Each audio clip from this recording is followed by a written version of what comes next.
transcending into a parallel universe. My grandfather is the wealthiest magnate of the Dragon Kingdom, and my fiancée is the cherished jewel of the Xia Corporation. Is it not a sheer waste of their financial prowess to squander such riches? Gazing at the Prodigal System interface, Xiaoqiang fell into deep contemplation. If I squander over 10 million, I shall attain the pinnacle of humanity. Ding! System upgrade. Congratulations, host, you have unlocked Starship technology. Longevity gene serum, intelligent brain-machine mech clusters, blueprints for bionic insect interstellar fleets. There's no alternative. I must indulge in extravagance. Chapter 1. The journey begins with the binding of the system that grows more powerful with each act of prodigality. Within a dilapidated and cramped abode, the walls bore the marks of decay and soot. The air was thick with a musty odor intertwined with the scent of alcohol, inducing a profound discomfort. Xiaoqiang lay upon the bed, struggling to open his heavy eyelids. The tangible realities surrounding him made him realize that he had indeed traversed dimensions. In his previous life, he at least enjoyed the blessings of a 996-work schedule. After such a difficult transition, how could he be met with nothing but bare walls? Having to toil like a beast in his past life, must he continue this fate? Xiaoqiang, why have you consumed so much alcohol? Upon hearing a voice within the room, Xiaoqiang turned to inquire, "Who are you?" Before him stood a kind-faced elderly gentleman, who regarded him with heartfelt concern. "He is your grandfather, Tianlin, the chairman of the Xia Group," stated the old servant standing nearby. Xiaoqiang was momentarily taken aback. "Grandfather? Chairman? Has fortune finally smiled upon me, granting me rebirth into a family of affluence? No longer would he have to endure the 996 grind?" Just as he felt a surge of excitement and attempted to rise, the aches throughout his body compelled him to recline once more. This body is exceedingly frail. Even rising from the bed proves to be a challenge. Ding! Prodigal System activated. Binding in progress. System. Before Xiaoqiang could fully comprehend the situation, the voice of the system binding resonated within his mind, leaving him momentarily stunned. What is this? The Prodigal System? Name: Xiaoqiang. Intelligence: 40. Strength: 30. Speed: 45. Reaction: 50. X-ability: 10. The pinnacle value for humanity is 100. Observing the attribute panel, Xiaoqiang's lips involuntarily twitched. No wonder he felt utterly drained. This body truly leaves much to be desired. Especially the X-ability of 10. What on earth is that? Is it merely marginally better than that of a eunuch? Can I endure this? Must I forfeit my masculinity? As he pondered, a metallic voice echoed in his mind. The host may gain 1 attribute point for every expenditure of 50,000 yuan in the guise of a prodigal. When all attributes reach the pinnacle value of 100, the system will upgrade, unlocking the Starship technology tree. Until the system upgrades, you remain in the novice stage, and the system will randomly issue novice tasks. The first act of prodigality that reaches 50,000 will yield an additional reward of 5 attribute points. In essence, extravagance leads to empowerment. The more one squanders, the stronger they become. Xiaoqiang fixed his determined gaze upon the opulent elder before him. "This is my grandfather. I must acknowledge him." "Grandfather." Xiaoqiang called out to Tianlin. Upon hearing this address, tears of joy streamed down Tianlin's face, his lips trembling with emotion as he replied, "You all should assist the young master back home." The old servant instructed the 2 bodyguards nearby. "Come, let's return home," Tianlin said, grasping Xiaoqiang's hand, and with the bodyguard support, they made their way outside. At the entrance, a long luxury sedan awaited, adorned with a striking golden cherub on its hood. As Xiaoqiang settled into the vehicle, he was filled with astonishment. This automobile was reminiscent of the Cullinan he had previously encountered, surely worth a fortune. Once the 3 of them boarded, the sedan smoothly glided away.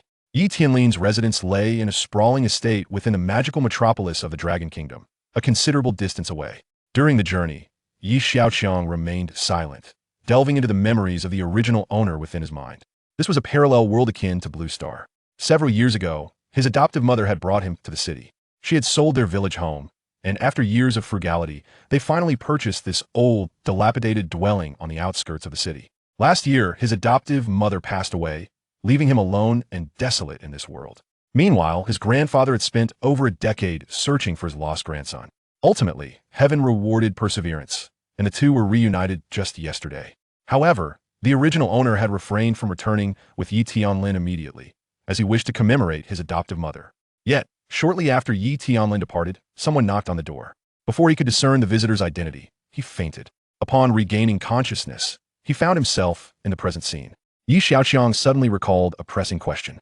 Had the original owner not perished, he would not have been able to traverse into this realm. With this thought, Xiaoqiang's heart grew wary. Xiaoqiang, what are your plans moving forward? Yi Tianlin suddenly inquired, interrupting his introspection. Upon hearing the question, Xiaoqiang began to deliberate. The more populated the area, the greater the safety. With summer vacation drawing to a close, the time for college enrollment was just a few days away. Xiaoqiang contemplated and replied, Grandfather, I wish to attend university. Very well, I shall arrange for a few professors to come and teach you. Yi Tianlin responded. No, Grandfather, I want to attend school like an ordinary person and reside in a communal dormitory. Xiaoqiang asserted with determination. Yi Tianlin was momentarily taken aback, but nodded with appreciation. Old master. A voice calling interrupted the conversation between the grandfather and grandson. The vehicle had arrived at the estate. As Xiaoqiang alighted, he gazed in awe at the vast estate, his eyes widening. Welcome home, young master. The servants greeted in unison. Seeing such a display, Xiaoqiang mused, the Xiaoqiang Group must have at least dozens of minor objectives. Xiaoqiang, from now on, this shall be your home. Yi Tianlin beamed, taking Xiaoqiang's hand as they entered the estate. Upon crossing the threshold, a grand artificial hill loomed in the center. Navigating around it, they beheld a 3-story villa.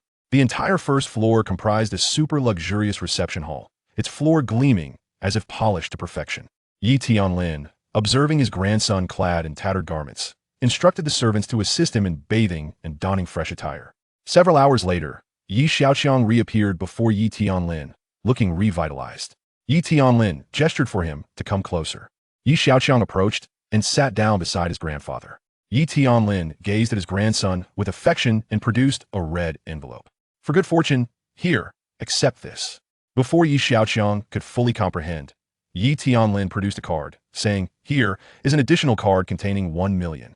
I am uncertain of your preferences, so you may either choose for yourself or have someone assist you. The password consists of 6 zeros. Feel free to change it later. 1 million. Xiaoqiang glanced down at the bank card crammed into his hand, his fingers beginning to tremble uncontrollably, and a mist of tears blurred his vision. Goodness, is this not taking off? Chapter 2. Squandering wealth is no easy task in the illustrious Shanghai Jiaotong University, one of the top 5 higher education institutions in the Dragon Kingdom. Numerous faculties are scattered throughout the various districts of the city. A rather unremarkable sedan was parked at a distance from the university's entrance. Inside sat Xiaoqiang, who found himself lost in contemplation as he observed the array of handsome young men and beautiful women emerging from their luxurious vehicles. He could not shake the feeling that his identity as a wealthy heir was but a facade. Accompanying Xiaoqiang was the elderly steward who served Yi Tianlin. Is Xiaoqiang Group a significant enterprise? Xiaoqiang inquired, prompting a slight twitch of the steward's brow as he discerned the young master's thoughts. Recalling the old master's parting instructions, he replied, The elder master said that while starting a business is challenging, maintaining it is even more arduous, and he expects you to understand this. I know.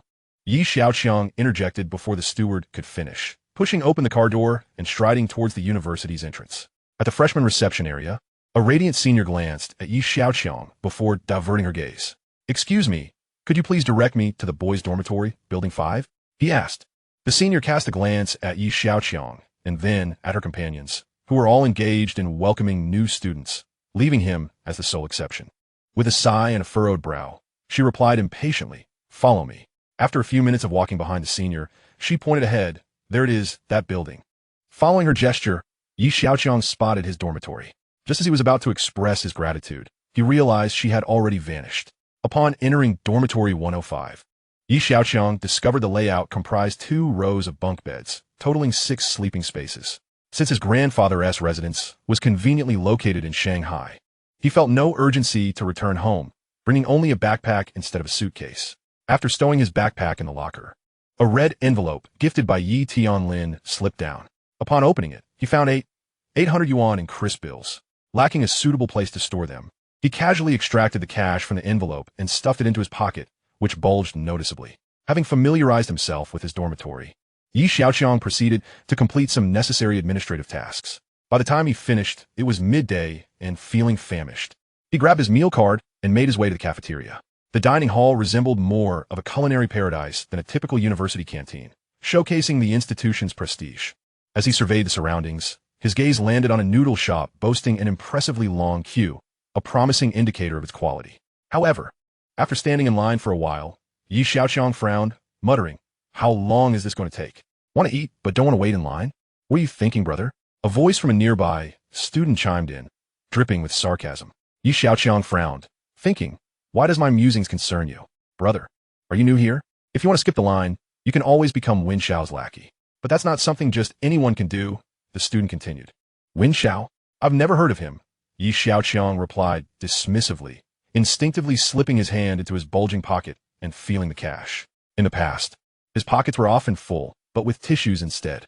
As he rubbed the bills in his hand, an idea struck him. He had almost forgotten something crucial. With his current standing, why should he queue for a bowl of noodles? He gently tapped the shoulder of the student in front of him. "Excuse me, may I discuss something with you?" The student turned around, casting him a disdainful look and shaking his head. "I'm not going to let you cut in. I have my own urgent matters." "Who do you think you are, trying to cut in line?" chimed in another student from the queue, further mocking him. "Seriously, I've been standing here for ages. We just have to wait our turn," another student echoed. Ignoring their taunts, Xiaoqiang tapped the shoulder of the student ahead once more.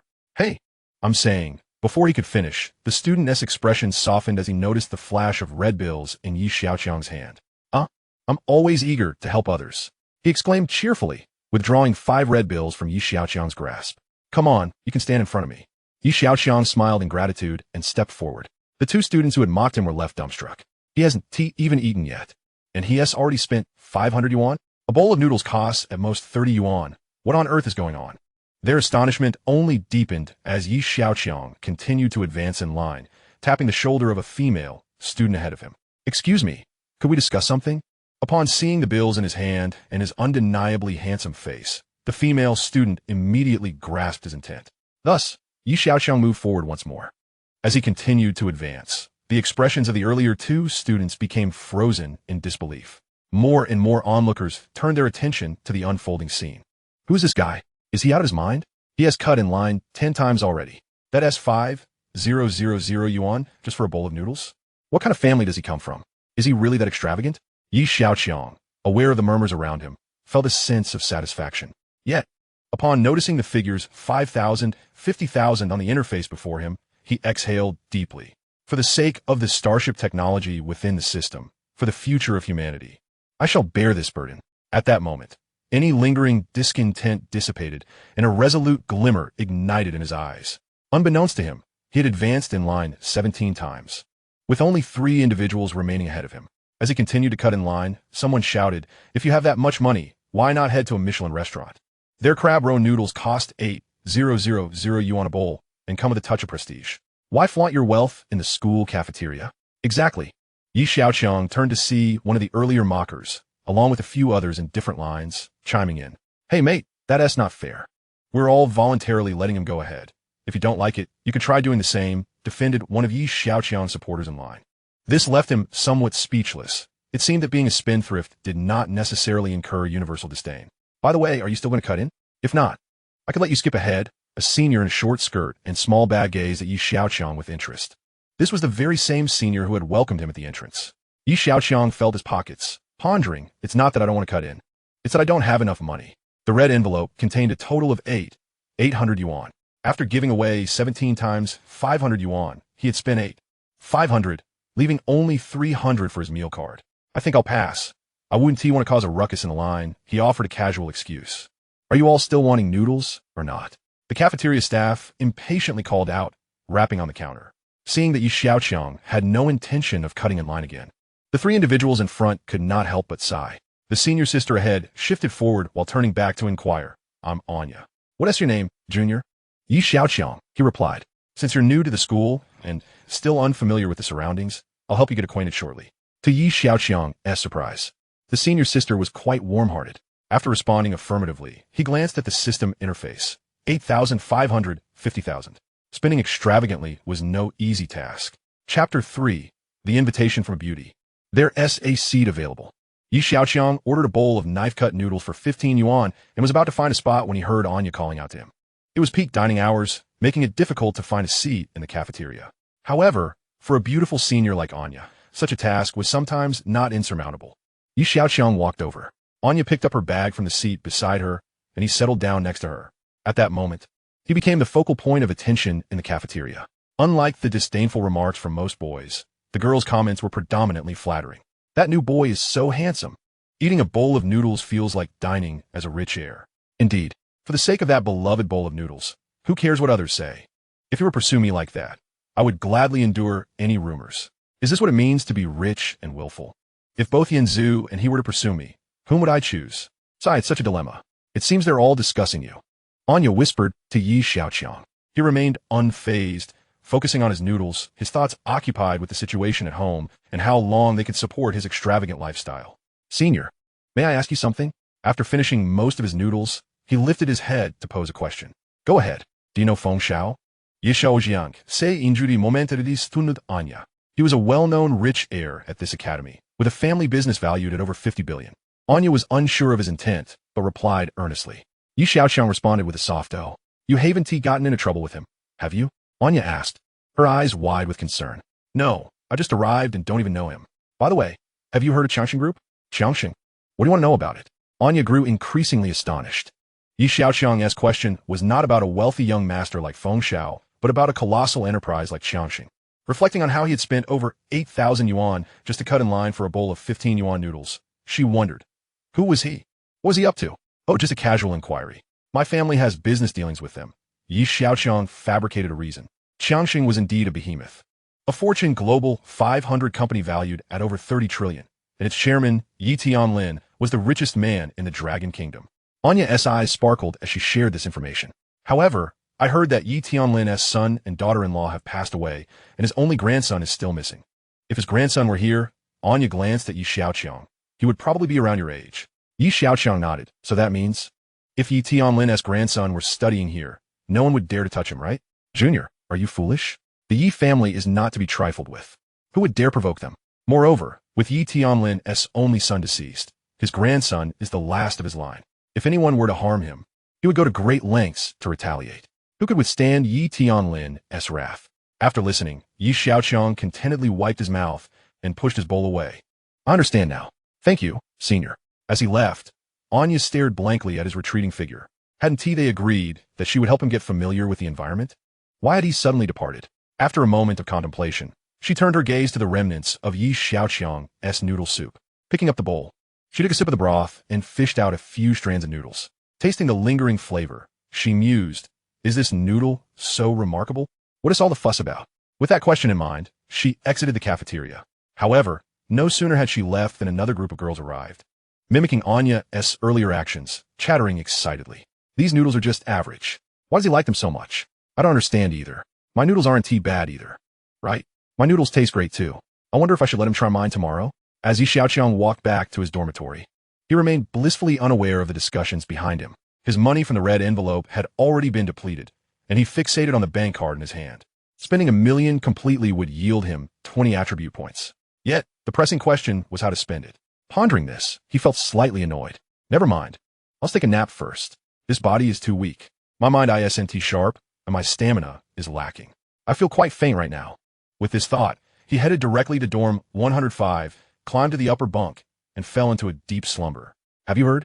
A spendthrift has emerged at the school, spending over 8,000 yuan just to cut in line for a bowl of 15 yuan knife-cut noodles. That's nearly 3 months of my living expenses. I wonder where this new student lives.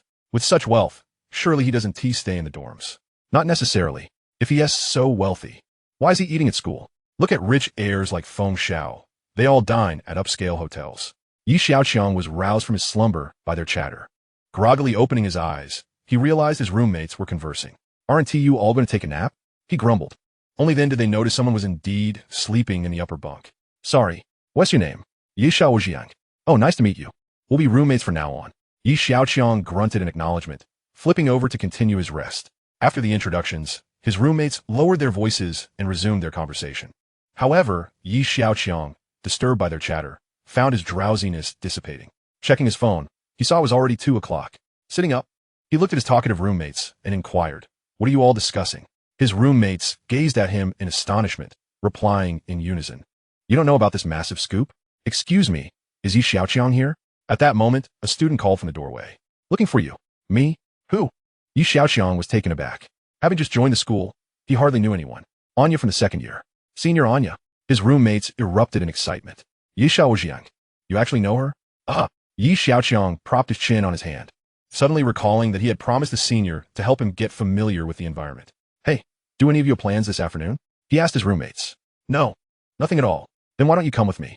Upon hearing Yi Xiaoqiang's invitation, his roommates tilted their heads in disbelief. Senior Anya is calling you out alone, and you're inviting us all along? Truly, a great brother from the same dorm. With that, Yi Xiaoqiang jumped down from his bunk. I'm going. His roommates eagerly chimed in. Chapter 4. What is the most expensive thing you have? Anya stood outside the boys' dormitory in a low-cut short dress.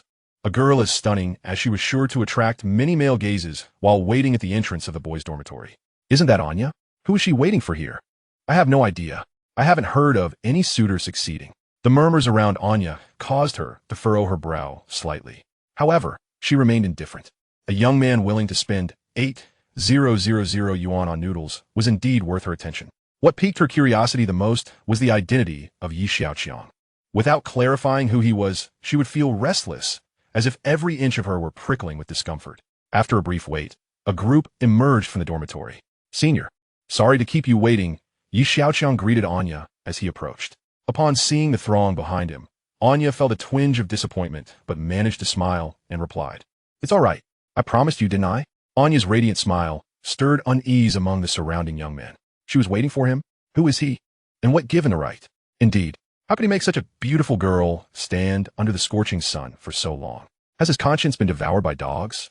The crowd erupted in condemnation. Hey, isn't he the one who cut in line for 8,000 yuan at noon? Suddenly, someone recognized Yi Xiaoqiang. Yes, that's him, the prodigal. Is it polite to speak so disparagingly of others? Anya interjected, her brow knitted in disapproval. To everyone's surprise, not only was Anya there to wait for Yi Xiaoqiang, but she also stood firmly in his defense. Yi Xiaoqiang chuckled lightly and said to Anya nonchalantly, Senior, let us go. With that, he turned to walk away, only to notice his roommates were still standing frozen in place. Aren't you coming? Right. They finally snapped back to reality and hurried after him, leaving a group of onlookers standing dumbfounded. Can someone tell me where I went wrong? Why would she choose a prodigal over me? Bro, wake up. You might not even have a chance to be a prodigal. Yi Xiaoqiang and Anya walked side by side, with his 5 roommates trailing behind. As Anya walked, she began to introduce the college to Yi Xiaoqiang. Unbeknownst to her, out of the 10 sentences she spoke, he absorbed perhaps 1. He was not particularly concerned about the college. His mind was preoccupied with thoughts of extravagance. Where does that Feng Shao usually dine? Anya was taken aback. She didn't understand why Yi Xiaoqiang suddenly brought up Feng Shao after she had been introducing him for so long, claiming they had no conflict. The 5 behind them felt a sudden jolt. They now realized that the person ahead was indeed the rumored spendthrift. Was he hinting at a showdown with Feng Shao? Yi Xiaoqiang's roommates, being freshmen themselves, had no idea how to respond. He usually goes to the Golden Splendor Hotel in the city. Their seafood is quite good. Anya spoke up, eager to gauge Yi Xiaoqiang's standing. How far is that? She estimated, considering the traffic in the city, would likely take around 40 minutes. Yi Xiaoqiang glanced at the time. It was already past 4 in the afternoon. He took out his phone, preparing to call the old butler for a few cars. Anya. In the distance, 3 girls approached them. As they neared, they glanced at Yi Xiaoqiang beside Anya and said, Hey, didn't you say you weren't dating? Who is this? You've misunderstood. I merely wanted to thank my senior for showing me around campus, and am planning to treat her to a meal. Yi Xiaoqiang replied nonchalantly. Oh, is that so? In that case, why not include us as well? We're quite familiar with the school, one of the girls suggested. Hearing this, Anya shot them a fierce glare. Today's outing was certainly not going as planned. The freshman reception had failed to recognize this potential, and now she found herself accompanied by so many. That's fine. The more, the merrier, Yi Xiaoqiang said without a hint of displeasure as he began dialing the old butler. He was indifferent to the idea of bringing a few more people along. After all, it was all for the sake of extravagance. Soon, the call connected, and the old butler's voice came through. What can I do for you, young master? I would like a few cars, if possible. There was a brief pause on the other end before the butler replied, Of course. How many do you need? Yi Xiaoqiang counted. 4 girls and 6 boys. I need 3. Very well. They'll be at the school gate shortly. However, I made this decision on my own, so please don't tell your grandfather. The old butler said in a hushed tone. Yi Xiaoqiang hung up, noticing that the others were staring at him in bewilderment. They were all pondering the same question. What exactly was Yi Xiaoqiang's background? Let us wait by the gate. Yi Xiaoqiang led the way toward the college entrance. By the time they arrived, 3 luxury cars were already parked at the gate. I'll sit in the middle car with my senior. You guys can choose the others. Yi Xiaoqiang stated before stepping inside. Where to, young master? The driver inquired. Yi Xiaoqiang, momentarily at a loss, realized he had forgotten the name of the hotel. Anya quickly responded, Golden Splendor Hotel. Right, the driver confirmed the destination and communicated with the other two vehicles via intercom to the Golden Splendor Hotel. The cars gradually started moving. Inside the car, Anya was lost in thought. She had suspected that Yi Xiaoqiang came from a good family, but she never imagined he could summon 3 luxury cars so casually. Given the display, he was at least on par with Feng Xiao. Yet, she was well aware of the prominent families in Magic City that could rival him. Why had she never heard of such a wealthy young man like Yi Xiaoqiang? Senior, you must tell me what delicacies they serve there, Anya said, feeling somewhat flustered. She had been to similar venues before with a few rich second-generation heirs. But those individuals could hardly compare to Yi Xiaoqiang before her. You can just call me Anya, she said, not daring to refer to herself as a senior. Yi Xiaoqiang looked puzzled. Why the sudden change in address? However, noticing Anya's nervous demeanor, he agreed. The car came to a halt at the entrance of the Golden Splendor Hotel. The others looked up at the Grand Hotel, their hearts racing with excitement, especially Anya's roommates. They had initially thought Yi Xiaoqiang was merely boasting and showing off, yet here they were, actually brought along in luxury cars. They couldn't help but envy Anya, wondering how she had come to know such a wealthy young man. Upon entering the hotel, they arrived at the aquarium housing seafood. A hotel staff member bowed and asked, What would you like to eat? What is the most expensive dish you have? Yi Xiaoqiang inquired without hesitation. The staff member's heart leaped with joy. He had struck gold with this big spender. He began a detailed explanation. We have Australian lobster, king crab, geoduck, and Bellin oysters. The staff member continued to elaborate for a while Yi Xiaoqiang didn't hear a word. After finishing the seafood introduction, the staff member asked, What would you like to order? Everyone turned their gaze toward Yi Xiaoqiang. He simply replied, I want it all. He was no longer a child. Why bother making selections? The others' mouths dropped open, their eyes wide in astonishment, instantly frozen in shock. Amidst the astonishment of a few, Yi Xiaoqiang did not forget to turn his face and inquire Anya, What does that young master phone typically enjoy ordering? It seemed there was caviar involved. Oh no. Regaining her composure from the shock, recalled that her encounters dining with that young master phone were rather infrequent. Thus she was not entirely certain. The waiter, standing nearby, had listened intently to the dialogue between Yi Xiaoqiang and Anya. He interjected, asking, Excuse me, are you referring to young Master Xia Tingfeng from the Xia family? Yi Xiaoqiang turned to look at Anya, whose expression fluctuated dramatically. After a moment of inner turmoil, she gently nodded. Young Master Feng frequents our establishment often. His favorites include 4 delicacies, geoduck clam, goose neck barnacles, blue lobster, and caviar, the waiter articulated with remarkable proficiency. It appeared that young Master Feng's lavish lifestyle was common knowledge. Yi Xiaoqiang stroked his chin, contemplating how many of these 4 items does the restaurant have. I'll take them all. The others were once again taken aback by Yi Xiaoqiang's extravagant declaration. Perhaps we should just order this much. If we order too many, we won't be able to finish them, Anya added with concern. Yi Xiaoqiang dismissed Anya's suggestion, resolutely stating, That won't do. Think about it. We have roommates and classmates. How could we possibly manage with just this? The eyes of the others widened in disbelief, thinking to themselves, Indeed, he is a spendthrift. He dares to complain about our invitation not being sufficient. Even the waiter was astonished. While he had encountered wealthy young masters before, a spendthrift like Yi Xiaoqiang was indeed a rarity. Yet, Yi Xiaoqiang remained indifferent to the peculiar stares of others. Let them speak of his extravagance. He was merely curious to gauge the extent of his family's wealth. After all, could a prominent national conglomerate be bankrupted by a mere meal? That would be the greatest joke in the Dragon Kingdom. The waiter, not daring to slacken his pace, guided the esteemed guests into a private room. Following Yi Xiaoqiang, they settled down and awaited their meal. Both Anya and her companions, along with his roommates, felt utterly bewildered. They no longer dared to perceive Yi Xiaoqiang as an ordinary freshman. They were puzzled as to how such a scion of a wealthy family could attend school without drawing any attention. In contrast, young Master Feng's presence had been known long before his arrival. Yi Xiaoqiang's roommates were even more perplexed. How could a rich young man, willing to pay 8,000 yuan to skip the queue and dine in such a luxurious hotel, choose to share a dormitory with him? Did he not have a lavish 5-meter bed at home? As they awaited their meal, a maelstrom of thoughts swirled in their minds. The waiter, having appeared at the door of the private room unbeknownst to them, politely addressed Yi Xiaoqiang. Our owner has instructed that the items you ordered will be brought to you. How would you like them prepared for dining?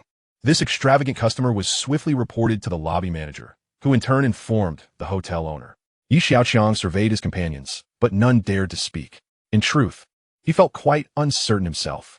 After all, a mere office worker like him had never encountered such a scene. He was asked for various preparations, yet he was uncertain if he could even recognize all the seafood.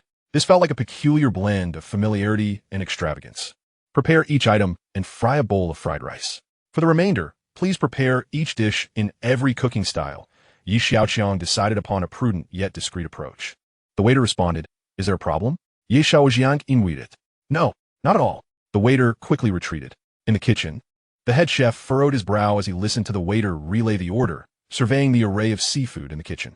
The owner had instructed him to spare no effort in fulfilling the guest's every desire. It was the first time the head chef had received such grave instructions from the owner. Observing the chef's troubled expression, the lobby manager hurriedly asked, "What's the matter? If there's a challenge, please speak up. We cannot keep the guest waiting." The kitchen was overwhelmed with seafood. "How many more people do you think we need?" "About 5 should suffice." Upon hearing the chef's response, the lobby manager wasted no time in calling in additional chefs from the branch. The kitchen bustled with energy, akin to a grand banquet in the bustling metropolis. Compared to the lively kitchen, the private room felt rather stifled. As Xiaoqiang reached for something, a cup of tea was promptly presented before him. "Why is everyone so silent? Do you not know what young Master Yi wishes to inquire?" One of Anya's roommates replied. "Young Master Yi?" Xiaoqiang raised an eyebrow, amused by the sudden change in address. "How many people does young Master Feng typically dine with?" As they remained reticent, Xiaoqiang had no choice but to prompt the conversation himself. Anya felt a sudden pang of anxiety. It seemed the two indeed had some unresolved tension.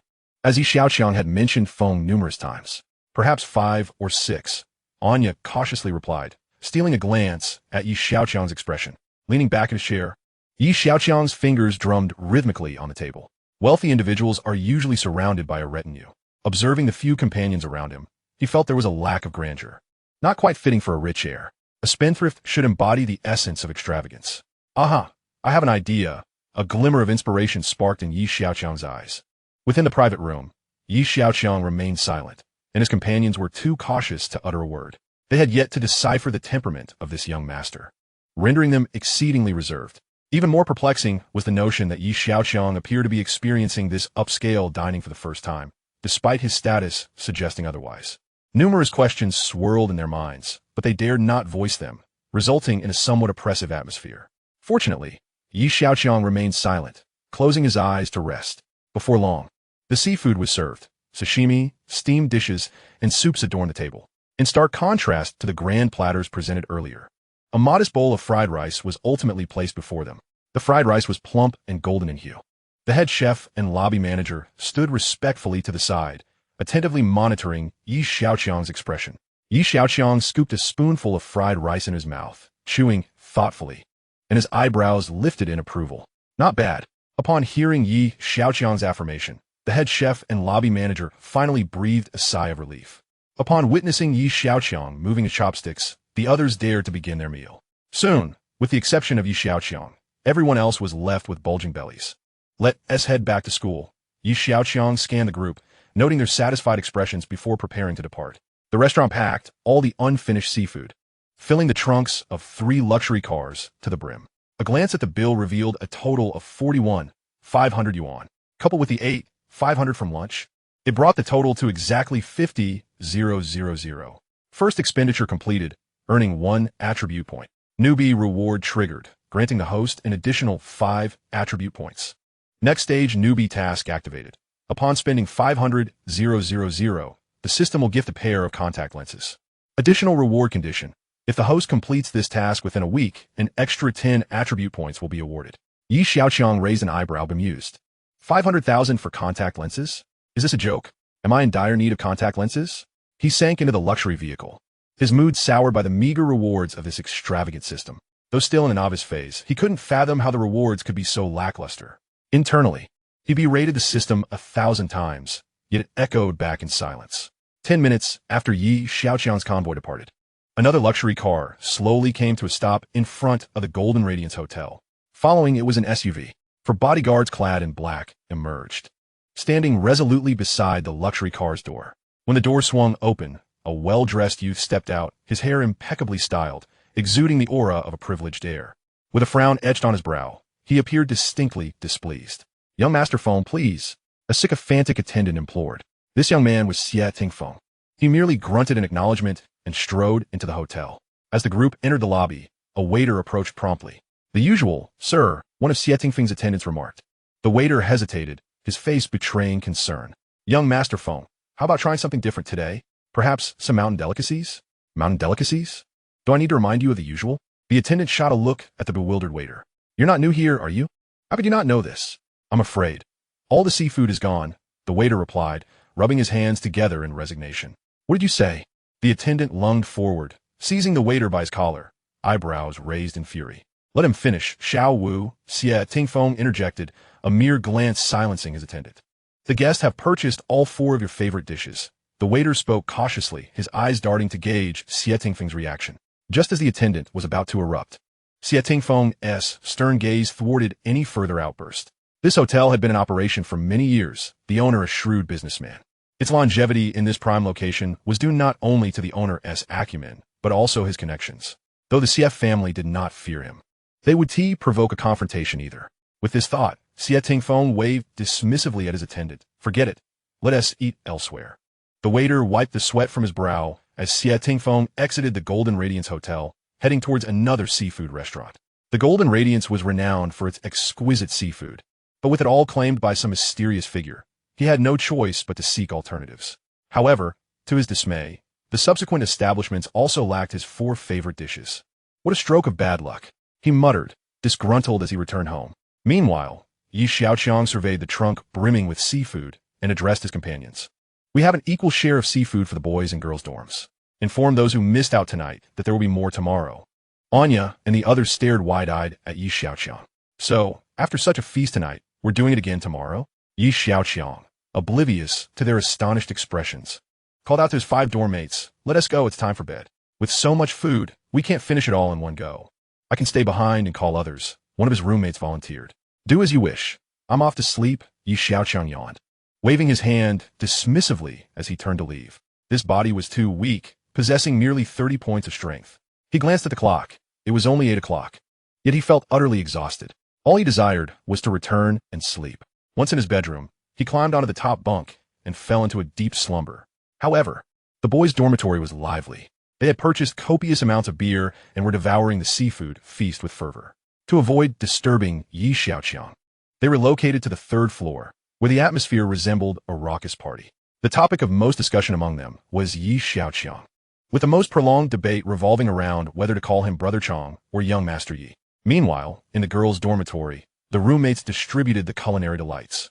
The girls also embraced the party spirit, differing from the boys by indulging in conversations, taking photos, and posting on social media. Yet, they shared a common topic with the boys. The most handsome boy of the evening, Xiaoqiang. Amidst the lively chatter, Anya chose to remain an observer, quietly sitting on her bed, lost in thought. Xiaoqiang bore the surname Yi. In this realm, there is only one prominent Yi family known for its wealth and influence. Could Xiaoqiang possibly be a relative of Yi Tianlin? Anya increasingly perceived Xiaoqiang as a figure shrouded in mystery and power. However, none of that mattered as much as the fact that Xiaoqiang seemed completely indifferent to her beauty. She had deliberately donned a short skirt today, knowing its allure would captivate any boy, even young Master Feng. Yet, he and T even glanced her way. Was it a lack of charm on her part, or perhaps an issue on his side? Chapter 7. A scene worthy of historical record. The following morning, Xiaoqiang awoke from his slumber, stretching comfortably and rolling out of bed. Although being late was of no concern with his current status, he still held a reverence for knowledge, believing he ought not to be tardy. Aspiring to be a prodigal son who respects learning, he understood that even squandering wealth was an art form. His 5 dorm mates were absent. Xiaoqiang gathered his toiletries and made his way to the sink. As he walked, he was met with respectful glances from all around. Young Master Yi, Brother Chong, Young Master Yi. The world had changed rapidly. Xiaoqiang awoke to a sensation akin to overnight fame. Who knew that treating others to a meal could earn one respect? Why hadn't he realized this before? Never mind, he had once been a wage slave, barely able to feed himself, let alone treat others. No wonder he had never felt such reverence. Upon seeing Xiaoqiang approach, all the boys at the sink simultaneously paused their activities, stepping aside to grant him access. It was the first time he experienced the privilege of having dozens of faucets at his disposal, leaving him slightly disconcerted. To spare everyone from awkwardly waiting for him, Xiaoqiang hurriedly finished his washing and departed. Back in the dorm, his 5 companions had returned. Xiaoqiang scratched his head, feeling somewhat embarrassed. I still don't know your names. The 5 individuals introduced themselves in turn. After the introductions, Xiaoqiang still looked bewildered, unable to distinguish one from another due to his limited intellect and face blindness. The 5 brothers, feeling helpless, decided to assign themselves numbers. I am the eldest. I am a second. And so forth, from the eldest to the 5th. Xiaoqiang nodded, indifferent, reasoning that names were merely codes. Brother Chong, there are many people outside looking for you. Just as the group was about to venture out to find something to eat, a boy with a complex expression called out from the doorway of dormitory 105. Xiaoqiang paused. Many people? With a puzzled look on his face. They exited the dormitory and approached the entrance of the building. At the entrance of the boys' dormitory, a dozen girls dressed in various styles stood like blooming flowers, stunningly beautiful. They held lunch boxes in their hands, tiptoeing and craning their necks, eagerly gazing towards the building. Upon seeing Xiaoqiang emerge, their faces lit up with radiant smiles, as if they had finally encountered their long-awaited Prince Charming. Xiaoqiang was somewhat astonished to see the girls holding lunchboxes. What is this all about? Xiao, try the noodles I made. They are delicious. Mine is tasty too. The girls clamored like starstruck fans, urging Xiaoqiang to sample their dishes first. Since the news of his fondness for noodles spread after the queue-cutting incident yesterday, it had become well known throughout the campus. Xiaoqiang furrowed his brow, feeling a headache coming on. Observing the anxious expressions on their faces, he thought, if I don't try, I would hurt their feelings. But if I do, I might just overindulge. Truly a dilemma. He glanced at his 5 roommates, but once again, he couldn't tell who was who. Forget it. I'll just call one at random. Whoever responds will do. 5th, here, give me a chair, Xiaoqiang said wearily. His body felt incredibly weak. He lacked both intelligence and strength. He felt no different than a useless person. Looking at the 11 attribute points displayed, Xiaoqiang felt deeply conflicted. They were simply insufficient. Ultimately, he made a decision to set his intellect aside for now and allocated all his attribute points to strength. Current strength, 36. As soon as he finished allocating his points, a strange surge of strength coursed through his body, bringing unparalleled comfort to his limbs. The 5th roommate hurried over with a chair. Xiaoqiang slid the chair beneath him and addressed the group of girls. You can each have just one bite. The girls, initially taken aback and slightly disappointed, soon realized it was indeed the fairest approach. At that moment, an iconic scene unfolded before the boys' dormitory that would be etched into the annals of campus history. A line of charming young ladies formed, each stepping forward to feed him a bite. Try my shrimp noodles, and my pork rib noodles, my plain noodles. As Xiaoqiang savored each dish, the boys present could only watch in tears. In their hearts, they echoed a single thought. What extraordinary merit does he possess? These girls, who were typically elusive and difficult to approach, were now cooking for the same man. Cooking was one thing, but feeding him? Did they really have to come to the boys' dormitory to do so? It felt like an emotional assault. Have you considered the feelings of us single dogs? The most pivotal question was, how could such a callous person, who showed no regard for tender feelings, possibly deserve this? Xiaoqiang was oblivious to their inner turmoil, completely unaware of their heart-wrenching pain. He was merely focused on tasting the noodles, contemplating how to indulge in extravagance today. After the girls finished feeding him, it was almost time for class. Xiaoqiang and his 5 roommates made their way to the classroom.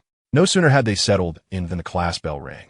A middle-aged man, wearing thick glasses, entered the classroom. As the first lesson commenced, the teacher sought to familiarize himself with his students. Opening the attendance sheet, he began calling out names. When he reached Xiaoqiang's name, the teacher lowered his head and adjusted his glasses. Are you Xiaoqiang? He inquired. Xiaoqiang nodded, expecting the teacher to say something more. Instead, the teacher simply scrutinized him a little longer. During the lecture, Xiaoqiang found it exceedingly dull and promptly laid his head down on the desk to sleep. The teacher glanced at him but did not disturb him. After dozing off for the entire morning, Xiaoqiang stretched and yawned, only to be met by the sight of a voluptuous and alluring woman standing before him. You must be Xiaoqiang? She asked. Xiaoqiang looked at her and replied, Yes, senor. Please come to my office, she said, leading the way. Xiaoqiang hesitated for a moment, but then followed her. Upon entering the office, she closed the door and gestured for him to sit. Xiaoqiang settled into a chair opposite her desk, casually propping his feet up on the coffee table. The woman frowned slightly and took her seat. My name is Chun Shiyuan, and I am the director of the National Research Liaison Office at this institution. After a brief introduction, she continued. You have recently reunited with your grandfather, and you may not know him well yet. Xiaoqiang raised his face and asked, Are you familiar with my grandfather? Chen Shiyuan's lips curled into a gentle smile. Your grandfather has shown me great kindness. Therefore, the purpose of your summons? I hope you do not disappoint your grandfather. You are the future heir of Xiaoqiang Group. Is that all? Xiaoqiang replied with a dismissive two-word response that left Chen Shiyuan speechless. Then he stood up and added, Well, I'm off to squander my money now. Chen Shiyuan was taken aback. And I'm going to have lunch now. Chapter 8. Eating seafood every day. Isn't it overwhelming? Xiaoqiang exited Chen Shiyuan's office, exhaling a long breath. He had nearly blurted out the wrong thing moments ago. He pondered how Yi Tianlin would react upon learning of his extravagance. For the time being, he would keep it under wraps. However, Chen Shiyuan's appearance confirmed one thing. The influence of Xiaoqiang Group was indeed vast, likely visible in many other places. After leaving the teaching building, Xiaoqiang headed directly back to the dormitory. Once there, he climbed to the upper bunk, lying on his bed, deep in thought. His roommates assumed he was going to take a nap and were about to quietly leave when he called out to them. Wait a moment. Xiaoqiang suddenly thought of a question. The five paused. What can we do for you, Xiao? Xiaoqiang frowned slightly, feeling that the title sounded strange. He didn't dwell on it, turning to ask them. Yesterday, Anya and the others mentioned that Feng Xiao would have attendance and followers when he goes out. His roommates recalled that this was indeed the case and nodded in agreement. Xiaoqiang turned over and reclined on his bed, saying, Find me a few as well. I'll pay 1,000 a day, available at my beck and call. The five stood in stunned silence, realizing that this prodigal was conjuring up yet another extravagant scheme. How many do you want? The clever second brother initiated the conversation, suggesting they first seek out 18 individuals of similar stature. The group, tasked with this endeavor, scurried off eagerly. Meanwhile, Xiaoqiang reclined on his bed, contemplating before picking up his phone to call Anya, requesting her to find 12 female companions from among the girls. After hearing Xiaoqiang's plan, Anya remained silent for a considerable time. He used Xia Tingfeng as a reference point, who only had 4 or 5 companions. Yet, Xiaoqiang desired a dozen female attendants. Despite her surprise, Anya ultimately agreed to the task. After delegating these responsibilities, Xiaoqiang promptly fell into slumber. In the afternoon, during the elective classes, many students were absent. Xiaoqiang awoke later to find all 5 roommates had returned. With bleary eyes, he inquired, Are all the recruits assembled? Yes. Line up. Let me see, came the response. Xiaoqiang rose from his bed. Soon, 2 lines of people stood outside dorm room 105. 13. Xiaoqiang commented. Noticing the discrepancy with his request, the third brother chuckled, including us, it's just right. I assent it. 1,000 a day, why not earn it? Xiaoqiang simuled. Realizing they too had an eye on this lucrative job. Each of you will receive a clothing allowance of 2,000. Procure a uniform set as soon as possible.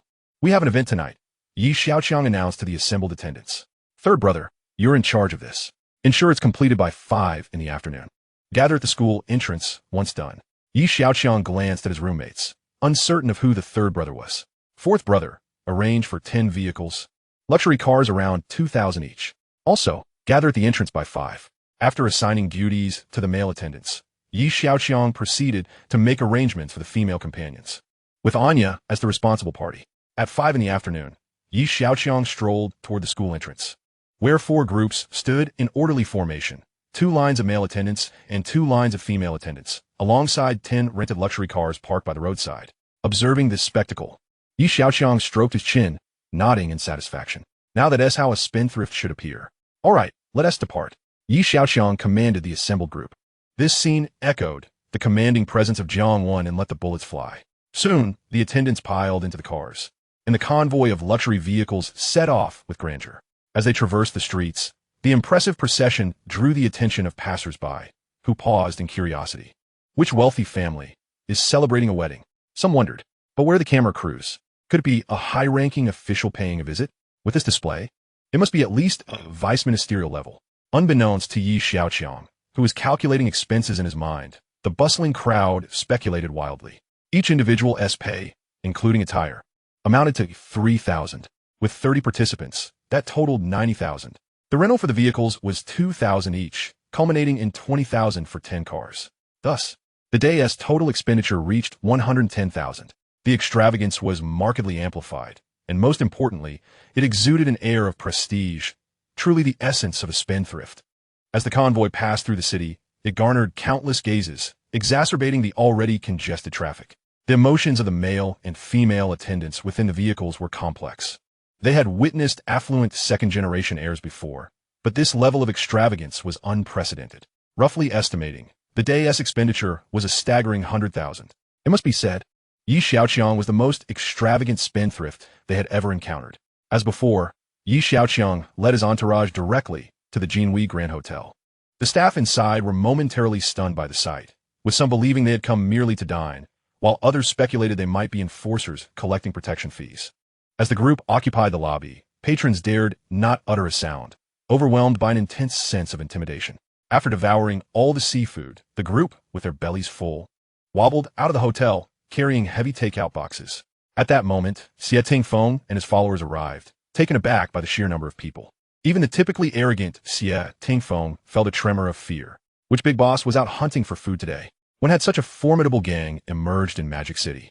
To his astonishment, he realized he was utterly unaware of such prominent figures. As he watched them depart with a sense of reverence, Xiaoqiang snapped back to reality and turned to re-enter the hotel. However, upon stepping inside, he froze. Want seafood? Not a single crab leg in sight.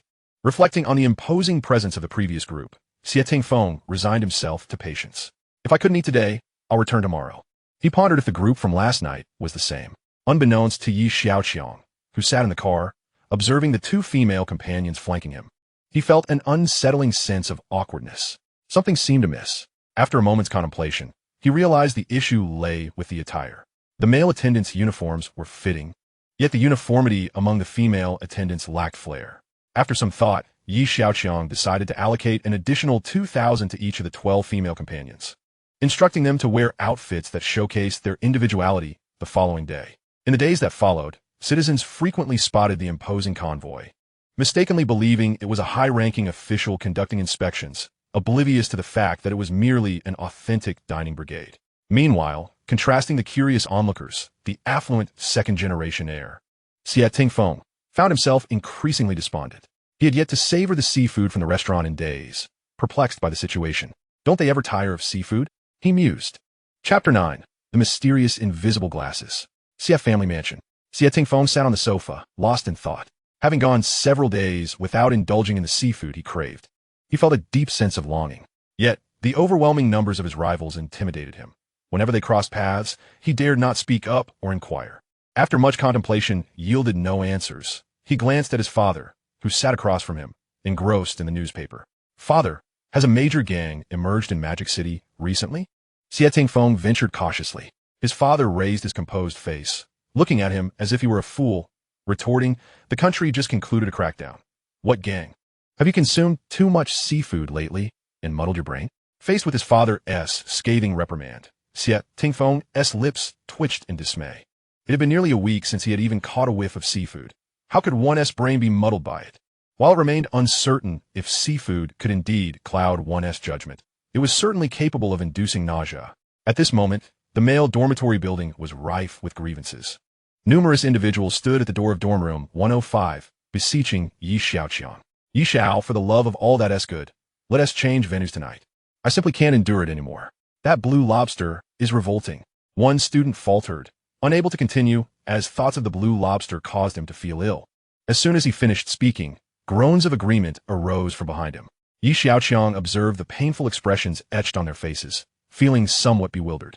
Isn't that Feng Xiao's favorite? I'm offering you the same treatment he enjoys. Why on earth are you still eating?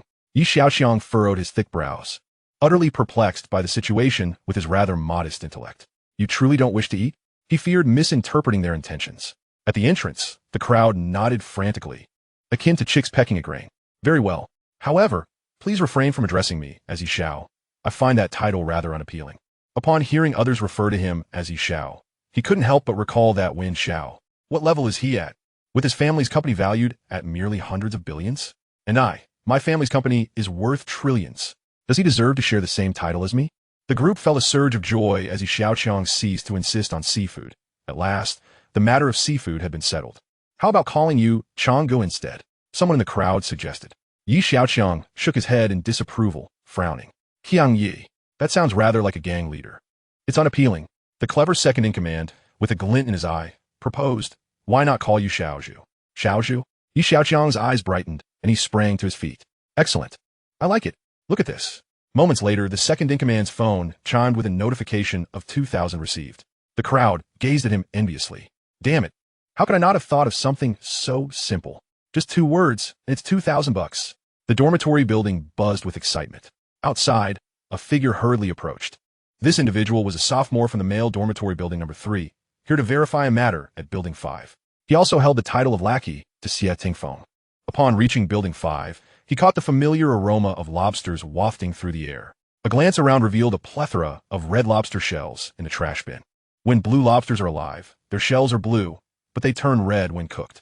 However, these lobsters were significantly larger than the small ones, making identification easy. This lackey recalled the recent images shared on social media, realizing that everything was indeed true. They were feasting on blue lobsters and beer every day here. No wonder Wen Xiao had been unable to get any. It turned out they were feeding the dogs. With this thought, the lackey hurriedly pulled out his phone to report the matter to Xiaoqiang. Xiaoqiang had just received a scolding and was feeling quite disgruntled, with nowhere to vent his frustration. Just then his phone rang. Upon opening it, he was instantly consumed by rage. The screen displayed various seafood remnants found in the trash bin of the male dormitory. With his extensive experience in seafood consumption, he could identify at a glance the types of seafood present. To his astonishment, the seafood he had been craving for days was rampant in this very place. Not only that, but he also noticed that much of the seafood had not been consumed entirely. Some had even been half-eaten and discarded. Such one waste. Xiaoqiang's lips quivered as he shouted in outrage. However, he soon recognized something was amiss. The sheer value of all that seafood, coupled with the fact they had been indulging for several consecutive days, raised a question. How could they possibly afford such extravagance? Contemplating this, Xiaoqiang suppressed his anger and stepped outside to investigate the truth of the matter. Meanwhile, Xiaoqiang lounged leisurely on his bed, observing the system panel visible only to him. Over the past 5 days, he had incurred a loss of 550,000, yet had gained 11 attribute points. Since he completed the task within a week, the system rewarded him with an additional 10 points. He allocated all 21 points to his strength. Name, Xiaoqiang. Intelligence, 40. Strength, 57. Speed, 45. Reaction, 50. X-ability, 10. The strength attribute not only reflects a person's physical power, but also serves as an indicator of overall health. Since Xiaoqiang's strength reached 40, his previous fatigue had significantly improved. With a value of 50, his physical condition became comparable to that of an average person. Now, with a strength attribute of 57, he surpassed others in both physical fitness and raw power. Feeling the surge of energy within him, Xiaoqiang was in high spirits. At that moment, his attention shifted to the pair of contact lenses. Externally, they appeared unremarkable. This silent system did not engage in conversation with its host as others did. After a moment's hesitation, Xiaoqiang decided to simply wear them like ordinary contact lenses. With a flicker of thought, the lenses appeared before him and quickly conformed to his eyes. The entire process was as swift as lightning, and Xiaoqiang felt no discomfort whatsoever. Had it not been for the sudden clarity of his vision, he would have thought nothing had occurred. Just then, a line of subtitles appeared before him. Item name: Heavenly Eye Full Spectrum Detection Lens 10. Function: Analyzing substances, non-destructive testing, infrared temperature measurement, low-light night vision. Xiaoqiang was taken aback by the extensive list of functions. This was no ordinary pair of contact lenses. It was clearly an incredibly advanced spectrometer. Not only did the device cover the entire spectrum, but its compact size and lightweight design were also remarkable. To think it could be affixed to one's eyes. One could only wonder what level of civilization could achieve such a feat. As he marveled at this, a message suddenly popped up before him. Anya, Xiaoqiang is heading to the boys' dormitory number 5. Xiaoqiang was not surprised by the content of the message. What astonished him was that he had not even taken out his phone, yet the text appeared automatically before his eyes. Did these lenses have a connectivity display feature? Chapter 10. No more pretending, I am the richest in Long Country. In the distance, a luxury car glided to a stop, followed closely by an SUV. The two vehicles halted one after the other at the entrance of the Shanghai Jiaotong University, where Xiaoqiang and his 4 lackeys disembarked. Standing at the entrance, Xiaoqiang lifted his gaze to the grand characters emblazoned above the school gate. As a wealthy heir, he need not sign in daily like ordinary students. This bestowed upon him an inherent sense of superiority. While others diligently completed their studies to earn valuable credits, it mattered little to him. Even without credits, His inheritance of a fortune worth billions remained unaffected. Naturally, the school would not hinder him with academic credits, ensuring he would still receive his diploma. After pausing momentarily, the five of them enter the campus. A batch of freshmen has arrived at Building 5? Xiaoqiang inquired of one of his lackeys. Indeed, just a week ago. Xiaoqiang frowned slightly. Could it be that these freshmen are somehow related to that seafood-loving big shot? Yet, that didn't quite make sense. Neither the big shot nor the freshmen had any reason to invite someone from a dormitory to dine with them. Xiaoqiang could not fathom the reasoning behind this operation. Clearly, to uncover the truth, he would need to visit the dormitory himself. The route Xiaoqiang took required him to first pass by a female dormitory. Oh, isn't that Wen Xiao from the sophomore class? Yes, he rarely strolls around campus. Wen Xiao is here. Should we go greet him? Several girls buzzed with excitement. Wen Xiao? That is old news. I'm currently fond of Yi Xiao. Don't call out like that. He doesn't like being addressed as Yi Xiao. Oh, right. It's Xiaozhu. Anya observed Xiaoqiang and his entourage heading towards the dormitory building, her brow slightly furrowed. She retrieved her phone to send a text message to Yi Xiaoqiang. Upon receiving the message, Yi Xiaoqiang exhibited little reaction. His interest was solely captured by the enigmatic contact lenses. He turned his gaze towards the window, drawing in closer to see Xiaoqiang and his four sycophants approaching. These lenses not only rendered his vision sharper, but also allowed for a slight adjustment in focal length, albeit this effect was minimal. In addition to zooming capabilities, these spectacles could also control operations via eye-tracking technology. Yi Xiaoqiang attempted to input a message using the eye-tracking feature, sending it to Anya. Tell them to prepare for assembly. We are about to depart. Whoosh. The message was transmitted without the use of his phone. Remarkably, this feature proved to be quite impressive, prompting a satisfied smile from Yi Xiaoqiang. Young Master Feng, this is the place, one of his lackeys informed Xiaoqiang. Have you discovered who invited us? Xiaoqiang's voice was icy. The lackey, preoccupied with reporting his findings, neglected to inquire further. Incompetent fool, do you expect young Master Feng to question everyone himself? One of Xiaoqiang's companions rebuked him angrily. Xiaoqiang waved his hand dismissively, clearly irritated. Go ask now. Following orders, the lackey hurried into the dormitory. Moments later, he emerged, running and shouting, I found out. Everyone calls him Young Master Yi. He resides in dormitory 105. Young Master Yi? Xiaoqiang's pupils constricted slightly. What kind of background does this individual possess to dare refer to himself as Young Master Yi? There was no point in speculating outside the door. He needed to investigate further. With that thought in mind, Xiaoqiang stepped forward. Just then, the dormitory erupted in excitement. Look, beautiful girls are coming. Envious of the young master every day, not of the Mandarin ducks or immortals. The unexpected commotion startled Xiaoqiang and his companions. They turned to see a breathtaking scene unfold before them. 12 beautiful girls, dressed in an array of outfits, marching towards them in two neat lines. Xiaoqiang's eyes widened, filled with confusion. What kind of performance is this? Yet, even if it were a performance, why would it take place at the boys' dormitory? As he stood there in bewilderment, an even greater stir arose from within the boys' dormitory. Xiaoqiang and his companions turned back to see two well-ordered teams exiting the building. Their uniforms were identical, and their heights uniform, clearly indicating they had been meticulously selected. The two groups converged with the incoming procession, forming a line in front of the dormitory. Classmate, what is going on? Is there a performance happening? Unable to contain his curiosity, Xiaoqiang directly questioned a fellow freshman inside the dormitory. The boy shot him a disdainful glance. You don't know? They came from other campuses. This is our young master's extravagant outing. Young master? Extravagance? Xiaoqiang and his companions exchanged bewildered glances, utterly perplexed. They had never witnessed such an utterly juvenile spectacle before.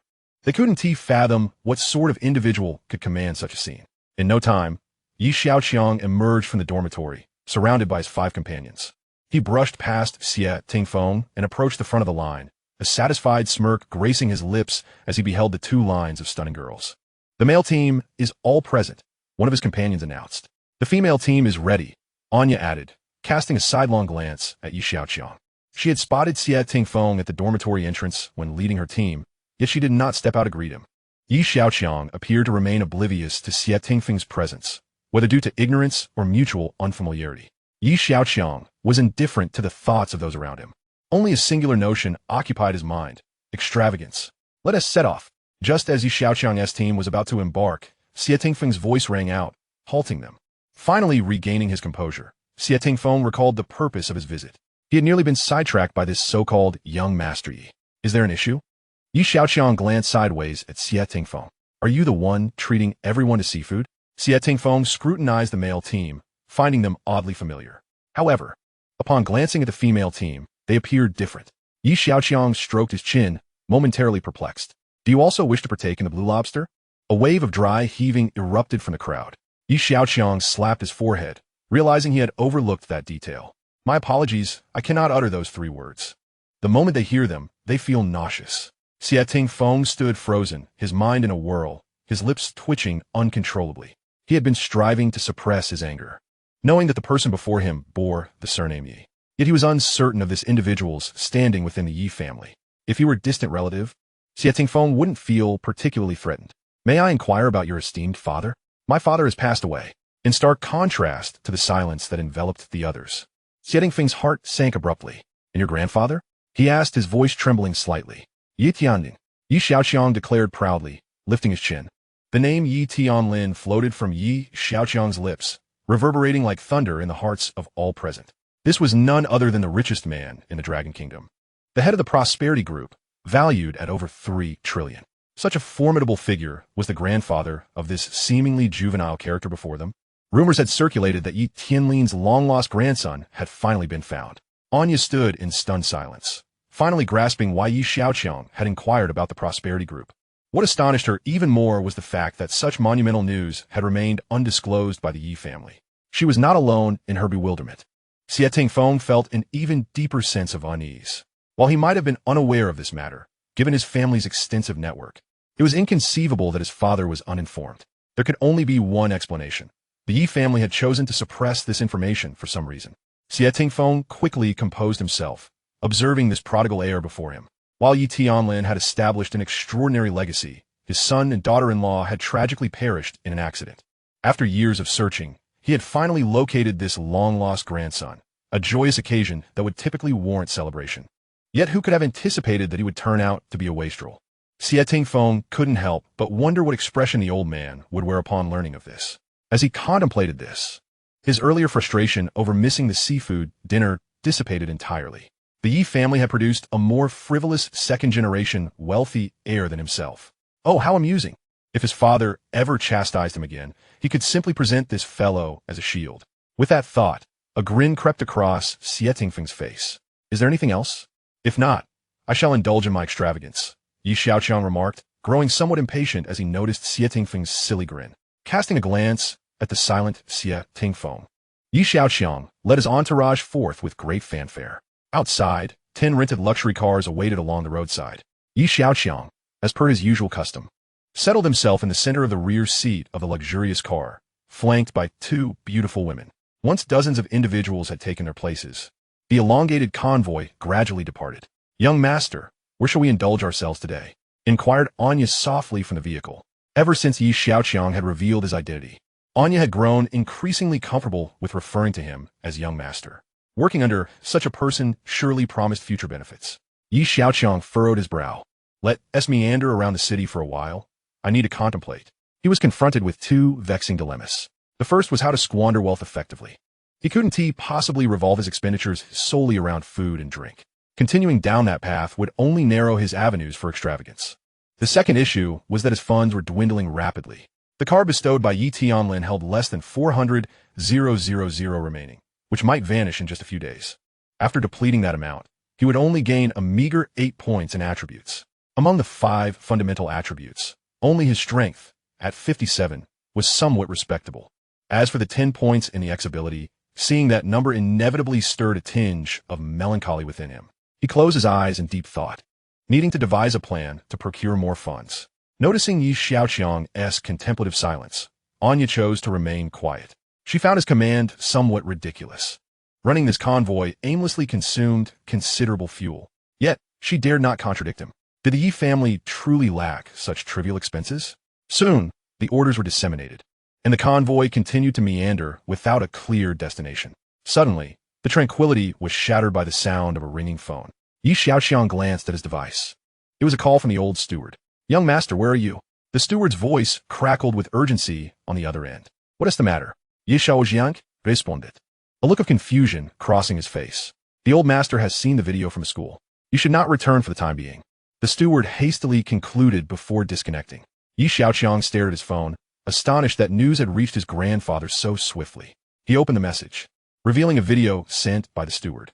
In it, Xiaoqiang's extravagant entourage was quite the spectacle, particularly the 12 stunning women who captivated the attention of students at the school.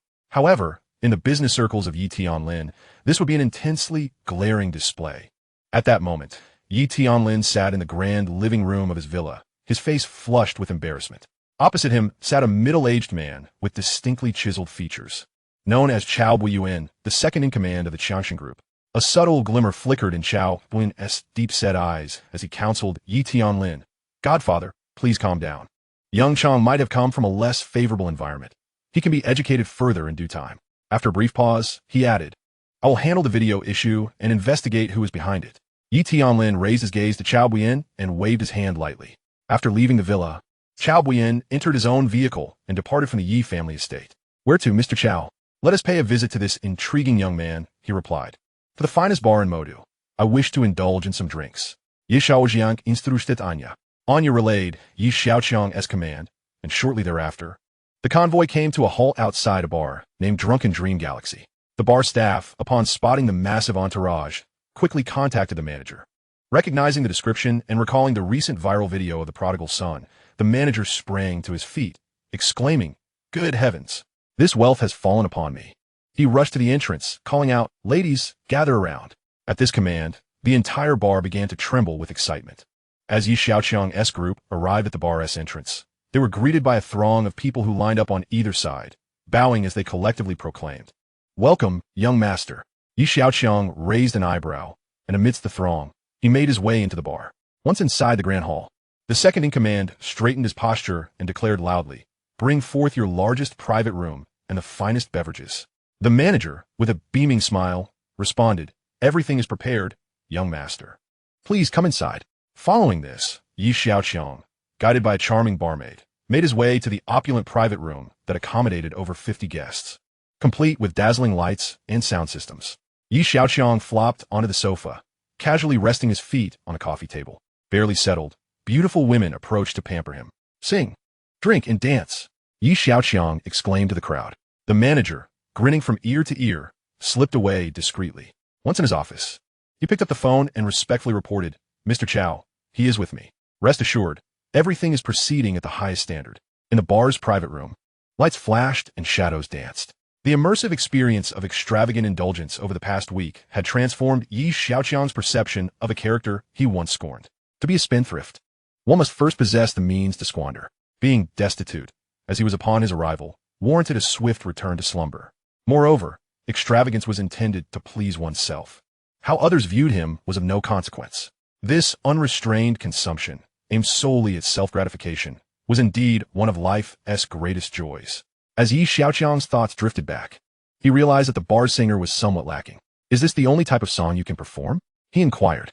Initially, he and T found it odd, but as the melodies continued, his confusion grew. The songs were all reminiscent of banal tunes from Blue Star, such as "Why Are the Flowers So Red?" and "My Beautiful Prairie Home." Even the occasional pop-infused song bore a serious tone. Upon hearing Xiaoqiang's question, the female singer paused, contemplating. "Aren't these the popular songs of late? Does the young master not enjoy them? Do you have anything that includes rap or dance?" Xiaoqiang probit. The singer, wide-eyed and bewildered, seemed utterly lost.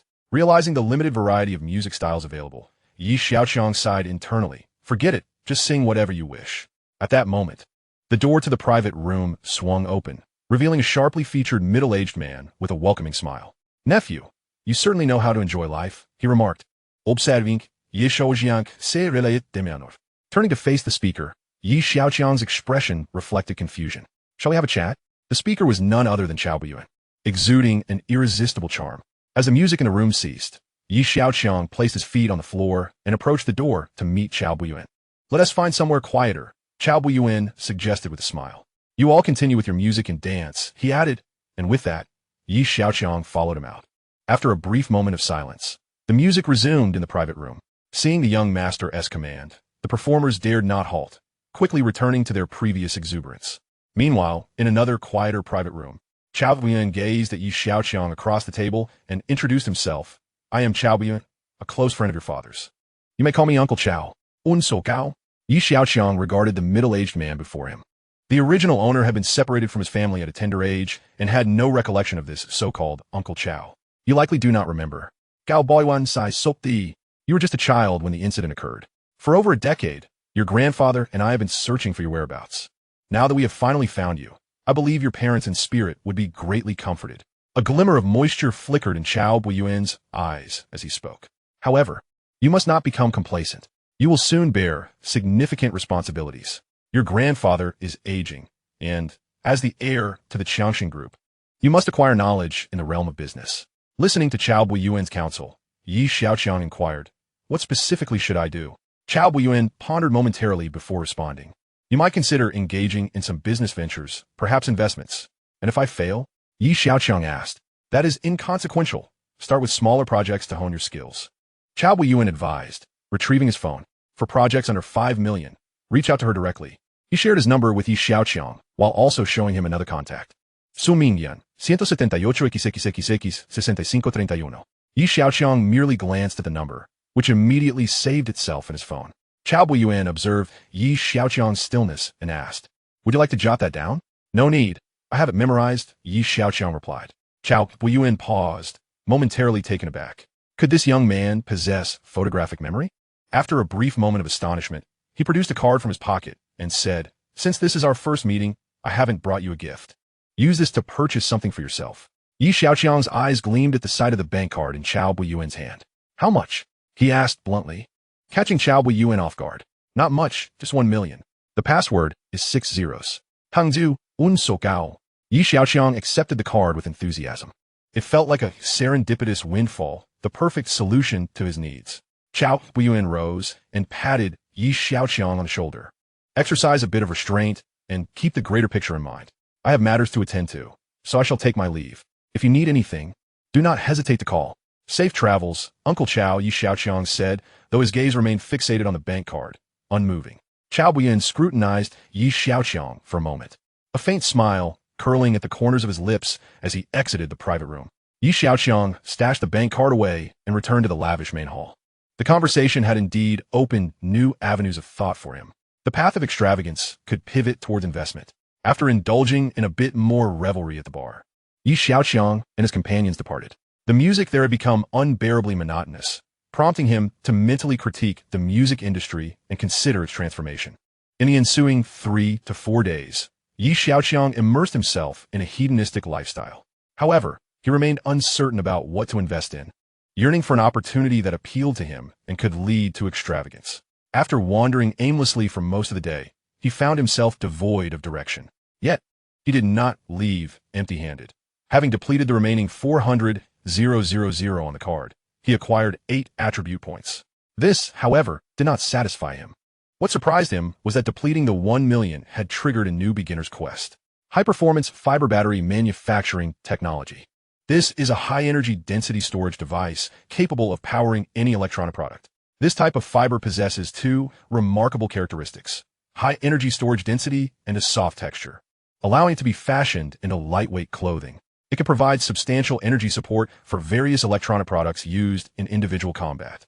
Yi Xiaoqiang read the description and marveled at its ingenuity. This was both clothing and a portable power bank. If the military were to catch wind of this, they would surely be envious. However, the task came with a stipulation. To complete it and acquire the manufacturing technology, one's intelligence must exceed 70.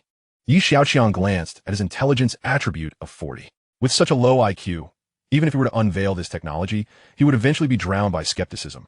Calculating in his mind, he realized that to elevate his intelligence to meet the task's requirements, he needed to squander an additional 1 million, excluding the 8 points he had just earned.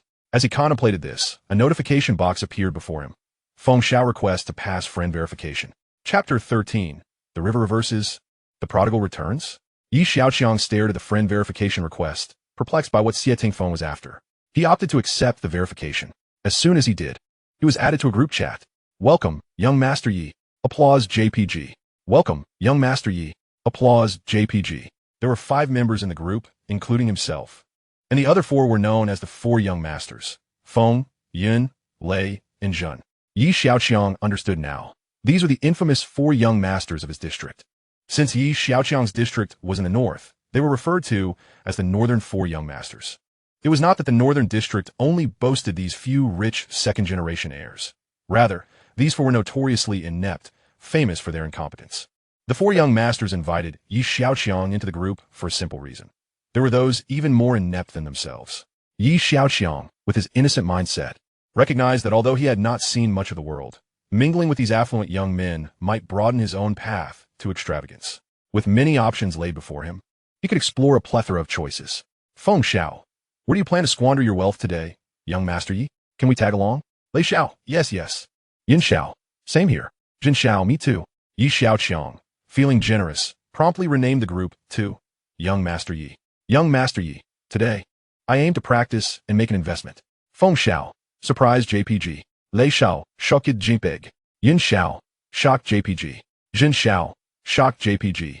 This prodigal was going to make an investment. The group was intrigued to see what project Yi Xiaoqiang would undertake. Young Master Yi, however, I lack direction. I wonder if any of you have information to share.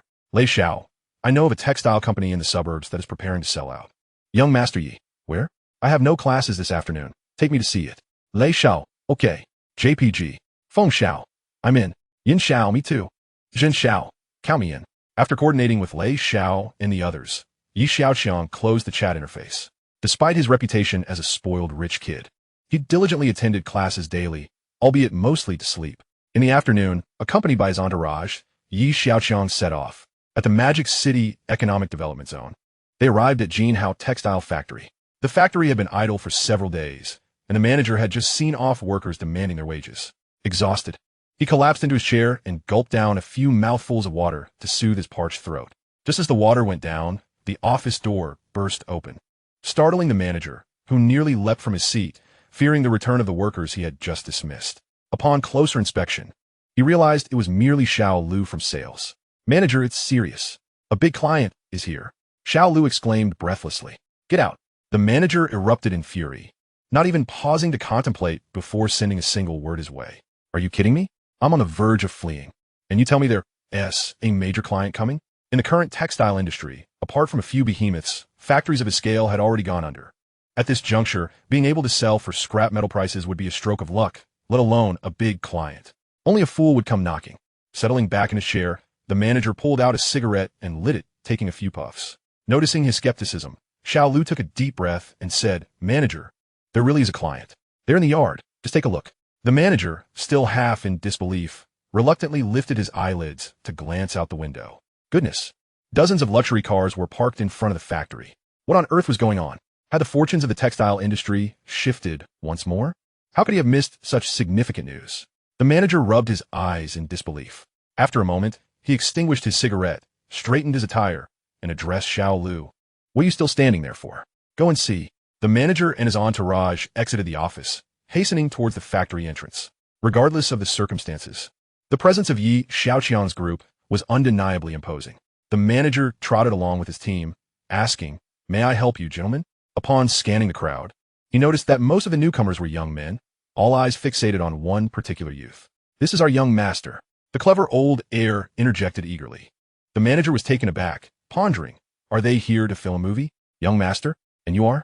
The manager inquired. We come to inspect your factory. Aren't you looking to make a deal? Siet Ting Feng replied. The manager was momentarily stunned. Could it be that he had truly encountered a fool today? He thought this, but maintained a cordial demeanor as he gestured to the well-dressed young men. Please, come inside. Leading the way, the manager guided Yi Xiaoqiang and the four young masters of the North Courtyard closely behind him. After a brief tour of 20 minutes, the manager provided a basic introduction and, with little hope, asked, May I inquire which of you is interested in making a purchase? All gazes turned towards Yi Xiaoqiang. Sensing the collective attention, Yi Xiaoqiang responded leisurely, Please wait a moment. My consultant has yet to arrive. The manager faltered, bringing such a large entourage without a consultant? What were they playing at? However, the gravity of their presence quelled any words of dissent. The four young masters exchanged glances, wondering if Yi Xiaoqiang was indeed there to invest. Was this a sign of the tides turning, or a wayward son returning? Yi Xiaoqiang's remark left everyone perplexed. Oh no, em festi. As the group stood in a daze, Yi Xiaoqiang added, Anya quickly fetched some beverages. Hey boss, how about getting our young master a proper seat? Old Air grumbled.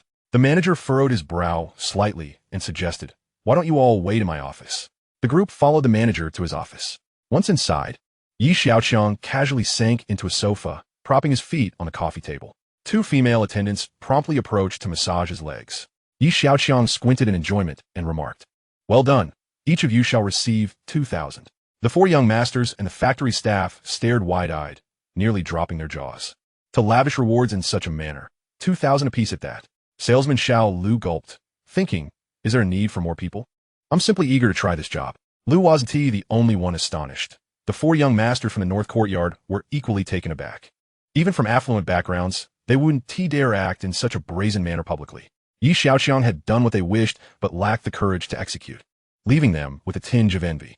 After approximately 10 minutes, Su Mingqian arrived at the textile factory. Aware of Xiaoqiang's identity and his reputation as a spendthrift, she had mentally prepared herself, yet upon witnessing the scene before her, she found herself momentarily stunned. A young man lounged on the sofa with his feet up, attended by beautiful women, some massaging his legs and others offering drinks. It was evident without a doubt that this was Xiaoqiang, the future heir of Xia Group. Chapter 14. Confirmed by his gaze, he is indeed a spendthrift. Xiaoqiang turned his head to regard Su Mingqian, who stood at the doorway. Clad in a white low-cut blouse beneath a black deep V professional blazer, complemented by a short skirt and stockings, she epitomized the image of a competent career woman. What began as a casual glance transformed into an unexpected spectacle for Xiaoqiang as a line of text appeared in his vision. AI repair function. Would you like to experience it? What does that mean? Curiosity piqued, Xiaoqiang selected yes. He then focused his gaze to define the repair area. Moments latte. Su Mingqian's blazer vanished, leaving only the white blouse. Xiaoqiang's eyes widened with a bold new idea. Feeling his gaze upon her, Su Mingqian sensed an invasive scrutiny and instinctively glanced down to ensure her attire was intact. Yet, why did she feel as though he had seen right through her? Greetings, young master. Su Mingqian bowed slightly in acknowledgement. Young master, you're bleeding, she exclaimed in shock. Address him as young master. Xiaoqiang accorded corrected. Tilting his head up, go see how much this factory is worth. Yes, young master. Su Mingqian cast a doubtful glance at Xiaoqiang before setting off. Young master, you seem a bit stressed. Perhaps you should brew some lotus seed porridge to soothe yourself? Anya suggested. Xiaoqiang shot a glance at Anya, quickly turning his head away. He feared losing too much blood. It was best to minimize his gaze. With his head tilted back, he felt the bleeding gradually cease and wiped the blood from his face. After tidying himself up, Su Mingqian returned just in time with her valuation. It's fine. Let us discuss it here, Xiaoqiang said, noticing Su Mingqian's slightly awkward demeanor. Based on the scale and the pricing at the time of establishment, the entire factory was estimated to have cost around 3 million. With current market depreciation, the valuation stands at approximately 120,000. The manager quietly listened from the side, inwardly praising Su Mingqian's professional acumen. Her estimation was remarkably precise. However, upon noticing Xiaoqiang's expression, Su Mingqian continued, currently, the outlook for the textile industry is rather bleak. My subordinates do not recommend proceeding with the acquisition. Bleak outlook? Xiaoqiang raised an eyebrow. In response, young master, global energy prices remain high, leading to increased electricity costs. The textile industry is energy intensive. Additionally, the market for textile products is nearing saturation. Hence, my subordinates do not recommend acquiring such enterprises. Are you implying that this textile factory is bound to incur losses? The exchange between Xiaoqiang and Su Mingqian left the manager feeling disheartened. Once again, it seemed there would be no joy to be had. The four young masters from the North Courtyard also hadn't anticipated Xiaoqiang would bring along a professional evaluator like Su Mingqian. It appeared that the opportunity to witness this spendthrift's folly would not materialize. In that moment, the quick-witted old heir seized the opportunity to interject, young master. You are indeed wise. Young master, you are indeed wise. The dozens of followers behind him echoed in unison. Ahem, Xiaoqiang cleared his throat. I'll take this factory. The crowd nearly dropped their jaws in astonishment. With Su Mingqian having made her position so clear, it was evident that proceeding with the acquisition would undoubtedly lead to losses. What does young master mean? Su Mingqian wiped the fine sweat from her forehead, her voice laced with caution as she inquired. What is the matter? Do you not understand the Mandarin I speak? Quickly prepare it. I wish to sign the contract right now. Yi Xiaoqiang declared with unwavering resolve. Very well. So Mingyan, feeling rather helpless, acquiesced. This young master truly was a unique character. As she silently criticized him, she turned to the manager. Is it possible to sign the contract today? The manager stood there in a daze, feeling as though everything was utterly surreal. Had he truly encountered a fool? Are you going to sign or not? So Mingyan pressed. Yes, yes. The manager hurriedly replied. If you don't sign, would that not make you a fool? Soon, the transfer agreement for Jinhao Textile Factory was presented before Yi Xiaoqiang.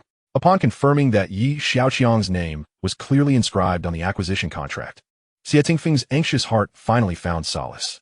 He cupped his hands in congratulations. Congratulations, young Master Yi, on your successful investment. The other three followed suit, exclaiming, Congratulations. Congratulations. The crowd behind them echoed in unison. The young master is brilliant. The young master is formidable. Su Mingqian stood silently, her face marred with faint lines of exasperation, nearly gouging the floorboards with her toes. To think such a person was to be the heir of the Xia Group. It was an utterly unimaginable sight. In the face of all this flattery, Yi Xiaoqiang remained grounded. He had another pressing matter at hand, payment. Clearly, simply signing the contract would not suffice to complete the task. Sister Su, when will the funds be available? Yi Xiaoqiang invited.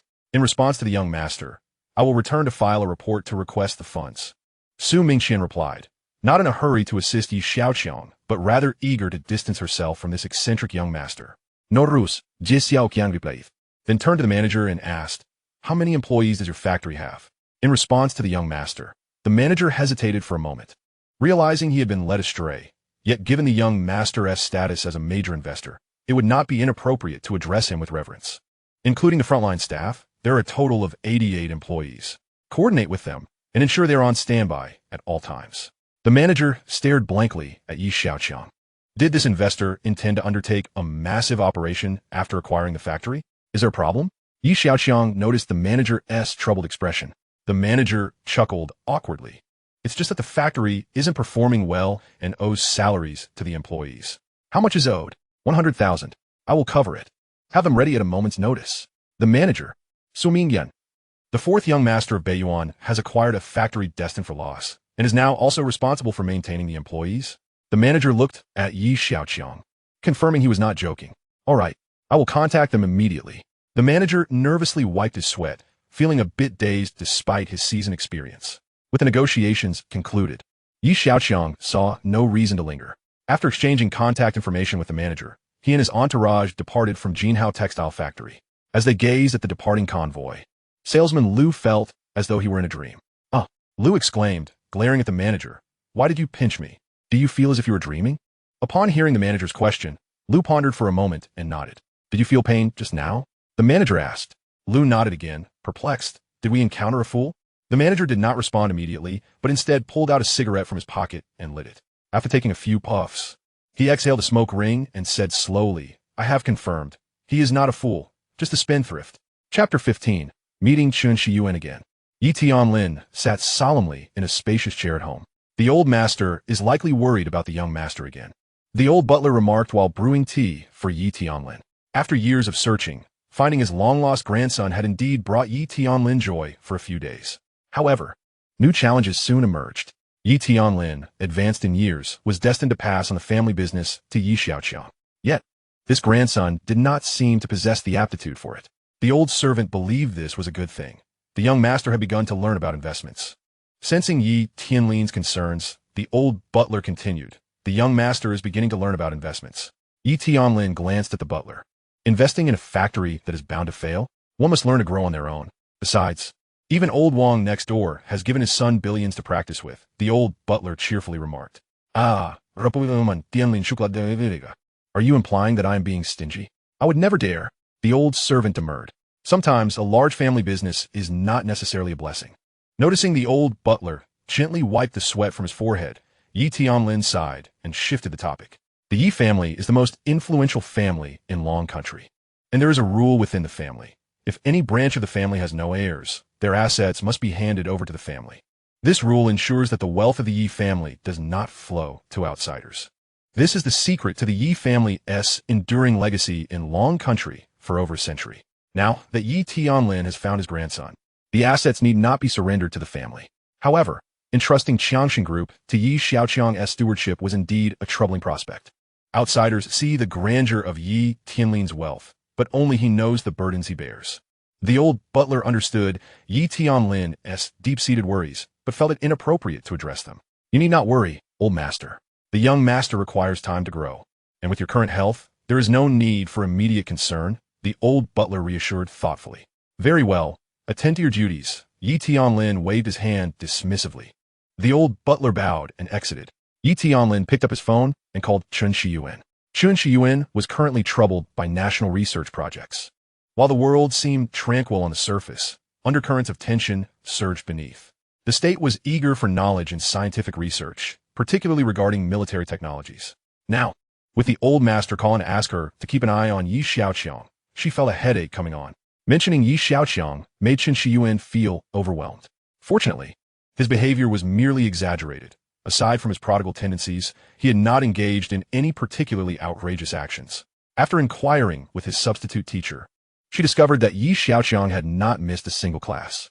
Every day, he would dutifully attend class to sleep. Moreover, regardless of his antics, he would return to the dormitory before lights out at night. Chen Shiyuan found Yi Xiaoqiang's behavior utterly incomprehensible. She had considered speaking with him further, but each time she saw the entourage surrounding him, she thought better of it. Chen Shiyuan could not fathom why such a prominent figure as the old master would have such a wayward grandson. Unbeknownst to Yi Xiaoqiang, many were watching him closely. At that moment, he lay leisurely on the upper bunk in his dormitory, using his mysterious glasses to send messages to manager Xia of the textile factory. The 10,000 yuan in wages owed by Jinhao Textile Factory had already been settled by Yi Xiaoqiang. To manager Xia's astonishment, Yi Xiaoqiang had even prepaid the wages for the following month. Initially planning to offload the factory and escape, he had not anticipated encountering such a generous benefactor. Having already paid for the next month's wages with no work to be done, manager Xia contemplated waiting a bit longer.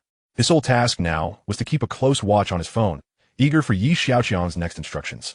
Meanwhile, Su Mingxian was diligently working on the financial arrangements.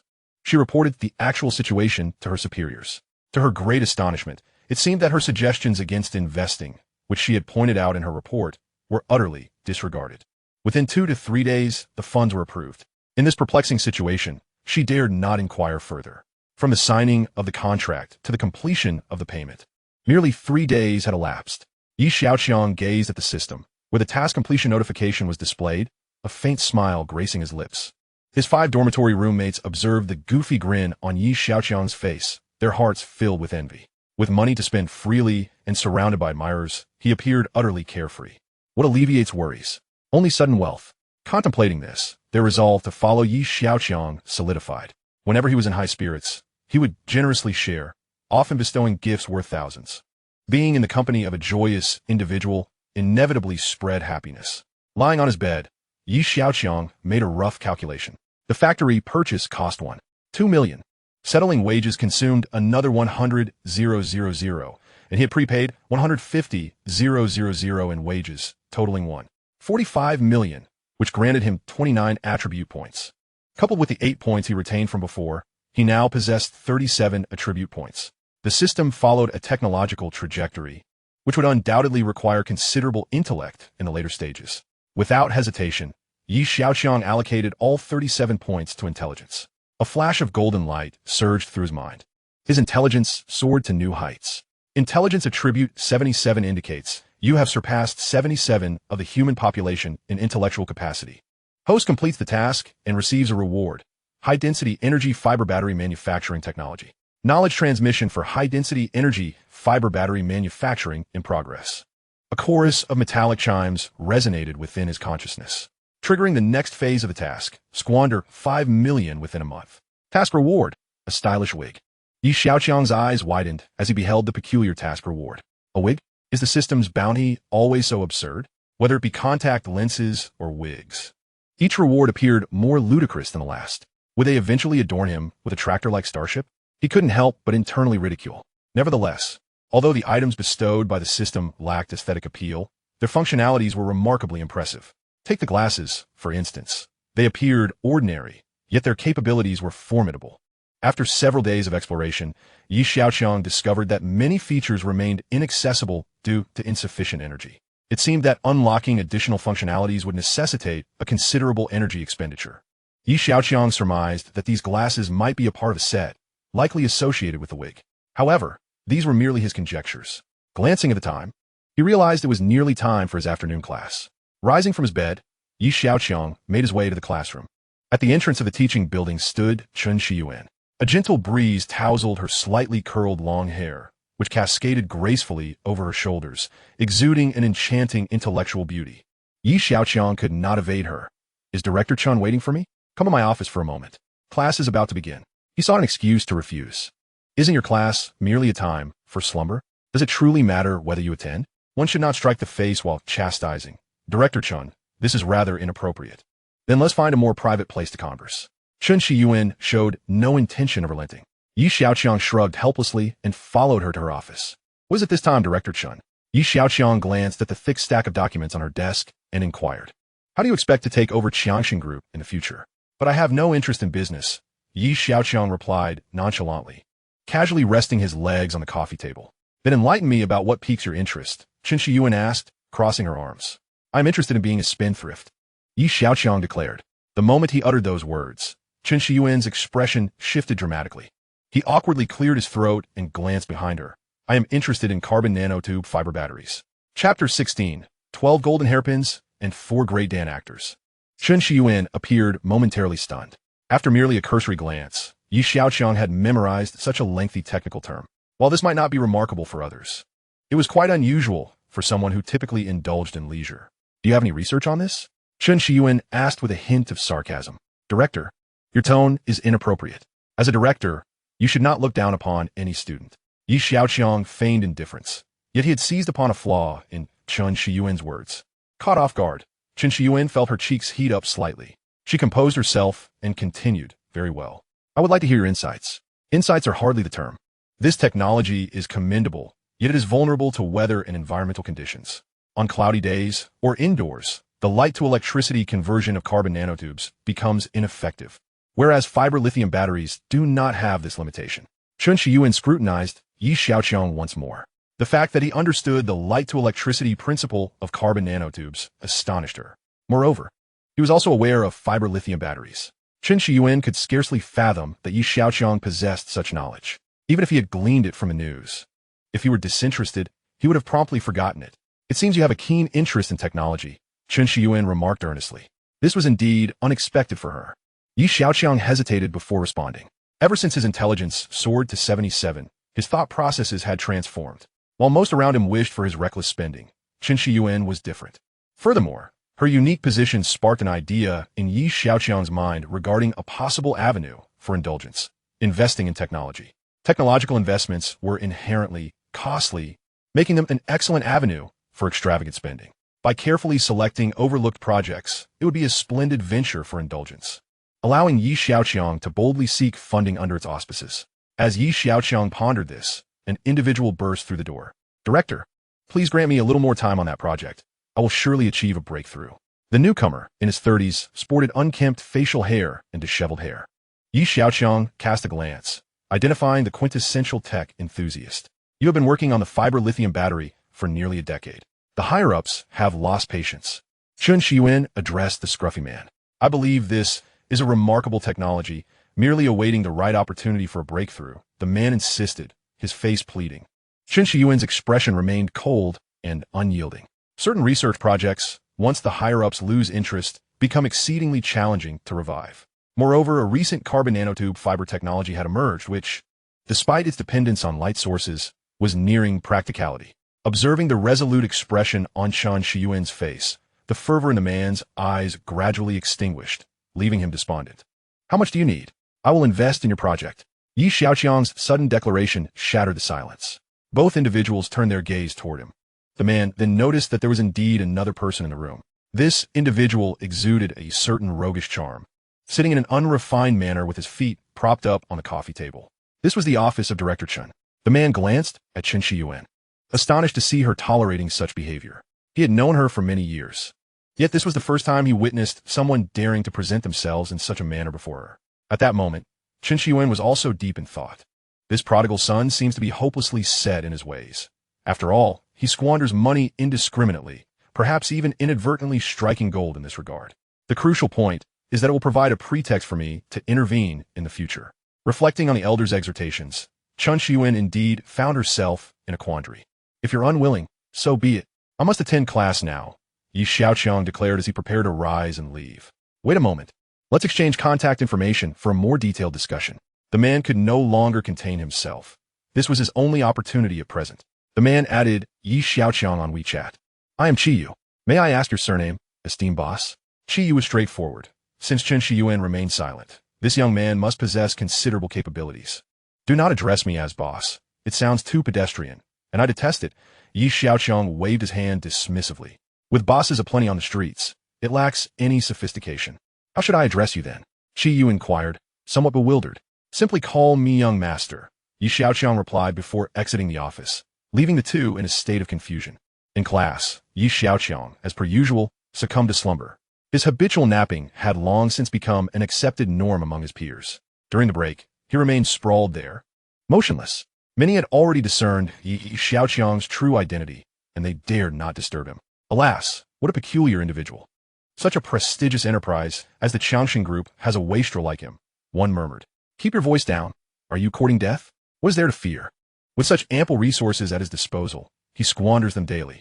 It's a disgrace to our Northern Institute, a disgrace to the people of Longhua. Alas, let's not speak of it. When has the Northern Institute ever held its head high? Even without this young Master Yi. There are those so-called 4 young masters of the Northern Institute. What difference does it make? Hey, now that you mention it, do you not think that since this young Master Ye's arrival, the voices of dissent against the 4 young masters have diminished significantly? Indeed, you have a point. Well, this has only brought greater renown to the Northern Institute. The combined fame of the 4 young masters pales in comparison to that of this one individual. Look at Xiaoqiang. She is also a rich second generation, yet her poise, her refinement, and her exceptional business acumen make her the epitome of a goddess. You think too highly of her. Is she someone within your reach? Let us just dream of the 4 beauties of Jiaoda. After a moment of silence, one added, true. Each of the 4 beauties possesses her own unique charm. If I had to choose one, it would be Shen Yinran. Shen Yinran is breathtakingly beautiful. If I were to marry her, not only would I face the envious gazes of millions, but I would also bear the burden of 100 billion in assets. Just the thought of it fills me with overwhelming pressure, a boy lamented as he rubbed his face in anguish. Perhaps I should rise, and you could take my place to rest? Xiaoqiang stretched lazily and yawned, addressing the person beside him. That individual recoiled, his face flushed, and turned to leave. Old 3, Xiaoqiang called out to a roommate ahead. I'm right here, Old 3 responded quickly, coming over. What are they talking about regarding the 4 beauties of Jiaoda? Which 4 beauties? I have never heard of them. Young master, they refer to the 4 beauties of the Institute, came the reply. What beauties? Doing ligging me. The 4 beauties they speak of are widely acknowledged as the 4 most beautiful girls of the Institute. Lin Weiwei from the East Courtyard, Yu Shuxin from the West Courtyard, Song Tai from the North Courtyard, and Shun Yanran from the South Courtyard. Song Tai? Goodness. With a name like that, could she be a warrior Barbie? Xiaoqiang musit. Are my 12 maidens not more attractive? Xiaoqiang felt a twinge of defiance. Chapter 17, Miss Song Tai. This was Xiaoqiang's first encounter with the so-called 4 beauties. I don't believe I've seen any of them, he pondered, stroking his chin. Young master, school has ended. Where shall I go to have fun? At an unknown moment, the clever old 2 sprang forth. Let's assemble first. Shortly, the playground was filled with 4 rows of students, drawing the attention of many who stood at a distance to comment. Assembled? Where shall this prodigal venture tonight? The tales of this spendthrift had become common knowledge within the school. Upon witnessing this spectacle, anyone with eyesight could discern the purpose. This had become a cultural phenomenon at the Northern Institute. When reminiscing about the past 4 young masters, they seemed utterly feeble compared to Xiaoqiang. The ostentation of this spendthrift eclipsed that of the 4 young masters by several streets. Once everyone learned that this was the Yi family, the future heir of the Xiaoqiang Group, they were no longer surprised. He possessed the capability. Among the onlookers, many initially pointed fingers and whispered disparaging remarks. However, upon realizing that each person contributed 1,000 daily, and that this young master would generously reward them with several thousand when pleased, they began to feel envious. Among these individuals were those who worked summer jobs, harboring deep resentment for the current boss's abhorrent behavior. Not only did they work overtime without pay, but they also frequently deducted money for no reason. Even if one performed outstandingly, the most they might receive would be a verbal commendation. who in this day and age is still swayed by mere words. Compared to such unscrupulous bosses, Xiaoqiang was akin to a benevolent deity. As long as he was pleased, it was not merely empty praise. He would directly reward them with several thousands. Who could withstand such a lure? A few days working alongside, Xiaoqiang would equate to months of labor elsewhere. The key was that he did not tire. He merely needed to make an appearance. Young Master Yi is truly stingy. Why choose only 18 male attendants? 88 would sound much better. Enough of that. I've heard the girls' dorms are filled with tears. In our 12 departments, only the department flowers are qualified to join the female entourage, which is not as competitive as the male ranks. Alas, the goddess in my heart is merely one of young Master Ye's 12 maidens. Let us not dwell on it. After all, she was born into privilege. As the saying goes, we do not envy the Mandarin ducks nor the immortals. We envy the young master every day. Tia, I have prepared a romantic candlelit dinner for tonight. Shall we go together? Xia Tingfeng said, holding a rose toward a sweet-looking girl. The girl, clad in a plaid long dress with fair skin and charming features, stood like a sugar cube caught in the wind. She furrowed her brow slightly, appearing reluctant as she pondered how to decline the offer. Every day, this Feng Xiao would present flowers or propose meals. It was always one or the other. For an ordinary girl, coupled with Xia Tingfeng's affluent background, it would be hard to resist. However, this girl was different. She was Song Tai of the Northern Institute, one of the four beauties. All her suitors were wealthy young masters, and ordinary individuals lacked the courage to approach her. Just as she was grappling with her dilemma, Song Tai spotted an impressive procession in the distance. She had long heard of the peculiar phenomenon within the institute. They say seeing is believing, and today she finally witnessed it firsthand. The crowd that had originally gathered to watch Xia Tingfeng was now drawn towards Xiaoqiang, with young Master Yi present, who would still pay attention to Feng Xiao. Sensing the shift in atmosphere, Xia Tingfeng frowned, turning to see the approaching entourage. He understood that only that individual could overshadow him at the Northern Institute. He felt displeased yet utterly helpless. In the distance, Xiaoqiang naturally noticed Xia Tingfeng. With his current vision, even if Xia Tingfeng were to transform into a fly, he could still pinpoint him from 1,000 meters away. He led his imposing entourage straight to the two. Xiaoqiang glanced at the rose in Xia Tingfeng's hand and inwardly cursed him as a sycophant. Shall we join? Xiaoqiang inwardly deliberately. No, I have plans for tonight, Xia Tingfeng replied curtly, wishing for this fellow to depart quickly and not hinder his own affairs. Xiaoqiang did not linger on the matter. All right. He was well aware that Xia Tingfeng had no time to engage with him. With a curt response, Xiaoqiang turned on his heel and departed. At that moment, Song Tai spoke up. Isn't this Xiaozhu? He found it quite peculiar that Xiaoqiang had merely greeted Xia Tingfeng without acknowledging him or inquiring further. Was he truly so inconsequential? After all, he was the esteemed flower of the North Courtyard. Xiaoqiang merely lifted his eyelids, clasped his hands in salute, and remarked, Indeed, it is I. Having said that, he pivoted away without a hint of nostalgia. Song Tai emitted a sound devoid of meaning. Anya observed the entire exchange and stepped forward to whisper into Xiaoqiang's ear. He brusquely pushed her away, exclaiming, What need is there for whispers in such a crowd? Speak openly. This is Song Tai, she clarified. Oh, Xiaoqiang exclaimed, a light of realization dawning upon him.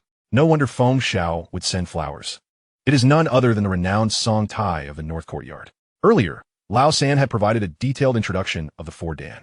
Among them, Song Tai possessed the most melodious voice, her singing regarded as a singular marvel at the university. Where is Yi Xiaozhu off to? Song Tai seized the opportunity to engage, noting that Yi Xiaoqiang had finally responded. Didn't you recently acquire a factory? I'm going to pay a visit. Yi Xiaoqiang replied earnestly. A visit? The factory has secured a contract? Xia Tingfeng inquired with a puzzled expression. Yi Xiaoqiang shook his head. Song Tai chuckled softly. Yi Xiaozhu, you're truly amusing. Visiting employees when there is no work to be done? Just because there is none now doesn't mean there won't be in the future. Moreover, difficulties are merely temporary. As long as our mindset remains positive, solutions will always outnumber the problems. With that, he hastily took his leave, eager to exit. May I accompany you? I wish to see your factory. Song Tai's melodious voice chimed in once more. Yi Xiaoqiang turned back in surprise, pondering. What is so fascinating about a rundown factory? Sensing a shift in the atmosphere, Xia Tingfeng quickly added, Yes, it would be perfect for us to go together. With both of them expressing interest, Yi Xiaoqiang felt compelled to acquiesce. The two followed him out of the school, heading straight for the Jinhao textile factory. Upon receiving the news, Manager Xia of the factory sprang up from his reclining chair. Soon, All personnel had gathered. Manager Xia stood in the courtyard addressing the employees. The Xiaozhu will be arriving shortly. You all need to be on your toes. You know how temperamental he can be. If he is pleased, there will be rewards. Do not cross him, unless you wish to cross your own fortune. The employees nodded in unison like chicks pecking a grain. However, Manager Xia's words were somewhat redundant. What fool would provoke their benefactor? Just after the admonition, a fleet of luxury vehicles entered the factory grounds. As Xiaoqiang alighted from the vehicle, he waved at the neatly arranged line of employees, calling out, "Greetings, comrades. Thank you for your hard work." Chapter 18. The Thought Process of a Spendthrift. Xiaoqiang's sudden declaration left Xia Tingfeng utterly flabbergasted. What absurd scene. "Greetings, comrades. Thank you for your hard work." Was the mayor conducting a grassroots visit? Manager Xia and the bewildered employees stood there, their minds momentarily frozen. The temperature was not particularly high, yet beads of sweat quickly formed on their foreheads. They were at a loss for how to respond to the Xiaozhu's words. What did this signify? It indicated that the Xiaozhu was inclined to dispense rewards, which they felt ill-equipped to handle. At that moment, the astute Lao heir stepped forward and shouted, "Xiaozhu, Xiaozhu, boundless in power, omnipotent, unifying the realm." No sooner had he finished than the attendants echoed his chant in unison. "Xiaozhu, Xiaozhu, boundless in power, omnipotent, unifying the realm." Laughter erupted from Song Tai, her mirth causing her to sway back and forth. She had been meticulously maintaining her image, only allowing herself to laugh uncontrollably at this moment. The chanting abruptly ceased. "The Xiaozhu does not appreciate this. Cease the shouting," someone murmured from the crowd. Xia Tingfeng couldn't help but chuckle at the sight of Song Tai struggling to contain her laughter. This eccentric spendthrift had an uncanny ability to elevate his own image. "Xiaozhu, you are truly a most fascinating individual. You are indeed a rarity," Song Tai managed, suppressing her amusement. Xiaoqiang cast a glance at her, unfazed. He had whimsically recalled those words, but had forgotten that the people of this world would not know how to respond. "Anya, distribute 2,000 in consolation funds to each employee." He turned to Anya beside him. "Anya, Song Tai."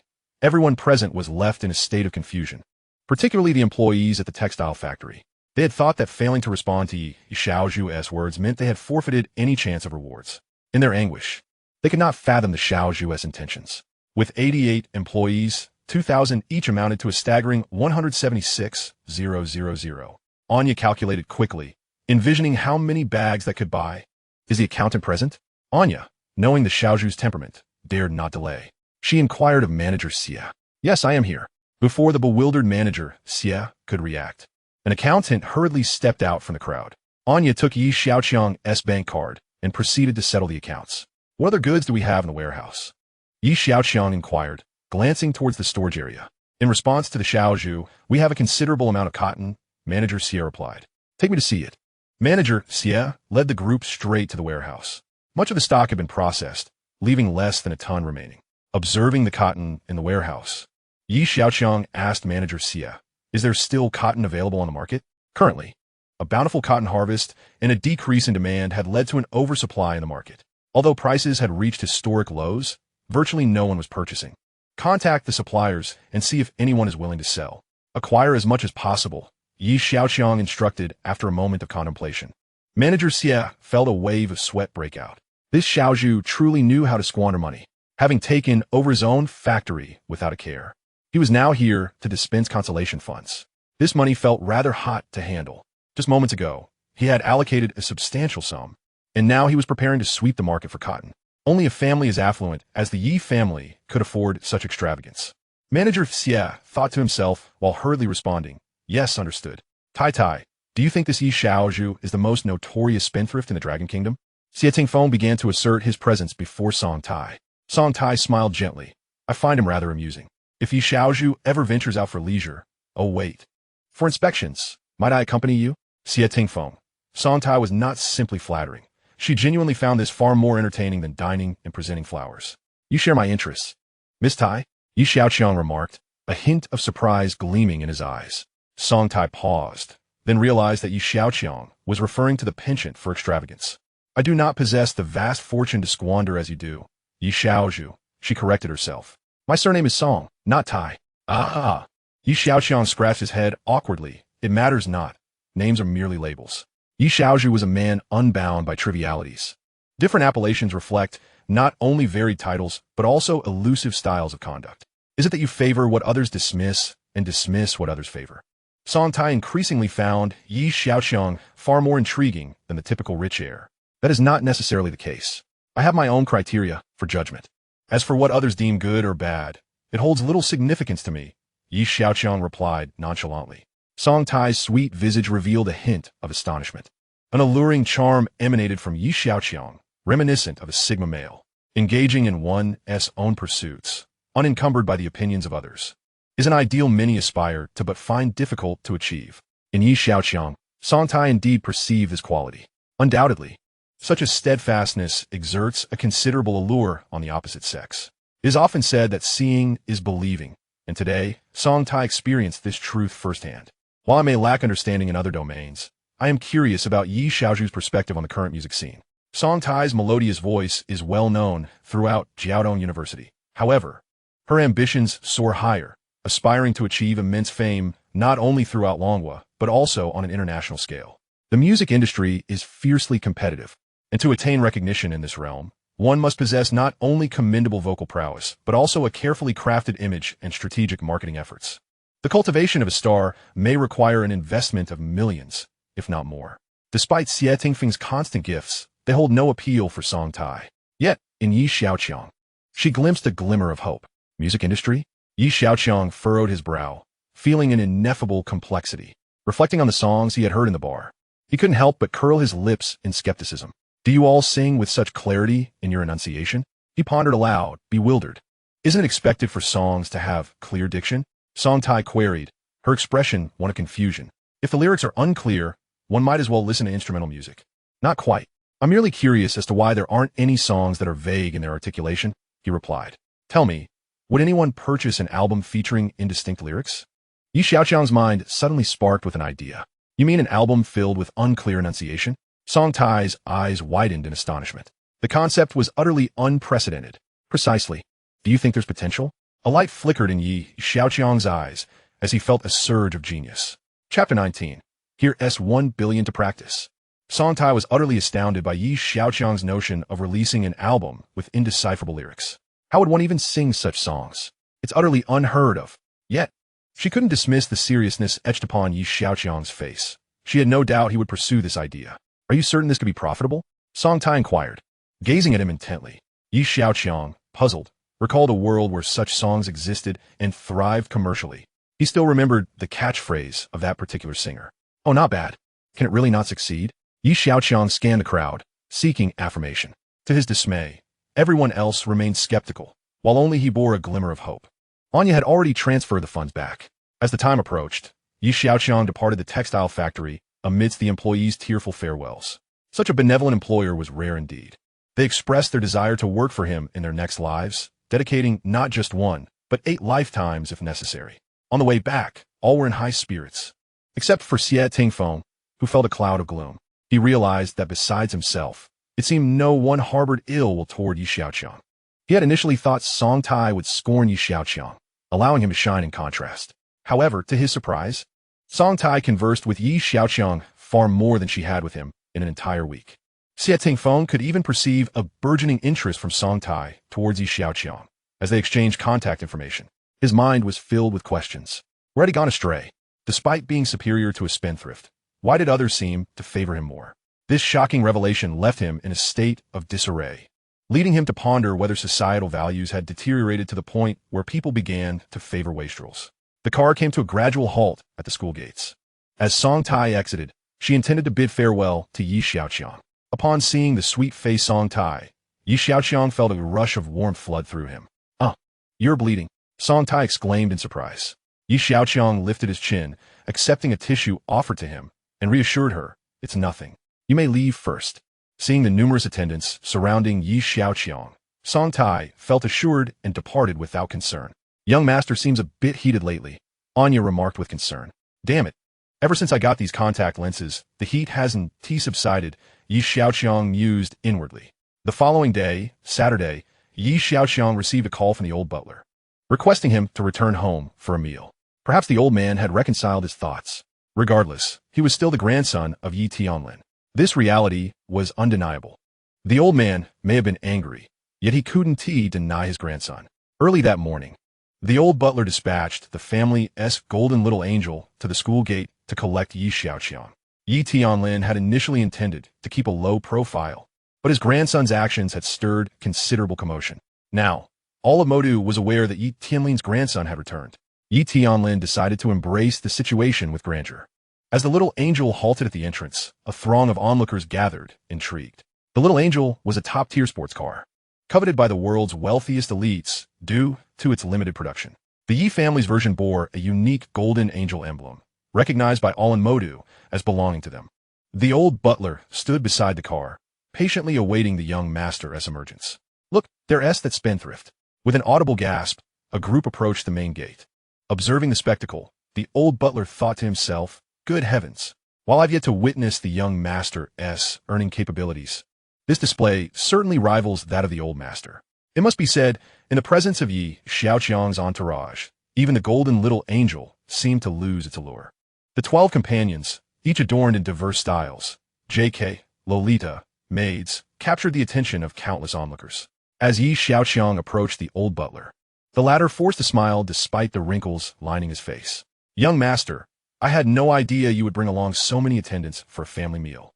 Yi Xiaoqiang glanced at the little angel behind the old butler, understanding his unspoken thoughts. No matter. As soon as he uttered those words, a convoy of vehicles appeared on the horizon. The old butler suddenly recalled that Yi Xiaoqiang had rented an entire fleet of cars. Yi Xiaoqiang boarded the family's little angel, while the rest of his entourage settled into the other vehicles. The procession departed slowly, under the astonished gazes of pedestrians. Damn, the cost of his family meal could sustain me for an entire year.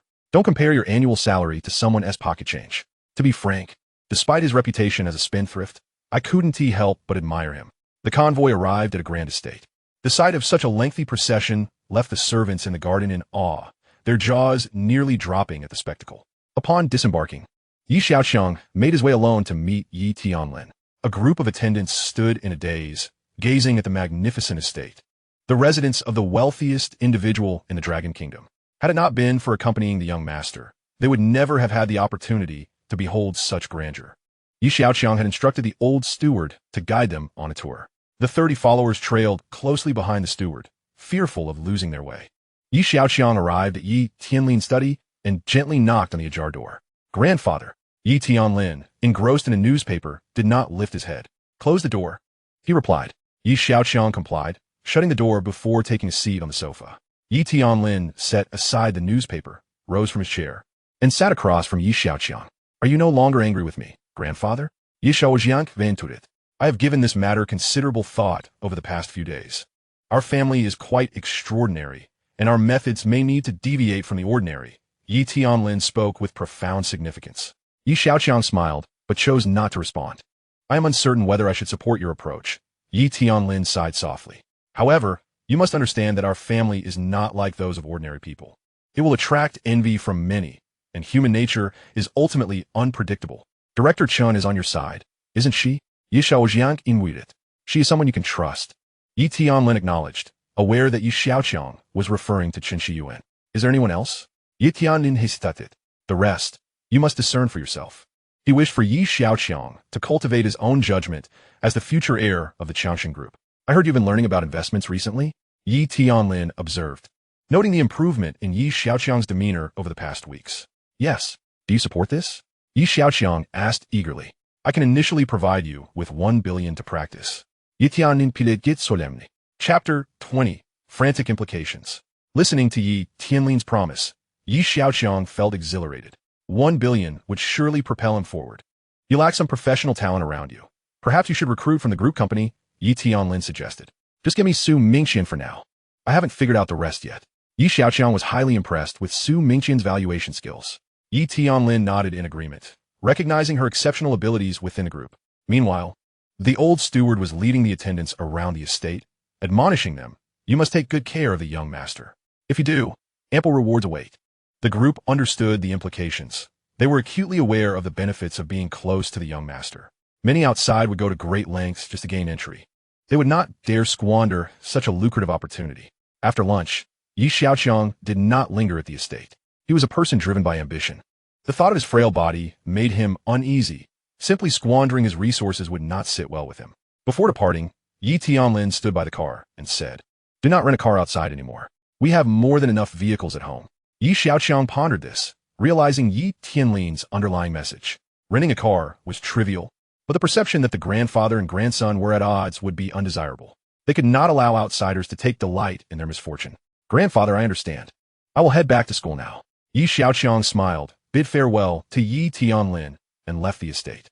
As he watched his grandson's retreating figure, Yi Tianlin's deep-set eyes revealed a myriad of thoughts. At that moment, only the old steward remained by his side. Truthfully, aside from being a bit reckless, the young master has no significant flaws. At least, he's not involved in gambling or drugs, the old steward remarked thoughtfully. "As long as I am alive, I can help him recover what he squanders." Yi Tianlin sighed softly, but chose not to elaborate.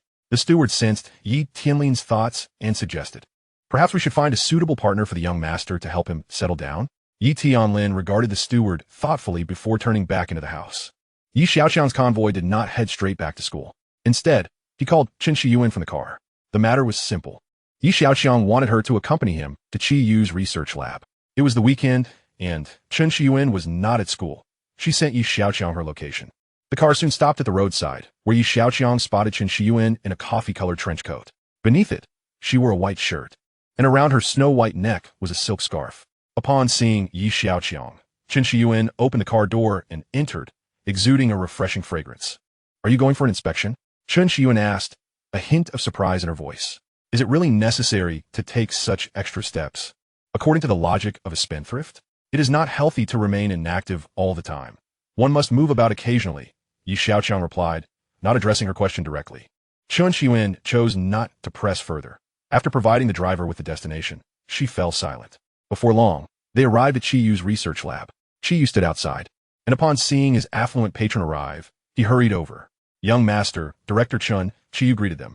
However, his expression froze when he noticed a throng of people trailing behind. The lab was not very spacious, and accommodating such a crowd was a challenge. Noticing Qi Yu's discomfort, Yi Xiaoqiang addressed the attendants behind him. "You can wait for me outside." Qi Yu discreetly wiped his brow and stepped aside, saying, "Please come in." "Wait a moment." Yi Xiaoqiang pulled out his phone and called Su Mingxian, instructing her to arrive at the lab promptly. Chen Shiyuan, perplexed, wondered what Yi Xiaoqiang was up to. After hanging up, the two followed Qi Yu into the lab. The atmosphere within the lab was charged with concentration and innovation. Researchers clad in white lab coats were deeply engrossed in their experiments. Some analyzed data at computers, while others operated instruments at the workstations or gathered to discuss problems. The lab was compact, with only a dozen or so individuals present. Yi Xiaoqiang listened with keen interest to Qi Yu's introductions while exploring the space. Chen Shiyuan observed him closely and noted his genuine curiosity. Most visitors would merely skim through a lab, but Yi Xiaoqiang circled many pieces of equipment with intent. Unbeknownst to her, he was manipulating a feature of the contact lenses, a measurement function. This feature was akin to a ruler on a phone, but far more advanced. By circling an object, its three-dimensional dimensions could be precisely calculated. However, if used merely as a ruler, it seemed somewhat superfluous. As he contemplated this, Yi Xiaoqiang glanced at Chen Shiyuan beside him. An idea struck him, and he circled her several times. Chen Shiyuan, taken aback by his erratic behavior, felt a chill run down her spine. Just as she was about to voice her irritation, Su Mingxian entered from outside. "Young master, you called for me?" Yi Xiaoqiang turned to her and gestured for her to come in. Assess the value of this research lab. He instructed Su Mingxian. Su Mingxian post, surprised. She had just acquired a textile factory not long ago and was now being asked to evaluate a research lab. She had recently received a call from headquarters indicating that company matters could be set aside, but since Yi Xiaoqiang summoned her, she had to respond promptly. What the young master intended to do was beyond her purview. "All right, I will take a look right away," Su Mingxian replied, quickly immersing herself in her work. "Are you not planning to establish a research laboratory?" Chen Shiyuan's eyes widened in disbelief. She had assumed that Yi Xiaoqiang was merely investing in this project, completely unaware of his intentions to set up a laboratory. Even a modest lab would require an investment of several million for equipment alone. "For the time being, let's just make an estimate and hold off on building it," Yi Xiaoqiang replied, then turned to Qi Yu and inquired, "Where are we currently stalled in the research?" Qi Yu hesitated momentarily, as this was a specialized question. The primary issue was that the polymer gel electrolyte could not form a stable bond with the fiber electrodes. Fortunately, Yi Xiaoqiang possessed a comprehensive set of solutions for this dilemma. However, he knew he had to refrain from being overly conspicuous. After concluding the tour of the laboratory, the three of them stepped into the outdoor courtyard, where Su Mingqian was engaged in evaluations. Xiaoqiang glanced at the climbing ivy on the courtyard wall and remarked to Qiyu, "In research, the greatest fear is becoming ensnared in a deadlock. When one is stuck on a problem, stepping outside to behold the wonders of nature may just provide the answers you seek." As he spoke, he approached the wall. "Look at how exuberantly this ivy flourishes. I wonder how it secures itself so steadfastly." He casually fiddled with a few ivy leaves, and Qiyu's eyes suddenly sparkled with inspiration. Chapter 21. Yi Tianlin's commission the following day. At the Xia family villa, Xia Yaoji and his family were enjoying breakfast. "I heard that Yi Tianlin's grandson has been found." Xiaoqiang set down her bowl of congee to initiate the conversation. Xia Yaoji grunted, hesitating to elaborate. "Why do you always leave your sentences half-finished?" Xiaoqiang retorted, somewhat irritated. "His reputation seems rather unsavory." Their daughter, Xiaoqiang, interjected. "What makes you say that?" Xiaoqiang pressed. "He travels with dozens of attendants and scores of vehicles, and whenever he is in high spirits, he dispenses gifts in the thousands. I heard that he recently acquired a bankrupt textile factory." Xia Yaoji divulged a plethora of recent gossip concerning that prodigal. Xiaoqiang frowned. "Isn't that the very definition of a spendthrift? What kind of sins has the old master committed? Just as he found his grandson, it turns out to be a wastrel. Alas, every family has its own difficulties. Outsiders only see the glamour of our affluent lives. Who knows what mess lies in the corners?" Xia Yaoji spoke with a deeper meaning. Xiaoqiang did not delve further, but contemplated that Yi Xiaoqiang is truly pitiful. He lost his parents at a young age and likely received little education. It is the old master who deserves our pity. Indeed, alas, there is little we can do to help. Xia Yaoji sighed again. The Xia Group ranks fourth among the conglomerates in Long Country. Under Xia Yaoji's leadership, the company has evolved into a colossal entity since its inception. The Xia family's current standing is not only attributable to Xia Yaoji's talent and hard work, but also to the assistance of the Yi family, particularly Yi Tianlin. Time and again, during moments of crisis, Yi Tianlin extended his hand to help Xia Yaoji navigate through difficulties. The Xia family is eternally grateful to the old master and often makes time to visit his estate. This bond has endured until now, largely filling the emotional void left by Yi Tianlin's loss of his descendants. As Xiaoqiang contemplated Yi Xiaoqiang's background, she suddenly recalled the Yi family's long-standing tradition of keeping wealth within the family. "Do you think that car accident from over a decade ago had anything to do with it? Don't be ridiculous," Xia Yaoji admonished, his eyes widening. "This is not a topic for discussion at home." Xiaoqiang jumped at Xia Yaoji's reprimand, muttering her displeasure. "I need to take a call." Just as the two finished speaking, Xiaoqiang heard the phone ringing from the bedroom. The old master found his grandson, but hasn't announced it to the outside world. Now that we all know, should we go offer our congratulations? This had been a source of contention for the couple lately. Their two families shared an extraordinary relationship. Such joyous news could not simply be ignored. Yet the dilemma lay in the fact that the entire city was aware of him being a wastrel. Would they go congratulate the old master on his acquisition of a spendthrift grandson?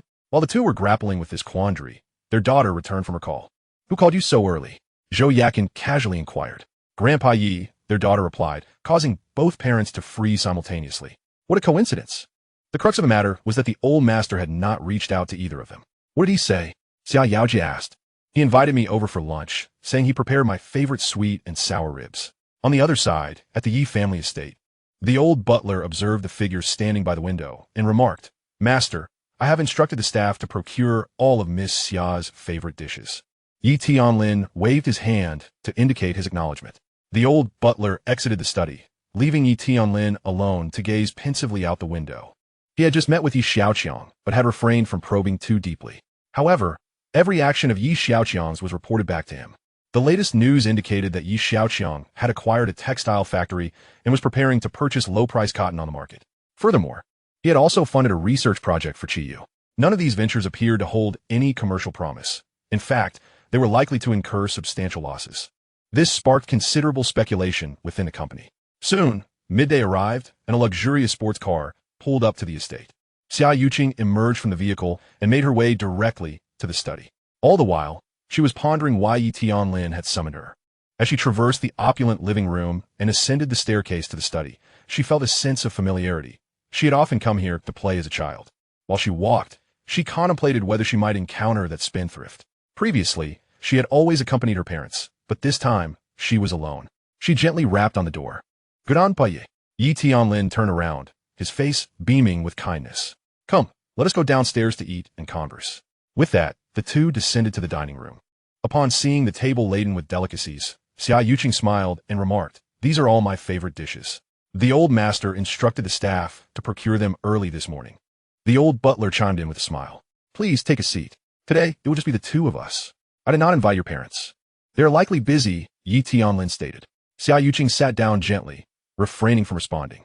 She was contemplating whether to extend her congratulations to Yi Tianlin regarding the recent news about Yi Xiaoqiang. "Is your academic pressure considerable at the moment?" Yi Tianlin inquired again. "It's manageable," Xiaoqiang replied, delicately nibbling on a rib. "Yesterday, my grandson returned for a meal and then left immediately," Yi Tianlin added. "He does not stay at home." Xiaoqiang then understood why she had not seen him. "No, he has been residing in the dormitory." "Isn't that peculiar?" Yi Tianlin remarked, serving Xiaoqiang some food. Xiaoqiang fell into contemplation. This Yi Xiaoqiang was indeed quite strange. Who would willingly choose a dormitory bed over the comfort of home? "Perhaps he prefers the lively atmosphere of the dormitory," she suggested. "Ah," Yi Tianlin laughed, "I wouldn't know. They say there is a generational gap.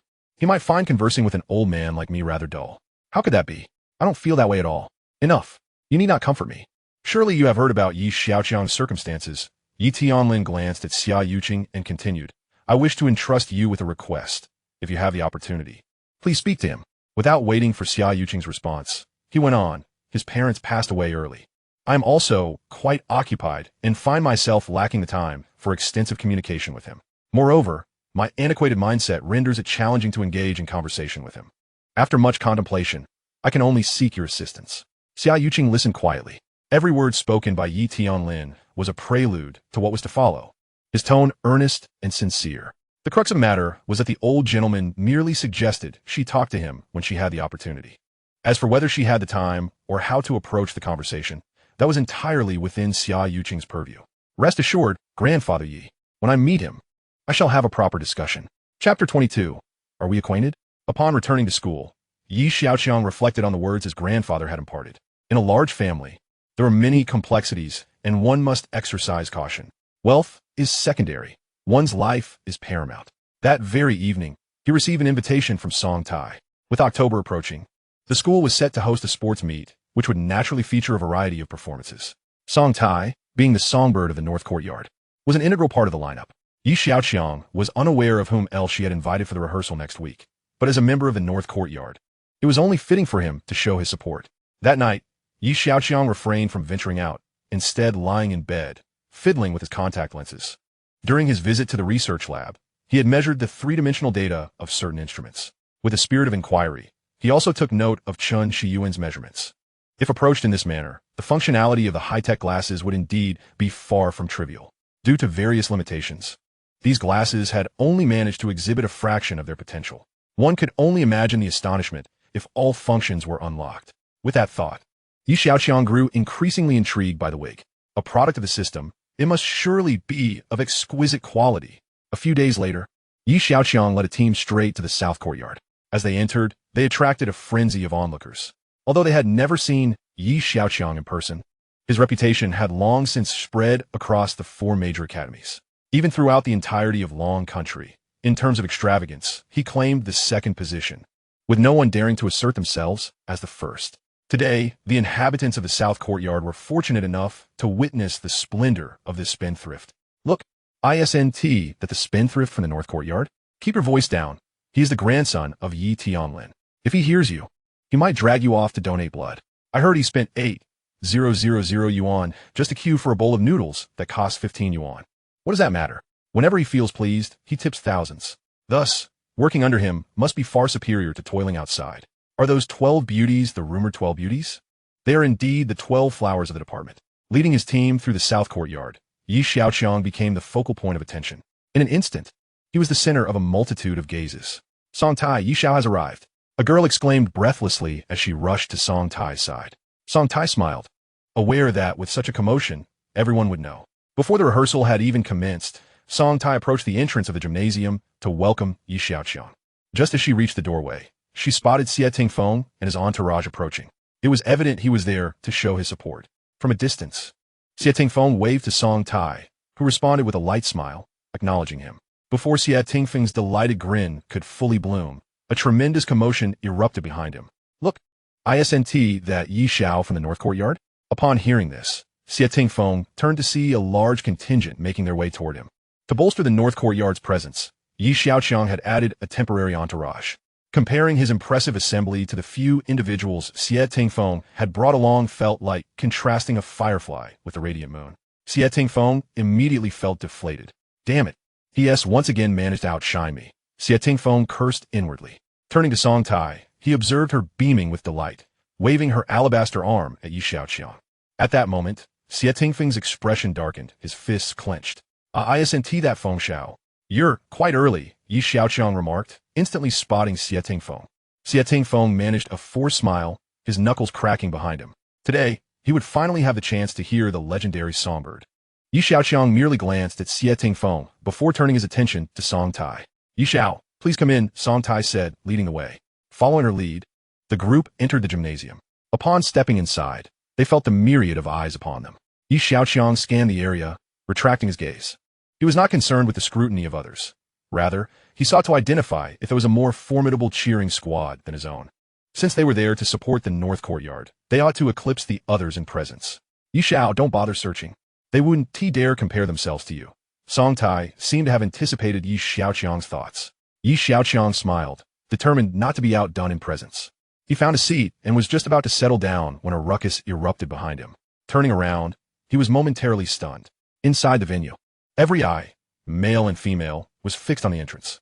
A woman donned in a flowing white gown stood at the threshold. Her silky black hair cascading down her back like a celestial being. Her skin was as flawless as snow, radiating a gentle glow under the interplay of light and shadow. Her eyes sparkled with clarity, reminiscent of the twinkling stars in a night sky. Pausing for a moment at the entrance, she surveyed the room before gracefully making her way inside. Each step she took was imbued with elegance and vitality, rendering her breathtakingly beautiful. Why is she here? Song Tai murmured softly. Who is she? Ye Xiaoqiang inwitted, curiosity piqued. Just as Song Tai was about to respond, the woman's gaze fell upon their direction. Despite being the flower of the North Courtyard, Song Tai felt her own confidence wane in the presence of this striking woman. All eyes in the venue were fixed upon her as she approached Song Tai. Upon nearing, she cast a fleeting glance at Song Tai, but then directed her attention to Yi Xiaoqiang. Confusion washed over Yi Xiaoqiang. It was his first visit to the South Courtyard, and he didn't recognize her. Why was she staring at him? You are Yi Xiaoqiang? The woman inquired. You know me? Yi Xiaoqiang responded, bewildered by this unfamiliar woman. Establishing a business is easy, but maintaining it is arduous. I hope you grasp this principle, she said, casting a disappointed glance at his entourage. Yi Xiaoqiang was taken aback. Her words echoed those of his grandfather. Could it be that his esteemed elder had a direct disciple? He felt utterly perplexed as the woman lectured him. Though her voice was soft, it was decidedly irksome. Are we acquainted? Yi Xiaoqiang retorted, his lips curling slightly. The woman's porcelain complexion flushed crimson with indignation, regretting her admonition. Truly, she was irredeemable. With a huff, she turned and exited the venue. Yi Xiaoqiang watched her retreating figure, bewildered, and turned to Song Tai, asking, who is she? It was quite strange to be addressed so unexpectedly. Xiaoqiang. Yi Xiaoqiang recalled the names in his mind. Lin Weiwei from the East Courtyard, Yu Shuxin from the West Courtyard, and Shun Yanran from the South Courtyard. He had never heard of anyone named Xiaoqiang. Isn't she one of the four flowers? She is the daughter of the Xia family, not counted among the four flowers, and Yu whispered to Yi Xiaoqiang. Chapter 23. A surprise for the young master. The eldest daughter of the Xia family? Yi Xiaoqiang rested his chin on his hand, lost in contemplation. The Xia Group stood as the fourth largest corporation by market value. Xiaoqiang was the sole daughter of Xia Yaojia.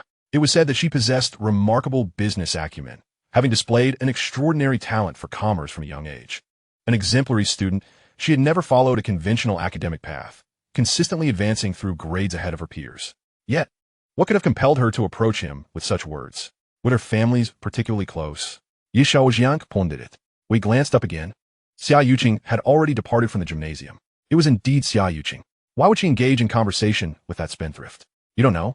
The Xia family and the Yi family share a strong rapport. Perhaps she disapproved of Yi Xiaoqiang's reckless spending and came to offer a few words of advice. I never anticipated she would be driven away by him. I thought Xiaoqiang had a fondness for this wastrel. How could that be? Xiaoqiang is both beautiful and principled. It is inconceivable that she would take a liking to this prodigal, were it not for the friendship between the two families.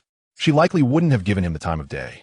Alas, this spendthrift seems rather oblivious to his fortunes. If I were in his position, I would never stray from the path set by my goddess. Indeed, how unfortunate. She wouldn't cast a glance my way. If only I received a mere sign of encouragement, I would be motivated to strive with unparalleled fervor. 1 week later, in a warehouse on the outskirts of the bustling metropolis, a man with prominent cheekbones grinned broadly. Boss Zhang, you've struck gold this time. Do not forget my share. Rest assured, Boss Zhang replied. After all, you were the one who connected me with this opportunity. I won't shortchange you. But are you certain it's that spendthrift? Boss Zhang still found it hard to believe. The reputation of a spendthrift was notorious. In the current bleak market, with hundreds of tons of cotton languishing on his hands, he had not expected to encounter such a cash-rich individual. Absolutely certain. He is the grandson of Yi Tianlin, naive and affluent. Just wait to count your profits, Boss Zhang. The man with the high cheekbones laughed, as if he had just won the lottery. A long-lost smile finally broke through Boss Zhang's usually grim demeanor. Just as he was about to speak, the sound of car engines echoed from outside. They're here. Let's go see. With a wave of his hand, Boss Zhang and the man with the high cheekbones made their way to the entrance. Outside, a convoy of luxury vehicles awaited, with Xiaoqiang standing beside one, surveying the surroundings. He had received a message from manager Xia, indicating a shipment of cotton was ready for dispatch.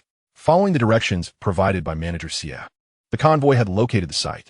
Boss Zhang and his companion were taken aback by the impressive turnout, having heard tales of the spendthrift's grand presence. Witnessing it firsthand was indeed extraordinary. Young master, you please, come inside. Boss Zhang opened the door, inviting the group in. Xiaoqiang approached Boss Zhang, stating, let us inspect the goods. The group followed Boss Zhang into the warehouse. Upon seeing the warehouse filled with cotton, Xiaoqiang inquired, how much do we have? Approximately 200 tons. What price? I won't ask for much, just 12,000 for the lot, Boss Zhang replied decisively. Xiaoqiang turned to Su Mingqian beside him and said, go ahead. No sooner had he spoken than Su Mingqian led a dozen individuals to verify the goods. Boss Zhang and the high cheekbone man exchanged glances. The spendthrift had even brought professionals to assess the stock. Did one truly need to be so meticulous in squandering wealth? Upon receiving orders, an attendant set up chairs behind Xiaoqiang. As soon as he sat down, refreshments were offered, and two beautiful women approached to massage his legs. This display left the two men in the warehouse momentarily stunned. Quite skilled. 2,000 for each of you, Xiaoqiang said, squinting his eyes in sheer enjoyment. Boss Zhang, the high cheekbone man. After some time, Su Mingqian returned with her entourage. Young master, based on the current market valuation, the price for this quality of cotton should be around 9,500. Did you hear that? Xiaoqiang lifted his slightly squinted gaze toward the two men. Young master, you're not short on cash, are you? Before Boss Zhang could finish his sentence, Xiaoqiang interrupted, I may be a spendthrift, but I am not a fool. Give me a straightforward answer. Will you sell or not? The smile vanished from Boss Zhang's face. He never imagined the spendthrift would squander his wealth in such a manner. He had nearly 200 tons of goods languishing here for far too long. In this dismal market, finding a buyer was no easy feat. Yet this was not the painful gouging he had envisioned. The disparity was stark. He would at least lose 500,000. However, without cash on hand, he feared he might be unable to endure much longer. Fine, you can have it, Boss Zhang decided through gritted teeth. The two parties quickly drafted a contract stipulating that payment will be made in accordance with the quantity of goods inspected. After checking the contract, both sides signed their names. Boss Zhang, it has been a pleasure collaborating, Xiaoqiang said as he rose to leave. His attendants folded the chairs and followed suit. He left the remaining matters to Su Mingqian, having completed his part of the deal. Meanwhile, Qi had been engrossed in research on fiber lithium batteries for several days. Following Xiaoqiang's suggestion, Qi began to closely observe the climbing vine. He discovered that the vine secretes a liquid that, upon entering cavities, undergoes a chemical reaction, solidifying and forming a cohesive network. Inspired by this observation, Qi injected the precursor liquid for the battery into the internal channels, where it reacted with the internal substances to create a gel electrolyte, thereby overcoming a long-standing obstacle. Have I succeeded? I have. At that moment, Qi eyes were bloodshot. He tilted his head, gazing vacantly at the laboratory ceiling. After 10 years, exactly 10 years, he trembled, tears streaming down his cheeks. A research project previously deemed a lost cause had unexpectedly achieved a breakthrough. This success was solely due to Yi Xiaoqiang's words. Qiyu's mind conjured an image of him. Why did I only encounter him now? Why didn't I meet him sooner? He thought. He grabbed his phone, eager to share the good news with Yi Xiaoqiang. Yet, as he held the device, he set it down again. Now that the technology had progressed, it was not yet the time for celebration. Yes, I will surprise the young master. I shall present him with the first finished product. With this thought in mind, Qiyu saved the data. He had gone several days without sleep for this breakthrough. Now, he needed to return home and rest well. Once he crafted the finished product, he would provide the young master with an incredible surprise. Chapter 24. Astonishment. Chen Shiyuan. Yi Xiaoqiang sat in the car, gazing at the scenery retreating outside the window. After a moment, he diverted his gaze, opened the left armrest, and retrieved a can of beverage. This world bore many similarities to Earth as he once knew it. The market offered a plethora of carbonated drinks akin to cola and Sprite. However, after some experimentation, he ultimately chose Dali Bao herbal tea, not for any other reason, but for its health benefits and cooling properties. The convoy was currently en route to Qiyu's research lab. Qiyu had mentioned over the phone that he had a surprise to show his young master. Yi Xiaoqiang's lips curled into a slight smile, fully aware that his words had undoubtedly made an impact. The convoy arrived at the research facility, and as Yi Xiaoqiang disembarked, he noticed Qiyu already standing at the entrance. Qiyu's eyes sparkled with excitement as he exclaimed, "Young master, today I have something extraordinary to show you." Yi Xiaoqiang had already guessed what it was, yet he widened his eyes in feigned curiosity. "Really? What is this marvelous thing?" "Please, follow me," Qiyu urged, unable to contain his eagerness as he led the way. Traversing through the corridors of the research center, Yi Xiaoqiang entered Qiyu's office, where a piece of fabric lay upon the desk. Qiyu approached the table, pulled out his phone, and said, "Young master, look. My phone is currently at 40 battery. I shall place it upon this fabric." As soon as the phone touched the material, an indicator appeared, signaling that it was charging. Yi Xiaoqiang turned to Qiyu with a mock expression of astonishment. "Is it a success?" "Indeed it is." Qiyu cheered as if he had just become a father. "Well done. Here is your reward." Qiyu immediately grasped Yi Xiaoqiang's arm. "Young master, no reward is necessary. This breakthrough is largely thanks to you." "Me? How am I involved?" Yi Xiaoqiang replied with a bewildered expression, pointing at his own nose. "It was your mention of the climbing vine in the courtyard that inspired me." "Is that so?" Yi Xiaoqiang removed his phone, picked up the fabric, and examined it closely. Although he had anticipated this outcome, the tangible reality of it was profoundly shocking. This battery boasted remarkable foldability. Unlike conventional batteries that require fixed shapes, it could be fashioned into garments that fit the body, making it incredibly convenient to carry. Has its foldability been tested? Xiaoqiang inquired it. While fiber batteries are indeed highly foldable, there are limits, Qiyu replied, momentarily stunned. The young master was clearly knowledgeable. Not yet, that's the next step. Moreover, this battery's energy density can reach 128 watt-hours per kilogram. Theoretically, a single garment could charge dozens of mobile phones. Yi Xiaoqiang nodded. "First, help me create a piece of clothing and a handbag." "Certainly, young master. Once I make further improvements to this battery, I believe it will astonish not just Long Country, but the entire world," Qiyu declared enthusiastically. "In the future, the clothes people wear and the bags they carry will serve as power banks. They will be impervious to bending, space-efficient, and have a vast range of applications. Just imagine how many people would need it. Come, I shall take you somewhere." Observing Qiyu's boundless enthusiasm, Yi Xiaoqiang pulled him outside the research center. "Where to, young master?" "Fear not. I shall not sell you off." The two soon arrived at the vehicle, where Yi Xiaoqiang gestured get in. Confused, Qiyu complied. After a while, they reached the outskirts, arriving at the Jinhao textile factory. Upon hearing that the young master had arrived, manager Xia hurried out to greet them. "Young master, why didn't you inform us beforehand? Let us head to the workshop," Yi Xiaoqiang instructed. As manager Xia led them to the workshop, he noted that although the spacious facility was not currently in production, it was meticulously maintained according to Yi Xiaoqiang's directives, ensuring readiness for any moment. Yi Xiaoqiang pointed to the equipment within, addressing manager Xia. "This is Qiyu. You will assist him in producing a specific fabric. If he mentions any equipment deficiencies, report them to me." Manager Xia was perplexed about Qiyu's background and had no idea what fabric Yi Xiaoqiang intended to produce. However, knowing better than to question the young master, he nodded obediently. "Get a production line up and running as soon as possible. Let me know what you need," Yi Xiaoqiang added, glancing at Qiyu. Qiyu was momentarily taken aback. Indeed, the young master was decisive and action-oriented, unlike others who often overanalyzed. Once the arrangements were made, Xiaoqiang departed the textile factory with Qiyu. In the vehicle, Xiaoqiang reminded Qiyu to maintain confidentiality while expediting the application for a technology patent. 3 days later, Chen Xiyuan sat in her school office chair, gazing at a substantial pile of project application materials on her desk. Many of these would need to be discarded. Both military and major investors were only interested in valuable projects. Chen Xiyuan gently pinched her brow, seeking relaxation. Just then, her phone rang. It was a call from a military official. After hanging up, she gathered her belongings, preparing to leave. It was then that she realized she had forgotten to charge her phone. It now had only 30 battery remaining. That should suffice, she thought as she picked up her phone.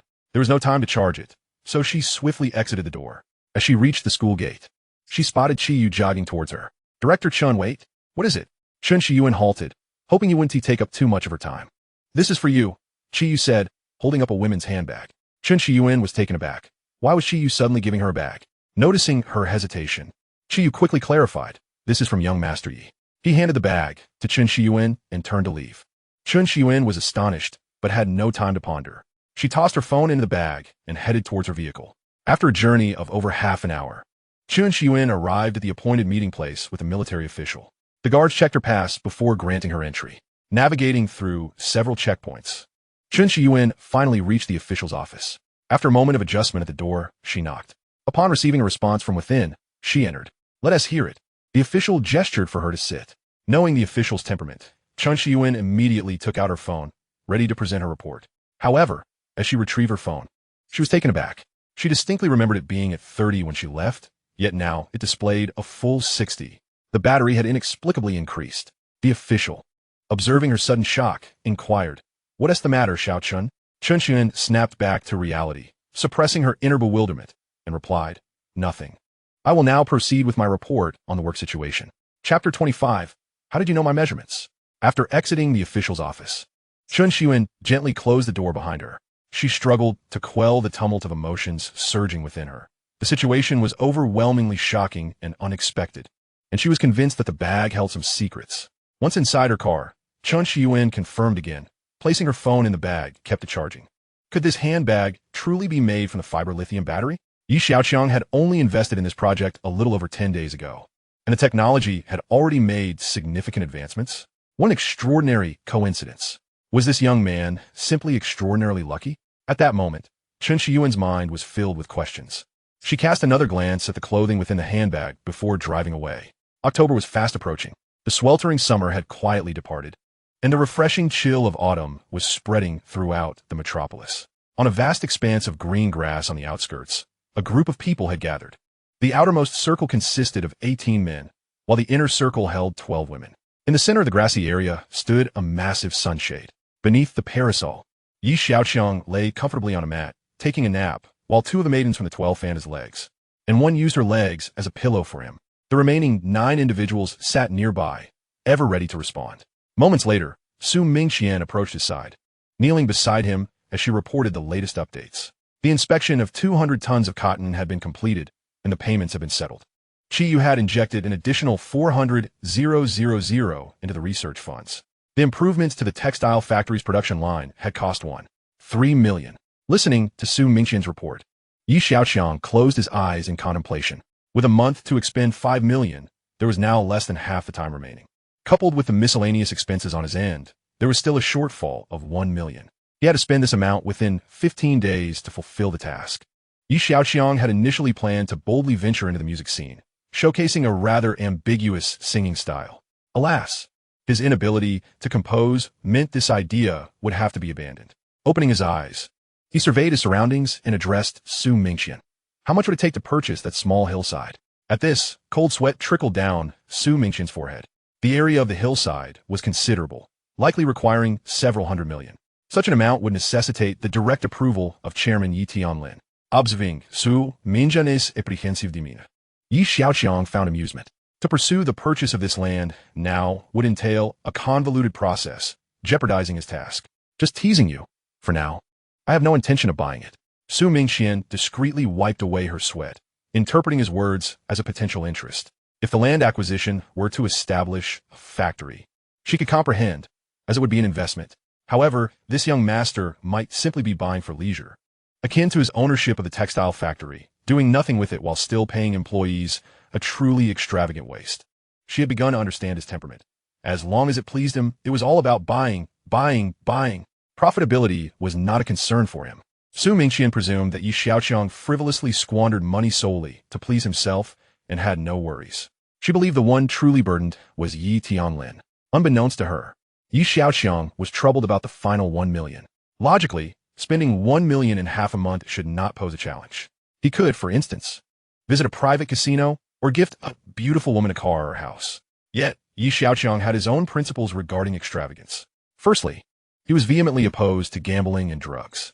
Secondly, he refused to act like a sycophant or a fool. His understanding of extravagance was to indulge himself comfortably. As he pondered, he noticed that the light in front of him had been significantly obscured. Looking up, he saw Chen Shiyuan standing before him. Fortunately, she was wearing pants. Otherwise, it would have been quite a bargain for him, he mused. Chen Shiyuan glanced at the women surrounding Yi Xiaoqiang, her brow furrowing. Sensing that she had something to say, Yi Xiaoqiang motioned for the others to step back. At that moment, their conversation was private. Chen Shiyuan regarded Yi Xiaoqiang, who had risen. It was truly hard to fathom that this spendthrift could possess such extraordinary luck. The fiber lithium battery has made a breakthrough? Qiyu, has he informed you? Yi Xiaoqiang countered it. No, you are his boss, Chen Shiyuan replied, taking a seat. What are your plans next? Plans? Naturally, to make clothing. Yi Xiaoqiang responded with nonchalance. Chen Shiyuan nearly leapt to her feet, thinking, you intend to use this for ordinary clothing? She steadied her emotions and said, making clothing is feasible, but there are more pressing needs for it. Where? The military. Upon hearing these two words, Yi Xiaoqiang cast a glance at Chen Shiyuan. As the liaison director for national projects, her close ties with the military were not surprising. Since you made up your mind, why come to me? The samples are already in your possession. You can show them. But this matter concerns you, and I need to know your thoughts first. Chen Shiyuan stated matter-of-factly. Logically, this is a public matter. You should advocate for the military's interests. Yet, at this moment, you are leaning towards the Yi family, inquiring about my stance. This is quite clearly a blurring of public and private interests, Chen Shiyuan remarked, casting a resentful glance at Yi Xiaoqiang. This spendthrift was indeed an unreasonable individual. You seek my opinion, yet you accuse me of being unable to distinguish between public and private matters. The Yi family has been kind to me, and I have not acted against the country. So where is the blurring? Yi Xiaoqiang pondered before replying. Since you wish to know, you can handle it as you see fit. I am indifferent.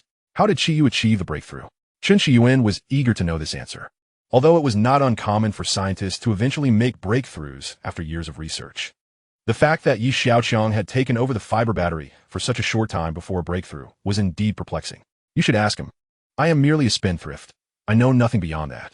Chen Shiyuan was unsure whether Yi Xiaoqiang was unwilling to share or genuinely ignorant.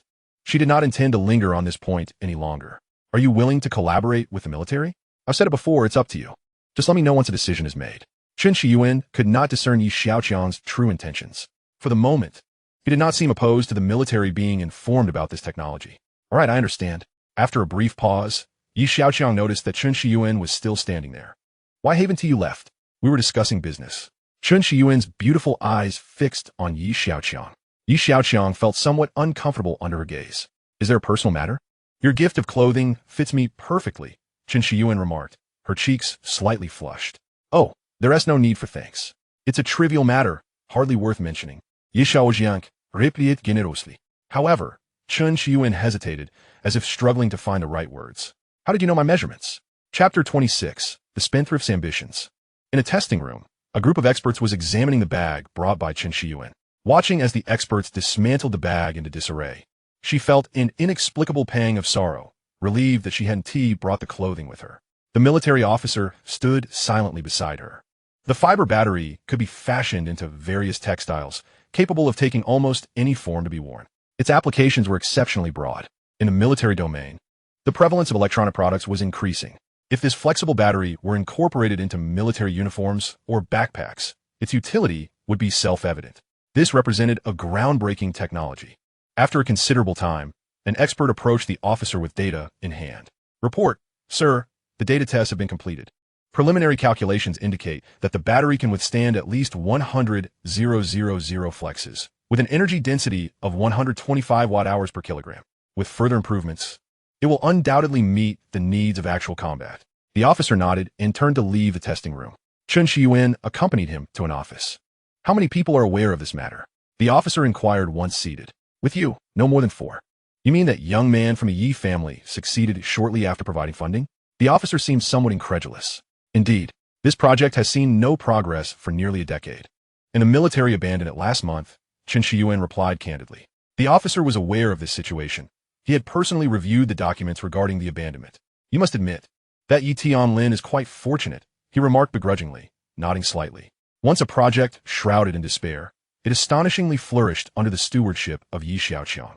It felt akin to nurturing a peach tree, only for the fruits of labor to be plucked by another. The disheartening part was that it was oneself who had relinquished the endeavor, without any competition from others. Upon hearing the leader's words, Chen Shiyuan furrowed her brow slightly. The mention of Yi Tianlin seemed to refer to Yi Xiaoqiang, yet there lingered an odd sensation. After pondering for a moment, the leader rose and said, "Take me to meet that young man." In the outskirts of the Magic City, the Jinhao textile factory bustled with activity. For the male workers of the factory, this period had been rather tedious. They were drawing from the young master's funds without having contributed anything in return, filling their hearts with guilt. Now, the factory finally had a bit of work, albeit limited, presenting a fine opportunity to repay the young master. Unfortunately, with many eager hands and little work, they could only scramble to get it done. Manager Xia observed the employees vying for tasks, lost in contemplation. Manager! Manager! A security guard rushed in, his demeanor frantic. Seeing the guard's flustered state, Manager Xia felt a surge of joy. Is the young master here for inspection? No, it's not him. It's someone from the military. The guard replied, anxiety etched across his face. Military? A flicker of panic crossed Manager Xia's eyes. This is a legitimate textile factory, even if it were something dubious. Wouldn't it be the police? Why would the military be involved? Manager, quit dawdling. They're waiting at the entrance, the guard urged. Right. Manager Xia snapped back to reality and hurried to the entrance. With a heart full of trepidation, Manager Xia spotted 3 figures standing beside a military vehicle.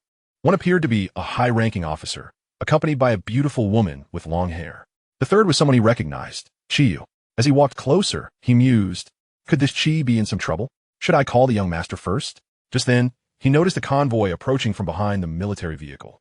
Without a doubt, it was Yi Xiaoqiang's entourage. Such a commotion had naturally drawn the attention of the officer. The guards in the vehicle tensed immediately. It's all right. The officer signaled them with a glance. The convoy halted in front of the trio, and Yi Xiaoqiang and his entourage began to disembark. Is this Yi Tianlin's grandson? The officer was taken aback by the spectacle, turning to Chen Shiyuan for confirmation. Unsure how to respond, Chen Shiyuan felt a bead of sweat trickle down her forehead. Managing only a nod. May I ask who you are? Yi Xiaoqiang approached, noticing the elderly man in military attire, who appeared to be of a similar age to his grandfather. I am Zhao Yunlong, a friend of your grandfather. You may refer to me as Grandpa Zhao. He replied with a gentle smile. Grandpa Zhao, let us discuss this inside, Yi Xiaoqiang suggested, recalling that his grandfather had never mentioned this individual. However, he had spent little time with his grandfather and likely hadn't had the opportunity to converse about such matters. The group made their way to Manager Xia's office, leaving the others behind. Once inside, only 4 remained. The military is quite interested in the fiber battery technology and hopes to collaborate with you, Zhao Yunlong stated directly, embodying the straightforward demeanor of a military man. That sounds reasonable. As a citizen of Dragon Country, I certainly wish to support our national defense, Yi Xiaoqiang replied without hesitation. Zhao Yunlong chuckled, surprised that this seemingly reckless youth possessed such a sense of responsibility. However, I must inform you that our current production capacity is limited. So large-scale orders may be challenging, Yi Xiaoqiang cautioned. That's acceptable. For now, we are merely testing the waters. Besides, your factory's size shouldn't attract too much attention, making it convenient for us to operate, Zhao Yunlong reassured before adding, but rest assured, we won't let you suffer losses. We will provide you with an advance payment of 1 million yuan. Upon hearing this, Yi Xiaoqiang's mind began to race. You're offering me 1 million yuan when I only need 100,000 to complete my task. Isn't that putting me in a difficult position? Absolutely not.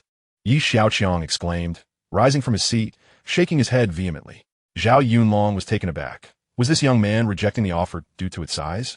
However, contemplating the vast potential applications of such technology, he gritted his teeth and said, if 1 million isn't sufficient, I can double the advance payment. No, Grandpa Zhao, you misunderstand me. I don't want the money. Yi Xiaoqiang clarified, surprised that Zhao Yunlong had misinterpreted his intentions. Now on money? Zhao Yunlong was utterly bewildered. What manufacturer doesn't he wish to profit? Surely, you must invest some funds to establish additional production lines? I can manage the production line issue. Just tell me how much product you need, Yi Xiaoqiang declared, unwilling to miss such an excellent opportunity to spend. About 200 sets of soldier uniforms. You truly don't want an advance? Zhao Yunlong asked once more, astonished. How could someone be so indifferent to money? If it were anyone else, they would have pocketed the cash without a second thought. Little did he know, Yi Xiaoqiang was solely focused on extravagance. Grandpa Zhao, please, let us not discuss money. I only wish to contribute to our nation in any way I can. When delivering the goods, you can reimburse me at cost, Yi Xiaoqiang asserted resolutely. To contribute to the national defense while indulging in extravagance. How could Yi Xiaoqiang possibly refuse such an opportunity? Zhao Yunlong's eyes sparkled with excitement as he slammed the table. Excellent. You truly live up to being Yi Tianlin's grandson. Your vision far surpasses that of those young scamps. Ha ha ha. Chen Shiyuan cast a sideways glance. Yi Xiaoqiang's audacious approach to extravagance evoked a sense of admiration in her. She too believed that the military would ensure the Yi family would not suffer losses, compensating them in other ways. Chapter 27. A Visit to the Xia Family. As the school bell rang, Yi Xiaoqiang straightened up and stretched, inadvertently bumping into a female classmate beside him. Just as he was about to apologize, the girl blushed, lowered her head, and walked away. Was she so sensitive that a mere bump made her blush? Could she be the legendary, innate, graceful body? Yi Xiaoqiang pondered in confusion. Outside the teaching building, and he was already waiting for Yi Xiaoqiang. Young master, what shall we have for lunch? How about a barbecue? Yi Xiaoqiang contemplated before responding. The best barbecue place in the Magic City is called Xiaoqiang Barbecue. Let's go there. And he suggested eagerly. No, it's more fun to grill it ourselves. Yi Xiaoqiang replied, shaking his head, and he was left speechless. Old 3, go prepare the necessary items for the barbecue. We're heading to that little hillock to grill. Yi Xiaoqiang commanded. Hearing the order, Old 3 broke into a sweat but dared not delay. He took the lead, accompanied by a dozen male followers. Where are you all headed, young master? Just as Yi Xiaoqiang was about to set off, he spotted Song Tai approaching with a female companion. Care to join us for lunch? Yi Xiaoqiang offered politely. Sure. Song Tai readily agreed, adding, but I have 2 people with me. She knew Yi Xiaoqiang wouldn't mind an extra guest. Upon reaching the outskirts, Song Tai finally realized that the barbecue Yi Xiaoqiang mentioned involved self-cooking. However, for someone like him, who was all about extravagance, it didn't seem like a daunting task as long as the funds were sufficient. Before long, they saw many people bustling about. The group settled on the grass, and Song Tai introduced her female companion. This is Zhang Jie, our school, as student council president. Zhang Jie inclined her head slightly and greeted Yi Xiaoqiang. In 2 months, the school will host a celebration gala. We would like to request your assistance in engaging a reputable event planning company. After finishing his introduction, Song Tai recalled the matter at hand. This shouldn't be too difficult, right? Is there no one at the school overseeing this? Yi Xiaoqiang was somewhat perplexed. He did not wish to shoulder every responsibility himself, due to insufficient funds. He hoped to leverage your connections to secure a discount. Song Tai revealed the truth. Could it be that the company you mentioned belongs to my family? No. Song Tai shook his head. Observing Yi Xiaoqiang's puzzled expression, Anya elaborated. The finest company in the entertainment sector is called Dream Factory, a subsidiary of the Xia Group. Upon hearing the name Xia Group, Yi Xiaoqiang immediately thought of Xiaoqiang from that day. Do I really have such influence? It seems I am not particularly on good terms with that Xiaoqiang. Just the thought of that domineering woman left Yi Xiaoqiang feeling quite irked. Song Tai chuckled. If she were to disregard your standing, then no one would possess such standing at all. Song Tai proceeded to explain in detail the relationship between the Xia family and the Yi family. The Xia family has firmly established itself in Longhua, ranking 4th, largely due to the significant role played by the Yi family. Meanwhile, the 2nd and 3rd families covet Xiaoqiang's beauty, continually seeking to annex the Xia family and claim her as their own. However, with the Yi family standing in their way, they could only fantasize. Thus, the importance of the Yi family to the Xia family is undeniably profound. After absorbing this information, Yi Xiaoqiang finally comprehended why Xiaoqiang had approached him with those words. If he, the prodigal son, were to squander the Yi family's fortune, life would become exceedingly difficult for the Xia family. With this realization, Yi Xiaoqiang understood why Song Tai had sought him out. I still have one lingering question. Is it truly necessary to engage such an esteemed company for the school anniversary gala? Song Tai sighed lightly. As a freshman, It was understandable that Yi Xiaoqiang did not grasp the situation. Song Jia, appearing dejected, remarked, "In past celebrations, we have always ranked as the least impressive among the faculties. Is that so? What about the four young masters?" Yi Xiaoqiang felt this was indeed quite frustrating. Them? They are merely self-indulgent young masters who care little for such matters. Song Tai expressed disdain at the mere mention of the four young masters. So, it turns out the North Campus has been consistently trampled upon. Yi Xiaoqiang couldn't help but curse those four wastrels in his heart. "I will go speak with the Xia family." Yi Xiaoqiang resolved to take on this task. Firstly, as a member of the North Campus, regardless of past circumstances, he could not allow the North Campus to continue suffering humiliation. Secondly, he wanted to visit the Xia family to see if they were indeed as they had been portrayed. After dinner, Yi Xiaoqiang called Su Mingqian, asking her to compile relevant information about the Xia family and send it to him. After school in the afternoon, Yi Xiaoqiang purchased some gifts and set off with his convoy. Soon, the convoy arrived at the gates of the Xia residence. Holding the gifts, Yi Xiaoqiang knocked on the imposing iron gate of the Xia villa. The servant, seeing Yi Xiaoqiang and the 10 or so luxury cars behind him, was taken aback and inquired, "Who are you?" "I am Yi Xiaoqiang from the Yi family." The servant was momentarily stunned, recognizing him as the prodigal son. She knew of the ties between the Yi and Xia families and hurriedly opened the iron gate. Yi Xiaoqiang waved to the people behind him, signaling them to proceed, and then entered the Xia estate alone. At that moment, Xiaoqiang and his family were about to have dinner when they heard the servant calling out, "Sir, Madam, young master Yi has arrived." Xiaoqiang and his wife exchanged glances, surprised that the young man had come unannounced. Xiaoqiang frowned, wondering, why is he here? As the couple approached the door, they saw Yi Xiaoqiang standing there with the gifts. "Hello, uncle and aunt. Ah, it's Xiaoqiang. Why didn't you let us know you were coming?" Xiaoqiang said as she took the gifts. "You haven't eaten yet, have you? Cool me. Sit down and have a meal with us." Lin saw, "Please bring an extra set of dishes." Xiaoqiang pulled Yi Xiaoqiang to take a seat. The dining room featured a small table for four, and Yi Xiaoqiang was seated next to Xiaoqiang, who appeared indifferent as she quietly focused on her meal. "I heard from your grandfather that you've been living in the dormitory and rarely return home?"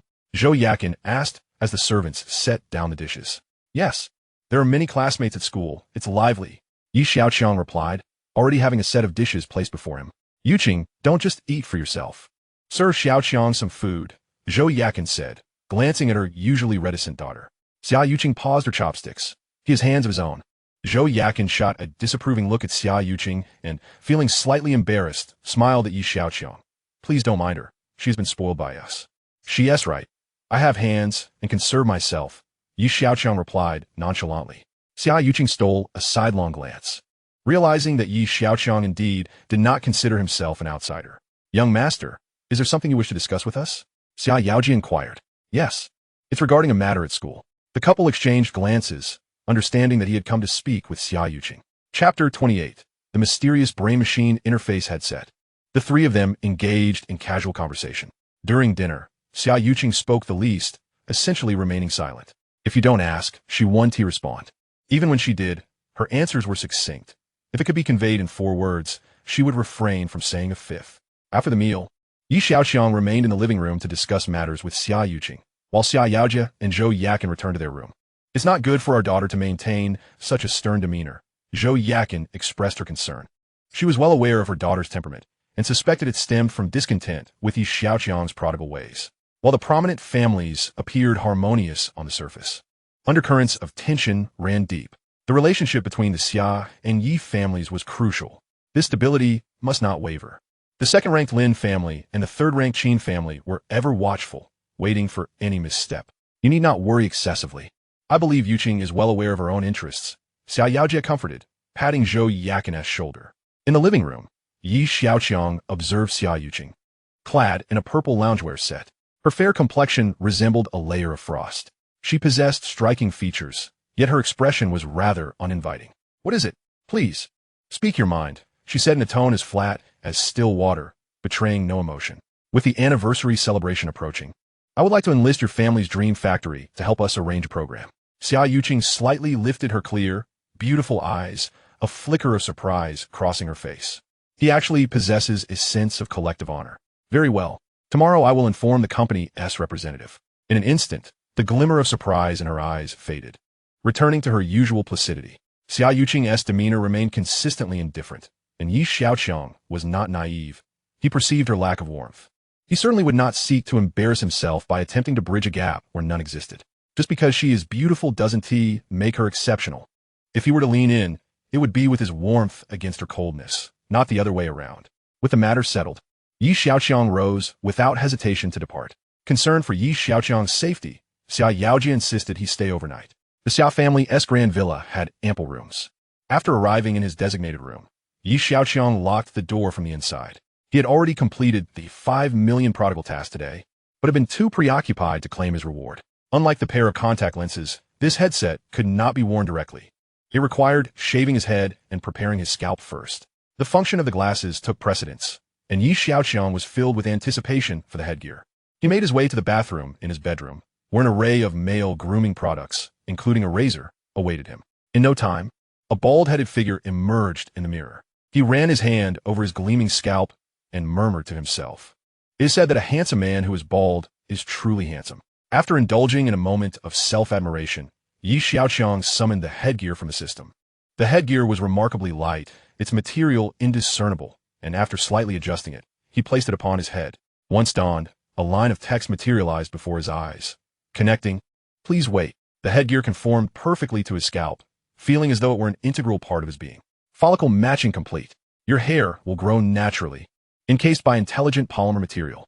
The encapsulating polymer possesses numerous functions, such as collecting chemical molecules from the air, receiving signals, and sensing wind direction. Listening to the system's introduction felt utterly astonishing. The description was lengthy, and Xiaoqiang found himself too indolent to memorize the details. Just then, a fly buzzed about the room, activating automatic tracking function. With a metallic tone, Xiaoqiang observed the fly's flight path. The fly was evidently unable to escape the colored lines, as its equipment calculated its trajectory based on speed, angle, and previous paths traversed. The line trailing behind the fly indicated its past trajectory, while the lines ahead were projections made by the device. The lines before the fly pointed directly at him. In the next moment, Xiaoqiang extended his hand to swat it. The fly suddenly veered away, evading capture. Xiaoqiang was left astonished. It resembled a ballistic prediction.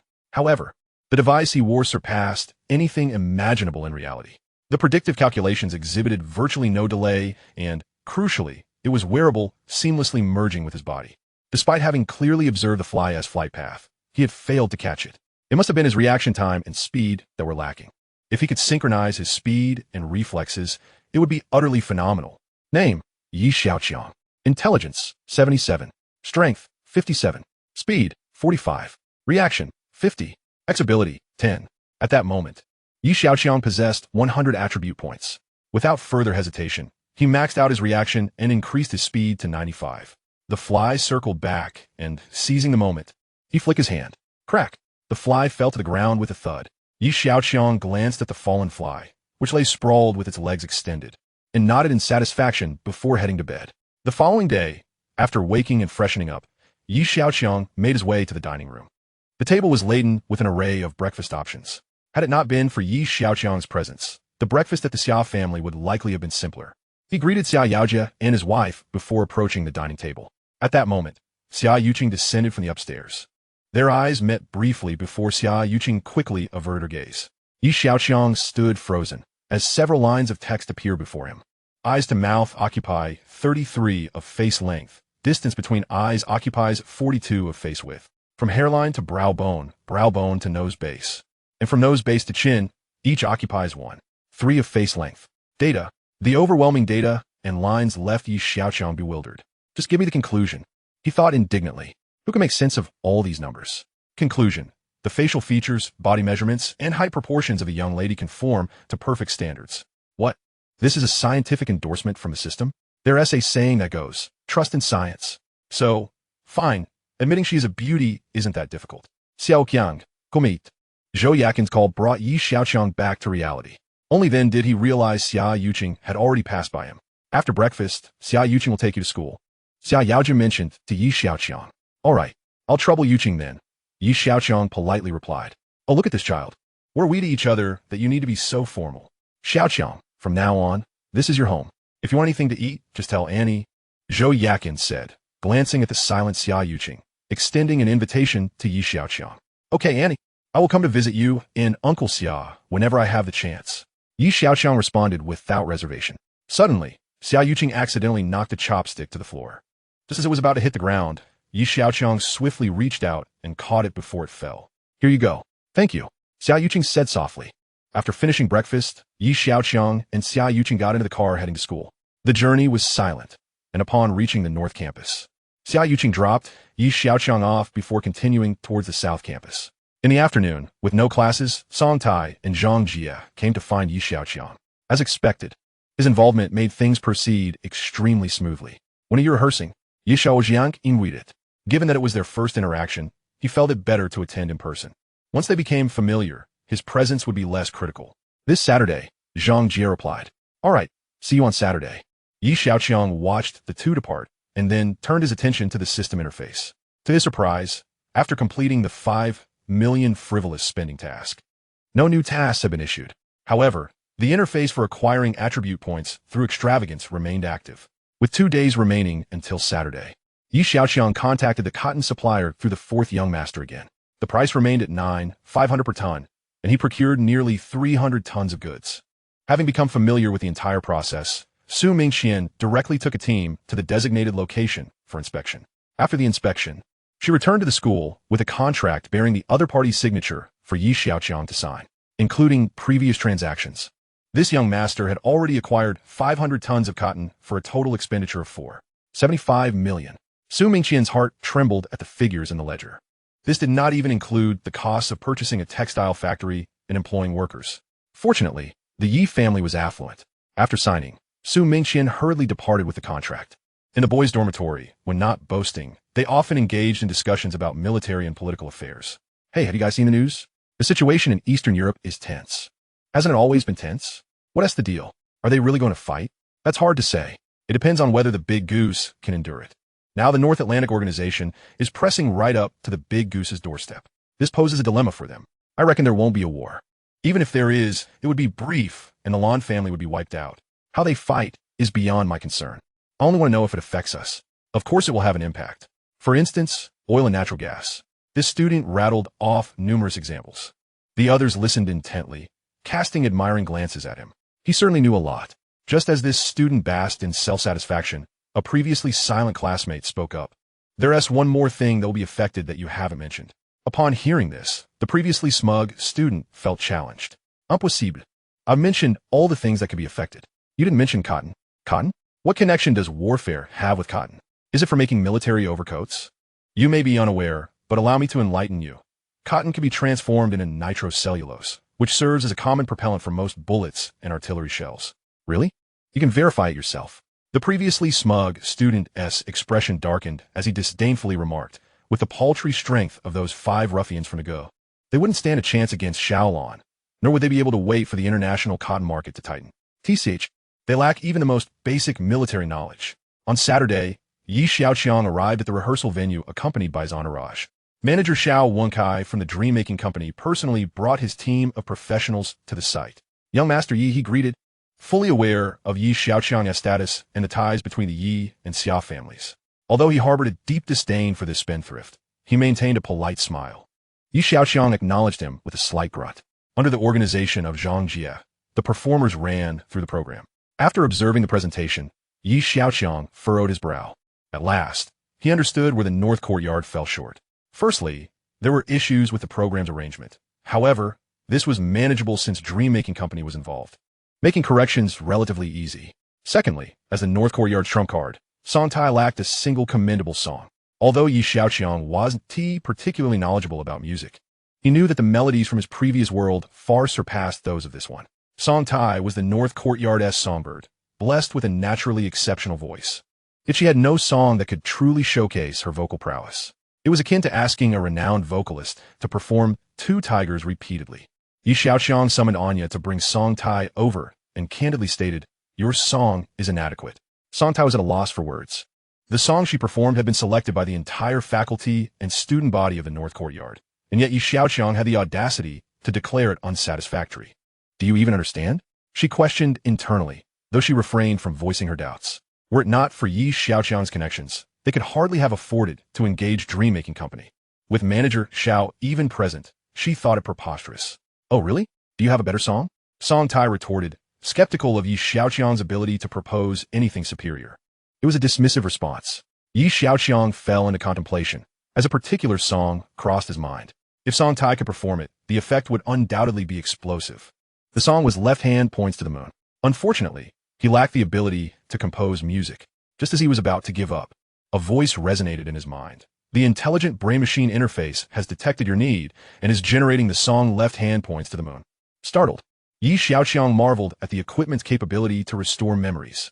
Soon, a complete audio track of the song appeared on his phone. I've sent you the song. Listen to it and see if you can capture the essence of the original performance. With a swift motion, Yi Xiaoqiang dispatched the song. As time was of the essence, he gathered everyone and departed from the rehearsal venue.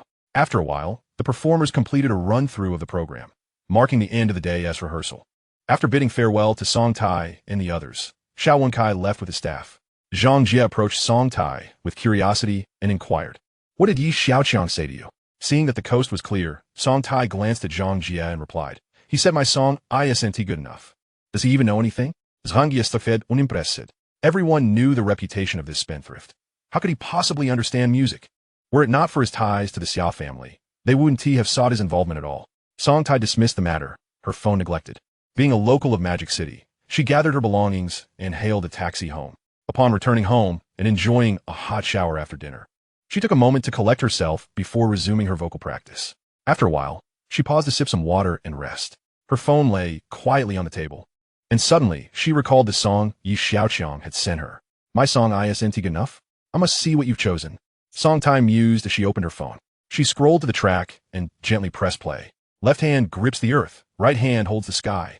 Palm prints crackle with lightning from all directions. Song Tai was utterly astonished. What kind of music was this? The song she had previously sung hardly deserved to be called music. Chapter 30. Has this kid lost his mind? On Sunday morning, Zhang Jie led the performers in further rehearsals. Song Tai sat alone in the audience, lost in thought. Zhang Jie glanced back, approaching her with concern. "What's the matter? You don't seem well. Why don't you take a break at home?" "I'm fine," Song Tai replied, snapping back to reality as she noticed Yi Xiaoqiang arriving with a group of people at the entrance. Zhang Jie greeted him and returned to organizing the rehearsal. "How is it going? Do you feel confident?" Yi Xiaoqiang asked with a somewhat cryptic tone. "Absolutely. Thank you," Song Tai responded, her eyes shimmering with hope as she gazed at Yi Xiaoqiang. She understood his words. If she could master that song, the North Courtyard would have a chance at redemption. Intrigued by the melody, she inquired, "What about that song?" "That is our trump card." Yi Xiaoqiang signaled for silence. Song Tai grasped his implication. "What about my rehearsal?" "You only have that one song in the entire program. Just familiarize yourself with your position during their performance. As for the song, practice at home to ensure you deliver the best performance on the day of the show," Yi Xiaoqiang advised thoughtfully. Soon, the program underwent another round of rehearsal. The performers dispersed to rest. "Young Master Yi, are you satisfied with the arrangement?" Xiaoqiang approached him. "Can they wear those glowing LED outfits?" Yi Xiaoqiang pointed at the dancing performers. Xiaoqiang frowned. This would significantly increase costs. He forced a smile. "To be honest, young Master Yi, the budget might." Zhang Jie, overhearing the conversation, displayed an expression of embarrassment. With their limited funding, had it not been for Yi Xiaoqiang's influence, they would have been reluctant to accept the order at all. "Proceed as I say. I'll cover the expenses. The North Courtyard must rise again," Yi Xiaoqiang asserted with determination. Xiaoqiang, recognizing the gravity of his words, had no objections. After all, who could argue with someone so affluent? "Very well. We shall proceed as young Master Yi wishes. How large is the curtain in the performance theater?" Yi Xiaoqiang turned to Zhang Jie, uncertain of his intentions. Zhang Jie hesitated before replying, "I'm not sure." "Lao San, take a few people and find out the dimensions of the curtain at the South Courtyard's performance venue." Yi Xiaoqiang ordered decisively. Lao San, accustomed to following orders, promptly left with the group. After a while, Lao San returned with the measurements for Yi Xiaoqiang. The second round of rehearsal commenced, leaving only Yi Xiaoqiang and Xiaoqiang in attendance. "How large of a high-definition LED screen can your company produce?" Yi Xiaoqiang inquired of Xiaoqiang. After some contemplation, Xiaoqiang replied, "Theoretically, any size is possible. The dream-making company has undertaken numerous large-scale LED displays. A third of the large screens on the exteriors of commercial buildings are produced by us." Yi Xiaoqiang handed him his phone, asking, "Have you ever created a screen this large?" Xiaoqiang turned his head and instantly froze in place. The dimensions were 22 meters in width and 15 meters in height. You can't possibly be serious about this? Xiao Wencai's eyes widened to their fullest extent. Yet Xiaoqiang seemed oblivious to his shock, responding nonchalantly indeed. Moreover, it must be flexible. Not this.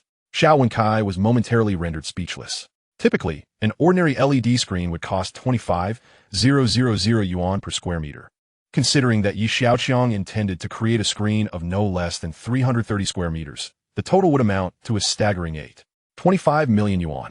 What left him even more astounded was Xiaoqiang's insistence on a flexible screen. It was well known that flexible screens cost around 40,000 yuan per square meter, leading to an astronomical figure of 13.2 million yuan. Are you out of your mind? Of course, the Dream Company had handled large orders before. For instance, they had produced the grand LED screen for the Spring Festival Gala, which totaled around 10 million yuan. However, that company had over 500 million yuan in advertising revenue to recoup its expenses. But what was this occasion? A school performance? Were they expected to sell advertisements to cover costs? Absolutely not. Is there a problem? Noticing Xiao Wencai's prolonged silence, Xiaoqiang grew somewhat impatient. Young Master Yi, the flexible screen amounts to 13.2 million. Xiao Wencai emphasized the figure. Xiaoqiang shot him a glance, his brows knitting together in irritation at what he deemed excessive fussiness. Are you capable or not? Xiao Wencai stood there, dazed, his thoughts a whirlwind. Today, he had truly witnessed the epitome of a spendthrift. However, he was no longer a novice in the workplace and quickly regained his composure. All right, he replied. It would be unwise to forego such a large order. He would have to face the consequences later. Seeing his acceptance, Xiaoqiang reiterated. It must be completed before the official performance. Additionally, it must be flawless.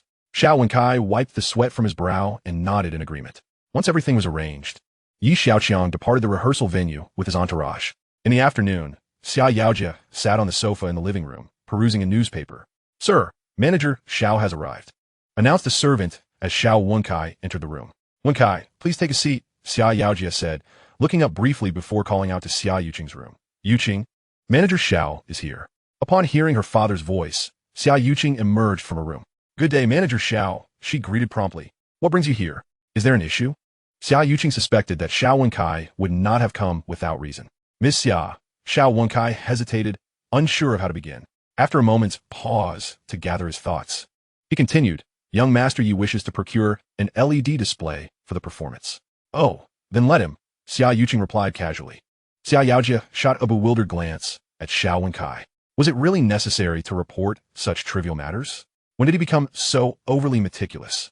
However, the screen Young Master Yi desires is rather large, Xiao Wencai added, wiping the sweat from his forehead. How large? Xiaoqiang inquired, observing Xiao Wencai's anxious demeanor. 330 square meters, he replied. How much is that? Xiaoqiang set down the newspaper, his eyes widening in astonishment. Over 8 million? Xiaoqiang gasped, calculating the sum in her head. Both father and daughter were taken aback by Xiao Wencai's revelation. For a mere school gala, an LED display costing over 8 million? Xiao Wencai glanced at the pair, uncertain whether to continue. Well, speak up. Why the hesitation? Xiaoqiang noted that Xiao Wencai had more to say. You want a flexible screen? Xiao Wencai blurted out. Xiaoqiang sprang up from the sofa, incredulous. Had the young man lost his mind? Chapter 31, Why Cotton? To create a flexible LED screen valued at 13.2 million yuan for a school anniversary performance. If this news were to leak, it would surely trend at number 1. It would be the epitome of extravagant wastefulness. What is it? Xiaoqiang, having heard Xiaoqiang's exclamations, stepped out of her room. Observing her husband's astonished expression, she wondered if something significant had occurred at the company. Casting a glance at her daughter, she noted Xiaoqiang's equally shocked demeanor. Is there a crisis at the company? Xiaoqiang's face betrayed her concern. Mom, it's about Xiaoqiang, Xiaoqiang replied, regaining her composure. What happened to him? Xiaoqiang's heart raced with apprehension. He commissioned a display screen worth over 13 million for the anniversary gala. Xiaoqiang explained. What? Xiaoqiang was left speechless. That was an amount of 13 million, even in their financial standing. Such as some warranted careful consideration. This child, we must counsel him more often. At this rate, his grandfather won't be able to handle it. Xiaoqiang wiped her brow, feeling a pang of sympathy for Yi Tianlin for a full 60 seconds. At the Yi family estate, Su Mingqian was briefing Yi Tianlin on Yi Xiaoqiang's recent activities. Why is he stockpiling cotton? Yi Tianlin mused, finding it difficult to grasp. Even if he enjoyed spending extravagantly, surely he must have some purpose in mind. He mentioned that the textile factory should stockpile more cotton, Su Mingqian relayed. Yi Tianlin was at a loss for words. What kind of logic was that? Once Su Mingqian finished her report, noticing that Yi Tianlin had no further instructions, she quietly withdrew. Feeling a bit parched, Yi Tianlin approached the tea table to pour himself some tea. Just as Su Mingqian exited the living room, the old butler hurriedly approached Yi Tianlin. Old master, we've just received news. The young master has spent 13 million to create an oversized display screen. Yi Tianlin choked on his tea, sputtering in shock. After a prolonged moment of disbelief, he struggled to regain his composure, reminding himself, stay calm. I allocated 1 billion for him to practice with, and he's only spent 10 million so far. Yes, stay calm. It's merely 10 million. The old butler quickly chimed in, wiping the sweat from his brow. Old master, director, Zhao has arrived. At that moment, a servant approached with the news. Old Yi, it's been a while. Zhao Yunlong's voice boomed, even before he arrived. Ha, let us head to the study to chat. Seeing an old friend he hadn't met in years instantly lifted Yi Tianlin's spirits. As they strolled into the study, Yi Tianlin curiously asked, what brings you here? Isn't it busy over there? With the current chaotic situation, how could it not be? Zhao Yunlong replied with a wry smile. If you're so busy, what brings you to visit an old friend? I just happened to pass by, he said. By the way, I came specifically to tell you that your grandson is quite remarkable. Zhao Yunlong praised, giving a thumbs up. Yi Tianlin was taken aback. What on earth? Surely Zhao isn't here to mock me about my spendthrift grandson? Zhao Yunlong, oblivious to Yi Tianlin's expression, sighed heavily, his demeanor serious. The world is quite unstable at the moment. Yi Tianlin understood his old friend well. If he was being serious, it must be significant. What is happening? Is something about to transpire? It seems that action is imminent, Zhao Yunlong replied, looking directly at Yi Tianlin. In the west? Yi Tianlin inwideth cautiously. Zhao Yunlong nodded. Even if it comes to conflict, it shouldn't last long, right? The disparity in strength is too great. It should lead to a decisive victory. However, Zhao Yunlong shook his head, indicating uncertainty. Yi Tianlin paused slightly, realizing that the situation was not as straightforward as he had imagined. The issues at hand were too sensitive for him to inquire further, so he deftly redirected the conversation. After some time, Zhao Yunlong, with pressing matters to attend to, bid farewell and departed hastily. Once he had seen off his old friend, Yi Tianlin began to ponder the information he had just gleaned from Zhao Yunlong. As a seasoned businessman deeply entrenched in the commercial realm, he was not one to overlook any piece of information. He swiftly ordered an assessment of the potential repercussions should the West decide to take action, specifically regarding the fluctuations in commodity prices. A few hours later, a detailed list of commodities was laid before Yi Tianlin. His gaze swept across the document before abruptly halting at one particular entry. Cotton. This revelation inevitably led him to think of Xiaoqiang and his recent endeavors. Could it be that this young man had calculated the implications? However, Yi Tianlin quickly dismissed this notion. Firstly, it was uncertain whether the West would indeed engage in conflict. Secondly, any such conflict would need to deplete market cotton reserves to a critical level, a scenario that seemed rather far-fetched. Yi Xiaoqiang was unaware of this information, so his actions must have been instinctive. Nevertheless, this notion stirred something within Yi Tianlin. He began to lightly tap his fingers on the table, weighing the possibilities. Having navigated the business world for many years, he understood that no investment was devoid of risk. To yield profit, one must not only possess keen judgment, but also the audacity to act. After a moment's reflection, he resolved to take the plunge. He soon issued commands to acquire a substantial quantity of cotton from the market. A week later, in a clandestine chamber, two young men were seated. One was Lin Howren from the Lin family, the second most valuable in Longhua, and the other was Qin Lang from the Qin family, the third. I thought the Yi family would face extinction, but it seems another has emerged. Does the emergence of this individual affect us? A scornful laugh echoed in the room. Perhaps to some extent. Yet, that old fellow is quite resilient. Should we apply some pressure? Indeed, despite his prowess, age is a limiting factor. Once he falters, what fear would Yi Xiaoqiang possess? I have a proposal. What is it? Let us temporarily set aside our grievances until we have toppled the Yi family. I hope our two houses can stand united. As for Xiaoqiang, we shall compete fairly once the Yi family has fallen. What do you think? After a brief silence, the agreement was sealed. Just then, a knock echoed at the door. Who is it? It's me, Xiaowei. Guomin. Upon entering, Xiaowei whispered something into one of the young man's ears before quietly exiting. All right, since we have reached an agreement, I will take my leave. Remember our pact. Wait a moment. What is it? I have just received news that Yi Tianlin is acquiring cotton in large quantities. Oh, after a moment's hesitation, the voice resumed. Could it be that this old man has gone mad like his grandson? Chapter 32. Ah, let it be destroyed. The Xia family was taken aback by Yi Xiaoqiang's prodigal behavior, yet they felt deeply concerned about having such an ally. After all, Yi Tianlin was advancing in years, and the vast family fortune would inevitably be passed down to Yi Xiaoqiang.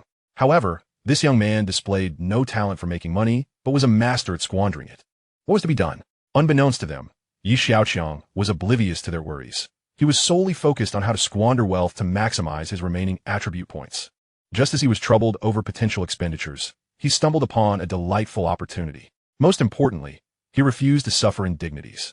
Being someone with a system, how could he tolerate such frustration? He would not allow the North Courtyard to be the laughingstock.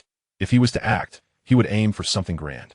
Upon hearing that creating an LED display the size of a curtain could result in a loss of over 10 million in one go, he was overjoyed.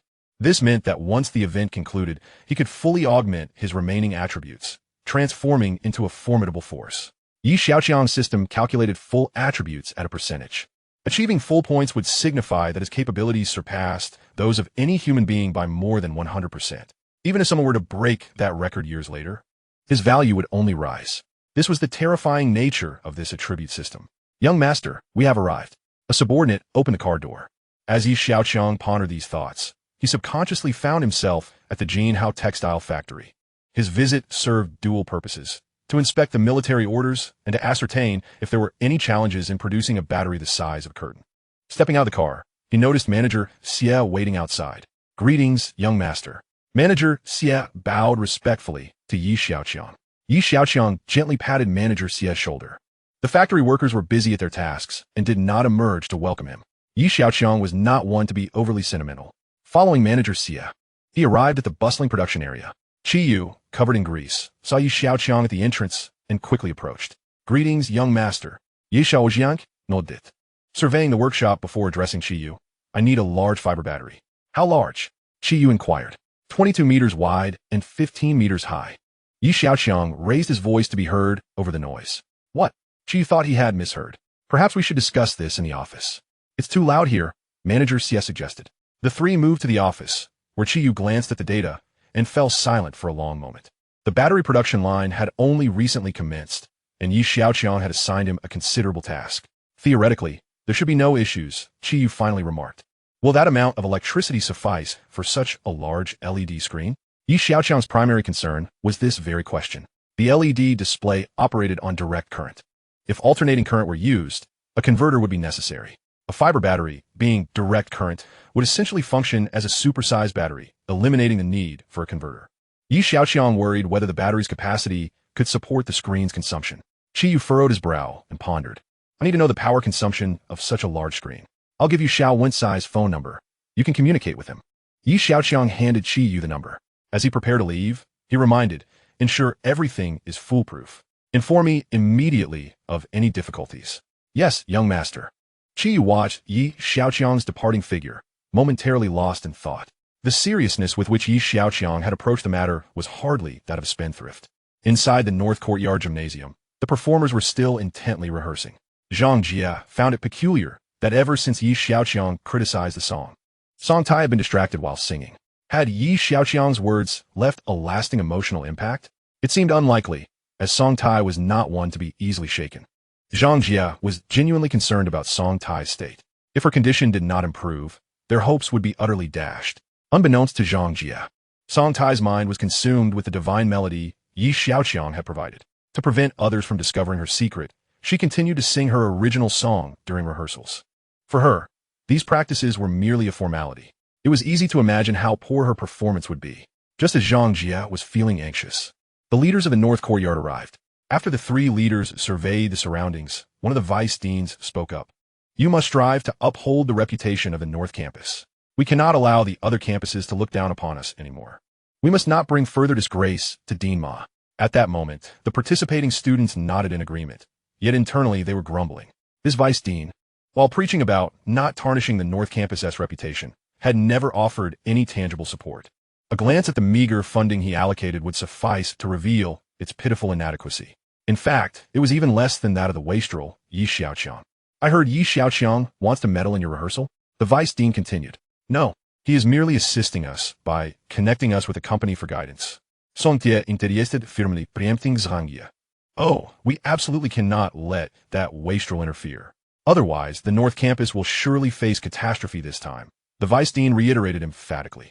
After a brief perusal, the trio turned and departed. The participating students resumed their rehearsal. Zhang Jie glanced at Song Tai, puzzled. Why did you deceive him? That vice dean is Xie Tingfeng's uncle. His intentions are clearly insidious. I would rather trust Yi Xiaoqiang than him, Song Tai whispered to Zhang Jie. Zhang Jie blinked, choosing not to pursue the topic further. As the saying goes, there's no wall that doesn't let the wind through.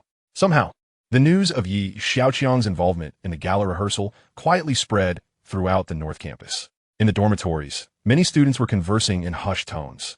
Do you think we have any hope of turning the tide this time? I don't think the prospects are bright. Sigh. Let's talk about something more cheerful. I heard that the program coordination was arranged by a company Yi Xiaoqiang brought in. It seems so. To be honest, I stand with Yi Xiao this time. He is infinitely superior to that so-called fourth young master. I feel the same way. So, does this mean we have a chance to rise? Don't mention it. Originally, this was a good thing. However, I heard he even questioned Song Tai's singing ability. Did he dare to say that? No way. Song Tai's song was collectively chosen by all the faculty and students. Nothing could suit her better. Exactly. He may be a wastrel, but to doubt the judgment of the entire North Campus's faculty and students is excessively arrogant. What happened next? Of course, they insisted on maintaining the status quo. How could he lead them astray? However, I heard Song Tai hasn't been in good form lately. I wonder if it's due to Yi Xiaoqiang's influence. Is that true? Is your information reliable? Absolutely reliable. Oh no, we're doomed. It certain will be at the bottom again. Alas, let perish. Chapter 33. Follow me to ruin. The final performance venue for the school anniversary gala was a grand theater at the South Campus of Jiao University. This was the largest and newest theater of the university. Comparatively, the North Campus's theater was considerably smaller and more antiquated. Upon hearing of the stark difference between the two venues, Yi Xiaoqiang furrowed his brow. Although he lacked expertise in stage production, the disparity in venue would undoubtedly influence the performance. With that thought, Yi Xiaoqiang departed the North Campus, heading towards the South Campus. Within the South Campus, no one could overlook the imposing entourage accompanying Yi Xiaoqiang. Onlookers whispered among themselves, speculating about the scene. Yi Xiaoqiang and his group remained oblivious to the chatter. Forging ahead towards the Grand Theater. Soon, a striking building resembling three petals appeared before them. This was the South Campus Grand Theater, a current landmark of Jiao University. Pausing momentarily at the entrance of the Grand Theater, Yi Xiaoqiang stepped inside. Upon entering, it felt as if he had been transported to a dreamlike realm. Dazzling crystal chandeliers hung from the ceiling, casting a soft and warm glow that illuminated the entire hall as if it were daylight. The floor was adorned with lavish carpeting, and its soft texture made each step feel weightless. The stage was spacious and magnificent, with deep red curtains that gleamed like the evening glow. Rows of comfortable seats were arranged neatly, every detail exuding endless luxury and refinement.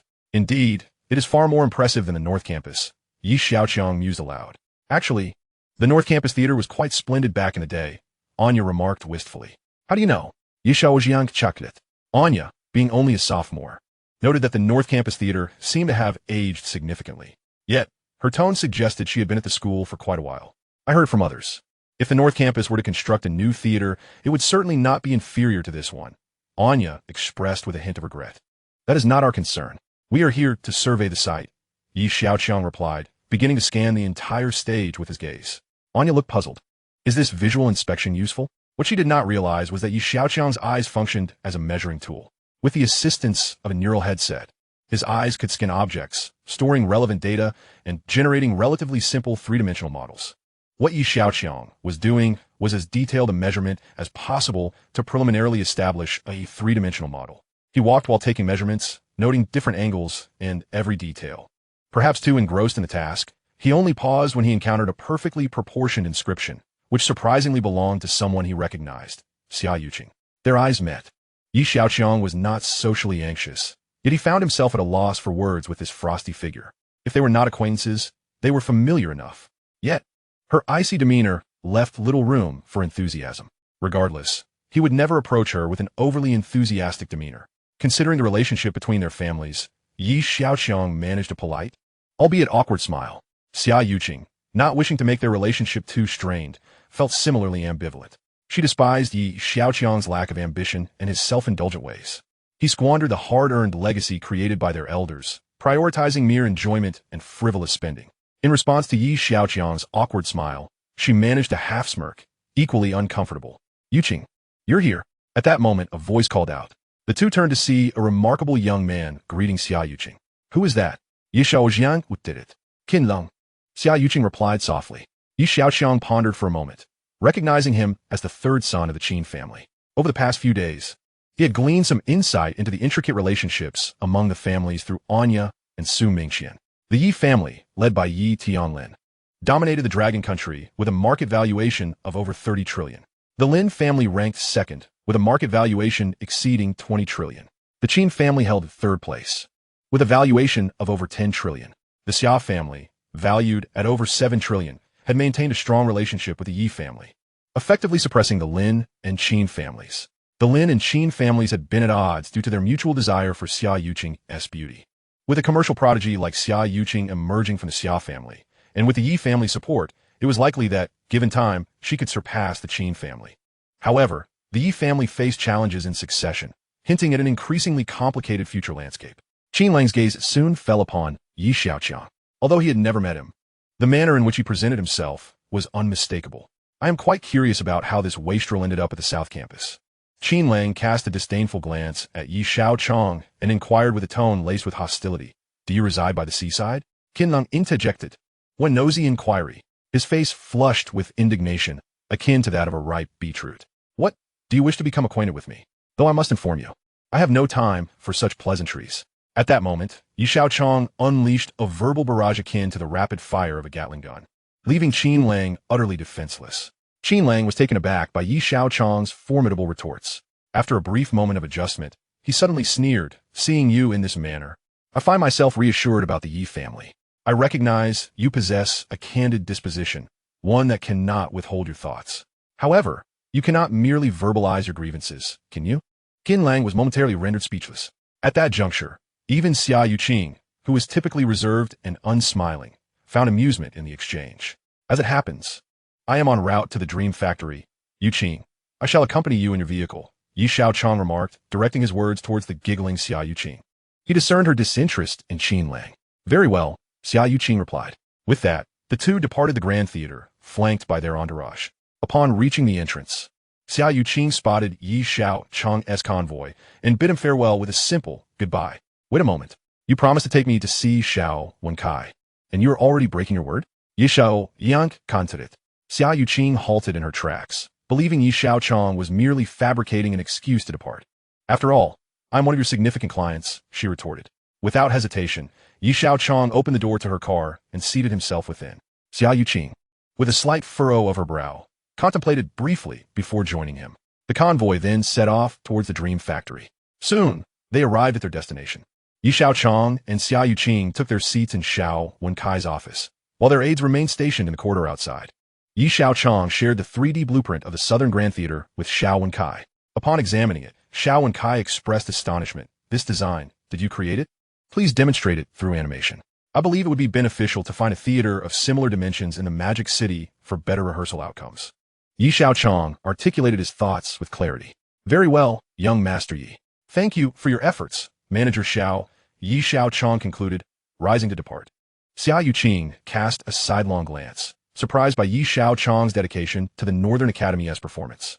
He had not only conducted an on-site inspection, but also produced a 3D model, truly demonstrating both investment and commitment. As Yi Xiaoqiang prepared to leave, she felt compelled to see him off. Just then, he stepped into the corridor and bellowed, "My subordinates, follow me in my extravagant pursuits. Young master, wise and valiant, a paragon among men." Chapter 34. The Power Source of the Curtain.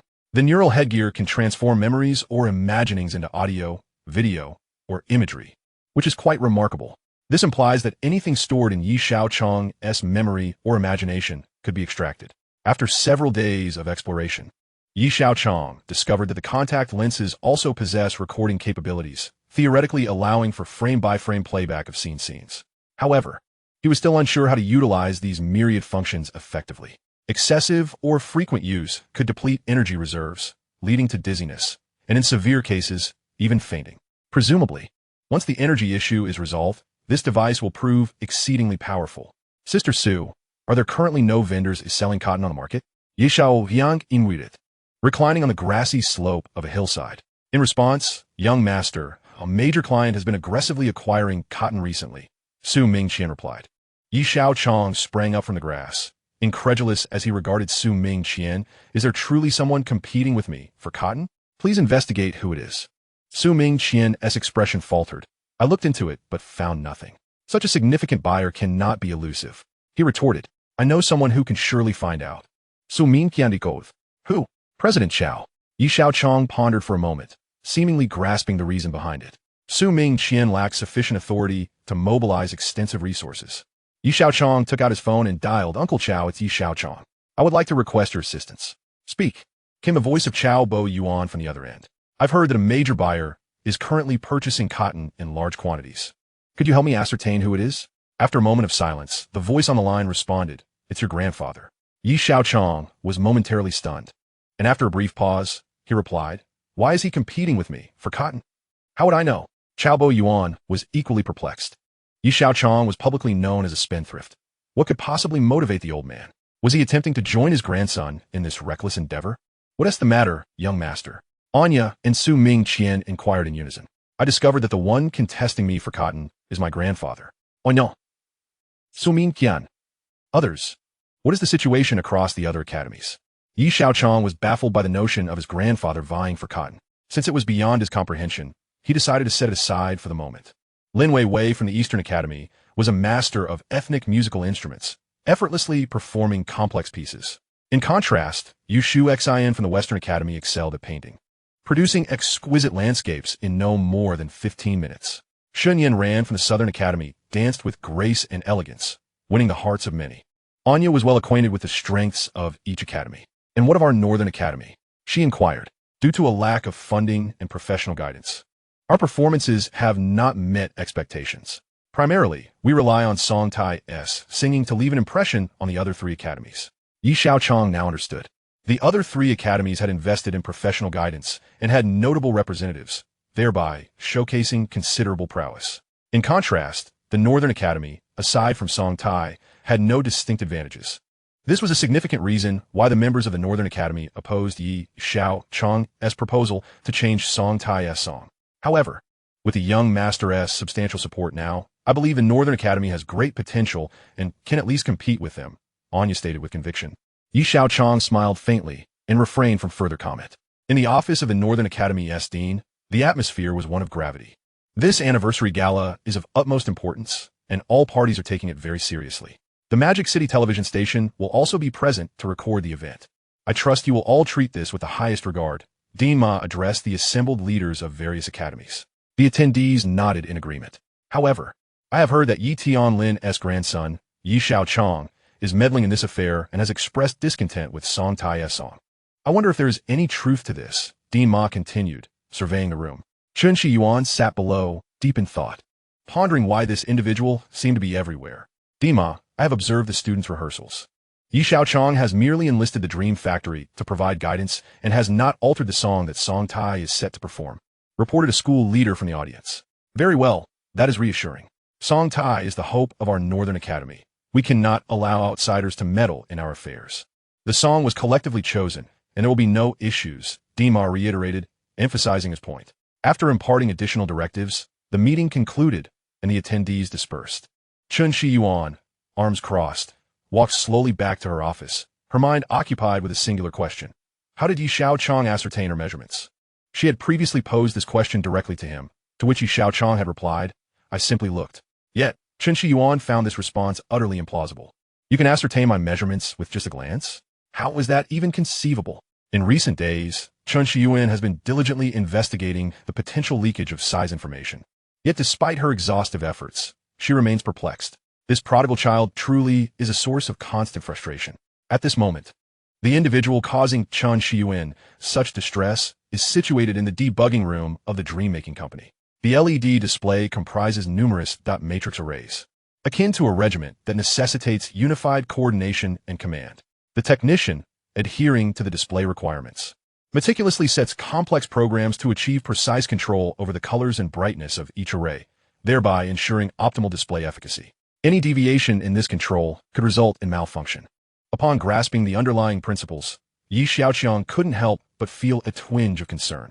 What if a malfunction were to occur during the performance? How long would repairs take? With a grave expression, he inquired.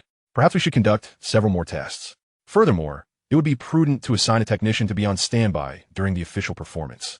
Just in case, suggested Xiaoqiang after a brief contemplation. This indeed seemed a viable countermeasure.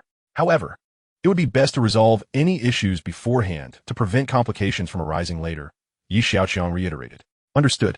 Yet, there's another matter that perplexes me. Last time, Xiu called to inquire about the power consumption of the screen. What could he possibly want with that information? Xiaoqiang suddenly recalled. Because the large screen requires a power source, Xiaoqiang explained. But that is our responsibility. Why is he asking about it? Xiaoqiang remained bewildered. Your power source is converted from AC to DC. However, to operate the curtain, a lengthy power cable may be necessary, which presents numerous hazards, Xiaoqiang elucidated. You aren't planning to mount the LED screen onto the curtain, are you? And then operate it? Xiaoqiang exclaimed in astonishment. It dawned on him why Xiaoqiang was advocating for a flexible screen. Yet, he was momentarily at a loss for words, if that were indeed the case. The lengthy power cable would pose a significant issue. But if not this way, what alternatives exist? Xiaoqiang shrugged helplessly. Such a large LED screen can only be converted using a rectifier. Utilizing direct current would necessitate a battery pack, which would be excessively cumbersome. Hence, I will employ the curtain as the power source. Xiaoqiang's voice echoed once more. Chapter 35, Quantum Reading. Xiaoqiang gazed at Xiaoqiang, his mind swirling with questions, uncertain whether he had misunderstood or if the latter was simply not in his right mind. Using the curtain as a power source? Why not suggest attaching chicken wings and soaring into the sky? Xiaoqiang, disinclined to elaborate, stated, I'll have Qiyu explain the specifics to you later. Though feeling utterly perplexed, Xiaoqiang recognized Xiaoqiang as a deity. Who would dare question a deity? He wasn't obstinate. Understanding was irrelevant. Following Xiaoqiang's guidance would surely lead to success. After clearly outlining the tasks, Xiaoqiang departed from the dream-making factory. Time flew by swiftly, and the day of the performance arrived. Zhang Jie, accompanied by the primary student council leaders, was rallying the participants for a final motivational session. The recent days of rigorous rehearsals, coupled with the meticulous guidance from the dream-making factory, instilled in them a sense of confidence for the impending battle. At the very least, they wouldn't finish last this time, each individual mused. Once Zhang Jie concluded her motivational address, she glanced at Song Tai, prompting many others to follow suit. Song Tai was their steadfast anchor, the highlight of the Northern Academy. However, a hint of concern lingered among the group, as Song Tai appeared somewhat out of sorts lately. Unbeknownst to them, ever since she had heard the divine melody from Xiaoqiang, her interest in the original songs had waned entirely. Had it not been for Xiaoqiang's insistence on secrecy, she might have succumbed to her impatience long ago. These past days, burdened by this secret, even her friends remarked upon her newfound melancholia. As Zhang Jie finished her pre-competition pep talk, Song Tai, unable to contain herself, declared, I'm stepping out for a moment. Before Zhang Jie could respond, Song Tai dashed out, leaving her to call after her retreating figure, remember to come back soon. Immediately, Song Tai called Xiaoqiang. She had felt stifled during those days. Soon, she found him in the library. Upon seeing Xiaoqiang, Song Tai was taken aback. This prodigal scion, who typically dozed off in class, was actually at the school library. She was the only one astonished. Everyone in the library set aside their books to gaze in disbelief. Xiaoqiang sat there, a mountain of books piled high on the table before him, surpassing his own height. In the distance, whispers circulated. Pinch me. Am I hallucinating? He actually came to read? Indeed. I heard he sleeps through every class. If not for his powerful family background, he would have been expelled long ago. What on earth has motivated this wastrel today? You all stand aside. If he is putting in this effort, what right do I have to indulge myself? His entourage, equally bewildered, had been by his side for months, witnessing nothing but revelry until this earnest scene unfolded. How incredibly inspiring. The young master had chosen to study. Xiaoqiang sat there, his eyes closed. Just when everyone assumed he had drifted off to sleep, he suddenly opened his eyes wide. Scanning his entourage, he remarked, Is this all? Are these enough? Continue to bring more. After a moment of dumbfounded silence, his followers sprang into action. Xiaoqiang gently rubbed his hands together and casually picked up a book. With a swift motion, He flipped through it in 10 seconds. Surrounding onlookers were left in awe. Could this be the legendary quantum reading method? Thus, Xiaoqiang rapidly completed one book after another. Global History, completed. Super Software, completed. 100 Years of Solitude, completed. Das Kapital, completed. When his entourage returned with their books, each was utterly astounded. So, you are this dedicated, are you? At that moment, Xiaoqiang was wholly absorbed, as if he had entered a state of unity with the texts. The vast reservoir of knowledge contained within the books was swiftly scanned and stored in his mind through his extraordinary glasses. After an intense 20 minutes, he finally felt the weariness creep in and decided to pause. This was still due to insufficient energy, restricting him to a mere 20 minutes of such intensity. Averaging 10 seconds per book, he had perused a staggering 120 volumes. After a long sigh of relief, he lifted his gaze to find Song Tai staring at him, her eyes wide with astonishment. "You're here?" With Xiaoqiang's voice, everyone suddenly noticed Song Tai's presence in the library. With the performance set for that evening, what was she doing here? It seemed she had come to find Xiaoqiang. Ignoring the surrounding murmurs, Song Tai approached and sat beside him. "Are you going to watch the performance tonight?" she inquired. "I cannot. I must study. Time is of the essence. Every moment is precious," Xiaoqiang replied earnestly. "Song Tai, how is your singing practice coming along?" Xiaoqiang suddenly recalled the imminent performance. "That individual is incredibly talented. I can only manage to mimic about 90%. Song Tai replied, a hint of disappointment in her tone, pouting slightly. She felt she was letting Xiaoqiang down. Yet Xiaoqiang smiled reassuringly. "You are already quite remarkable." Song Tai assumed Xiaoqiang was merely offering words of comfort, unaware of the true difficulty of the song Left Hand Points to the Moon. As the evening performance approached, Song Tai yearned for a moment of relaxation. She settled beside Xiaoqiang, casting a glance at the sea of books surrounding them, historical tomes, treatises on artificial intelligence, literary works, and scientific texts of various genres. She couldn't help but glance at Xiaoqiang again. He was indeed an enigma. Regardless of others' perceptions, he was undeniably extraordinary in Song Tai's eyes. The south courtyard buzzed with excitement as the throngs from various departments converged towards it. This grand performance attracted numerous faculty and students alike. Although the theater was spacious, seating was limited. Aside from designated seats for the leaders, there were scant places left for the ordinary students from the 4 major departments. Those fortunate enough to attend the gala were undoubtedly the luckiest among them. Participants from each department began to file in, accompanied by a plethora of equipment. A pickup truck was halted at the entrance of the south courtyard. "We are transporting performance equipment. Please allow us entry," Xiaoqiang argued with the security personnel, flanked by several technicians. The security, having never encountered a performance requiring such a large backdrop, conducted a thorough inspection before granting them access. In stark contrast to the bustling south courtyard, the north courtyard appeared rather desolate. Xiaoqiang set his book aside, stretched lazily, and surveyed the group of followers nearby. He was aware of their desire to attend the performance, yet they awaited his cue. Using his connections, he had procured tickets for them. "Let us go. I'll escort you to the south courtyard," Xiaoqiang informed Song Tai, noting that the time was ripe. Upon arriving at the south courtyard, he addressed his companions. "Those who wish to watch the performance may do so.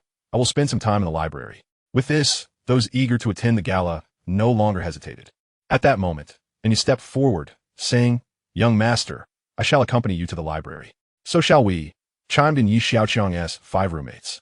He nodded in agreement and proceeded toward the library. Chapter 36, Dongqin Lin Weiwei. Xiaoqiang did not insist.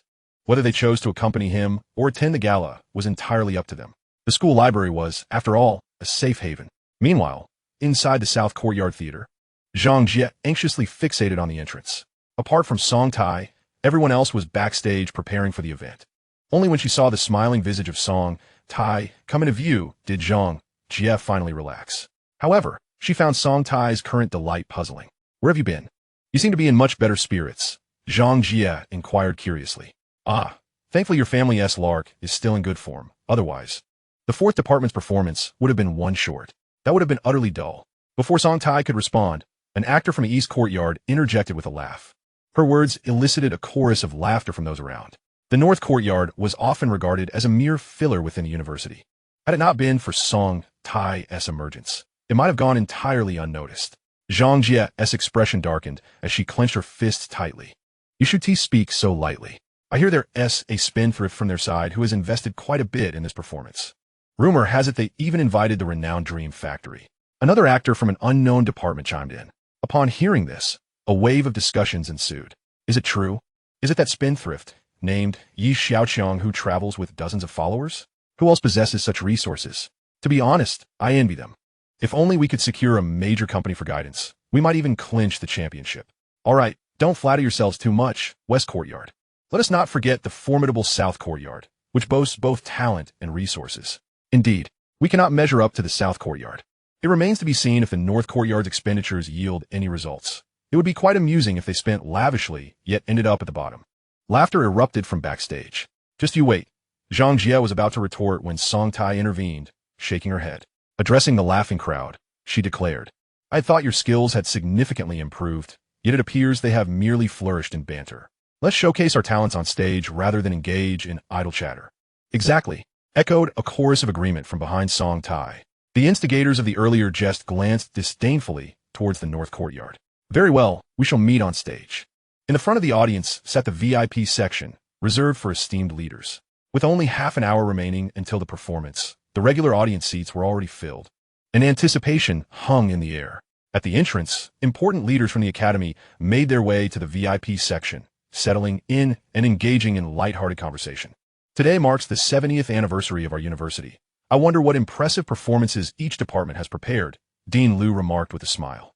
Indeed, the four major departments each possess unique talents: Eastern music, Western art, Northern song, and Southern dance, Director Li praised from the side. I still have high hopes for the South Courtyard. What about you? Dean Ji added, while the university leaders conversed merrily.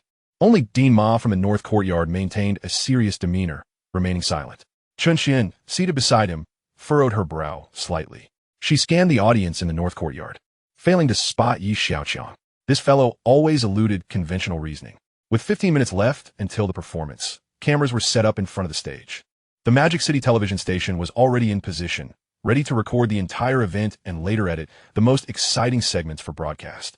It could be said that being chosen by the television cameras was the finest testament to one's prowess. At that moment, the evening's host approached the VIP section where the academy leaders were seated. Esteemed leaders, may I propose that the South Courtyard's performance be scheduled third? With the North Courtyard concluding the event, the leaders were taken aback, unsure why the performance order required alteration. The host, appearing somewhat troubled, explained, the North Courtyard requires its own backdrop. All eyes turned to Dean Ma. Perhaps he alone understood the reasoning behind such an unusual request. Yet, they quickly noticed that Dean Ma looked equally bewildered. It was awkward. He was entirely in the dark. Seeing the expression on Dean Ma's face, Dean Ji speculated that he too was unaware of the situation and suggested, I believe this is not an unreasonable request. After all, the order matters little.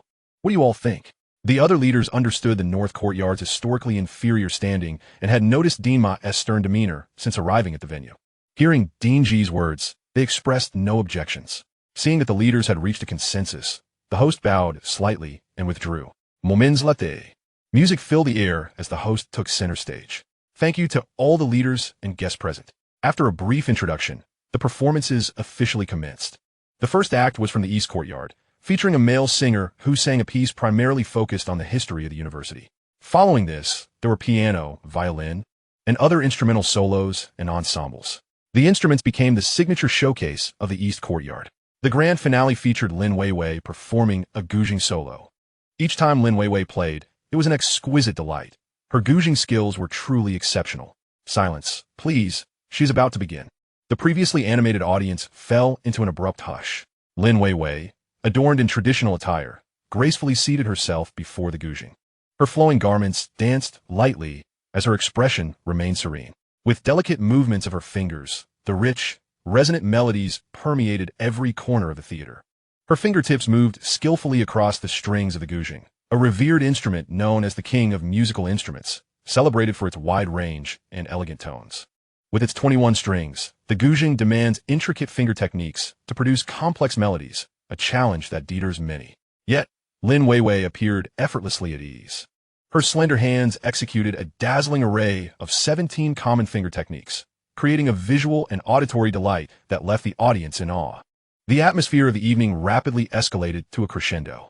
Upon concluding her piece, Lin Weiwei bowed graciously to the audience, who responded with enthusiastic applause. Among the crowd, One of Xiaoqiang's companions was engaged in a video call with Anya.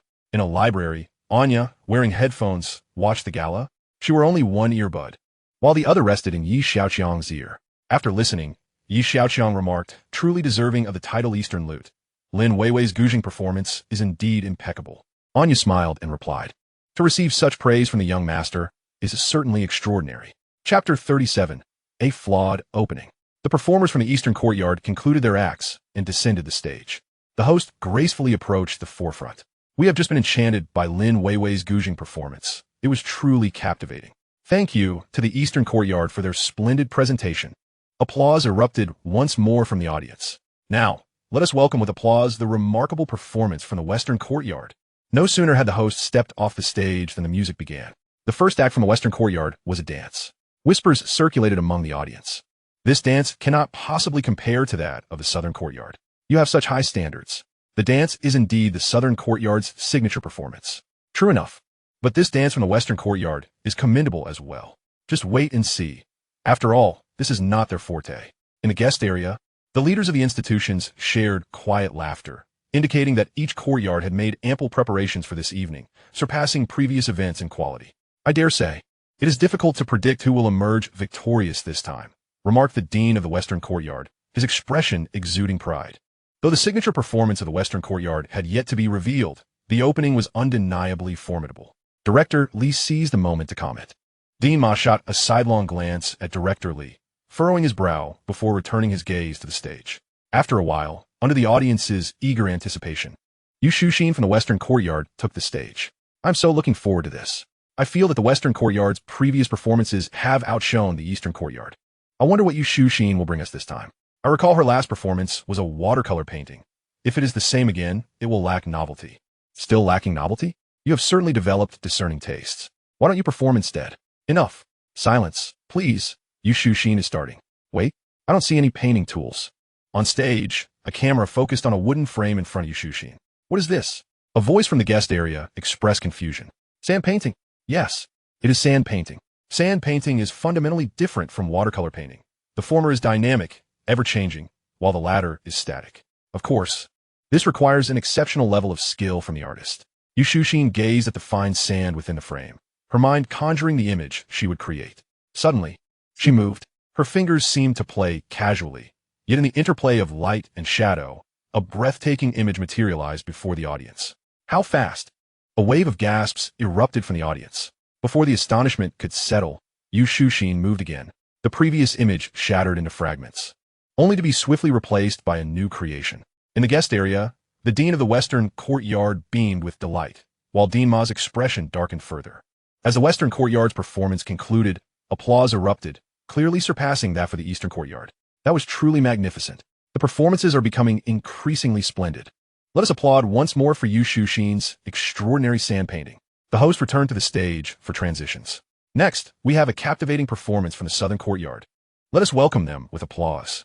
By this time, the performance had progressed past the halfway mark, and the audience's enthusiasm surged with each splendid act. The Southern Courtyard's first performance was martial arts, which made a powerful entrance, elevating the atmosphere to a new high. The Southern Courtyard's prowess is not to be underestimated. With Yu Shuxin setting the bar, the Southern Courtyard must deliver an impressive dance to claim the top spot. The excitement was palpable among the audience, though those from the Northern Courtyard were growing anxious. They initially believed they wouldn't finish last, but given the current trend, they felt it might be precarious. It seemed that all other courtyards had made thorough preparations for this gala. Unless the Northern Courtyard showcased something remarkable, they risked finishing at the bottom once more. Time flew by, and suddenly, the lights dimmed dramatically. Xia Yanran appeared at the center of the stage, her outfit strikingly familiar. Dunhuang murals. Are we about to witness a dance inspired by the Dunhuang flying Apsaras? Absolutely stunning. On stage, Xia Yanran moved gracefully, her actions ethereal. The audience erupted with praise. The Southern Courtyard has indeed made an impressive showing. It appears the title of champion will belong to you once more, the dean of the Western Courtyard remarked. A hint of rivalry towards the dean of the Southern Courtyard. Not so fast. Your conclusion is premature. The Northern Courtyard has yet to perform. Perhaps they have an extraordinary talent yet to be revealed, retorted the dean of the Southern Courtyard, inadvertently provoking laughter among the institutional leaders present. Dean Ma's expression grew even darker. Were it not for the inappropriateness of the occasion, he would have exploded in frustration. The Southern Courtyard's final act concluded amidst the audience's fervent applause. The host once again took the stage to announce, "Oh my, that was simply marvelous. Tonight is truly a feast for the senses. Now, let us invite the Northern Courtyard to present their splendid performance." After the announcement, the host stepped off the stage. Sparse applause resonated from the audience. 10 seconds passed, yet the theater remained still. Where the Northern Courtyard performers? They wouldn't dare to show up, would they? What's happening? Restlessness spread among the audience. Just as impatience began to rise, the host returned to the stage, his expression somewhat awkward as he addressed the crowd. "Please remain calm. There has been a minor issue with the Northern Courtyard's performance equipment." Equipment issues? Surely they aren't using that as an excuse for their hesitation? Well, they might as well perform quickly and disperse since they are bound to finish last. Exactly. It's not like the Haven Tea finished last before. Thus, the last to perform is not necessarily the grand finale. It could very well be a letdown. Laughter erupted. "What do you mean by that?" A Northern Courtyard audience member protested, already feeling frustrated. "I'm merely speaking the truth. You and the Northern Academy could merely enjoy Song Tai's performance. Why not simply invite her up to sing a song and conclude the evening on a delightful note? There is no need to squander everyone's time." Look, it seems the host is conversing with the leaders about something. I surmise they are preparing to cancel the subsequent performances. The unexpected situation at the venue caught the attention of Anya in the library. Xiaoqiang also paused his activities. He swiftly took out his phone to call Xiaoqiang. On the other end, Xiaoqiang's anxious voice came through. "Young Master Yi, we are experiencing some technical difficulties. Please give me 5 minutes." Though he spoke confidently, he was uncertain himself. Whether 5 minutes would suffice to rectify the issue was indeed a matter shrouded in mystery. Xiaoqiang, uninterested in his further explanations, commanded, "Check the array points for 647 and 3796. Xiaoqiang was taken aback. "We are the true professionals when it comes to LED screens. You want to direct me?" Just as he hesitated, Xiaoqiang's voice rang out again. "Quickly, follow my instructions. Otherwise, don't expect to be compensated." Reluctantly, Xiaoqiang complied. With each passing second, the audience grew increasingly restless. The host, striving to maintain order, even resorted to stand-up comedy. A minute later, the Northern Academy signaled readiness. Only then did the host wipe the sweat from his brow and announce, "Now, let us welcome the splendid performance from the Northern Academy." Chapter 38, A Divine Melody. The technical issues have been resolved, and the Northern Academy was finally able to perform. However, the atmosphere in the venue had plummeted to near zero. The excitement previously generated by the Southern Academy had transformed into complaints and irritation. Given that it was the school anniversary, the attendees suppressed their dissatisfaction. Just then, all the lights went out, and the entire theater was plunged into darkness. A wave of restlessness swept through the audience. At that moment, a voice echoed from the speakers. "Please remain calm. This is part of the show." "Damn it, when you said to keep it grounded. I didn't mean to take it to the underworld. Are you performing a horror show? It's pitch black." In the darkness, someone grumbled, "Please, can you hurry up and perform? I need to pee." "Haha, look, it seems there's a light up ahead." The theater gradually quieted down. A faint glow appeared in the distance. Suddenly, the area lit up. "Oh my," someone exclaimed in surprise. A massive screen emerged before the audience. It was a curtain? No, it was a high-definition screen the size of a curtain. Gasps of astonishment filled the crowd. They had never seen a screen this large. Even the guests were taken aback. Such a massive screen must have cost over 10 million. Over 10 million? How is that possible? Who would spend such a fortune on a single evening-s event? Furthermore, an amount of that magnitude would require extensive approvals, right, Dean Ma? At this moment, Dean Ma remained silent, his gaze fixed on the screen, more astonished than anyone else. The price of the screen was undoubtedly more than 10 million. Recalling past rumors, he had already deduced who was behind it. Only that individual could accomplish something of this magnitude. The colossal screen, paired with an incredibly powerful sound system, seemed to transport the audience into an extraordinary realm. Below the screen, dancers began to perform. The audience's attention was drawn to the immense high-definition screen, only to discover there were dancers below it as well. Each of their costumes changed in accordance with the rhythm of the music. Is this a 5D blockbuster? I feel as if I'm watching the Spring Festival Gala. I've never seen such a grand screen of the gala. It's simply breathtaking. So cool. The performers, who had already taken the stage, were no longer composed. This spectacle was truly magnificent. Alas, what can we do? They have so much money. What significance does an effect created by wealth hold? There's no comparison. The cost of their screen alone exceeds 10 million. What? How do you know this? I have a relative who has worked in this field. LED high-definition screens cost 25,000 per square meter. This screen is approximately the same size as the curtain, likely around 300 square meters. Conservatively estimated, it would also be about 5 million. During the performance, the enormous screen continually changed its backdrop to match the various acts. The performers' costumes also transformed in color and pattern according to the needs of the show. Due to the tight and varied program, the unpleasant atmosphere created by the earlier technical difficulties gradually faded, reigniting the audience's enthusiasm. Just as everyone was immersed in the spectacle, the screen unexpectedly began to retract. My goodness, is this a curtain or a screen? It can retract? This is a flexible screen? What is a flexible screen? Xiaoqiang has arrived. Before the explanation could be given, the main act from a Northern Academy made her entrance. As the display screen pulled back, Xiaoqiang stood at the center of the stage in an evening gown. However, the audience from a Northern Academy furrowed their brows, feeling uneasy. This was not the song Xiaoqiang was supposed to sing. Surely, the Henti played the wrong accompaniment? They were far too familiar with this piece. The prelude was clearly incorrect. With my left hand, I grasp the earth, and with my right hand, I hold the heavens. My palm S-lines crackle with lightning from all directions. As Xiaoqiang began to sing, an eerie silence enveloped the venue. Everyone seemed frozen in place, their eyes glistening while their bodies remained still. Apart from Xiaoqiang's ethereal voice, not a sound could be heard in the theater. When worries can blossom into a red lotus, do not hesitate. Allow me my distractions. My goodness, what is this song? If this is a song, then what I've listened to before is merely noise. If what I previously heard could be called music, then this is divine melody. Divine melody, undoubtedly a divine melody. A stick of incense, you are my one and only. The high notes of the final 4 words sent everyone soaring to the clouds. The expressions of both the audience and performers below were filled with rapture. Many in the audience even had glistening tears in their eyes. As the music gradually faded, the theater remained eerily quiet. It was not that they were unwilling to applaud. Rather, they were entranced, unable to extricate themselves from the experience. After a moment, the crowd erupted into fervent chatter. What song was that?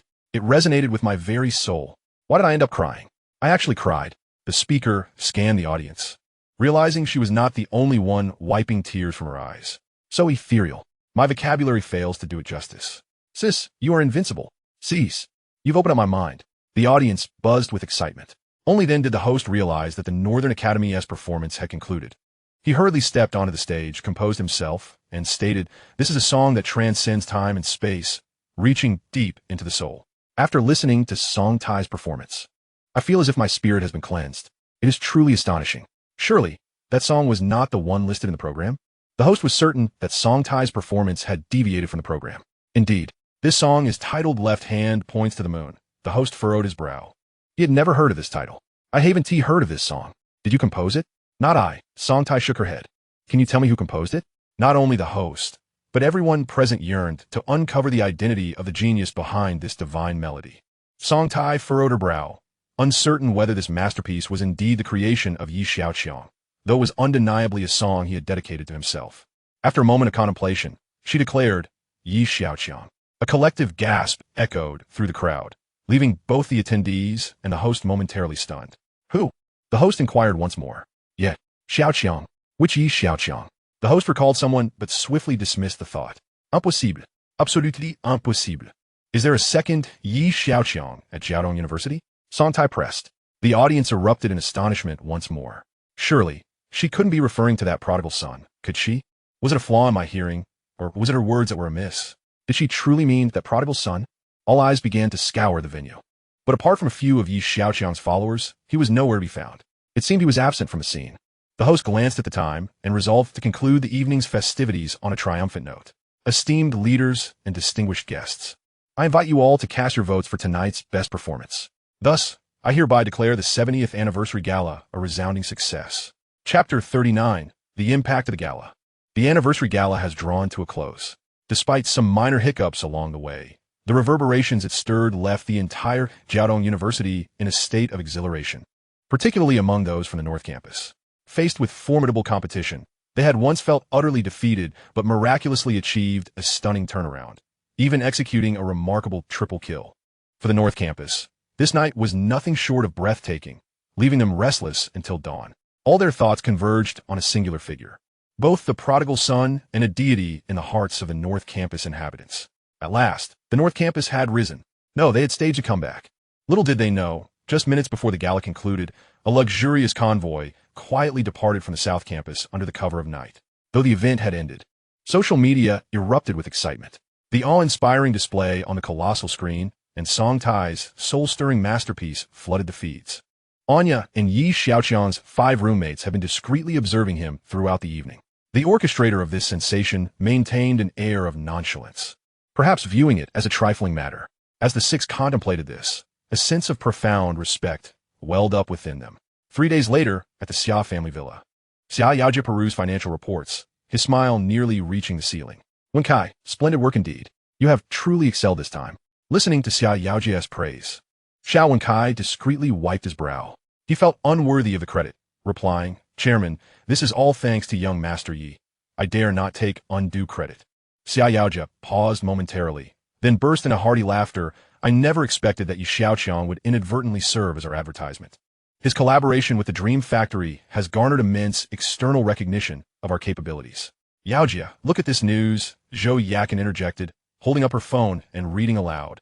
Numerous evaluation agencies believe that in light of the gala's splendid performance, stocks related to the Xia Corporation are projected to continue rising, with an estimated increase of around 600 million. Xiaoqiang's eyes widened further. Chairman, just as Xiaoqiang was reveling in his joy, Xiao Wenkai hesitantly interrupted. What is it? Xiaoqiang inquired, puzzled by Xiao Wencai's serious demeanor. Some clients are interested in our colossal display screen. Xiao Wencai's voice grew faint. He had been reluctant to mention it, but seeing Xiaoqiang in high spirits, he felt it was now or never. What good news? Do we need to seek approval for this? Let us expedite the process. Xiaoqiang replied, raising an eyebrow. However, we cannot produce it independently. Xiaoqiang was left bewildered, staring at Xiao Wenkai with confusion. Isn't that screen our creation? Why can't we produce it? The reason this flexible giant screen can be manipulated like a curtain is due to a special power supply, which our company lacks. What kind of extraordinary power supply? Fiber battery. Xiaoqiang racked his memory, as if he recalled having seen something about it. Are you saying someone has made a breakthrough in this technology? Summer Yuqing, beside him, appeared excited. She had been following emerging trends closely. The commercial potential of fiber batteries had caught her attention long ago, though news about their development had dwindled in recent years. Yes, that is precisely it. I conducted an investigation and found that this was originally a research project at Jiaodong University. However, it stalled and investors withdrew. Unexpectedly, young Master Yi took it on as an investment, and within a month, the battery was developed. Xiao Wenkai recounted his discreet investigation, his eyes filled with incredulity. Xiaoqiang, Zhou Yakin, Summer Yuqing, the 3 were momentarily stunned. A project that had been abandoned was now thriving under Yi Xiaoqiang's stewardship. What astonishing fortune! Summer Yuqing, in particular, was most astonished. She understood the vast commercial value of fiber batteries. Their potential applications spanned a colossal market scale, easily reaching the trillion mark. Are you certain? Summer Yuqing asked, raising her brows after a lengthy pause. Absolutely certain. The patent has already been applied for. Then why are you still standing there? Hurry and seek his assistance. Xiaoqiang urged. Xiao Wenkai accepted the command and promptly departed from the Xia household. Watching his retreating figure, Summer Yuqing's expression grew complex. Suddenly, she recalled another matter, Song Tai's divine melody. Dad, Mom, I'm heading to school. Please remember to invite Yi Xiaoqiang over for dinner. She called out to her parents as she hurried away. After 3 days of voting, the North Campus's performance emerged as the indisputable winner. The entire North Campus was enveloped in a sea of joy. The only one troubled was Yi Xiaoqiang. For 3 days, the task had displayed a sudden failure. The afternoon following the gala, the system informed him of his success, and upon receiving his rewards, he had maximized his attributes. Yet today, the system indicated a task failure and deducted points from him. What could this mean? Frustrated, he called Su Mingxian to inquire about the funds. After hanging up, Yi Xiaoqiang returned to the library to study. This parallel world, while remarkably similar to his original Blue Star, bore many differences. What plagued him was that his equipment could not connect to the internet in this realm. If it could, acquiring knowledge online would be significantly more effortless. Thus, he tested every socket on his equipment with a network cable, but to no avail. Fortunately, this quantum reading was still commendable. Had he not recently read numerous books on LED screens, he would not have been able to rectify the screen's malfunction so swiftly that night.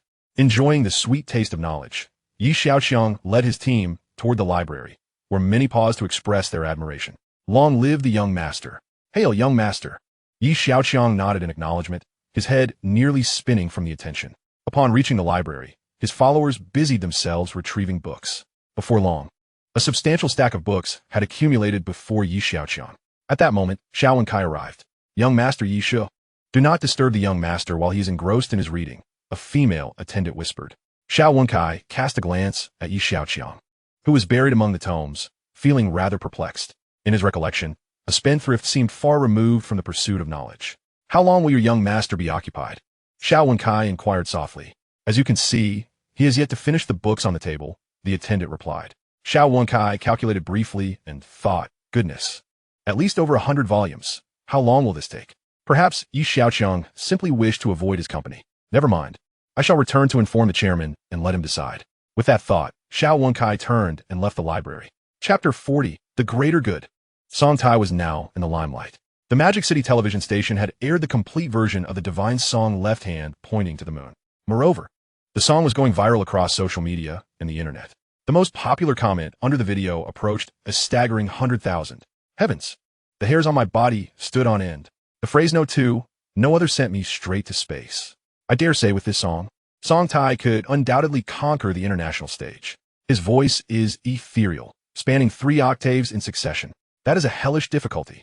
I attempted to sing it last night and nearly lost my voice. I wonder who will dare to sing this in karaoke in the future. The Qin family's companies had signed numerous artists, and they were keenly interested in the rising star, Song Tai, in the past couple of days. At least a dozen companies had approached Song Tai regarding contracts. Qin Lang personally attended, offering terms more favorable than those of his competitors. Song Tai, you can see the sincerity of the Qin family. There is no better choice than us, Qin Lang stated with a confident smile, firmly believing Song Tai had no reason to decline. Indeed, haven't you always harbored this dream? With the Qin family backing you, there is no doubt, Xiaoqiang chimed in. That may not be the case. The Xia family can equally deliver, a cool voice interrupted from behind. Qin Lang's previously uplifted smile faltered as he turned to see Xiaoqiang standing behind him. So that is why the Xia family has been quiet. It seems Sister Yuqing has come to poach the talent herself. Xiaoqiang's delicate brows furrowed slightly as she spoke in a frigid tone. Fair competition does not equate to poaching. Fair competition? A flicker of disdain crossed Qin Lang's eyes. Song Tai, regardless of what conditions Xiaoqiang offers, I, the Qin family, will double it. The recent news of the Xia family stock surge irked him. He addressed Xiaoqiang, Sister Yuqing, although that spendthrift Xiaoqiang has assisted you this time. It was merely luck, a fact you must be well aware of. Allow me to offer a friendly warning. Partnering with such an ally, you should count your blessings. The matters between the Yi family and the Xia family do not require your interference. Mind your own business, Xiaoqiang replied without hesitation, her tone growing even frostier than before. Very well, then do take care.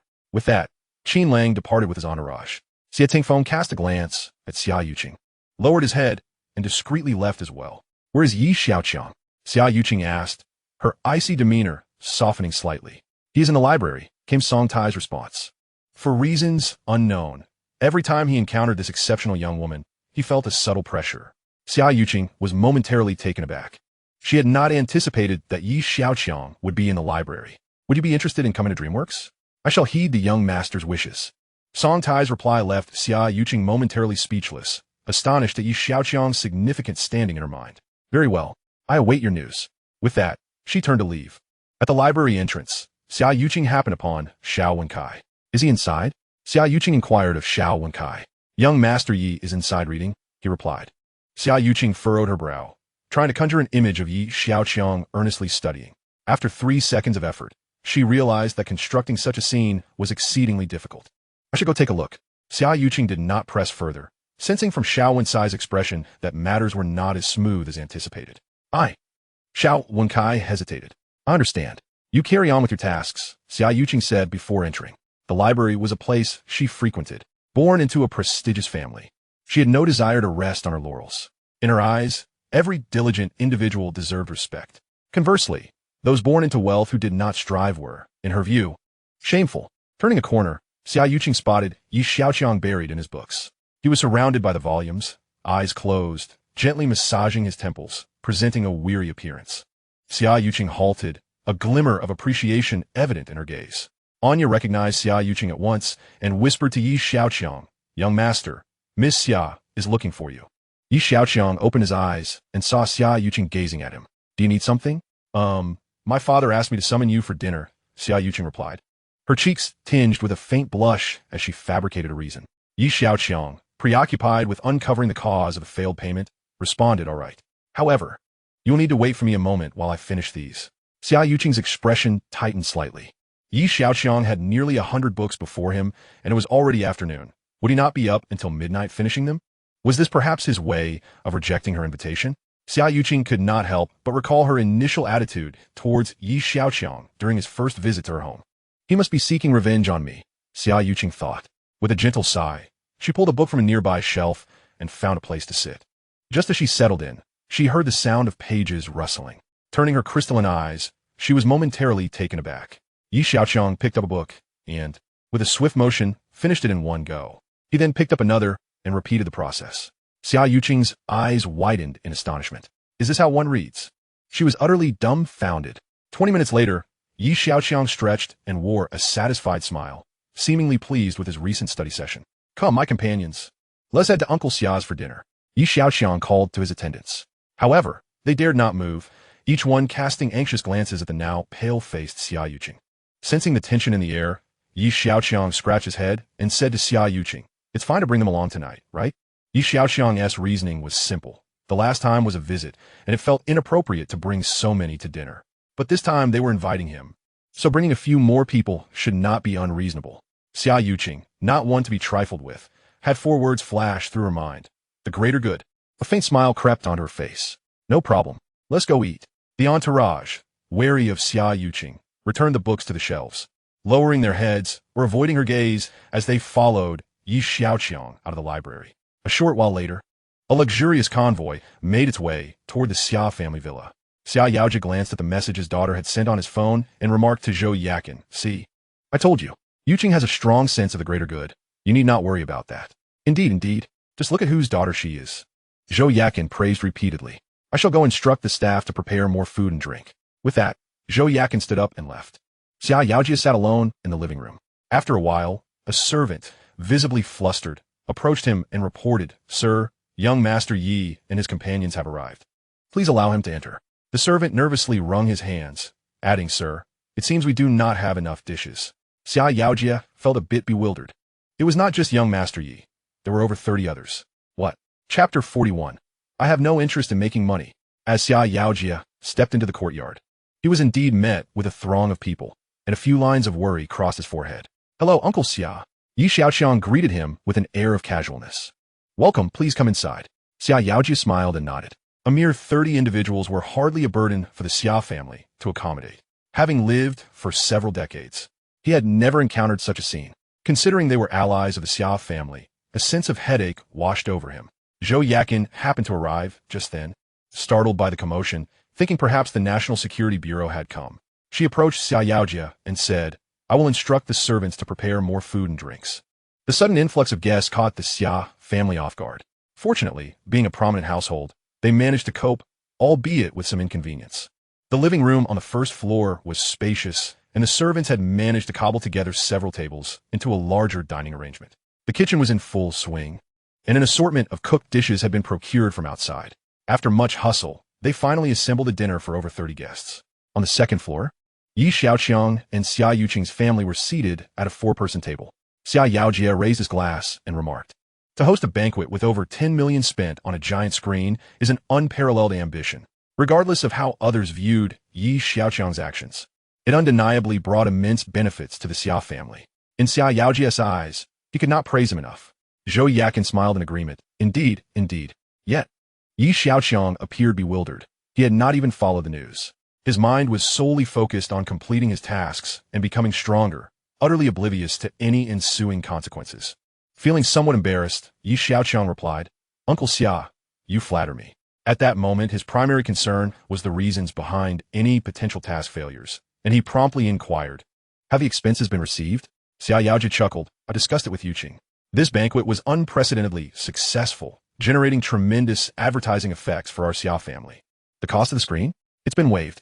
Over 10 million for the screen had yielded nearly 600 million in added value. And without hesitation, The Xia family refunded the money to the Yi family. The money has been refunded? Yi Xiaoqiang's eyes widened in disbelief, his heart aching. That was a maximum-level human. Before he could fully appreciate the thrill, it had already been returned to them. The trio noticed Yi Xiaoqiang's discontented expression and were taken aback. Was something amiss? They exchanged glances, puzzled. What is wrong, dear nephew? Xiaoqiang asked, bewildered. Uncle, the money cannot be refunded. It must be collected. Xiaoqiang insisted resolutely. Xiaoqiang was perplexed by Yi Xiaoqiang's lack of gratitude, but nodded in agreement nonetheless. Yi Xiaoqiang grabbed his phone and called Su Mingqian. Sister Su. Quickly transfer the payment for the LED screen. Su Mingqian, somewhat puzzled, replied, no need to check. The money has been refunded by the dream-making company. Please transfer it again. Hurry. Now. Immediately. Su Mingqian was speechless. Was there really a need to rush like a debt collector over a payment? It could wait until after dinner. Xiaoqiang was utterly confused. Yi Xiaoqiang seemed more anxious about the money than he was. What was going on in this young prodigal's mind? It was entirely inscrutable. Yes. Let's eat first. Yuqing, please add some dishes for Xiaoqiang. Xiaoqiang instructed her daughter. Xiaoqiang suddenly snapped back to reality by her mother's call. Didn't he know what Yi Xiaoqiang liked to eat? So she casually placed a piece of sweet and sour pork rib on his plate. Yi Xiaoqiang glanced at the ribs, then turned his head to behold Xiaoqiang's lovely face. He suddenly realized that when this young lady was not aloof, she could be quite captivating. There's something I need your help with, dear nephew. Xiaoqiang spoke again after a moment, having kept this matter in mind. Inviting Yi Xiaoqiang for dinner was not only to express gratitude, but also to discuss potential collaboration. Uncle, please go ahead. Recently, we received an order for a giant screen. I heard from Xiaoqiang that it employs a type of fiber battery developed by your company. I wonder if we could collaborate on this? Yi Xiaoqiang pondered for a moment before responding, no problem. How will the cost be calculated? Xiaoqiang sighed in relief. The conversation was progressing more smoothly than he had anticipated. I'll check back home, and just the cost price will suffice, Yi Xiaoqiang said nonchalantly. He had never considered the aspect of profit. Given the relationship between their families, he readily agreed without much thought. Isn't that a bit inappropriate? Your usual expenses are quite substantial. Just charge us the market price, Xiaoqiang said, feeling a bit embarrassed. Yi Xiaoqiang would pay the market price for the screen, but only charge the Xia family the cost price. Although their families had always maintained a good relationship, this made it seem as though the Xia family was taking unfair advantage. Such generosity and boldness left Xiaoqiang feeling somewhat ashamed. Have you considered large-scale production of this battery? Xiaoqiang inquired softly. Why produce in large quantities when I currently have no use for so many? Yi Xiaoqiang's straightforward reply left Xiaoqiang speechless. Xiaoqiang, think about how many people in this world would need such a product. Mass production could yield substantial profits.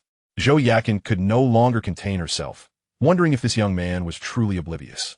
He held such a significant technology in his hands, yet chose not to profit from it. What was he thinking? Mass production for profit? Yi Xiaoqiang frowned it. What does making money have to do with me? I only know how to squander. I don't know how to earn. If we're talking about making money, my grandfather is the best at that. This isn't something I should consider. As long as I complete this order, I will become an unparalleled force, transcending humanity in multiple aspects, especially in terms of the X-ability, the hallmark of man. Only then can I act freely. Making money? Is that more important than squandering? According to predictions, this represented a market scale in the hundreds of billions. Suddenly, Xiaoqiang spoke up. If Yi Xiaoqiang were to embark on the right path from now on, this single item could compensate for all previous losses. Cotton, textile factories, giant screens. None of these combined would equal a fraction of this technology's value. I have no interest in making money. Xiaoqiang, Xiaoqiang. After dinner, Yi Xiaoqiang departed the Xia residence with a grand convoy. Watching the departing vehicles, Xiaoqiang felt unsettled. What was this young man thinking? To possess such a significant project, yet squander it without seeking profit? Xiaoqiang paced anxiously in the living room, his foot tapping nervously. Such immense temptation. And Yi Xiaoqiang remained unmoved. To call him a prodigal was one thing, but he was also blessed with extraordinary fortune. Despite having such good luck, he chose not to take advantage of it. Xiaoqiang shook her head in disbelief. Xiaoqiang sat nearby, her serene face adorned with an odd expression. Chapter 42. The young master understands technology. For days after the banquet concluded, the system once again notified the completion of the task. Yi Xiaoqiang lay on his dormitory bed, tears streaming down his face. No one understands the joy of reclaiming what was lost better than he does. Eager to maximize all attributes, Yi Xiaoqiang once again felt the surging power coursing through every pore of his being. Name, Yi Xiaoqiang. Intelligence, 100.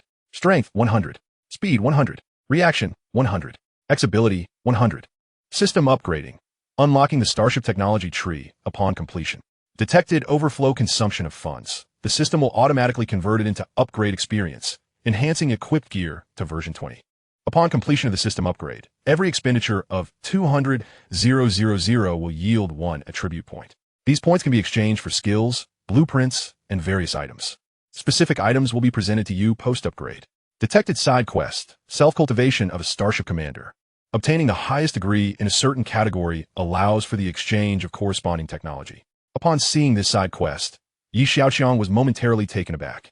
Is this to cultivate oneself as a commander? Since the ultimate goal is to construct a starship, the target must inevitably be the vast cosmos. Whether building a single starship or an entire fleet, an exceptional commander is essential. Although the system categorized it as a side quest, it significantly influences the exchange of relevant technological advancements. Glancing again at this self-cultivation task, it specifically entails acquiring top-tier degrees in various subjects, namely doctoral degrees. For instance, to exchange for life sciences technology, one must attain the highest degree in that category. Longhua offers numerous types of doctoral degrees, both academic and professional. Yi Xiaoqiang, however, was not well-versed in the specific offerings of Jiaodong University. He decided to seek out Chen Shiyuan for a chat, hoping to uncover some treasures in the process. Rising from his bed, his roommate immediately approached him, asking, "Where are you going, young master?" "You need to accompany me. I can manage on my own." Now at full human level, coupled with the enhancement from his equipment, Yi Xiaoqiang faced no significant threats in the public setting of the school. In a certain area of the North Courtyard campus, Tai, as long as you sign with the Qin family, with their capabilities, won't they elevate you to the heavens? Xia Tingfeng obstructed Song Tai's path. "That's my concern, not yours," Song Tai replied, her brows furrowing in irritation. Xia Tingfeng showed no intention of yielding. He was aware of how much Song Tai admired Yi Xiaoqiang. "He's merely a spendthrift. Why do you listen to him? Who knows where he copied a song from? Are you willing to jeopardize your future?" "I'm sorry, but my future is none of your business.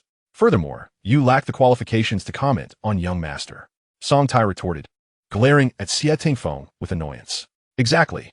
Know your own worth before you speak." "What nonsense, claiming young master plagiarized the song. Why don't you try copying something?" Their quarrel attracted numerous onlookers, yet out of respect for Xia Tingfeng's family background, they only murmured among themselves. Although the whispers were indistinct, it was clear they were not speaking kindly. Xia Tingfeng shot a menacing glance over his shoulder, causing the crowd to fall silent. "The young master is coming." At that moment, someone spotted Yi Xiaoqiang approaching. With keen eyesight, Yi Xiaoqiang noticed the entanglement between Song Tai and Xia Tingfeng from a distance. "Oh, what a coincidence. You're both here," he said with a smile, observing Song Tai in her frilly blouse and blue suspender skirt, which accentuated her sweet and adorable demeanor. Upon seeing Yi Xiaoqiang, much of Xia Tingfeng's previous ferocity dissipated. While most were wary of his family background, the Xia family paled in comparison to the Yi family. Since Yi Xiaoqiang's arrival, not only had he stolen Xia Tingfeng's spotlight, but he had also thwarted his attempts to pursue Song Tai. Xia Tingfeng now harbored a desire for Yi Tianlin to depart from this world, hoping that this spendthrift would finally be silenced. It was evident to all that without the elder's esteemed influence, the Xia Group would never bow to Yi Xiaoqiang. Let us see how long you can bask in your glory," Xia Tingfeng thought bitterly. "Where are you headed?" "I was just about to look for you," Song Tai exclaimed, her face lighting up with a sweet smile upon seeing Yi Xiaoqiang. "Did you need something?" "Recently, a company has expressed interest in signing me, and I wanted to seek your opinion." Song Tai had not forgotten that it was Yi Xiaoqiang who had brought her everything. She firmly believed that he possessed many undiscovered musical gems. In her eyes, the spendthrift was merely a facade. Regarding the contract, whether to sign or which company to choose, she would defer to Yi Xiaoqiang's judgment. "You cannot be so selfish as to jeopardize Song Tai's future," Xia Tingfeng hastily interjected. He feared that Yi Xiaoqiang might ruin Song Tai's opportunity with the Qin family, for Qin Lang had promised him benefits. "You and T happen to have struck some under-the-table deal with the Qin heir, would you, to be in such a hurry?" Yi Xiaoqiang's gaze sharpened as he taunted. Laughter erupted from behind. Xia Tingfeng's face flushed with anger. He indeed had an unsavory agreement with Qin Lang, but being publicly exposed by Yi Xiaoqiang left him feeling exasperated. "Yi Xiaoqiang, don't be so arrogant. Someone will take care of you." Yi Xiaoqiang turned to him with curiosity, asking, "Oh, who might that be?" Xia Tingfeng restrained himself, nearly revealing too much. He recognized that he alone could not handle Xiaoqiang, but others might. Song Tai, if you don't sign with the Qin family, you will surely regret it. Don't say I didn't warn you. With that, Xia Tingfeng stormed off in frustration. Young master, why are you alone? Song Tai disregarded Xia Tingfeng's threat. I intended to head to the teaching building. There's no need for so many people to accompany me. Yi Xiaoqiang recalled Song Tai's earlier inquiry and replied, signing is your decision. Consider it carefully. Song Tai gazed at Yi Xiaoqiang, suddenly feeling an unusual magnetic tension radiating from him, a sensation she had never experienced before. It was not mere handsomeness. It was a compelling attraction of the opposite sex. Unbeknownst to Yi Xiaoqiang, when the X ability reaches its maximum, it triggers this sexual tension attraction, which is a crucial factor for the opposite sex to develop affection. I'll take my leave. Let us talk later. Yi Xiaoqiang smiled as he made his way toward the teaching building. At that moment, a message appeared before him. It was from Qiyu. Young master, I have good news. The second-generation fiber battery has made a breakthrough. We believe mass production will commence within a month. Yi Xiaoqiang's lips curled into a smile upon reading the message. Ever since Zhao Yunlong visited the textile factory, he had discussed the development of the next-generation fiber battery with Qiyu. Through their recent exchanges, Qiyu increasingly felt that Yi Xiaoqiang was an enigma. He firmly believed that the young master possesses a profound understanding of technology. Chapter 43. Being too behind can be showcased. Care for some coffee? Chun Shiyuan inquired as she approached Yi Xiaoqiang in the office. Just plain water will suffice. She poured a glass of water and placed it on Yi Xiaoqiang's desk before seating herself beside him. Was that song you wrote? Chun Shiyuan asked, holding her coffee. I lack the skill for that. Yi Xiaoqiang replied with an open-handed smile. Chun Shiyuan blinked, diverting her gaze from him. If Yi Xiaoqiang had outright admitted it, she might have doubted him. His behavior was too peculiar, leaving her uncertain whether to trust him. However, one thing was certain. This young man harbored no ill intentions. Yi Xiaoqiang observed Chun Shiyuan, who had ceased her inquiries, and turned to gaze at her profile, momentarily lost in thought.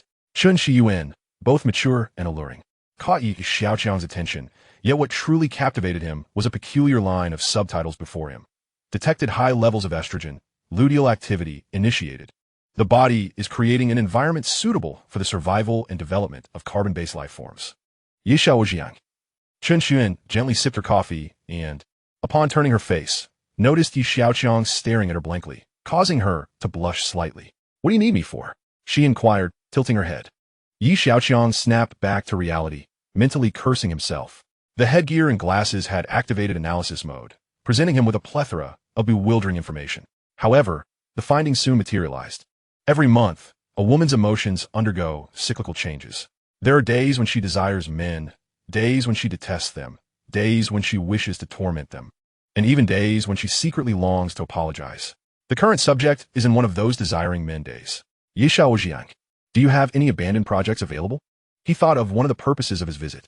Chun Shiyuan cast a glance at Yi Xiaoqiang and retorted, are you here to scavenge for leftovers? Huh. Yi Xiaoqiang recalled the incident with the fiber battery and awkwardly admitted, actually, I came to shop. Chun Shiyuan struggled to suppress her laughter at his bewildered expression. This lad truly had extraordinary luck. I can only provide you with projects that others have confirmed as abandoned. I'll consult with my superiors and inform you afterward. Chun Shiyuan wished to assist Yi Xiaoqiang, but she had her own principles in her work. Thanks to you, this performance was a success, she softly remarked. Recalling the evening gala, Yi Xiaoqiang had allowed the entire north courtyard to experience the exhilarating thrill of a counterattack. That night, even her typically composed demeanor was nearly shaken to the point of insomnia. But won't this expose the fiber battery technology? Chun Shiyuan's perspective was distinct due to her position. Yi Xiaoqiang understood her concerns and smiled, replying, it can be showcased. Upon witnessing Yi Xiaoqiang's confident smile, Chun Shiyuan instantaneously comprehended. Qiyu had remarkably made another breakthrough. Could it be that being in proximity to fortunate individuals could influence one's own luck? As the head of a research project, she was more inclined to trust in science. Yet, the reality of luck was undeniable. So, your reason for coming to see me today was to inquire about this? A flicker of disappointment surged through Chun Shiyuan's heart. She felt that Yi Xiaoqiang was somehow different today, though she couldn't quite articulate how. This was a sixth sense that women often possess. Do remember to inform me of any updates, Teacher Chun. With that, Yi Xiaoqiang rose, leaving the office with a slight smile playing on his lips. Teacher Chun? Chun Shiyuan found Yi Xiaoqiang's address a bit peculiar. As he strolled through the campus, Yi Xiaoqiang pondered his future plans. From Xia Tingfeng's earlier remarks, It was clear that some individuals were becoming restless. On the surface, the Yi family appeared calm, yet undercurrents were stirring. Yi Tianlin was in the light, while the adversaries lurked in the shadows. He was both a shield and an offensive force. It was unimaginable how much firepower he had attracted. Once Yi Tianlin faltered, those hyenas would swarm, ready to feast upon the Yi family. As for himself, he was of little concern to others. Yi Tianlin must not falter. With this thought, Yi Xiaoqiang decided to return home. In the afternoon, a luxurious convoy gradually departed from the north courtyard of Jiaota University. Yi Xiaoqiang sat in the vehicle, gazing up at the ceiling, detected a drone following at a distance of 50 meters. A notification appeared before Yi Xiaoqiang. With upgraded equipment, he could penetrate the vehicle's roof for detection. Just as he suspected, he was under surveillance, though he remained unaware of who was observing him. Yi family estate. Are you saying young master is returning to stay? Yi Tianlin found it hard to believe his ears. This child always had an unpredictable streak, leaving others guessing. However, the young master has insisted on daily convoy pickups, the old steward replied. Yi Tianlin furrowed his brows, recalling the convoy. Let it be. I wonder if the old master has heard.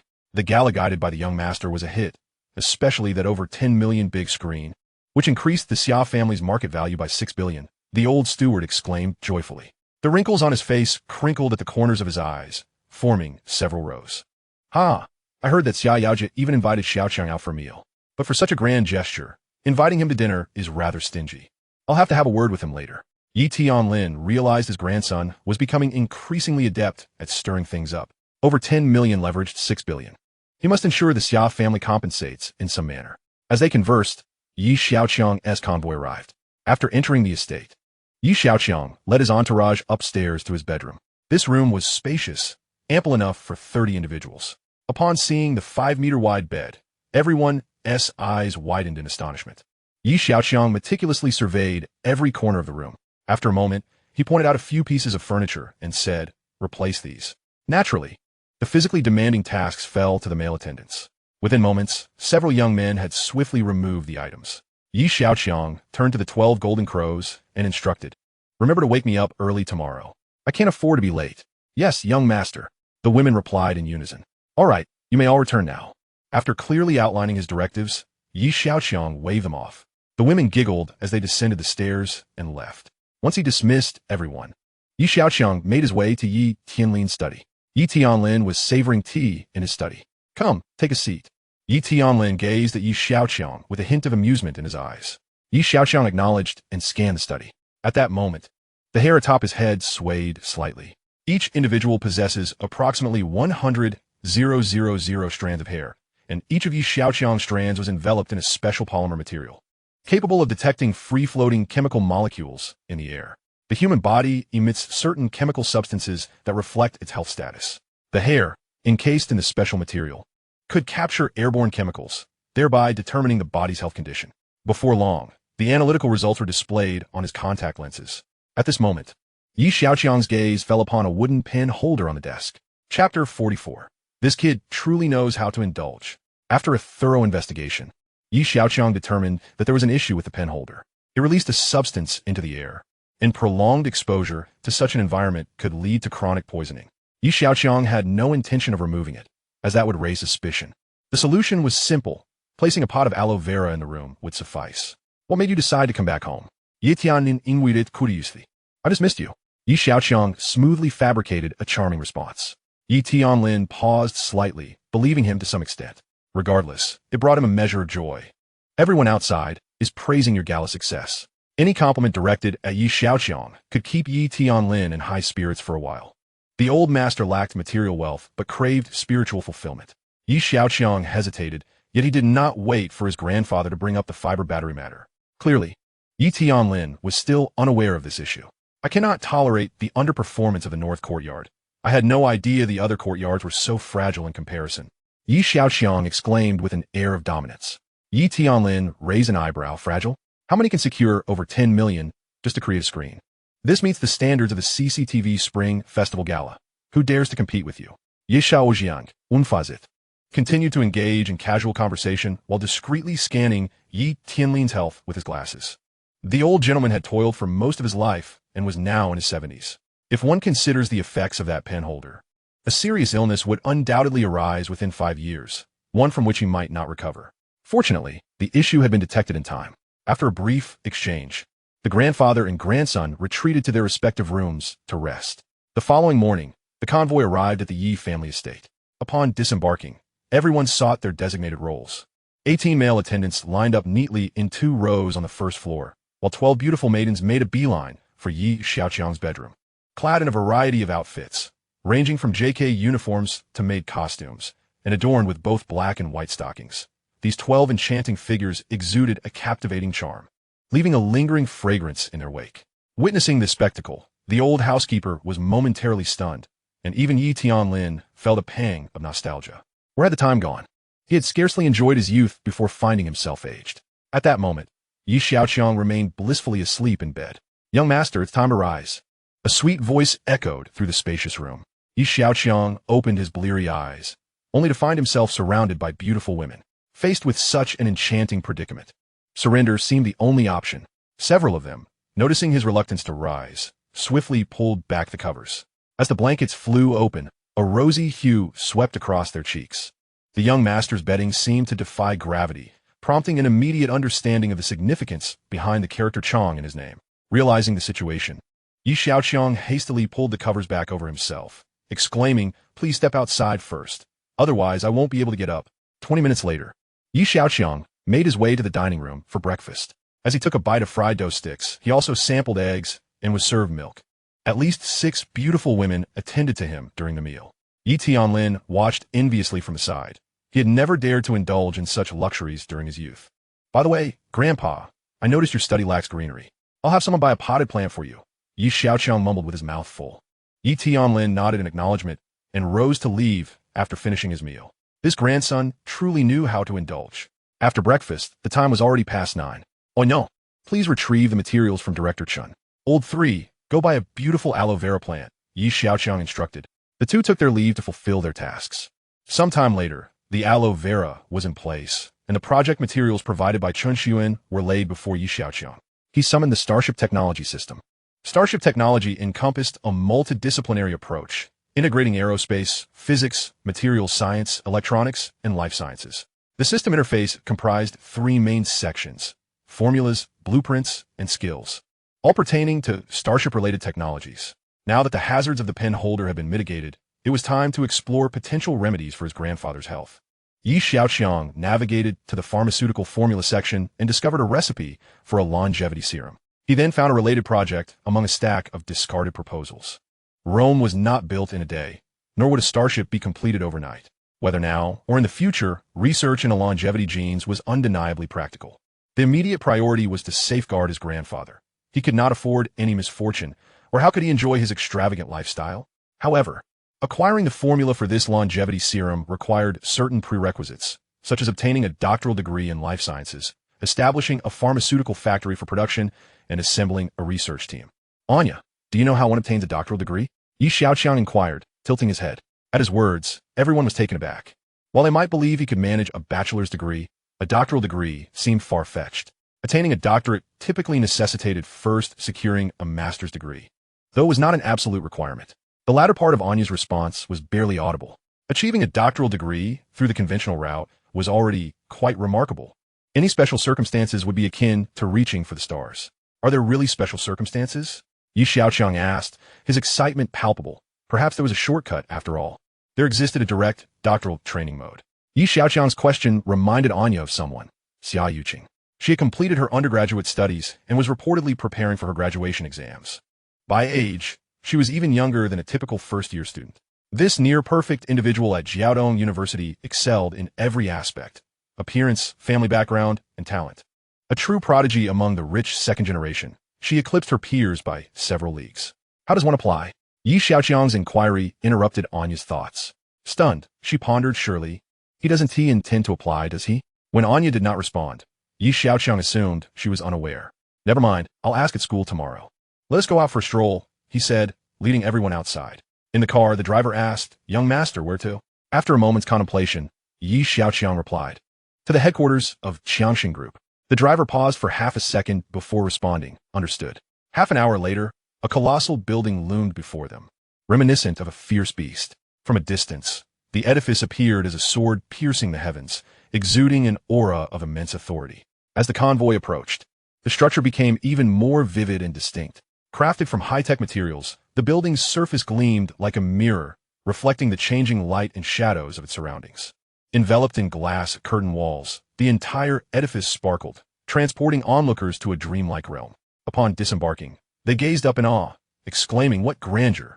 Inside the building, security personnel, upon witnessing a large group enter, instinctively tightened their grip on their rubber batons.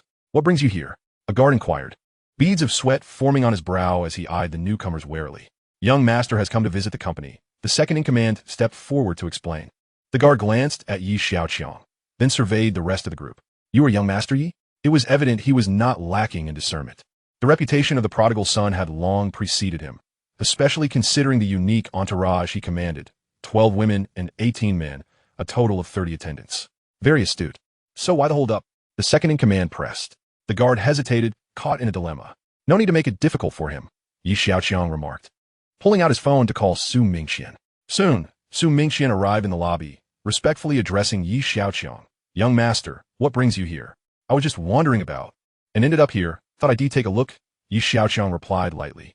"Please, come in," Su Mingqian urged, not daring to be negligent. Seeing her come to the rescue, the guard lowered his head and stepped aside, his palms slick with sweat, relieved that the young master had not caused him any trouble. Su Mingqian led Xiaoqiang and his entourage towards her office, feeling quite conflicted within. Although Xiaoqiang was the future heir of the Xiaoqiang Group, he currently held no official position. It was likely that the chairman was unaware of his visit, and Su Mingqian was hesitant to wander aimlessly with him, fearing that Xiaoqiang might inadvertently cause a stir. Her concerns were not unfounded. The presence of Xiaoqiang and his group attracted many curious gazes within the company. People whispered from afar, speculating, "Is this the prodigal Xiaoqiang? With such a spectacle, who else could it be?" They sighed, "If he takes over Xiaoqiang, the company is doomed. He is nothing but a waste." Another voice chimed in, "Let's not be too pessimistic. There is still President Xiao holding the fort." Indeed, as long as Xiaoqiang doesn't interfere, with President Xiao around, Xiaoqiang will endure. Upon entering Su Mingqian's office, Xiaoqiang plopped down into her chair. The office was modestly sized, with the others standing in the corridor. Su Mingqian poured a glass of water and handed it to him, inquiring, "Is there something you need me to assist with, young master?" Xiaoqiang claimed he had merely wandered here, but Su Mingqian was not convinced.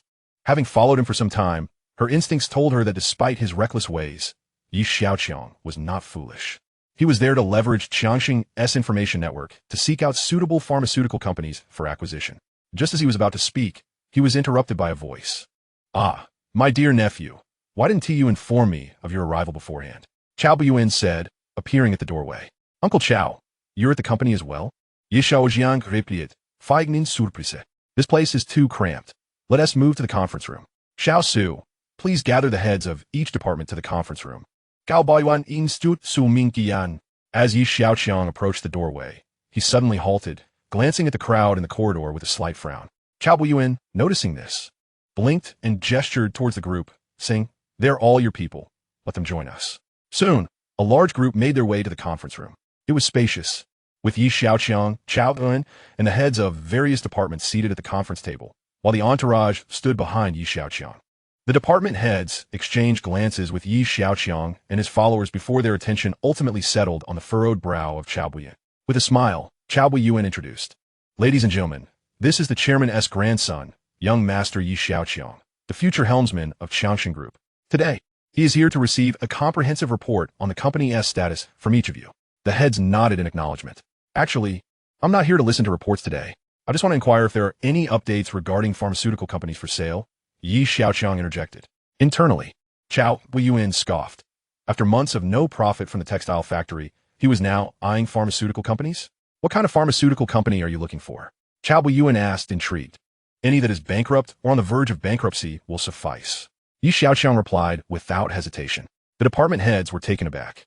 Such a peculiar request could only originate from the young master before them. "Didn't you hear what young master said?"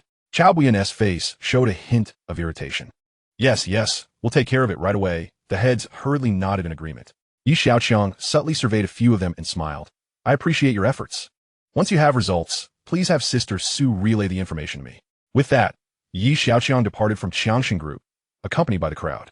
In November, the weather in the magical city was unpredictable. At the beginning of the month, there might still be warm sunshine, but as time progressed, the temperature steadily dropped, and the chilling northern winds began to sweep through the city. By the end of the month, the cold intensified and the temperature plummeted. The leaders at the North Campus faced a dilemma, akin to the dry leaves stubbornly clinging to the trees, refusing to fall. With the school holidays approaching in January, an examination loomed. This was a routine matter, yet it posed a challenge for Dean Ma, considering the Yi family's reputation. He couldn't allow their performance to appear too dismal.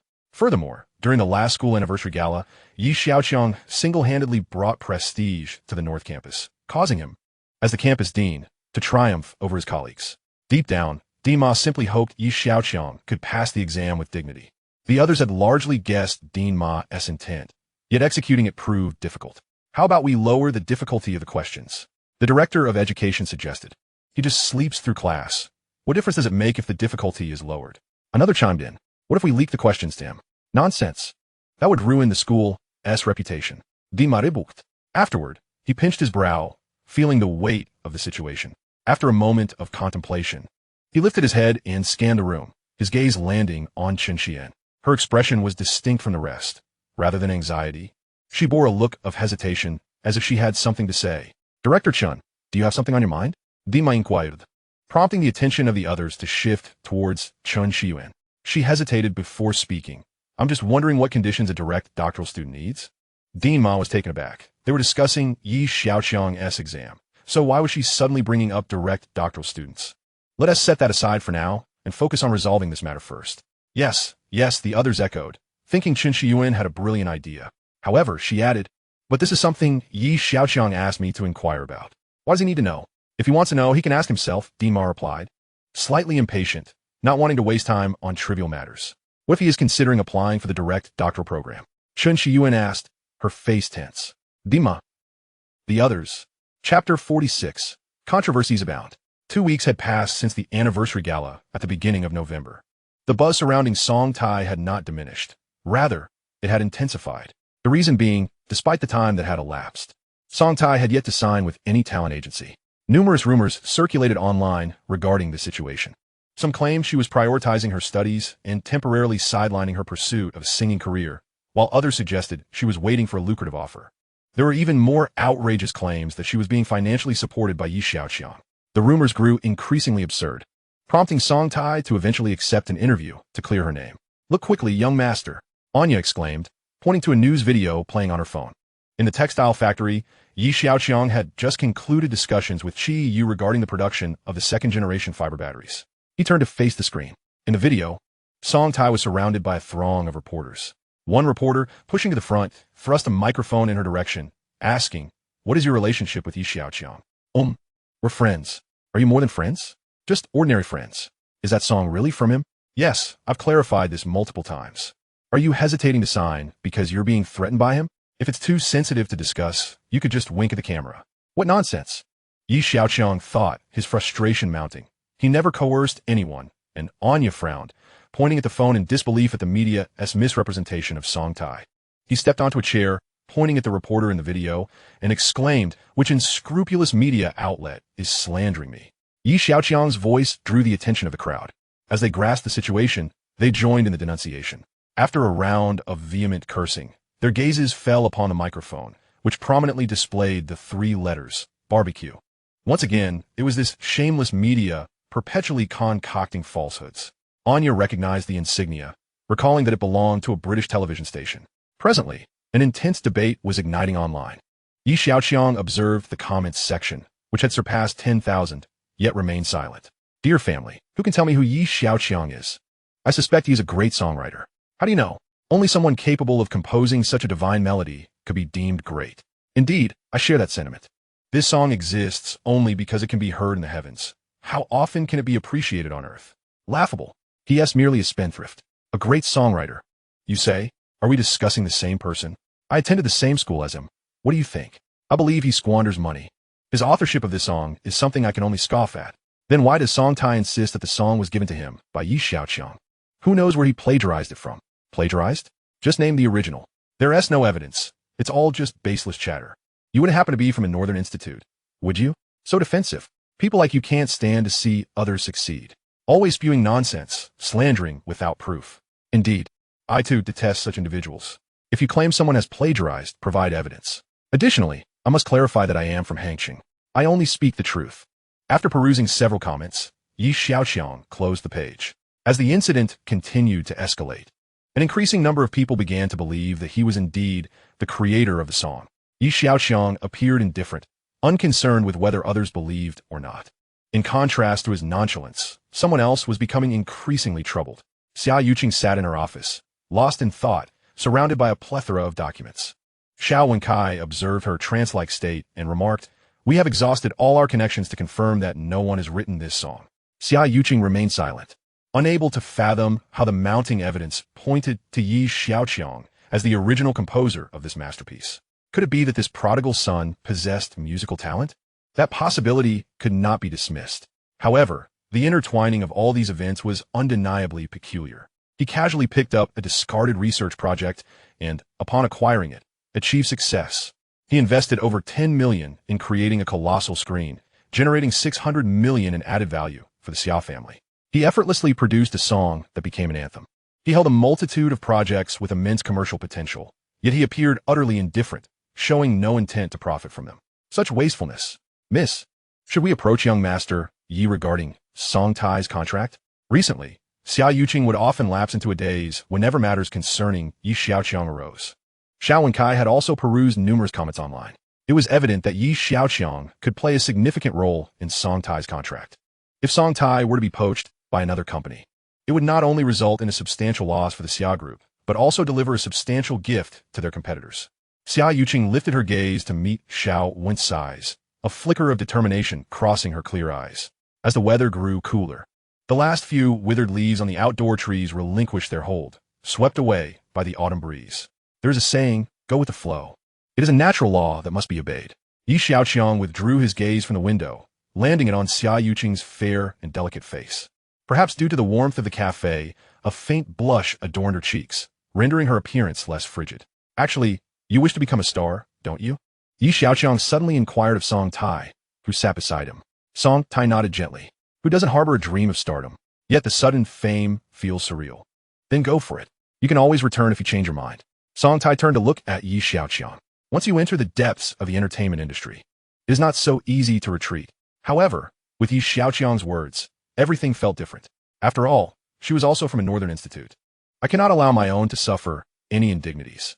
A ripple of resolve stirred in Xiaoqiang's calm eyes as she promised, very well. If she is ever dissatisfied, she may terminate the contract at any time.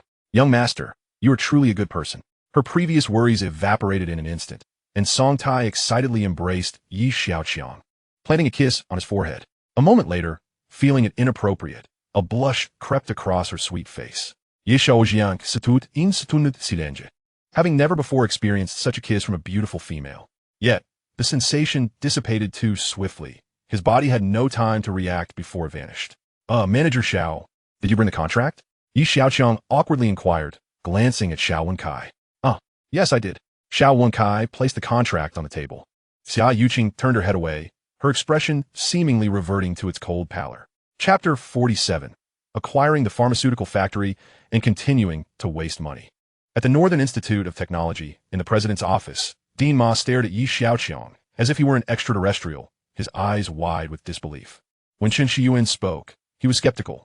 However, when this young man repeated the same words, Dean Ma felt as if he were watching a science fiction film. This debauched young man, who spent his days sleeping in class and reveling in indulgent escapades with his friends after school, devoted less time to studying than he did to flirting with the girls beside him. He claimed he wanted to pursue a doctoral degree. Even more absurd was his ambition to obtain a PhD in life sciences while studying business management. Wasn't he that nonsense? Pursuing a doctorate is no trivial matter. It requires public announcement and scrutiny. By the time the news spread throughout the city, what face would the Yi family have left? Chen Xuan stood beside him like a statue, equally astonished.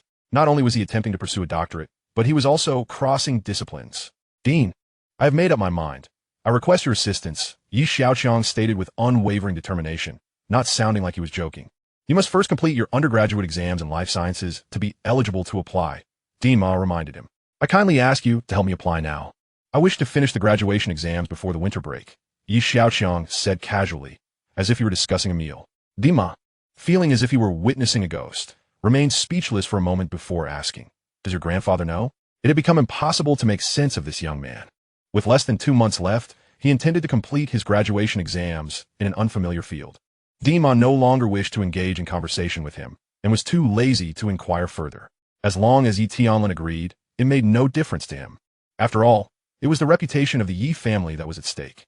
He just hoped that if things turned embarrassing, he wouldn't be blamed for not warning him.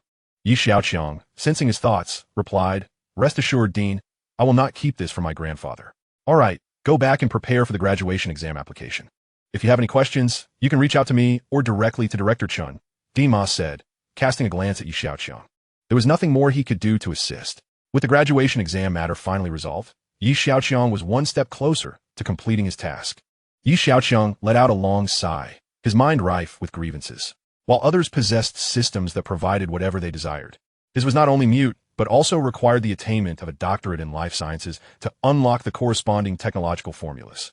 Furthermore, his equipment could not connect to the internet, relying instead on the recording function of contact lenses that enabled him to remember everything he saw. Fortunately, his intelligence had surpassed that of the average human. With a mere glance, he could grasp concepts effortlessly. At least not all avenues had been closed off. After completing the necessary business, Yi Xiaoqiang and Chun Shiyuan departed from the principal's office. Just as they stepped out of the academic building, Yi Xiaoqiang received a call from Su Mingqian, informing him of a defunct pharmaceutical factory that was up for sale.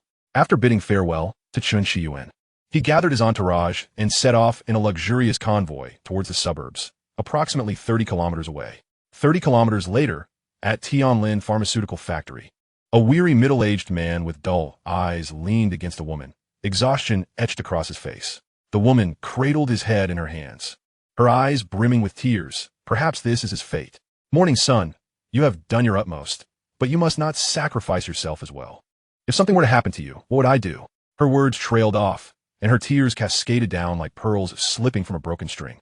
The middle-aged man was Lu Qinyang, the founder of Tianlin Pharmaceutical Factory. At the pinnacle of his career, his wife had given birth to a healthy baby boy, an occasion that should have been a source of immense joy. However, when the child was just over a year old, he exhibited abnormalities, and subsequent hospital examinations revealed a rare condition known as mech syndrome, a hereditary copper deficiency disorder. The doctors predicted he might not survive past 3 years of age. There was no such medication available in Longhua, and the few instances abroad were nearly unattainable. Time was not on their side, and Lu Qinyang resolved to develop the medication himself. Over the past year, he had been racing against time, resulting in the factory's neglect and his own dramatic weight loss from relentless research. His physical and mental state was nearing its limit. Just as he began to see some breakthroughs, he found himself devoid of funds to continue. With a heavy heart, he had to resort to selling the factory. However, the question loomed: where would he conduct his research once the factory was sold? He patted his wife's hand. "Do not worry, I will be fine. I've made contact with another pharmaceutical factory. They have a laboratory, and I can continue my research there." To soothe his wife's anxiety, Lu Qinyang felt compelled to fabricate a comforting lie. "Director Lu, they have arrived," announced the remaining security guard, old Lu, standing at the entrance. Lu Qinyang and his wife wiped their tears and composed themselves before exiting the office. Upon entering the conference room of the factory, Lu Qinyang was greeted by a group of individuals, both men and women. Among them, a young man dressed in a light-colored top and dark pants sat at the center, exuding an extraordinary presence despite his casual attire. After all, it was not common for someone to be accompanied by such a large entourage. "Are you the person in charge of this pharmaceutical factory?" Yi Xiaoqiang inquired, directing his question at Lu Qinyang. "Yes," Lu Qinyang replied, his voice hoarse from a prolonged lack of rest. Su Mingqian inclined her head slightly towards Yi Xiaoqiang and led the group to inspect the factory. Prior to this, Xia Group had gathered the essential information regarding the factory, and Su Mingqian was merely verifying the actual conditions.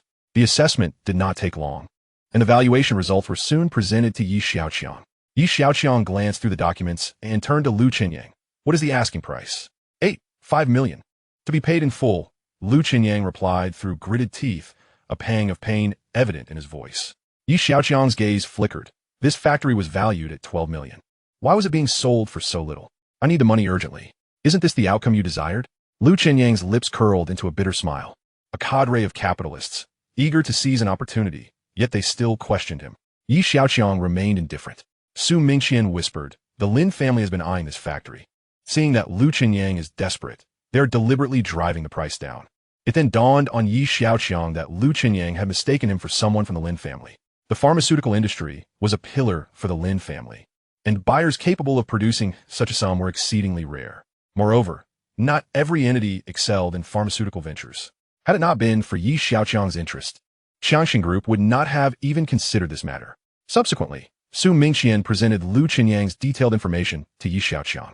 Understanding the urgency behind Lu Qinyang's desire to sell the factory, Yi Xiaoqiang declared, "I will purchase this factory for 12 million, and the funds will be transferred within 3 days. However, I have a condition." Yi Xiaoqiang was not inclined to exploit the situation like the Lin family. Lu Qinyang appeared as if struck by an unseen force, utterly bewildered by Yi Xiaoqiang's intentions. No price reduction, and now an increase. Although the factory was indeed worth that much, what businessman was not greedy? What condition? Lu Qinyang stammered, his excitement palpable. "After signing the sale contract, you must remain here.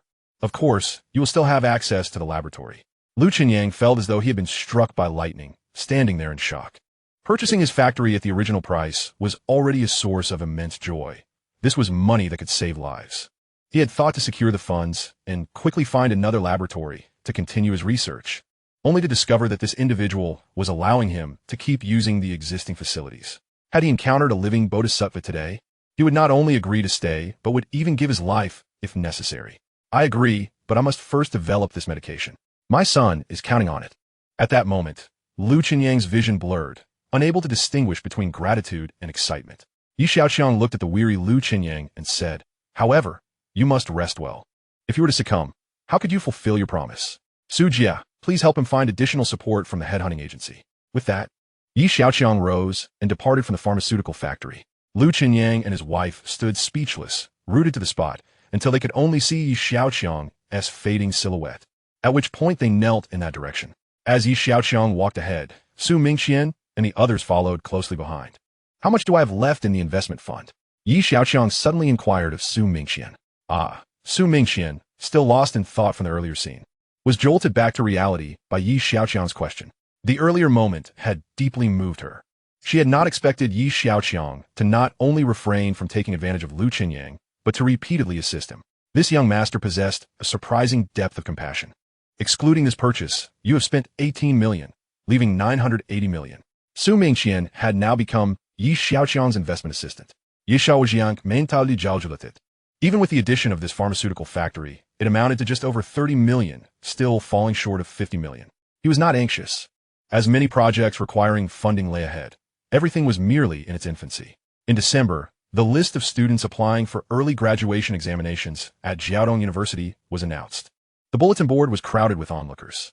The list comprised prodigies who were set to complete their studies ahead of time. What took us 4 arduous years to accomplish, they have managed in half the time, or even less. Why is there such a disparity among us, who are all human? You can make me study every day, and I still wouldn't dare say I would pass the exams. How can these individuals even think of graduating early? Are their brains somehow different from ours? Look at the names on this list, especially Xiaoqiang, who completed her studies in economics before even turning 18. How is she so exceptional? You may not know, but I have insider information. It is said that Xiaoqiang is preparing to apply for a direct doctoral program. The crowd fell into a contemplative silence, their minds drifting to the enigmatic woman. Hailing from the 4th wealthiest family in the Dragon Nation, she was as ethereal as a celestial being, exuding an air of otherworldliness. Nearly flawless, she also possessed an extraordinary intellect. Remarkably, she completed 4 years' worth of coursework in just 2 years and is now pursuing a doctoral degree. She was an individual to be revered. What kind of man could ever be deemed worthy of her? A collective sigh escaped the hearts of many, for such a woman was beyond their wildest imaginings. Suddenly, amidst their reverence, a voice shattered the reverie. A few students positioned at the front turned towards the source of the commotion, startled. "Look, Yi Xiaoqiang's name is here."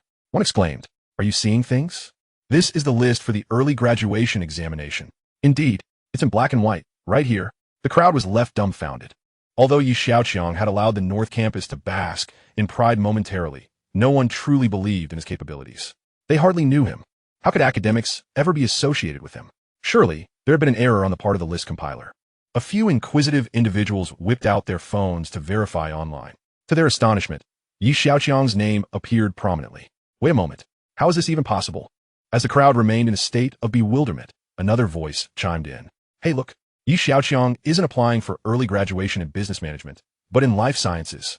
What on earth is going on? Panic ensued among the onlookers. Xiaoqiang, who had never attended a single class in this field, was attempting to graduate? What audacity fueled his ambition? Given the Yi family's influence in the Dragon Nation, securing a spot for the early graduation exam was not beyond the realm of possibility. However, the examination was public, and no one dared to engage in deceit, not even the Yi family. While obtaining the exam qualification might not be insurmountable for them, it was by no means an effortless task. It required considerable effort. Why would the Yi family exert themselves over something destined to fail? This would only lead to scandal and would jeopardize their reputation. No one could comprehend the situation. The announcement of the list was not merely a matter for the North Campus. It was a school-wide disclosure. Additionally, the Life Sciences graduation exam was set to take place in the South Campus. The entire academy assumed the list must have been erroneous. Yet that afternoon, the school administration released an official statement. The list was accurate. Xiaoqiang's name was indeed on it, leaving everyone in a state of confusion, including Xiaoqiang. The prideful daughter of heaven relied on her formidable talents and abilities to uphold her self-esteem. While others were enamored with her beauty, she prioritized her intellect. Beauty was innate, while talent was a combination of gift and diligence, with limitless potential. She admired those who, like her, worked hard. But Xiaoqiang was an exception. He seemed entirely disconnected from effort. She recalled the sight of Xiaoqiang in the library, flipping through pages at a speed that rivaled the wind. Was this the kind of person who could apply for early graduation, especially in a field he had never studied? What kind of mindset would allow one to believe such a feat was possible? Meanwhile, the focal point of the event, Xiaoqiang, sat in Yi Tianlin's study, idly playing with his grandfather's Yixing teapot. Have you made up your mind? Yi Tianlin's voice broke the silence. Internally, he wrestled with conflicting emotions. It was commendable that Yi Xiaoqiang aspired to pursue a doctoral degree, yet this aspiration was laced with an illusory quality that made Yi Tianlin uneasy. The Yi family's influence could indeed secure this opportunity for him, but the crux of the matter lay in Yi Xiaoqiang's ability to pass the examination on his own merits. They had interacted a few times, and each instance revealed Yi Xiaoqiang's unwavering confidence. Grandfather, you must trust me. It's just a doctoral exam. For me, it's so easy. He struggled to provide a more elaborate explanation, for he could not divulge that his keen eyesight, exceptional intellect, and the system's advanced tools were his true advantages. A bemused smile tugged at Yi Tianlin's lips as he observed his grandson's self-assuredness. This child spoke of the doctoral exam as if it were a mere nap. Unable to oppose Yi Xiaoqiang, as he was his only grandson, Yi Tianlin decided to accommodate him as long as it wasn't excessive. Very well, since you were so resolute, I shall put my pride on the line and seek out a doctoral advisor for you. Finally, Yi Tianlin relented. Rest assured, grandfather, I won't let your reputation hit the floor, Yi Xiaoqiang replied with a grin, rising from the study. Yi Tianlin watched his grandson depart, lost in thought. As time passed, a month slipped away in the blink of an eye. With less than a week remaining until the examinations, Yi Xiaoqiang faced a unique challenge. 2 examinations. One was for the first semester business management course, and the other was for the life sciences graduation examination. During this time, he diligently prepared, brimming with confidence, while others regarded his situation as inconceivable. Despite the skepticism, few paid it much mind. After all, it wouldn't tarnish the life of the wealthiest man. Life went on as usual, with meals consumed and drinks enjoyed. Who truly took it to heart? On the pharmaceutical front, 12 million yuan had already been allocated, supplemented by the recruitment of several researchers for Xiaoqiang, bringing total expenditures to 20 million yuan. The upgraded system interface displayed 100 attribute points. Following the successful upgrade, in addition to technological blueprints, there were now skill categories. Yi Xiaoqiang perused the skills available, which included swimming, underwater breath holding, and driving. He found many skills temporarily irrelevant, such as driving. With so many chauffeurs at his disposal, he had no need to drive himself. However, looking further ahead, the options expanded to include tanks, aircraft, submarines, and even Starship piloting. In essence, the system encompassed all necessary skills for navigating the heavens and the earth. Moreover, a particularly intriguing skill caught Yi Xiaoqiang's attention: disassembly and assembly. The system categorized items by value. Disassembly, assembly level, 0, 0, 100. Yi Xiaoqiang allocated all his attribute points. Disassembly, assembly level, 10, 1000. Note: current level allows disassembly of items valued under 10, 10,000 yuan. Reassembly can enhance original performance by 30. According to the system, disassembling an item worth under 10,000 yuan and then reassembling it could elevate its attributes by 30.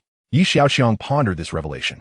To test his hypothesis, he instructed his team to purchase dozens of smartphone brands, all priced below 10,000 yuan. Within the Yi family estate, Xiaoqiang surveyed the large table strewn with smartphone components, his eyes shimmering with excitement. Just days prior, these had been fully functional, newly purchased phones, and now they lay in disarray as mere parts. His entourage watched, aghast at the sight. These are brand new phones, and you just dismantled them. Yet, Xiaoqiang displayed no remorse. Rather, he radiated enthusiasm. Moments later, the excitement in his eyes began to wane as he slowly closed them. After a brief interval, he suddenly opened his eyes, swiftly selecting pieces from the pile of components. Soon, the components on the table transformed from a mere heap into 20 distinct piles. Xiaoqiang glanced at his awestruck entourage and, rubbing his hands together with a sense of pride, declared, "Behold, the moment of witnessing a miracle is upon us." With that proclamation, he sprang into action. After a brief interval, those 20 piles of components had been ingeniously assembled into 20 mobile phones. The onlookers were left utterly astonished. Their mouths agape, as if they could accommodate a chicken egg. This was nothing short of miraculous. To witness the creation of phones by hand, meticulously selecting the corresponding parts from the chaotic assemblage, was a sight to behold. The multitude was still struggling to identify which parts corresponded to which. Yet the young master had already completed the assembly. Xiaoqiang reveled in the admiration reflected in the eyes of the crowd, basking in a profound sense of accomplishment. With a grin stretching across his face, he proclaimed, "What do you think? The young master is magnificent. The young master is extraordinary. Young master, please accept my humble admiration." It must be said, after basking in such glory, he felt invigorated. In high spirits, Xiaoqiang distributed 5,000 to each onlooker. Following this, a flurry of flattery ensued. After indulging in his self-satisfaction, Xiaoqiang settled down, contemplating the practical applications of this newfound skill. At the current level of skill, could assembling items worth less than 10,000 truly enhance their performance by 30%? Xiaoqiang commanded his subordinates to conduct tests on the phones. The results confirmed that the performance of these 20 phones had indeed improved by approximately 30%. As he stroked his chin, Xiaoqiang pondered how best to utilize this skill. The recent disassembly and reassembly had granted him a profound understanding of the mobile phone's circuitry and internal structure. Given the appropriate components, he could craft a phone that surpassed its original performance. With his skill currently at level 1, it possessed the capability to extend its application to all devices priced below 10,000. With this thought in mind, Xiaoqiang called Su Mingxian, instructing her to procure several drones and assembly blueprints, all within the 10,000 yuan range. He was eager to test whether he could assemble previously unassembled items directly from the blueprints. Before long, a collection of drone components lay before Xiaoqiang. With just a glance at the blueprints, a complete assembly procedure materialized in his mind. Upon completing the drone assembly, performance tests indicated yet another 30% improvement over the original specifications. After testing several other types of products, Xiaoqiang confirmed that this skill effectively enhanced all devices valued under 10,000. Extrapolating from this, at level 2, he could disassemble items worth up to 100,000. Though upgrading would require an extravagant expenditure of 200 million. Level 3's requirements were still unknown, but would undoubtedly reach a scale in the billions. A skill both extravagant and somewhat impressive. Imagine unlocking the ability to handcraft tanks at $1 million level, all while enhancing their original performance by 30%. The system offered an array of mechanical manufacturing blueprints, applicable for both assembly line and manual assembly. However, manual assembly yielded superior performance compared to assembly line methods. "Young master, it is time for the exam," one of his subordinates reminded him. Xiaoqiang, lost in the thrill of disassembly and assembly, nearly overlooked this significant matter. What good is a skill if one does not first obtain a doctorate to unlock the corresponding technology? Once he developed a longevity gene serum, he would pursue a degree in mechanical engineering. At that point, handcrafting mechas would no longer be a mere dream. All right, let us prepare to depart. The group swiftly tidied the area, and Xiaoqiang departed the estate in a luxurious motorcade.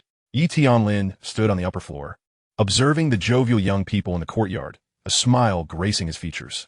After witnessing Xiaoqiang and his entourage leave, the elder retracted his gaze. Tianlin had a habitual inclination to read the news daily. A successful businessman must be adept at identifying opportunities. Once one stands at the forefront, even a pig can soar to the heavens. A brief news snippet, to the ordinary person, might merely serve as casual conversation. Yet, to a shrewd businessman like Yi Tianlin, it could conceal significant value and implications. He could discern major business opportunities and policies from mere fragments of conversation. A secret to his status as the wealthiest individual in Longhua. Recently, Yi Tianlin had been particularly attentive to the escalating tensions in the West. During this period, leveraging the vast influence of the Xia Group, he had acquired substantial quantities of cotton. According to the latest data, the amount had approached nearly 100,000 tons.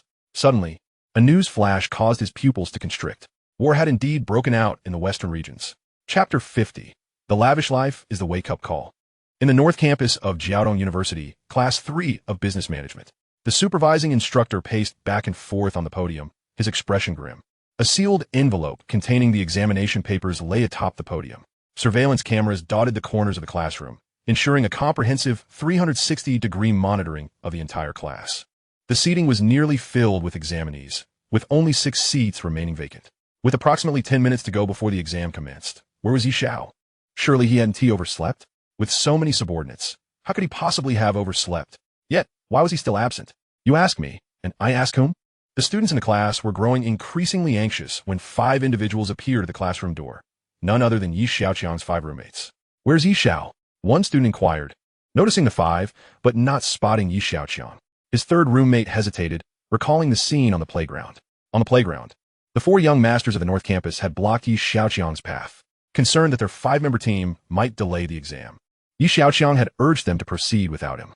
The 4 did not obstruct their path, as their target was Yi Xiaoqiang himself.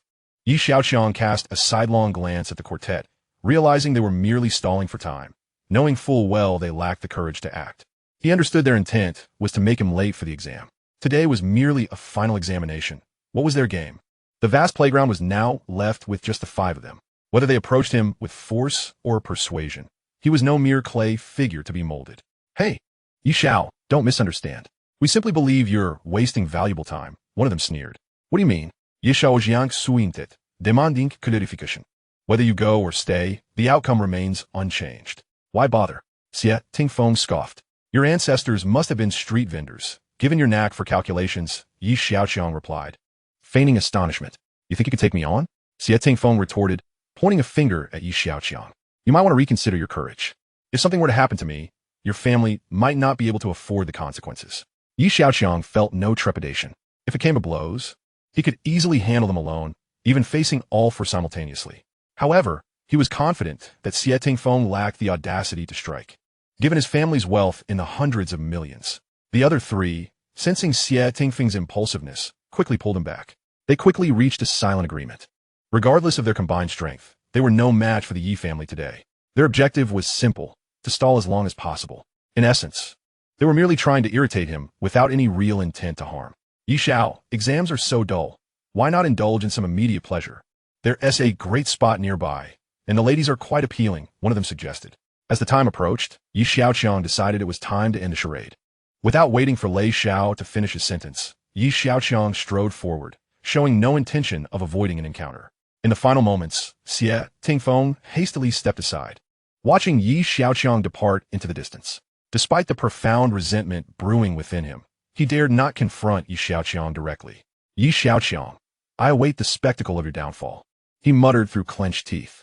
The examination had commenced for 10 minutes, and the 5 roommates intermittently glanced towards the doorway. In another 5 minutes, candidates would no longer be permitted to enter. The supervising teacher glanced at the clock, furrowing his brow in concern. He found himself in a quandary. If Yi Xiaoqiang exceeded the time limit, would he allow him to continue the examination under the watchful eyes of the crowd? After all, he had the backing of the Yi family. Yet, to violate the rules in front of everyone would be difficult to justify, especially with surveillance in place. Just as he was grappling with this dilemma, Yi Xiaoqiang appeared at the classroom door precisely 14 minutes after the exam began. Hurry and begin the exam, the supervising teacher prompted. The test papers lay open on Yi Xiaoqiang's desk. The students currently taking the exam lifted their heads momentarily to glance at him before returning their focus to their answers. Yi Xiaoqiang approached his desk, glanced at the test paper, and promptly flipped it over. Simultaneously, the questions captured by the recording device were transmitted through the headset and into his brain via the neural interface. With his equipment upgraded to level 20, its analytical capabilities had significantly enhanced. Coupled with his peak human intelligence, the answers to the questions swiftly materialized. Within 3 minutes, he had generated answers to all the questions. Exhaling softly, he picked up his pen and, with the reflexes and speed of a highly advanced human, completed the entire exam in less than 10 minutes. Gently placing the pen down, he felt slightly fatigued from the intense effort. While being equipped was advantageous, it was also exceedingly energy-consuming. If only the system could provide an energy source, it would be absolutely perfect. Overcome by fatigue, he succumbed to sleep, resting his head on the desk. Upon seeing Xiaoqiang settle into his seat, the supervising teacher glanced at the surveillance camera, noticing that the red indicating recording had extinguished. A wave of relief washed over him, aligning with his expectations. From that moment on, he deliberately averted his gaze from Xiaoqiang. For a young master of his ilk, who rarely studied seriously, the only way to pass the exam was through one means: cheating. After all, it was merely a final exam, and there was no need for excessive seriousness. Whether he passed or failed depended solely on his own fortune. With such relaxed thoughts, he positioned himself at the classroom door, facing away from the students, awaiting the bell signaling the end of the exam. However, instead of the anticipated bell, the sound of snoring filled the air. Though the snoring was not particularly loud, in the stillness of the examination hall, it stood out prominently. The supervising teacher turned around to find Xiaoqiang slumped over his desk, fast asleep. He was not the only one surprised. All the students taking the exam were drawn to the spectacle. The supervising teacher felt speechless, internally lamenting, even when given leniency, you cannot be salvaged. Simultaneously, the 5 roommates simultaneously slapped their foreheads. It seemed their young master was so accustomed to napping during classes that the moment he touched the desk, he succumbed to sleep. Yet today was an examination day. Fortunately, the 3rd roommate was behind Xiaoqiang. He kicked the chair to rouse him. Deeply asleep, Xiaoqiang showed no signs of waking. "Young master, wake up. We're in the middle of an exam." The 3rd roommate shouted, his voice strained as he gestured awkwardly at the supervising teacher. The teacher's brow twitched, unable to discern whether the young master was truly asleep or merely feigning. In such a setting, how could one sleep so soundly? Despite the 3rd roommate's efforts, there was still no response, causing him to break out in a cold sweat. Among the group, the 2nd roommate was the most astute. He rolled the test paper into a cylinder and shouted in Xiaoqiang's direction, "Young master, time to go squander some money." "Huh?" Xiaoqiang suddenly sat up, standing from his seat. His eyes still closed, he called out the front, "Lads, let us go waste some money." The supervising teacher, the others. Chapter 51. The sophisticated hunter often appears as prey. Xiaoqiang rose to his feet, letting out a loud shout. Sensing the atmosphere was somewhat amiss, he slowly opened his eyes. "You all." Just as he was about to speak, he realized he was in the midst of an examination. An overwhelming sense of embarrassment washed over him. He turned his head and met the supervising teacher's gaze. At that moment, the bell rang. The teacher's expression shifted several times before he finally uttered 2 words: "Submit your papers." Thus, the final exam concluded. The incident of Xiaoqiang dozing off during the test quietly spread, quickly becoming a topic of conversation. Before the holiday, there remained one more crucial examination, the exam for early graduation. The venue was at the South Campus. On this day, not only his entourage, but even Song Tai came to cheer for Xiaoqiang. "Aren't you supposed to be preparing for your performance?" Xiaoqiang asked, glancing at Song Tai beside him. "Rehearsals start the day after tomorrow," Song Tai replied, her gaze fixed intently on Xiaoqiang. She felt that even the luxurious car interior paled in comparison to his appearance. "Why do you keep staring at me?" Xiaoqiang turned to look at her, puzzled. "Young master, I think you're someone with great aspirations." After a moment of contemplation, Xiaoqiang understood that Song Tai referred to his pursuit of a doctoral degree. He awkwardly thought, "Do you think I want this? It's merely an obstacle set by the system. One must have dreams. Otherwise, what distinguishes them from a mere idle person?"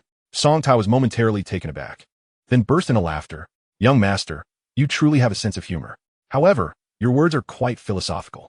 I believe that whatever you pursue, you will undoubtedly succeed." As the two chatted, the convoy unknowingly arrived at the South Campus. A group of them walking through the campus drew considerable attention. Among them was Shun Yanran, her gaze fixed on Xiaoqiang, her emotions a tumultuous blend. The school anniversary celebration, which had seemed like a certainty, had taken an unexpected turn. Had it not been for that unexpected song, Song Tai would never have had the chance to outshine her.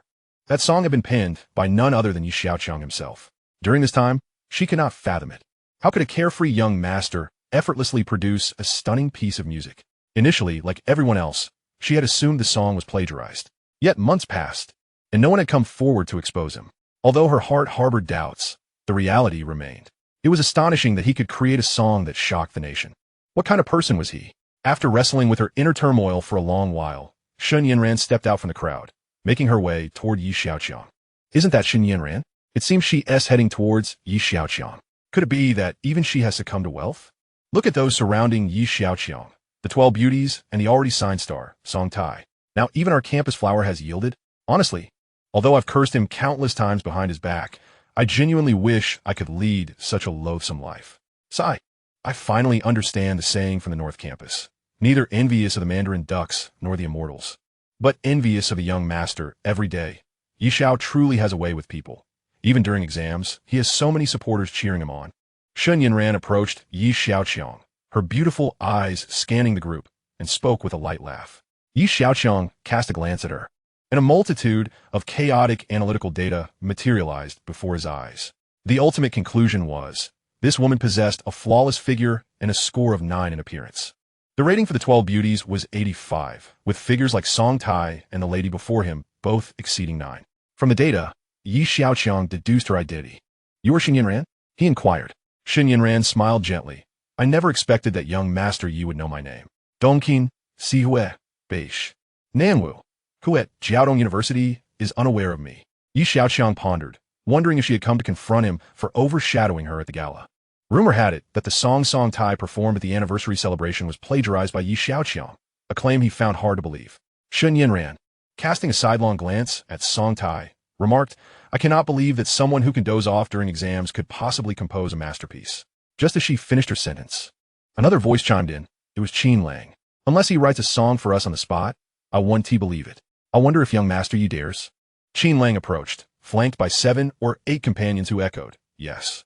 If he's truly capable, why not compose a piece right here? Shen Yinran felt a twinge of irritation. Just as she began conversing with Yi Xiaoqiang, this buzzing fly appeared. Fearing the power of the Qin family, she could only suppress her discontent. Whether you believe it or not is of no concern to me, Yi Xiaoqiang retorted, not even bothering to look. His words plunged the room into silence. Disdain. Indifference. Given Yi Xiaoqiang's status, he had no need to care about others' opinions. What did it matter if they believed or not? Qin Lang's face turned ashen. He found himself at a loss for words. Young master, let us leave, Song Tai chuckled, genuinely impressed by Yi Xiaoqiang's dismissive demeanor. Wait a moment. How about we make a bet? Qin Lang insisted, unwilling to let the matter slide. Not interested, Yi Xiaoqiang replied coolly. Let us wager on how long Song Tai can remain popular. Qin Lang shot Yi Xiaoqiang a provocative glance. I'm sorry, but I have no interest in such childish games, Yi Xiaoqiang countered, feigning disinterest. Is it disinterest or fear? Qin Lang pressed further. The matter of Song Tai's contract weighed heavily on Qin Lang's mind. He was convinced that Song Tai would soon fade from the music scene. Yi Xiaoqiang scoffed, surveying the area and noticing Xiaoqiang approaching. I do not like to gamble with others' futures. Besides, the time frame is too lengthy. I am too busy to remember such a wager. Then what would you like to bet on? Qin Lang seized the opportunity, sensing Yi Xiaoqiang's slight concession. Let us wager on whether I will pass my graduation exam. Yi Xiaoqiang proposed. The results will be out a week later, so we won't forget.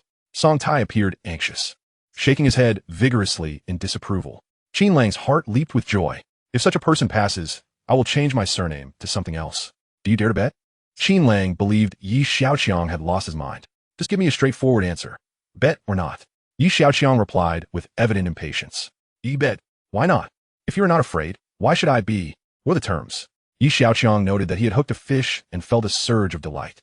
High-end hunters often present themselves as prey. You must publicly acknowledge that the song was stolen from one of my company's artists, Qin Lang stipulated. You truly have no shame, Song Tai exclaimed, eyes wide with anger.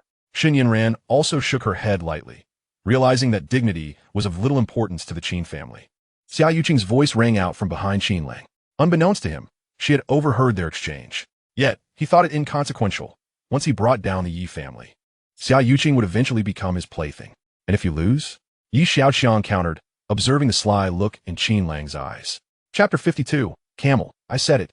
People from Long Nation truly understand cars. Qin Lang was taken aback. How could he possibly lose? Lose to someone who could sleep through an exam? A ridiculous notion. If I lose, I will publicly apologize to you, Qin Lang replied confidently. Xiaoqiang stroked his chin, clearly unimpressed with the wager. After a moment's contemplation, he said to Qin Lang, I recall your family's patriarch possesses a vehicle called the Phantom. If you wager that, I will accept. Qin Lang felt a shiver run down his spine. That car was his father's pride, valued at over 8 million. Although it wasn't used frequently, it was showcased on significant occasions to demonstrate the Qin family's power and status. The stakes were indeed high. If his father found out, he would surely break his legs. But wait, how could he possibly lose? As long as Xiaoqiang admitted to plagiarism, all the benefits would shift in his favor. Not only would he gain fame and fortune, but he would also have Song Tai under his control. All right, it's settled then. The witnesses present today will attest. To be safe, let us draft a written agreement, shall we?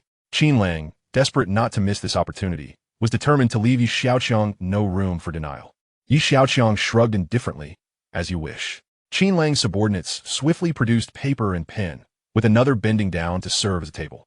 Xiaoqiang cast a glance. Thinking, as expected, they were well prepared. You cannot sign, Xiaoqiang exclaimed, abruptly grasping his wrist. The cool touch of her skin felt like jade, prompting Xiaoqiang to wonder if the Ice Queen's circulation was poor.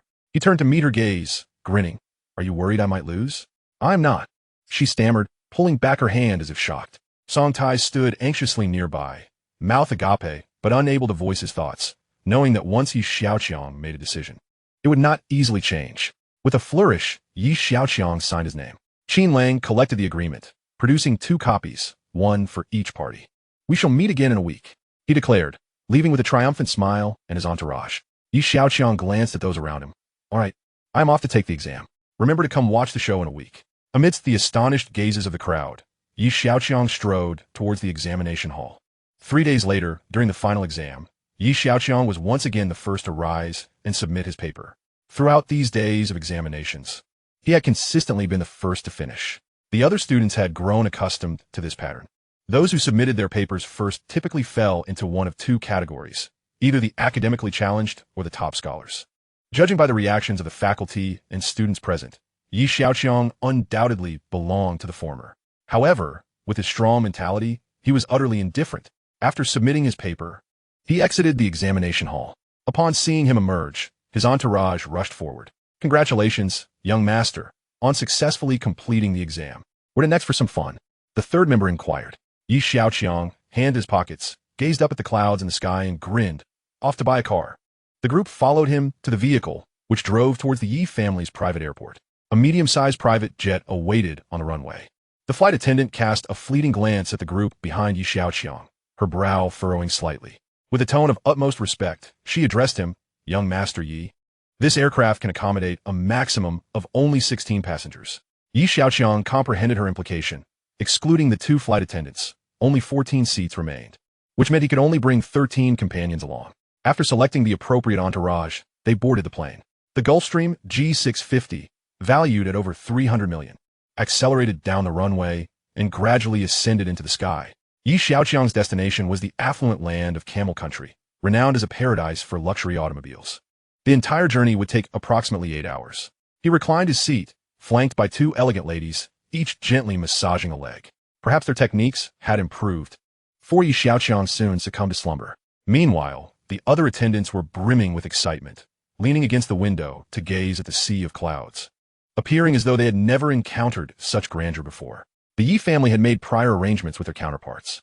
Given the friendly relations between Dragon Country and Camel Country, coupled with the arrival of a significant client, a dedicated vehicle was already awaiting them at the airport. Xiaoqiang slept soundly throughout the journey and awoke invigorated as they arrived at a luxury car showroom. There, he reserved a lavish sports sedan priced at 25 million. The vehicle was both for his personal use and a statement to others. The name was of little consequence. The brand, he deemed unworthy of remembrance. Its price alone would ensure recognition. Youthful master, such a price befits your stature, his second-in-command remarked at the opportune moment. Indeed, splendid. Xiaoqiang, repeated, his gaze landing on a particular sports car. He inquired about its price. After consulting with the translator, they responded, this model is priced at over 10 million. Over 10 million? Xiaoqiang fell into contemplation. The others were perplexed. He had come to purchase a vehicle for himself. So why would he show interest in a comparatively modest option? Is this model available from Dragon Country? He asked. Following the translator's inquiries, confirmation was received that the sports car was indeed in ample supply in Dragon Country and could be delivered the same day. "I shall take 10 of them," he declared. The translator relayed the message to the stunned staff. After a moment of shock, they hastily summoned the owner, who, wrapped in a white cloth, excitedly grasped Xiaoqiang's hand and exclaimed, "I knew it. The people from Dragon Country truly appreciate fine automobiles." With the car purchase finalized, Xiaoqiang and his entourage spent the night in Camel Country. The next day, they boarded their private jet once more, this time destined for Hexagon Country. Here, Xiaoqiang sought out the renowned designer Apolloig. After an in-depth conversation, they shook hands amicably, with Apolloig agreeing to design a logo for Xiaoqiang. The purpose of this logo remained a mystery to the entourage, though they were aware that it incurred a design fee of 3 million. They had gradually grown accustomed to the young master's extravagant spending. In comparison to the previous day's purchase of 10 luxury sports cars, this was but a mere trifle. Calculating the days, Xiaoqiang realized that the international week-long tour was nearing its end, and he would soon return to await the school results. Upon returning to Dragon Country's Magic City the next day, Xiaoqiang did not attend school, as grades could be checked online. Curiously, mere hours after the results were published, they were retracted. The website provided no explanation, indicating some unforeseen complication. Xiaoqiang remained unperturbed, for he was well aware of his examination results. To uncover the reason behind the withdrawal, he instructed someone to visit the school and inquire about the situation. A few hours later, his attendant returned with news. Xiaoqiang's passing of the graduation examination had sparked widespread skepticism. The outcry was substantial, and with figures like Qin Lang fanning the flames, the school decided to retract the results. Chapter 53. The bet must be honored. The clamor questioning Xiaoqiang's results grew increasingly louder, forcing the school to retract the examination results. Led by the Qin family, there were demands to review the examination footage, as they harbored serious suspicions that the Yi family had engaged in foul play. The Qin family even went so far as to enlist media and third-party notaries. A throng gathered, eyes glued to the screen, fearful of missing any crucial detail. In the video, Xiaoqiang examined the exam paper for a brief moment before swiftly commencing his answers. His speed was remarkable. From the moment he began writing, his pen flowed effortlessly, devoid of hesitation. He was the first to submit his paper in every session. After a prolonged watch, no one could discern any suspicious behavior. Upon concluding the video, all present were left in a state of bewilderment, including several school administrators. Xiaoqiang's performance was either a testament to sheer luck or divine inspiration. The crowd exchanged glances. Speechless, after a long pause, Qin Lang exclaimed, "I refuse to believe it. I demand a review of the exam papers." However, reviewing exam papers was no simple task. Following a series of procedures that extended over several days, 5 experts were brought in. After thorough examination, they confirmed that the handwriting on the papers belonged to Xiaoqiang. From the examination footage to the sealed papers, and ultimately to the handwriting verification, no evidence suggested any impropriety had occurred during the exam. Qin Lang was left in despair. Returning home, he lay on the sofa, staring blankly at the ceiling, his eyes devoid of light. After a week of turmoil, the examination results were once again published. Upon seeing his score, Xiaoqiang couldn't help but smirk slightly. Anya informed them to prepare for the show. The entourage gathered at the estate, which was now graced with 11 luxury sports cars. 10 of these were the lavish sedans Xiaoqiang had ordered from Camel Country, each valued at over 10 million. The attendants were utterly unaware that these newly acquired luxury vehicles were intended for their own use. Their joy palpable as they felt as if they might ascend into the heavens. Unbeknownst to them, they had truly been blessed to serve such a master. As Xiaoqiang's custom vehicle had yet to arrive, he took his place in the one-of-a-kind golden little angel.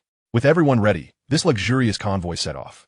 After driving for a while, they halted in front of a company named Longy Media.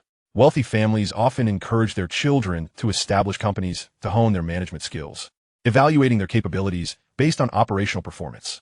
This media company happened to be under the stewardship of Qin Lang.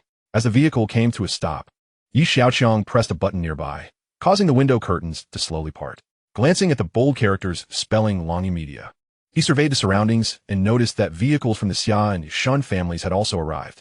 In the distance, he spotted some families he did not recognize. Although this was not the heart of Magic City, it was still a bustling area. The sight of numerous luxury cars clustered together drew the attention of passers-by, who began to speculate. What is happening? Why are so many luxury cars gathering here? Look at that golden little angel. That's the exclusive vehicle of Yi Tianlin from the Yi family. And over there, that's the car from the Xia family. And there's the Shun family's vehicle. Is something significant about to occur? Should we keep our distance? Let us not panic. Let us snap a picture and post it on social media. A woman began taking pictures of the congregation of luxury cars, eager to capture a scene that was undoubtedly a rare spectacle. Lao San ascended the stairs to remind General Qin. Xiaoqiang issued the command. After receiving the order, Lao San adjusted his attire and strode towards the Long Yi company. Shortly thereafter, Lao San returned, reporting, "The message has been conveyed, but I did not encounter him." Xiaoqiang waved his hand, already anticipating such a scenario. One must be willing to gamble without the intention of losing. How can this be acceptable? Oh no, go inform those two families to cover their ears in 5 minutes. Anya appeared somewhat bewildered, unsure of Xiaoqiang's intent. After a brief hesitation, she proceeded to notify the Xia and Shun families. 5 minutes later, 11 luxury cars simultaneously blared their horns, creating an atmosphere on the street that felt as though it might explode. Although the soundproofing in Qinlang's office was decent, the cacophony from outside was still distinctly audible. However, the other rooms in the company did not boast such sound insulation.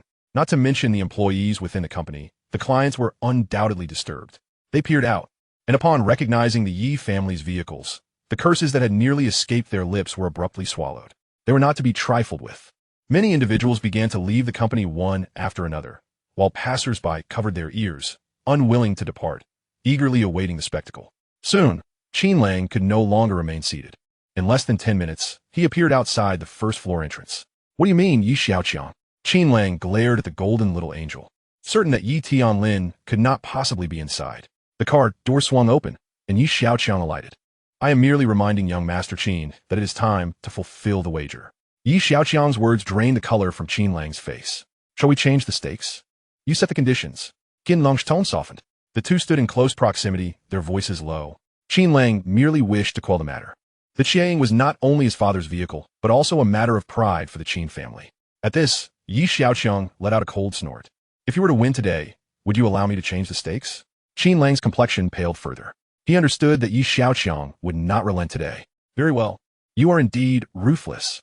Qinlang summoned a subordinate and whispered a few instructions. The man hurried away. Yi Xiaoqiang remained unperturbed. The onlookers were also patient, all eager to witness what would unfold next. After a brief wait, the Qin family's Xiaoqiang slowly came into view.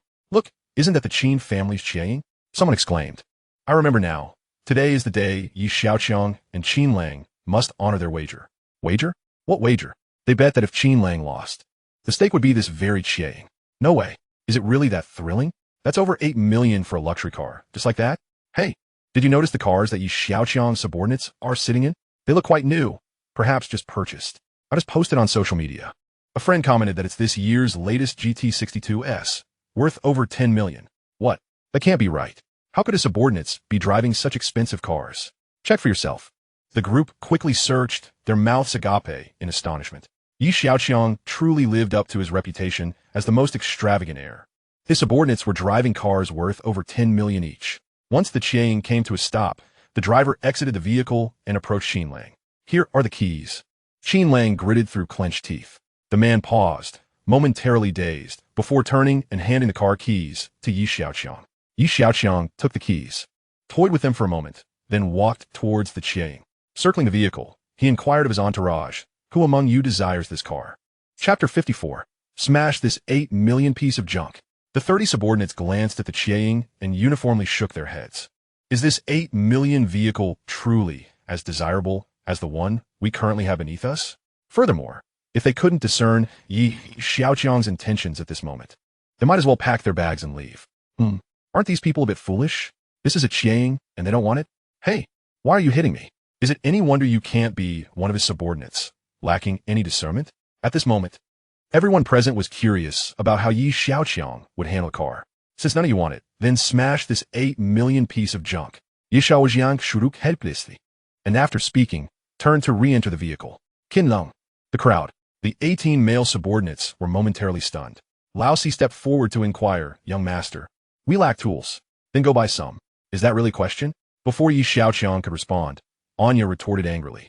A group quickly procured various tools and returned to the car. Axes, hammers, steel pipes, wrenches, whatever was handy, they seized. Each person rolled up their sleeves, raised their implements, and began to smash the car with a cacophony of noise. Bang! The door frame twisted. Crash! The glass shattered. Each blow felt less like it was striking the car and more as if it were landing squarely on the hearts of those present. This was over 8 million. They could only watch as it gradually transformed into a heap of scrap metal. Extravagance. It was beyond scandalous. Qin Lang's face was devoid of color. His fists clenched tightly, veins bulging, knuckles turning white. Each strike was a palpable blow to the dignity of the Qin family. The heart-stopping scene of the car being smashed was captured and shared by onlookers on social media and the internet. At the Yi family estate, Xiaoqiang and his wife were enjoying tea and conversation with Yi Tianlin. It appeared the Qin and Lin families had secretly allied. Xiaoqiang's visit was to confer strategies with Yi Tianlin. As long as I am alive, their machinations are futile, Yi Tianlin remarked disdainfully. Xiaoqiang fell silent. The old man's imposing presence remained unyielding. He stood like an unmovable anchor, impervious to any attempts of upheaval. However, every individual must eventually face death. Yi Tianlin sikit. Suddenly, the voice of the old steward broke in. Is it news regarding Xiaoqiang? Earlier today, Yi Xiaoqiang took his golden little angel out. Though Yi Tianlin was unaware of his destination, he anticipated there would be some commotion. Indeed, the old steward replied. Speak. Yaojia and the others are not outsiders. Young master engaged in a wager with Qin Lang, with the stake being the Qin family's Xiaoqiang. As a result, young master emerged victorious. Oh, that is indeed Qin Beichuan's vehicle, Xiaoqiang exclaimed, eyes wide.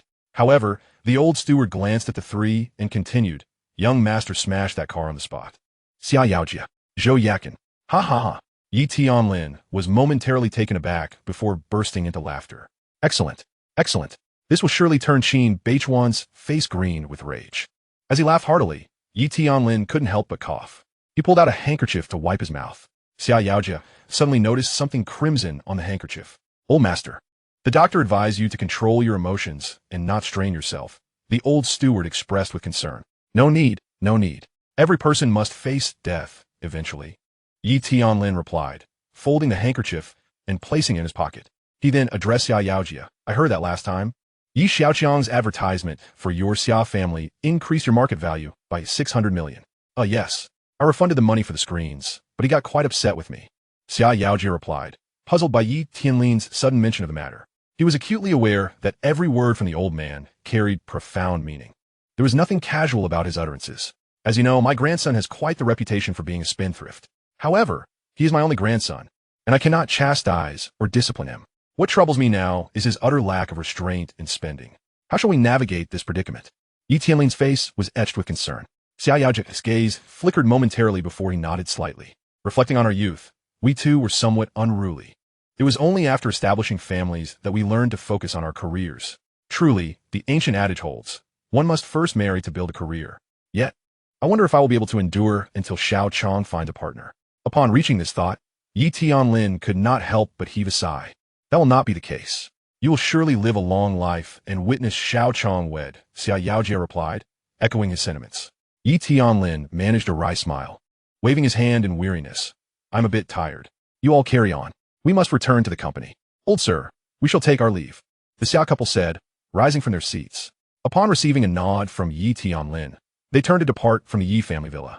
On the journey home, Xiaoqiang sat in the car, contemplating Yi Tianlin's earlier remarks. Yaojia, do you think the old man spoke to us with intent? Even if he hadn't wouldn't you have considered it? Xiaoqiang shot her a glance of exasperation. Xiaoqiang, sensing the tension, awkwardly replied, I'm not boasting. But if Xiaoqiang were to fall into Yuqing's hands, its market value would surely double. Xiaoqiang chuckled derisively. Do you truly believe that the Chao family would agree? Xiaoqiang's smile faltered abruptly. I almost forgot about that. What are his true intentions? What intentions? Xiaoqiang marrying into the Yi family would pose a significant concern for him. Xiaoqiang pondered her husband's words. So does that mean it's hopeless? She shrugged, akin to a deflated balloon. Setting aside the matter of the Chao family, do you consider Xiaoqiang to be a reliable child? As the couple conversed, Xiaoqiang couldn't help but reminisce about Yi Xiaoqiang. He had a reputation for being a spendthrift, but his luck was indeed extraordinary. One soiree had added 600 million to the Xia family's fortune, and he possessed a fiber battery valued at a staggering 100 billion. If this lad could channel his focus into business, these two assets alone would place him above his peers. Xiaoqiang recalled that the hit song that had swept the nation at the gala had also been penned by him. Does this boy also write songs? The familiarity that had developed over their years together prompted Xiaoqiang to recall that very tune. Aside from his reckless spending, he seems to possess no glaring flaws. At least he steers clear of gambling and drugs, and his fortune is truly enviable. This matter hinges on whether they have the right chemistry. You know our daughter's temperament. If she disapproves, all arguments would be in vain. Yet, despite this, one must still strive for what they desire. Many things are earned through one's own efforts. I shall make it a point to have a thorough discussion with her soon. Xiaoqiang was invigorated, unwilling to let such a promising opportunity slip by. The Yi family's wealth is enough to mesmerize anyone. Chapter 55. There's always someone who doesn't fit in. At Longyi Media, the shattered remains of an $8 million fantasy lay scattered across the ground like refuse. In the frigid January air of a magic city, with temperatures hovering around 5 degrees, onlookers gaped in disbelief, their breath visible in the cold. Even the most iconic scenes from films could not compare to this spectacle.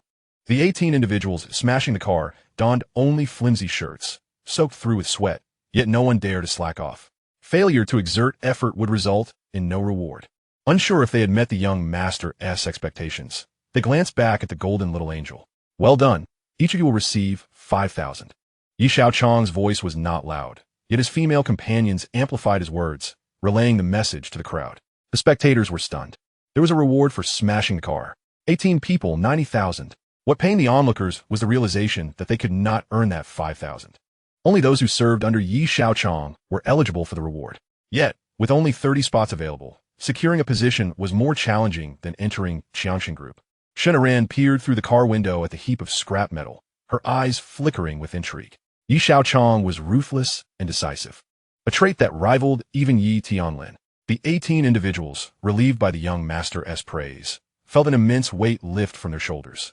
Anya approached the window of the golden little angel, bowing as she listened to Xiaoqiang's instructions.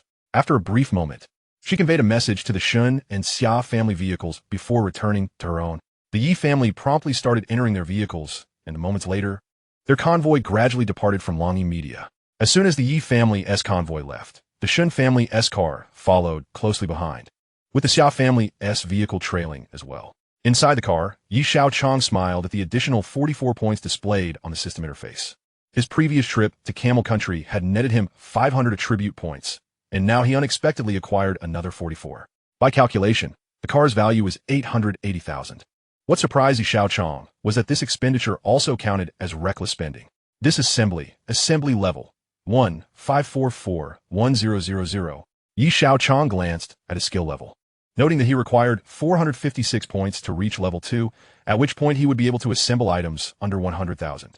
However, he needed to squander an additional 91,200,000 to reach level 2. The path of a spendthrift was indeed long and arduous, Xiaoqiang mused. After some time on the road, the convoy finally stopped at an upscale club named Zuanhao. The manager, seeing the grand procession, was beaming with delight. Dozens of young models stood in 2 neat rows in the lobby, eagerly awaiting the arrival of distinguished guests. After disembarking, Xiaoqiang addressed the crowd. Today, I am in high spirits. Feel free to indulge. Xiaoqiang glanced at the facade of the club before entering, followed closely by Xiaoqiang, who raised an eyebrow at Xiaoqiang, her expression slightly furrowed.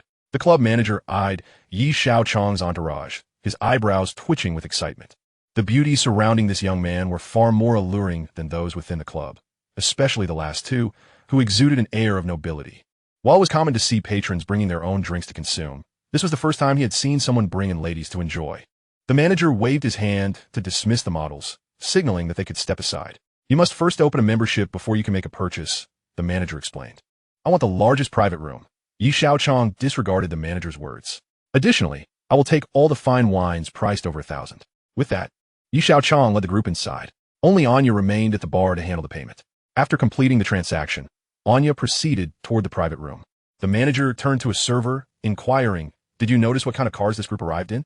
I didn't pay much attention, but I did see one car with a golden little angel emblem. The manager was taken aback. Inside the private room, the table was laden with an assortment of pastries, fruits, and fine wines for enjoyment. Xiaoqiang picked up a glass of fruit wine from the table and toasted to Xiaoqiang, saying, "Congratulations to young Master Yi on successfully completing your graduation exam." The others followed suit, raising their glasses in unison. Xiaoqiang casually grabbed a cup, smiling. Everyone must return home today with satisfaction. Congratulations, young master. His companions chimed in unison. Xiaoqiang took a small sip before settling back onto the sofa. His two female companions instinctively approached to massage his legs. Young Master Yi, with such exuberance today, how could we possibly forego the lively entertainment of song and dance? While I can manage a few dance moves, my vocal abilities leave much to be desired. Hardly had Yi Xiaoqiang taken a seat when Shen Yinran approached him with a glass in hand. That makes sense, Yi Xiaoqiang mused, fully grasping her intent. The more the merrier. He made a few phone calls, and approximately half an hour later, Song Tai, donning a mask, arrived at the entrance of the Zunhao Club. Following the directions provided by Yi Xiaoqiang, he quickly located the private room. Upon entering, Song Tai was taken aback by the number of people present, including Shen Yinran and Xiaoqiang. She evidently had forgotten about the wager made earlier that day. As soon as Song Tai arrived, the karaoke performers ceased their singing, and an abrupt silence enveloped the room. It seems only young Master Yi could summon such a star, Shen Yinran remarked, casting a glance at Song Tai. Her tone tinged with a hint of envy. Is there a special occasion today? Song Tai inquired, puzzled. Have you forgotten about the wager? Shen Yinran reminded her. Realization dawned on Song Tai, and she turned to raise a glass towards Yi Xiaoqiang. Congratulations, young master, on passing your graduation exam. The atmosphere was jubilant. Yet simply drinking would lack excitement. Why not have you sing while I dance, to enliven the spirits of all present? Shen Yinran suggested, her voice soft but audible enough for everyone in the room to hear. Hold on, there's still a few more guests expected. Let us wait until everyone arrives. Yi Xiaoqiang intergested. After a brief wait, Qi Yu, Manager Xia, and Lu Qinyang joined them. With everyone accounted for, Yi Xiaoqiang turned to the two women and declared, we may commence now. Manager Xia, familiar with Song Tai's rise to fame through online sources, initially harbored doubts.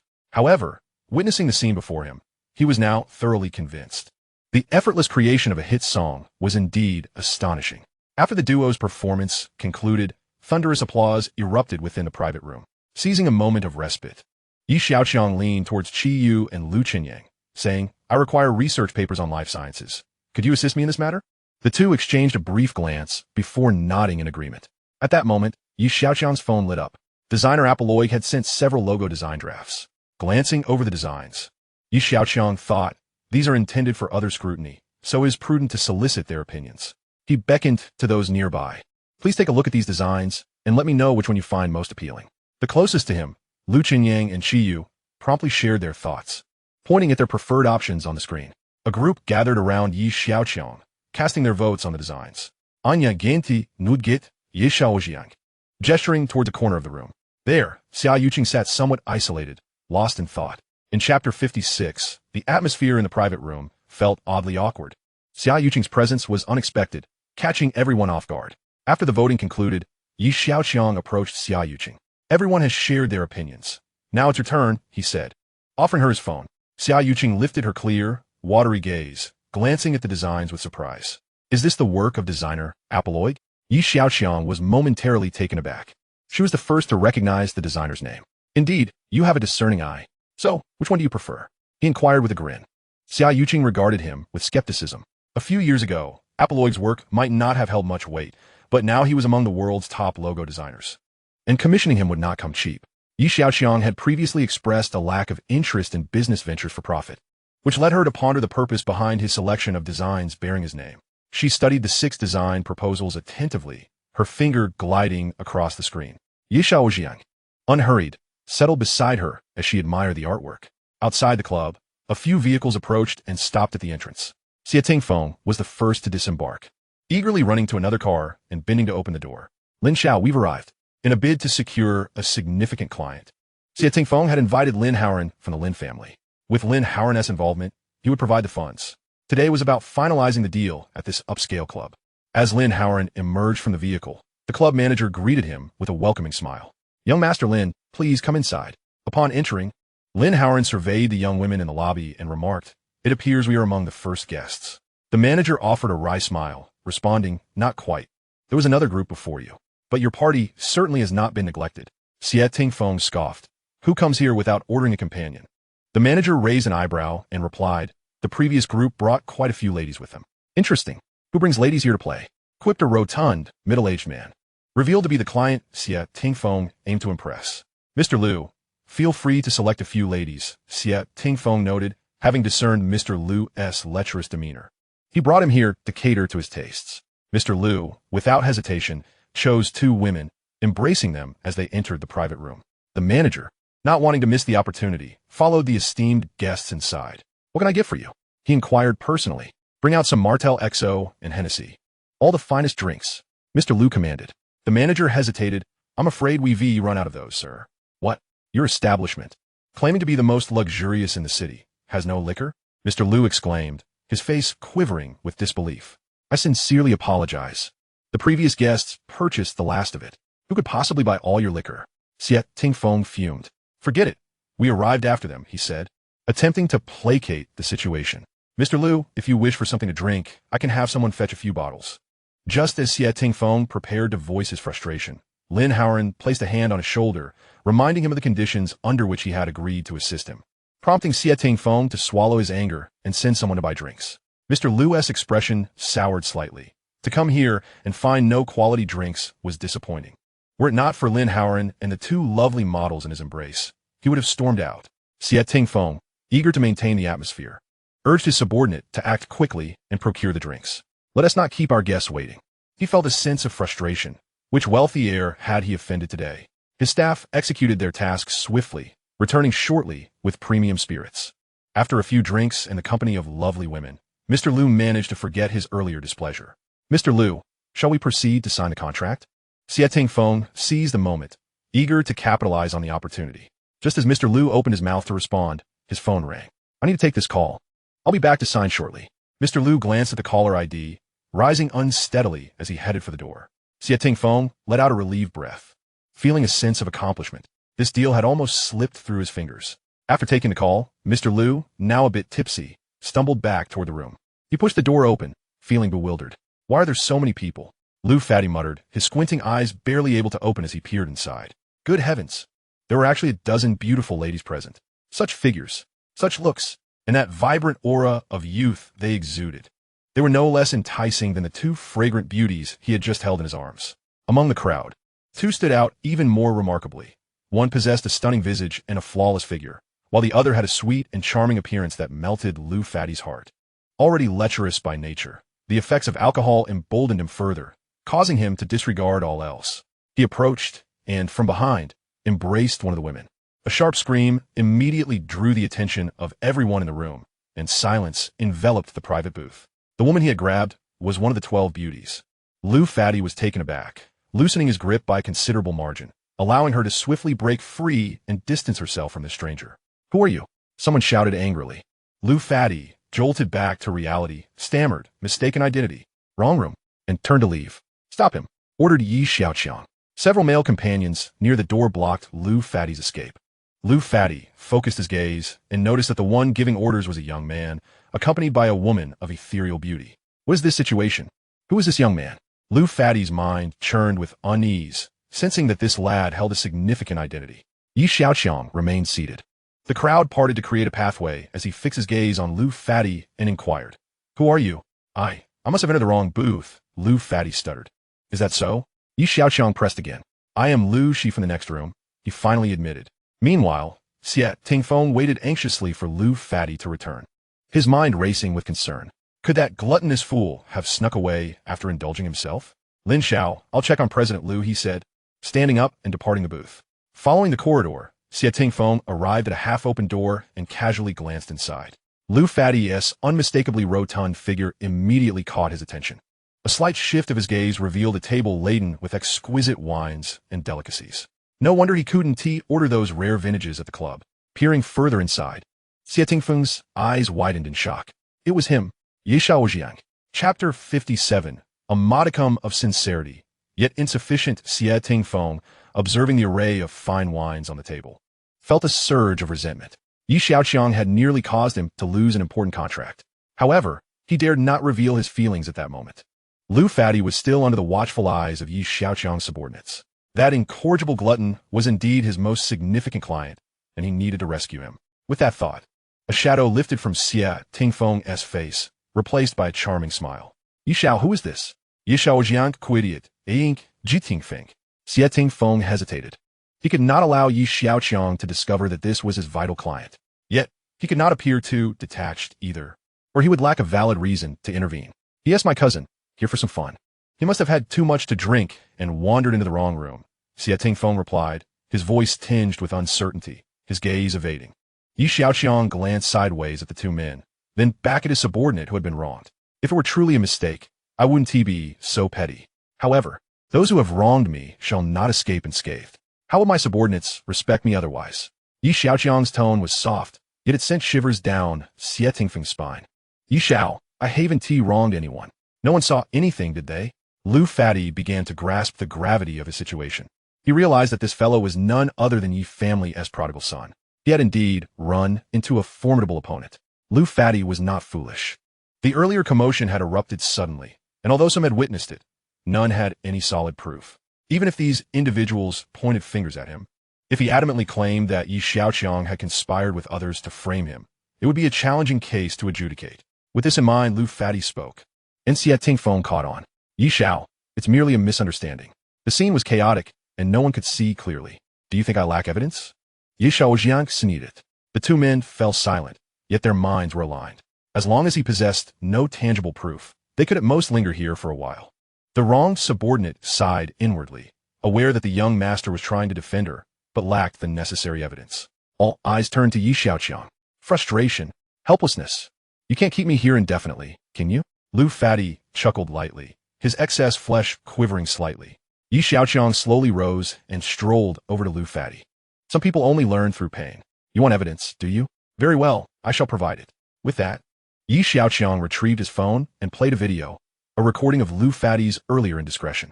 Although Lu Fadi had been momentarily obstructed, the video captured the essence of his actions without reservation. Lu Fadi was dumbfounded. Xiaoting fell silent. The onlookers were left bewildered, all pondering the same question. How had Xiaoqiang managed to obtain this video? The only explanation was that while everyone else was reveling, Xiaoqiang had been recording. In the chaos of the booth, who had been paying attention? Xiaoqiang, too, was perplexed. She had been sitting beside Xiaoqiang, engrossed in the design drawings, and could not recall what he had been doing at that moment.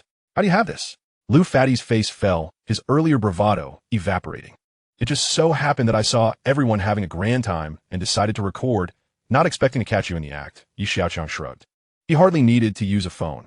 His TMO invisible contact lenses served as a recording device. In another booth, Lin Howard grew increasingly concerned as he awaited the return of the two, ultimately deciding to search for them. The commotion from Xiaoqiang's booth had attracted the attention of others in the club, and the crowd was swelling. Lin Howard needed no effort to find them. Having recognized Lu Chenyang, their eyes met, yet no words were exchanged. Lin Xiao, Lu Fadi, gazed at Lin Howard with a pleading look, as if he had found a savior. Xiaoqiang, what does this mean? To bring so many people here to indulge in luxury and to commandeer the entire club's finest wines. Who else could it be but the prodigal of the Yi family? And who are you? Xiaoqiang shot a glance at Lin Howard, noting his decent appearance. P.S. Lin Howard of the Lin family, Xiaoqiang interjected.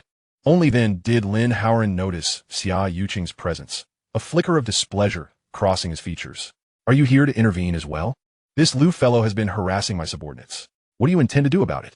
With evidence in hand, Xiaoqiang had no regard for Lin Howard's identity. Lin Howard cast a glance at the two men, understanding that Lu Fadi's misdeeds were now firmly in Xiaoqiang's grasp. Forget it. I have no interest in your affairs. Having spoken, Lin Howard turned and departed from the private room, leaving the club without so much as a backward glance. Xiaoqiang was left in a state of bewilderment. Was that it? Surely Lin Howard could not be so cowardly. He cast a questioning glance at Xiaoqiang. After a moment of contemplation, Xiaoqiang replied, "He is quite astute and likely deduced that you hold the upper hand. Moreover, he is very concerned about his public image." Concerned about his public image? Xiaoqiang remained perplexed. Lin Howard was following the path of a social media CEO, first establishing himself as a positive figure, and subsequently leveraging that image to enhance the prominence of the Lin family enterprise. This represented a novel paradigm of intertwining personal and corporate branding. Xiaoqiang elaborated extensively. And what has been the outcome? He inquired. He currently boasts over 20 million followers, a figure that continues to rise. This lad certainly knew how to play the game, far surpassing the other two. Xiaoqiang stroked his chin, deep in thought. However, this model also bears a fatal flaw. Oh, please elaborate. Such a profound connection means that should his image collapse, it would inevitably affect the entire enterprise. Insightful. Xiaoqiang complimented. It was undeniable that Xiaoqiang was a commercial prodigy, possessing a keen insight. No wonder he had fled with the speed of a rabbit. Xiaoqiang mused, redirecting his gaze toward the two of them. At this moment, the most despondent individual was undoubtedly Xia Tingfeng. Lin Haoran had fled, and the evidence remained in Yi Xiaoqiang's hands. It was clear that today would yield no captures, nor any contracts. Resigned to his fate, Xia Tingfeng conceded that it was no longer his concern. Lu Fati turned his plump face toward him. You all. Yi Xiaoqiang waved his hand. You may leave. As he watched Xia Tingfeng depart, Lu Fati grew increasingly restless. With a thud, he knelt before Yi Xiaoqiang. Yi Xiaoqiang stepped aside, pulling the female subordinate, who had just been bullied, in front of Lu Fati. You have knelt before the wrong person. It is she whom you should be kneeling to. Miss, it was a moment of folly on my part, and I hope you can find it in your heart to forgive me, Lu Fati implored, looking up at the girl. The female subordinate was at a loss, glancing back at Yi Xiaoqiang, young master. There was a hint of sincerity in his apology, though it was insufficient. Yi Xiaoqiang chuckled, his gaze fixating on the ring adorning Lu Shi's hand. Chapter 58. In Pursuit of Longevity Gene Therapy, Urgent. Lu Shi's pudgy fingers bore 3 rings, each set with gemstones of red, green, and blue hues, glimmering in gold. These rings are rather exquisite, Yi Xiaoqiang remarked, his eyes fixed on them. Lu Shi felt a pang of anguish. Each of these rings was worth around 50,000, collectively exceeding 150,000. Yet, if he did not comply, Yi Xiaoqiang would not let the matter rest. With a steely resolve, Lu Shi removed the 3 rings and presented them to the female subordinate, his round face reflecting a blend of desperation and a plea for mercy. The female subordinate was unsure of how to proceed, looking once more at Yi Xiaoqiang. Anya stepped forward, inquiring, "Are you satisfied?" After a moment's contemplation, the girl gently nodded. Yi Xiaoqiang casually picked up a glass, pouring half a cup of premium liquor before approaching her. Toss them in. Lu Shi was taken aback. The others too were bewildered as to why Yi Xiaoqiang insisted Lu Shi toss the rings into the alcohol, especially considering it was an expensive imported wine worth thousands a bottle. With a look of disbelief, Lu Shi complied and dropped the 3 rings into the glass. To sanitize them, retrieve them in 10 minutes, Yi Xiaoqiang instructed the female subordinate with a smile. Lu Shi could only look on in disbelief. Since this young lady has forgiven you, you may now take your leave, Yi Xiaoqiang stated to Lu Shi. Lu Shi pointed at Yi Xiaoqiang's phone, and in his presence, Yi Xiaoqiang deleted the video from his device. Only then did Lu Shi feel at ease to depart. Watching him leave, Yi Xiaoqiang felt a surge of amusement. The deleted video was merely a copy. The original file was securely stored in his mind. After this commotion, the group lingered at the club for a while longer before dispersing. Upon returning home, Yi Xiaoqiang found it was already 9 in the evening. Yi Tianlin was seated in the living room, watching the news on television. "Grandfather, you're still awake?" Yi Xiaoqiang flopped onto the sofa. "Tired from your play?" Yi Tianlin gente ruflet Yi Xiaoqiang's hair, simiding. "You must have heard all about it, right? You little rascal. You smashed someone's car today. Aren't you worried they hold a grudge? If I hadn't smashed the car, would the Qin family be able to coexist harmoniously with us? Besides, the car lost to me, so it naturally belongs to me. I can handle it however I wish. And didn't I have you backing me up? You enjoyed smashing things while I have to clean up the mess," Yi Tianlin chided, glaring at Yi Xiaoqiang. "I've contacted a professor for you. Tomorrow, I'll take you to meet him." The efficiency with which grandfather handled matters was unmistakably that of a billionaire. "All right, enough chatter. You played all day. It's time for bed," Yi Tianlin urged. "Okay, grandfather, you should rest early as well." Yi Xiaoqiang rose and made his way to his bedroom. After a refreshing shower, he began to analyze the data regarding his grandfather's health status. The data indicated that Yi Tianlin had been experiencing significant mental fatigue in recent days. Though he appeared nonchalant during their conversation, it was merely a facade he maintained to prevent worrying Yi Xiaoqiang. It was evident that their commercial rivals had been particularly active lately, necessitating swift action regarding the longevity serum. Lying on a soft bed, Yi Xiaoqiang contemplated this. The following day, Yi Xiaoqiang awoke early. Given the gravity of the occasion, he did not summon any subordinates. After breakfast and donning his attire, he set off in the Golden Little Angel. "Grandfather, this car is quite comfortable. Once your new car arrives, you won't think the same," Yi Xiaoqiang remarked. He was on a private jet heading to Camelot, where he had reserved a Maybach valued at 25 million. Yi Tianlin was already aware of this. "Where are we headed now?" Yi Xiaoqiang asked curiously. "To the Darcy Institute." "Why would the professor agree? Does he not care about his reputation?" A man in his 30s expressed indignation. "Brother, you needn't say more," Perhaps he has his reasons. No, I must persuade the professor. With that, the man made a storm out. Just then, the door swung open from the outside. An elderly man with graying temples stood at the threshold. It was Professor Zhong, the Life Sciences Director at the Darcy Institute, a luminary in the field of life sciences in Dragon Country. Professor Zhong glanced at the man. There is no need for further discussion. My mind is made up. Professor, he is a prodigal. Taking him as your student will only tarnish your reputation. Chu ran. Just focus on your own affairs, Professor Zhong interrupted, turning away. Xiao Yi, come here for a moment. He offered no opportunity for Chu Ran to continue. Xiao Yi looked back at Chu Ran. Brother, I'll be going ahead. Following Professor Zhong into his office, she found him seated with another man. This is my old friend, Mr. Yi, and this is my student, Zhang Xiao Yi, Professor Zhong introduced. Mr. Yi, greetings. Zhang Xiao Yi politedi acknowledged. Before her stood none other than Yi Tianlin, the richest man in Dragon Country, and the young man beside him must be the infamous prodigal they spoke of. He appeared quite presentable, yet, alas, what a waste of such a fine lineage. Yi Tianlin nodded at Zhang Xiao Yi and turned to Yi Xiaoqiang. This is Professor Zhong. You shall closely follow Elder Zhong and learn diligently from him. Elder Zhong, greetings, Yi Xiaoqiang respectfully said. Learning is a pursuit that demands unwavering commitment over time. I hope you will not abandon it midway. Elder Zhong cast a faint glance at Yi Xiaoqiang. May I inquire? Elder Zhong, when may I commence my studies with you? Yi Xiaoqiang asked, a hint of urgency in his tone. His grandfather's health was waning, and he needed to seize the opportunity to attain his degree. You should first learn under Zhang Xiaoyi for a period, Elder Zhong advised. Yi Xiaoqiang's eagerness took Elder Zhong by surprise. Elder Zhong, I wish to study directly under you. It would expedite my learning. Yi Xiaoqiang replied. Junior brother, the lessons from our teacher are rather profound. It would be prudent for you to learn from me first, Zhang Xiaoyi counseled. She was already aware of Yi Xiaoqiang's background. He had little exposure to life sciences and did not warrant direct instruction from the teacher. Elder Zhong, I truly have limited time. Yi Xiaoqiang acknowledged that further pleas would be futile and turned once more to Yi Tianlin for support. Yi Tianlin was equally astonished. Learning is a gradual accumulation of knowledge. There are no shortcuts. However, he could not resist Yi Xiaoqiang's fervor and addressed Elder Zhong. Please, could you directly instruct him? I can certainly teach you directly, but whether you comprehend it and how much you can absorb, I cannot guarantee, Elder Zhong remarked, taken aback by the urgency of this ambitious individual. Rest assured, how much I learn is my own responsibility, Yi Xiaoqiang replied joyfully, grateful for his grandfather's influence. Zhang Xiaoyi was left speechless. This was no trivial matter regarding the teacher's reputation. It was no wonder her senior brother opposed it. She herself found the arrangement rather dubious. Nevertheless, since the teacher had consented, she had no intention of contesting it. Elder Zhong, when shall we commence our lessons? I am quite anxious, Elder Zhong replied. Being eager to learn is commendable. However, in Yi Xiaoqiang's case, it seemed rather incongruous, given his notorious reputation as a spendthrift. Elder Zhong, at that moment, had no other thoughts, for he owed a significant debt to Yi Tianlin. Would you like to begin? Elder Zhong inquired, gazing at Yi Xiaoqiang. Tomorrow.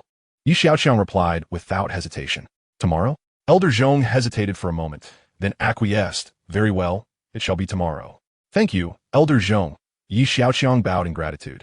I shall send a vehicle to fetch you early tomorrow. You have my gratitude for your efforts during this time. Yi Tianlin gently patted Elder Zhong's arm. With arrangements settled, the grandfather and grandson departed from the Dashi Research Institute. In the office, Zhang Xiaoyi let out a soft sigh. Your thoughts mirror those of Churin, do they not? Elder Zhong's voice resonated in the room. Zhang Xiaoyi, unable to conceal her thoughts, nodded in agreement. Unlike Churin, who was straightforward, she took a moment before replying, surely. The teacher has his reasons for this. Elder Zhong chuckled lightly, yet Zhang Xiaoyi found it difficult to grasp the underlying significance. Debts of money are easily repaid, but debts of gratitude are far more challenging to settle. Yi Xiaoqiang is my last student. Once I have taught him, I shall retire from academia and enjoy my twilight years. You intend to retire? Zhang Xiaoyi hesitated, her words caught in her throat. She understood her teacher's disposition. Once he had made a decision, it was immutable. Starting tomorrow, I shall impart all my knowledge. How much you learn depends on your own understanding. Elder Zhong waved his hand dismissively, yearning for solitude. Zhang Xiaoyi exited Elder Zhong's office, walking back with a heavy heart. At that moment, Churin approached and inquired, "Did you accept him?" Zhang Xiaoyi nodded. "Alas," Churin exclaimed, striking his fist against the wall. After a moment, he turned and stormed off, only to be halted by Zhang Xiaoyi's call. "Senior brother, where are you going?" Churin halted, but did not turn back, replying, "I refuse to be associated with that spendthrift as a fellow disciple. I cannot endure such a disgrace." "Senior brother," Zhang Xiaoyi called out, but Charon left without a backward glance. The first rays of morning sunlight streamed through the gaps in the curtains, illuminating the grand bedroom. The old butler observed the early rising Xiaoqiang, lost in contemplation. Today, the esteemed elder Zhong of the life sciences field would personally instruct the young master at the estate. It was evident that the young master regarded this occasion with utmost seriousness. Yet, the entire situation seemed out of place for him. Shortly thereafter, a sleek sports car glided into the estate. Elder Zhong and his student Zhang Xiaoyi emerged from the vehicle. Surveying the estate, Zhang Xiaoyi's almond-shaped eyes widened in amazement. Her mouth agape at the grandeur and opulence of the manor. "Let us proceed," Elder Zhong gently beckoned, striding towards the villa. Xiaoqiang and the old butler stood at the entrance, greeting Elder Zhong as he approached. Within the first-floor hall, the projection screen and whiteboard for instruction were already set up. "Let us commence." Elder Zhong wasted no time and began his lecture. Zhang Xiaoyi took out her notebook, preparing to jot down the key points of her teacher's discourse. She glanced at Xiaoqiang, only to find him standing idly, unprepared. They say a good memory is not as reliable as a poor pen. At the very least, one should have a piece of paper and a pen. Zhang Xiaoyi prodded Xiaoqiang lightly with her pen, whispering, "Junior brother, are you not taking notes?" "No need," Xiaoqiang replied, his gaze unwavering. Zhang Xiaoyi was taken aback. As Elder Zhong lectured, his eyes occasionally flicked towards the two. Zhang Xiaoyi would sometimes furrow her brow, at other times diligently recording notes, while Xiaoqiang merely listened passively. With no paper or pen before him, he did not seem to embody the spirit of learning. Elder Zhong cast a brief glance but paid it little mind. 2 weeks later, news of Xiaoqiang selecting Elder Zhong as his mentor spread. Elder Zhong held a pivotal position in the realm of life sciences across Longhua. No one anticipated that he would take Xiaoqiang as a student. In no time, various media outlets began reporting on the matter. Longhua Daily. Is Elder Zhong's final disciple truly a legitimate protege? Lupai News. Elder Zhong's blemish. The only student unable to graduate. Life Science Information Journal. Once a pride of Elder Zhong, Charon has left Dashi Research Institute to join Lin Group. Life Science Talent Network. Following Charon, 2 more students of Elder Zhong depart Dashi Research Institute to join Lin Group. Elder Zhong coughed incessantly as he read the headlines from various media outlets. Zhang Xiaoyi poured a glass of water and offered it to her teacher. These media outlets are truly excessive. Have they completely forgotten your contributions to Longhua? Zhang Xiaoyi frowned, her anger palpable. Elder Zhong waved his hand, forcing a smile as he replied, "I have spent the better part of my life in academia without ever making the headlines like this. For decades, few knew of my existence. Yet now I am renowned far and wide." Zhang Xiaoyi pouted, lamenting, "As for my senior brother, how could he betray you? Let it be. Everyone has their own aspirations. As long as they contribute to the nation and humanity, there is no true betrayal." Elder Zhong had come to terms with it. When he agreed to Yi Tianlin's request, he foresaw the current situation. Yet, he felt no regret. A favor must be repaid. Zhang Xiaoyi, observing her teacher's weary demeanor, was at a loss for words of comfort. She had little expectation of Xiaoqiang, but she had not anticipated her senior brother, with his prominent brows and eyes, would also turn traitor. "Xiaoyi, you must study diligently. The future of Longhua relies on talents like you for contributions." Elder Zhong looked at this student, his eyes shimmering with hope. "Rest assured, teacher," Zhang Xiaoyi replied. "Very well. I trust you. Let us set off," the teacher said, and the duo exited the Darcy Research Institute, boarding the Yi family vehicle en route to the estate. Xiaoqiang had long been awaiting their arrival at home. The logo designed by Apolloid had been finalized. The design fee of 3 million had procured him 15 attribute points. The custom-built Mai Jioha from the Camel Kingdom had also arrived, but due to a recent schedule filled with lectures, he had yet to collect the vehicle. The 25 million Mai Jioha granted him 125 attribute points. After deducting other expenses, he was still 315 points short of level 2 assembly and disassembly skills, which converted to 63 million in Long Kingdom currency. Xiaoqiang glanced at the time. It would not be long before Old Master Zhong arrived. Today marked the final lesson he would receive from Old Master Zhong. Over the past 2 weeks, the content of the lectures had been recorded by the Tianmo glasses. As he drifted to sleep at night, the neural interface headset replayed the day's lessons in his dreams. Coupled with an intellect that surpassed human capability by 100%, it was not merely an aspiration to inherit Old Master Zhong's legacy. Surpassing, it was within the realm of possibility. Chapter 60. The Hidden Gold Mine. Once the lecture concluded, Zhang Xiaoyi accompanied Old Master Zhong as they prepared to return to the research institute. Senior sister, I shall visit you at the institute when I have the time, Xiaoqiang said as he bid farewell to Zhang Xiaoyi. Turning her face, she reflected on their recent interactions and had come to a somewhat different understanding of this prodigal heir. Apart from his reckless spending, he did not exhibit the negative traits often associated with affluent youths. Xiaoqiang was amiable and sincere. All right, when is your defense scheduled? Zhang Xiaoyi inquired. I am unsure of the exact date. It will likely be after the winter break, Xiaoqiang replied, wishing he could receive his degree certificate immediately. Zhang Xiaoyi blinked. Then do prepare well. With that, she turned and boarded the vehicle. As the car departed the estate, Xiaoqiang mused, prepare? I could go for an interview right now. Regardless, I have finally completed my studies. It is high time to indulge in some reckless spending and relax a bit. Having refrained from such escapades for so long, I feel utterly listless. Xiaoqiang sent a signal in the group chat. Half an hour later, all his followers had gathered, scanning the orderly lineup. He was about to command them to depart when Yi Tianlin returned. Are you planning to go out? Yi Tianlin asked, observing the neatly arranged group. I've been too exhausted from studying lately and am preparing to unwind. Xiaoqiang stretched his arms in response. Yi Tianlin glanced at the sky, knowing that Xiaoqiang had been tinkering with various projects, though the specifics remained unclear. Given the current circumstances, they likely wouldn't be able to enjoy their outing for long. Why not take me to see your factory? Yi Tianlin proposed, seeking Xiaoqiang's consent. Very well, but please wait a moment. Having agreed, Xiaoqiang instructed his followers. Put up the flags. Upon hearing this, the followers promptly affixed the Apolloid-designed logo flags to each vehicle's flagpole. What is this? Yi Tianlin asked, somewhat bewildered by the sight. The flagpoles displayed an artistic leaf character. How does it look? Quite appealing, isn't it? I commissioned a renowned designer for 3 million to create this, Xiaoqiang proudly introduced. Yi Tianlin remarked, this brat truly knows how to squander money. Grandfather and grandson boarded the golden little angel, flanked by the convoy. To the textile factory, Xiaoqiang commanded, and the convoy set off towards the Jinhao textile factory. Xiaoqiang, I heard you acquired a batch of cotton. What do you intend to do with it? Yi Tianlin had been pondering this matter. The recent conflict in the West had become tense, contrary to many initial predictions of a one-sided victory. It was anticipated that this war would be difficult to conclude in the short term. There were rumors that both sides had limited ammunition reserves, indicating that the cotton used to make gunpowder would become a coveted commodity. Upon hearing his grandfather's inquiry, Xiaoqiang momentarily froze. What for? He did not know.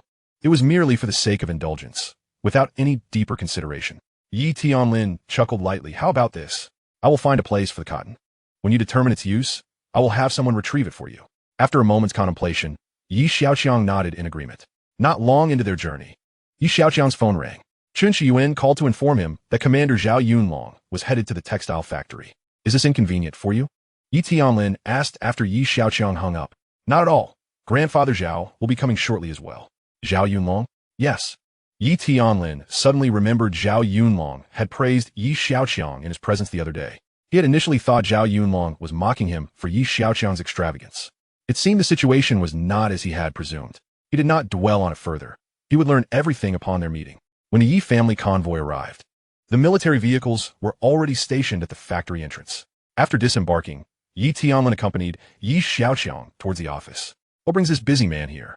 Zhao Yunlong exclaimed in surprise at Yi Tianlin's arrival. Yi Tianlin increasingly sensed that this matter was far from simple. He cast a glance at Chen Shiyuan, feeling somewhat guilty, avoided his gaze.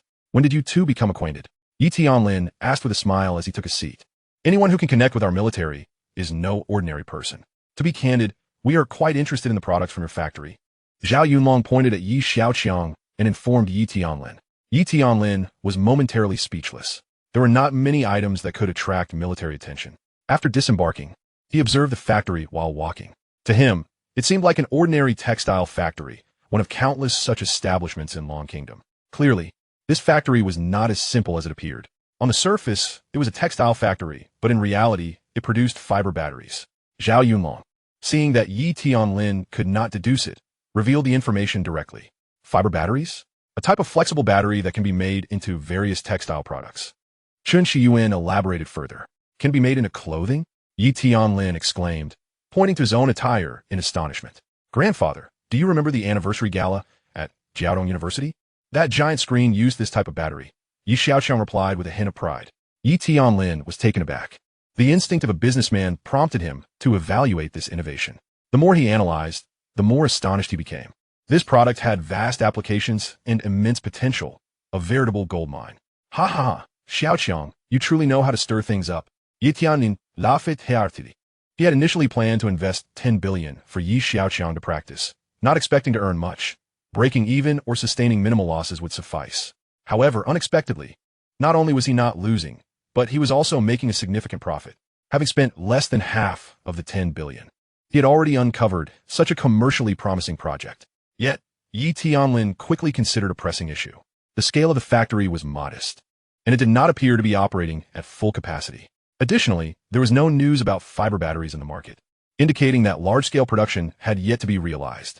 With such a remarkable product, why haven't you mass-produced it? If it's a matter of funds, please let me know, Yi Tianlin lamented, feeling regretful that such a lucrative opportunity lay idle. Alas, I seem to only excel at squandering, Yi Xiaoqiang lamented helplessly. Upon hearing this, Yi Tianlin slapped his thigh in sudden realization. In the past, Yi Xiaoqiang had merely been fortunate enough to have enough to eat while living with his foster mother. He had never had the opportunity to engage with the realm of commerce. Moreover, mastering the intricacies of business is not something one can achieve in a short span of time. He had gotten carried away with his enthusiasm and overlooked this crucial aspect. Once you hand over this technology to me, I shall assist you in generating profit, Yi Tianlin said, regaining his composure. Yi Xiaoqiang hesitated slightly at this proposition. Let's not dwell on the details. Let it be as I've stated. You need not worry about this matter. I will have them manage it for you. Yi Tianlin quickly reassured him, discerning Yi Xiaoqiang's concerns. Chapter 61. Yi Tianlin's kind intentions. We shall discuss our affairs later, Yi Tianlin suggested.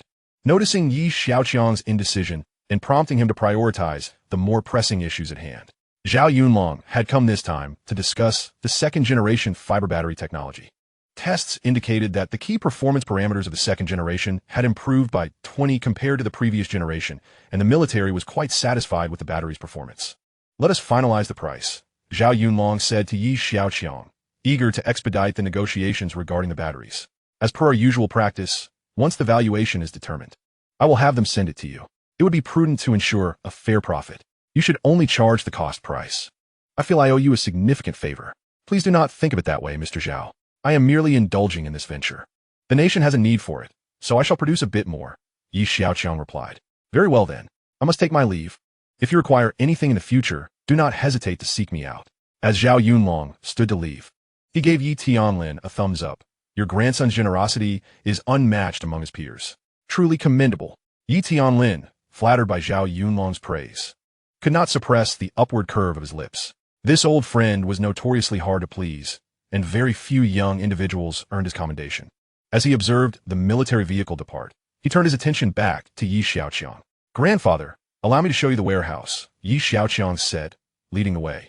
Yi Tianlin did not immediately follow. Instead, he glanced at Chen Xiuan, who appeared somewhat flustered.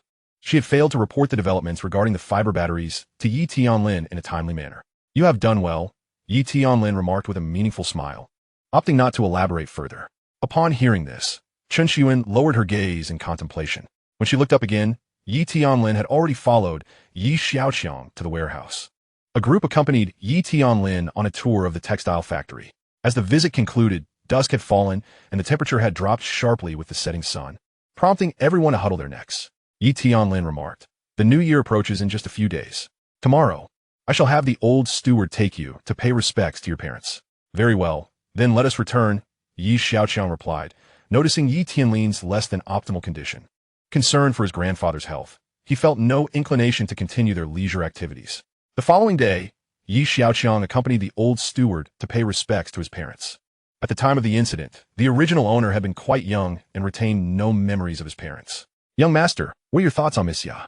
The old steward suddenly inquired, breaking the silence as Yi Xiaoqiang appeared lost in thought. Yi Xiaoqiang turned his eyes, but offered no response. The steward's unexpected question piqued his curiosity. Could this be his grandfather's intention? After all, alliances through marriage among prominent families were not uncommon. Yi Xiaoqiang remained silent, prompting the steward to continue.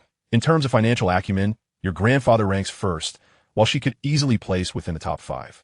Given a bit more time, she might well reach your grandfather's level. What does this have to do with me? Yi Xiaoqiang queried, turning to face the old steward. Think about it, young master. One of you knows how to spend, while the other knows how to earn. What a splendid combination.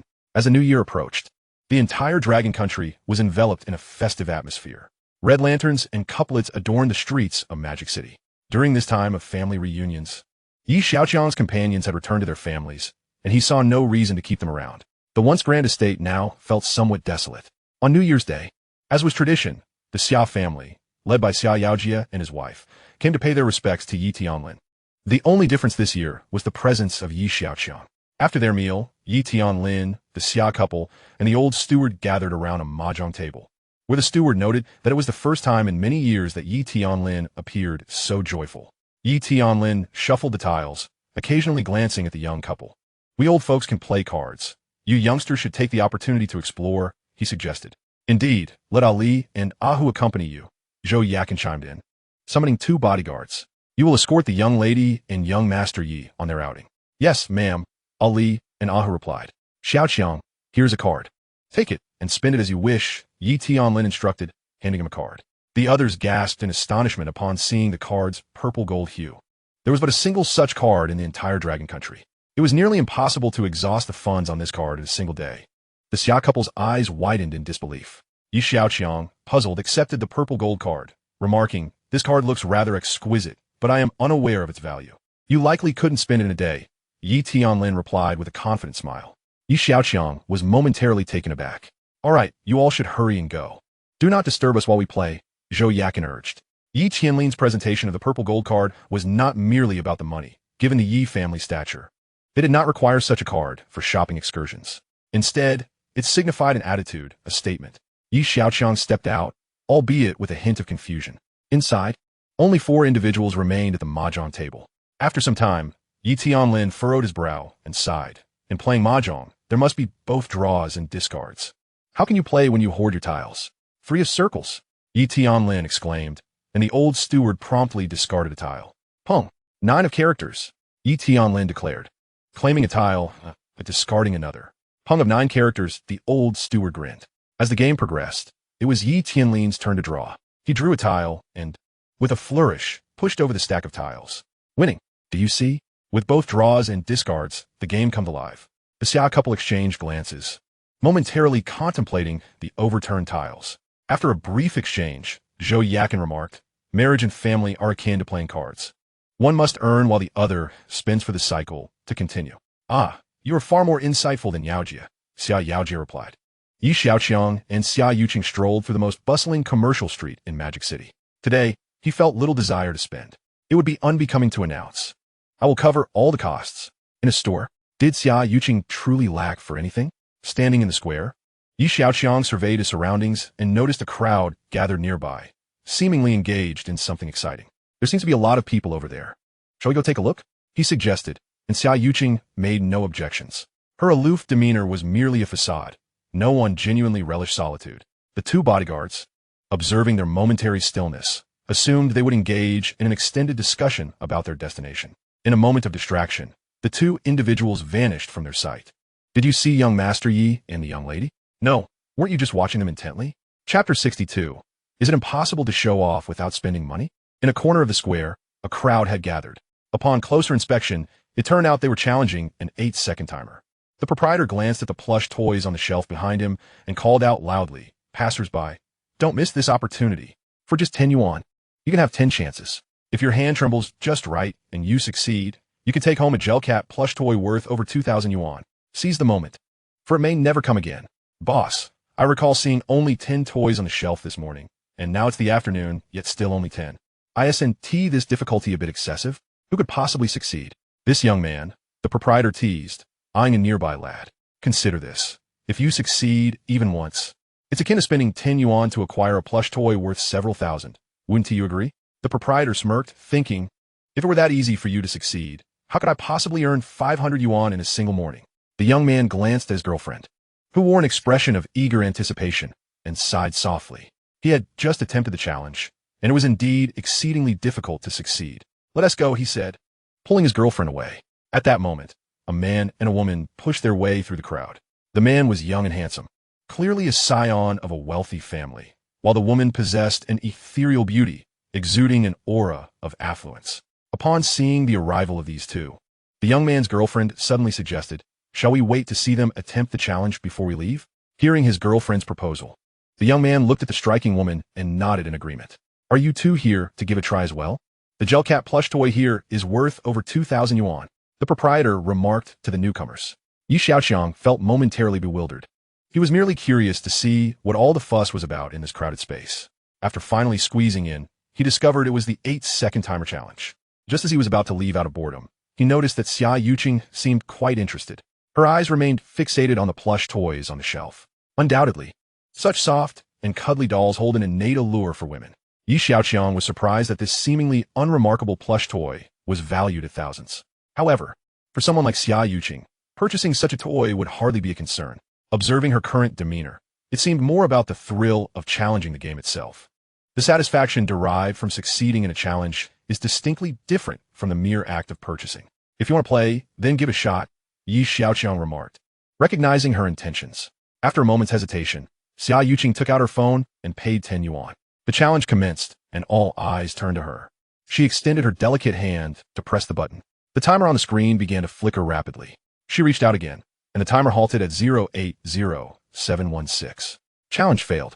A collective sigh resonated from the crowd. "Too difficult," Xiaoqiang mused, glancing at the timer.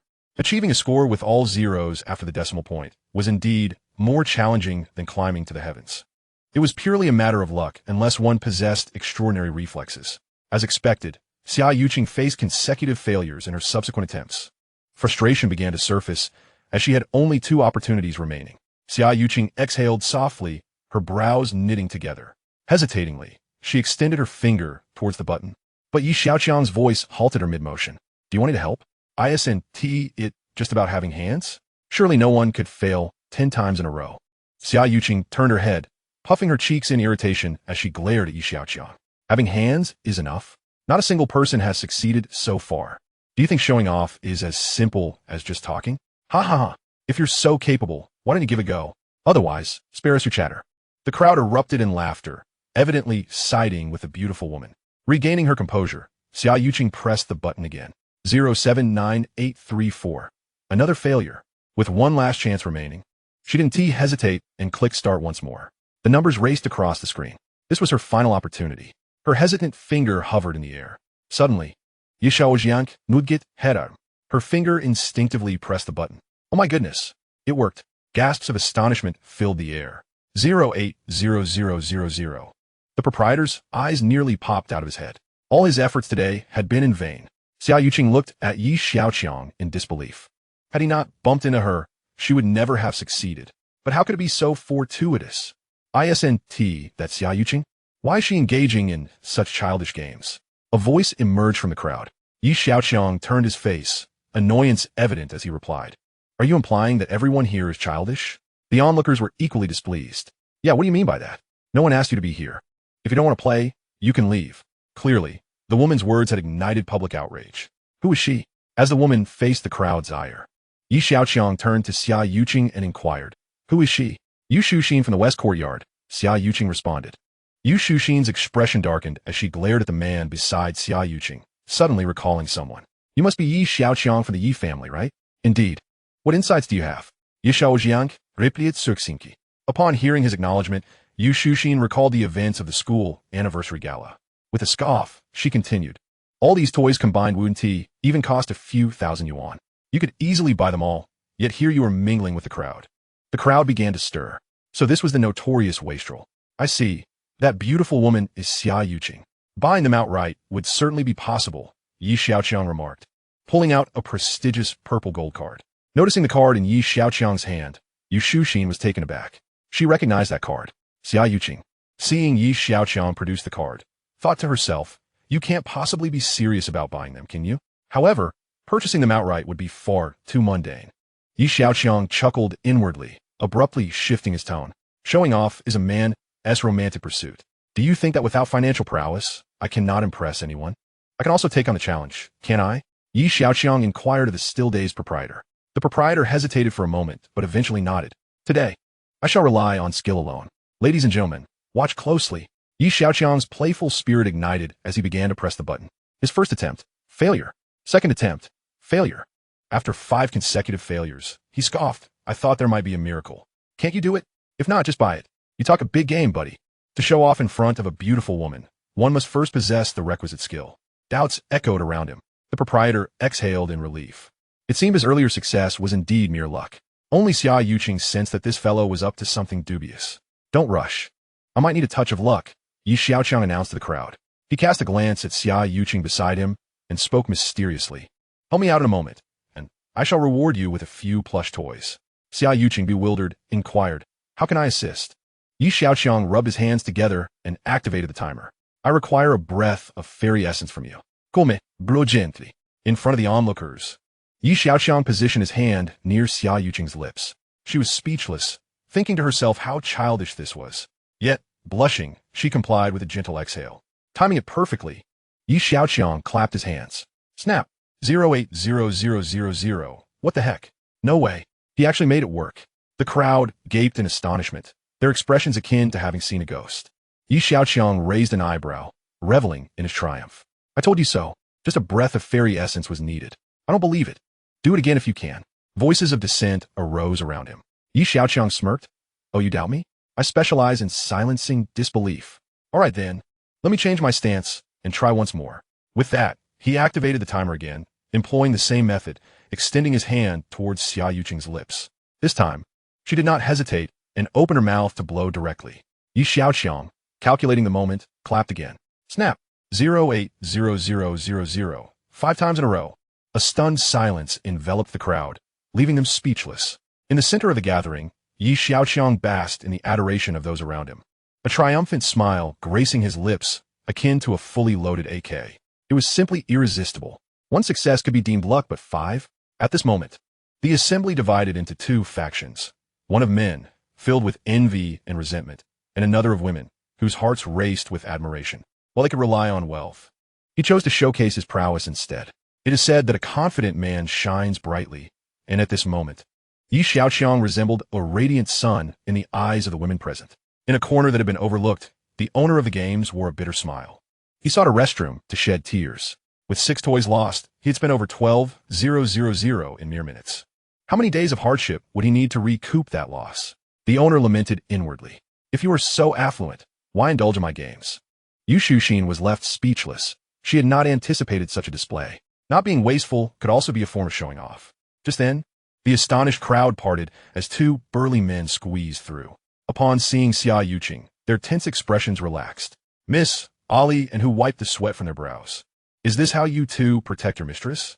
Yi Xiaoqiang raised an eyebrow upon spotting them, and they shuddered, cold sweat trickling down their backs. Indeed, they had failed in their duty. Should the master and mistress find out, they would be dismissed without hesitation.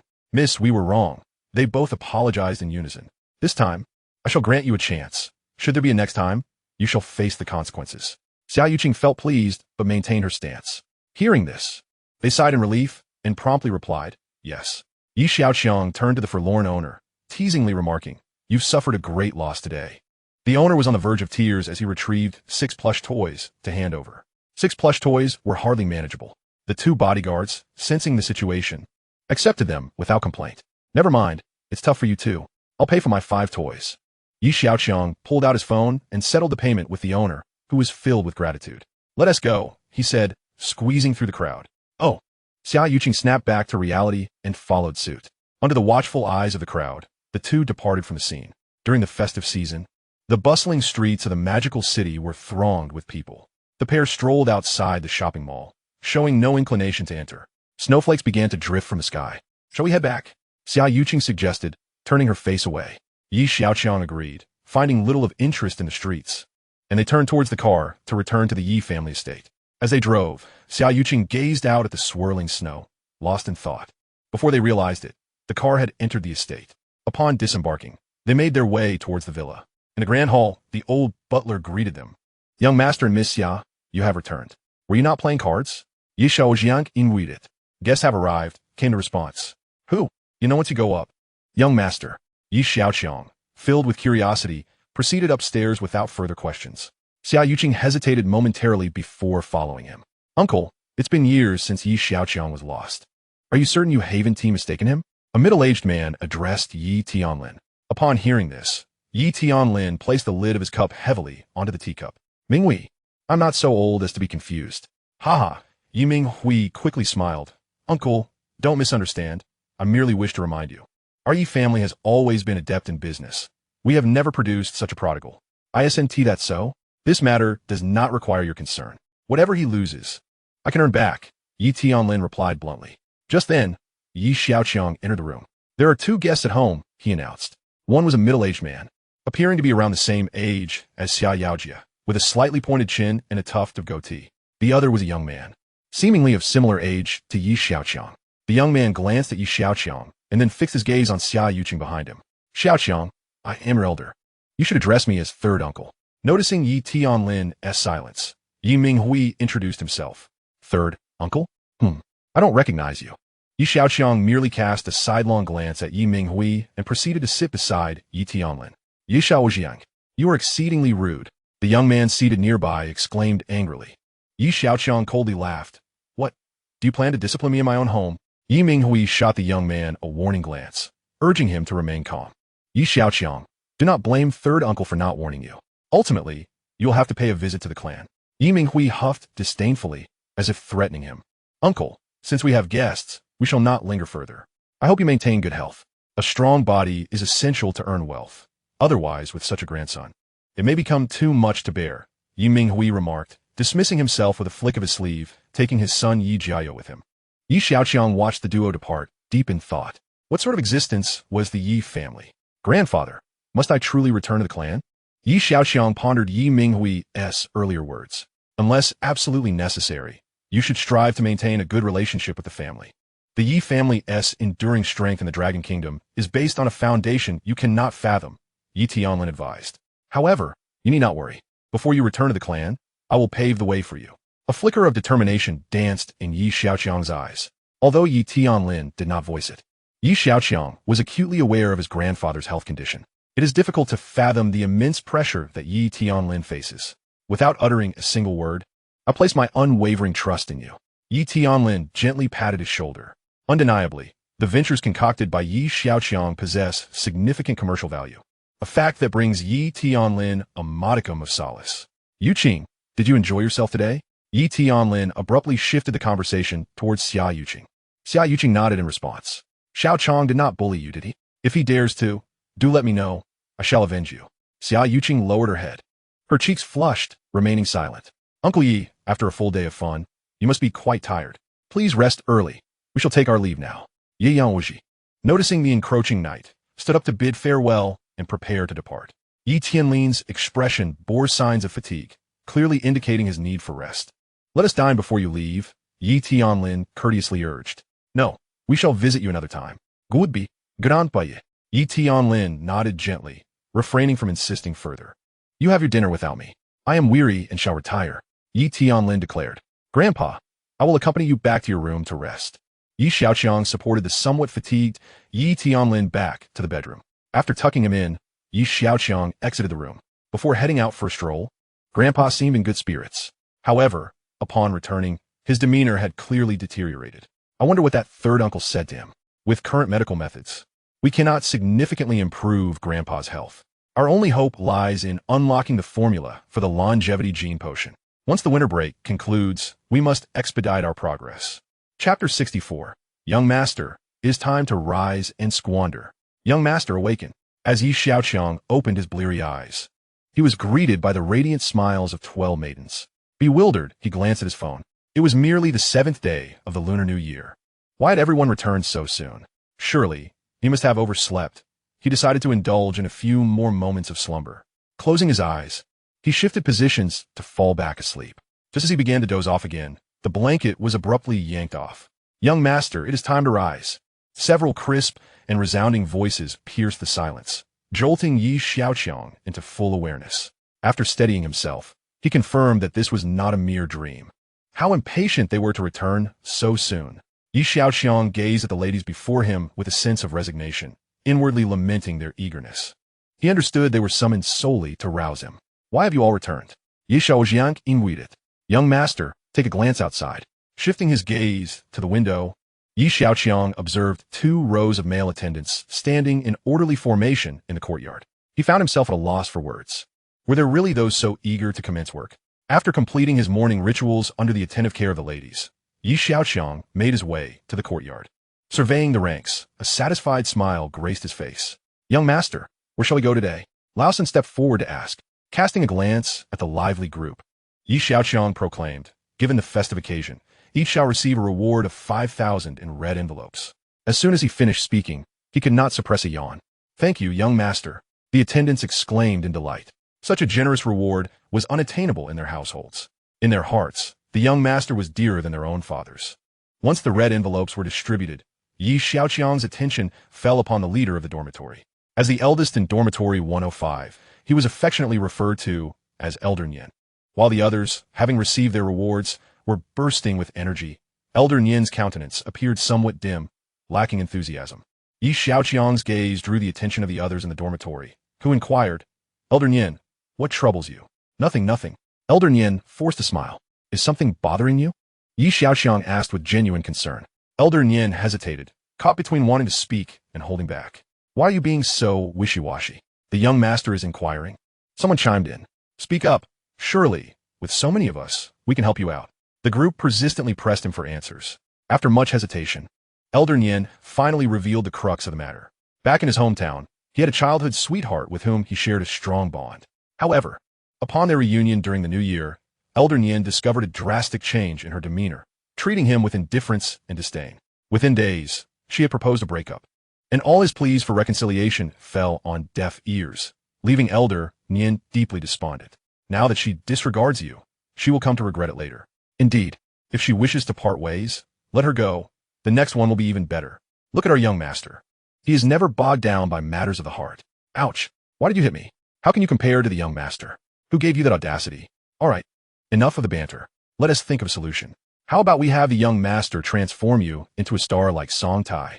Lao San suggested. A star? Elder Nian shook his head, convinced that he lacked the vocal talent to pursue such a path. The group chattered animatedly, yet they couldn't find a suitable solution for Elder Nian.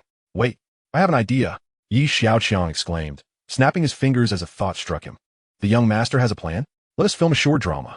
The group was momentarily bewildered, all asking in unison, "What is a short drama?" Xiaoqiang pondered how to explain it to them. In this world, there was no such genre as a short drama, yet it was undeniably captivating. A short drama, as the name suggests, is a brief and concise performance. Upon hearing this, the ladies shook their heads in disapproval, expressing their skepticism. Short and concise? Surely, it cannot be good. They recalled the incident of the blanket being pulled back that day, concluding that it indeed had no connection to the young master. Xiaoqiang scrutinized Elder Nian, noting that aside from a slight quirk when he smiled, he possessed no particularly striking features. A crooked smile? Perhaps that would suit the Dragon King better. Let us hire a director and a crew to shoot a series of short dramas. It would not only bring him fame, but also allow for some extravagant expenditures. Truly a win-win situation. Nonsense. With that face of his, he can act on television? Someone raised a doubt. "Young master, that may not be necessary. It seems too troublesome for you." Elder Nian expressed his guilt over the thought of the young master intervening in his minor predicament. More importantly, he lacked any acting skills. No special talent is required. Just a crooked smile will suffice. However, I may need the cooperation of the rest of you. Xiaoqiang contemplated for a moment, then a teasing smile graced his lips. What acting skills are needed? Surely, a normal person should manage to smile without difficulty. To alleviate Elder Nian's psychological burden, Xiaoqiang added, "No worries. After all, I also have my own extravagant plans." With no further objections, the group set off towards their destination, the Dream Factory. At the entrance of the Dream Factory, a luxurious convoy attracted countless gazes. Passers-by, as well as employees who had paused in their tasks, turned their attention to the spectacle. "Hey, what are you doing? Not working properly? Do you wish to forfeit your salaries?" the supervisor bellowed. Only then did the employees retract their heads, returning to their respective stations. "How fortunate," I noticed. "If President Xiao had caught you, you would have faced consequences." The supervisor scrutinized the silent employees, moving to the window to peer below. The entire being was rendered immobile. He had seen this convoy online before.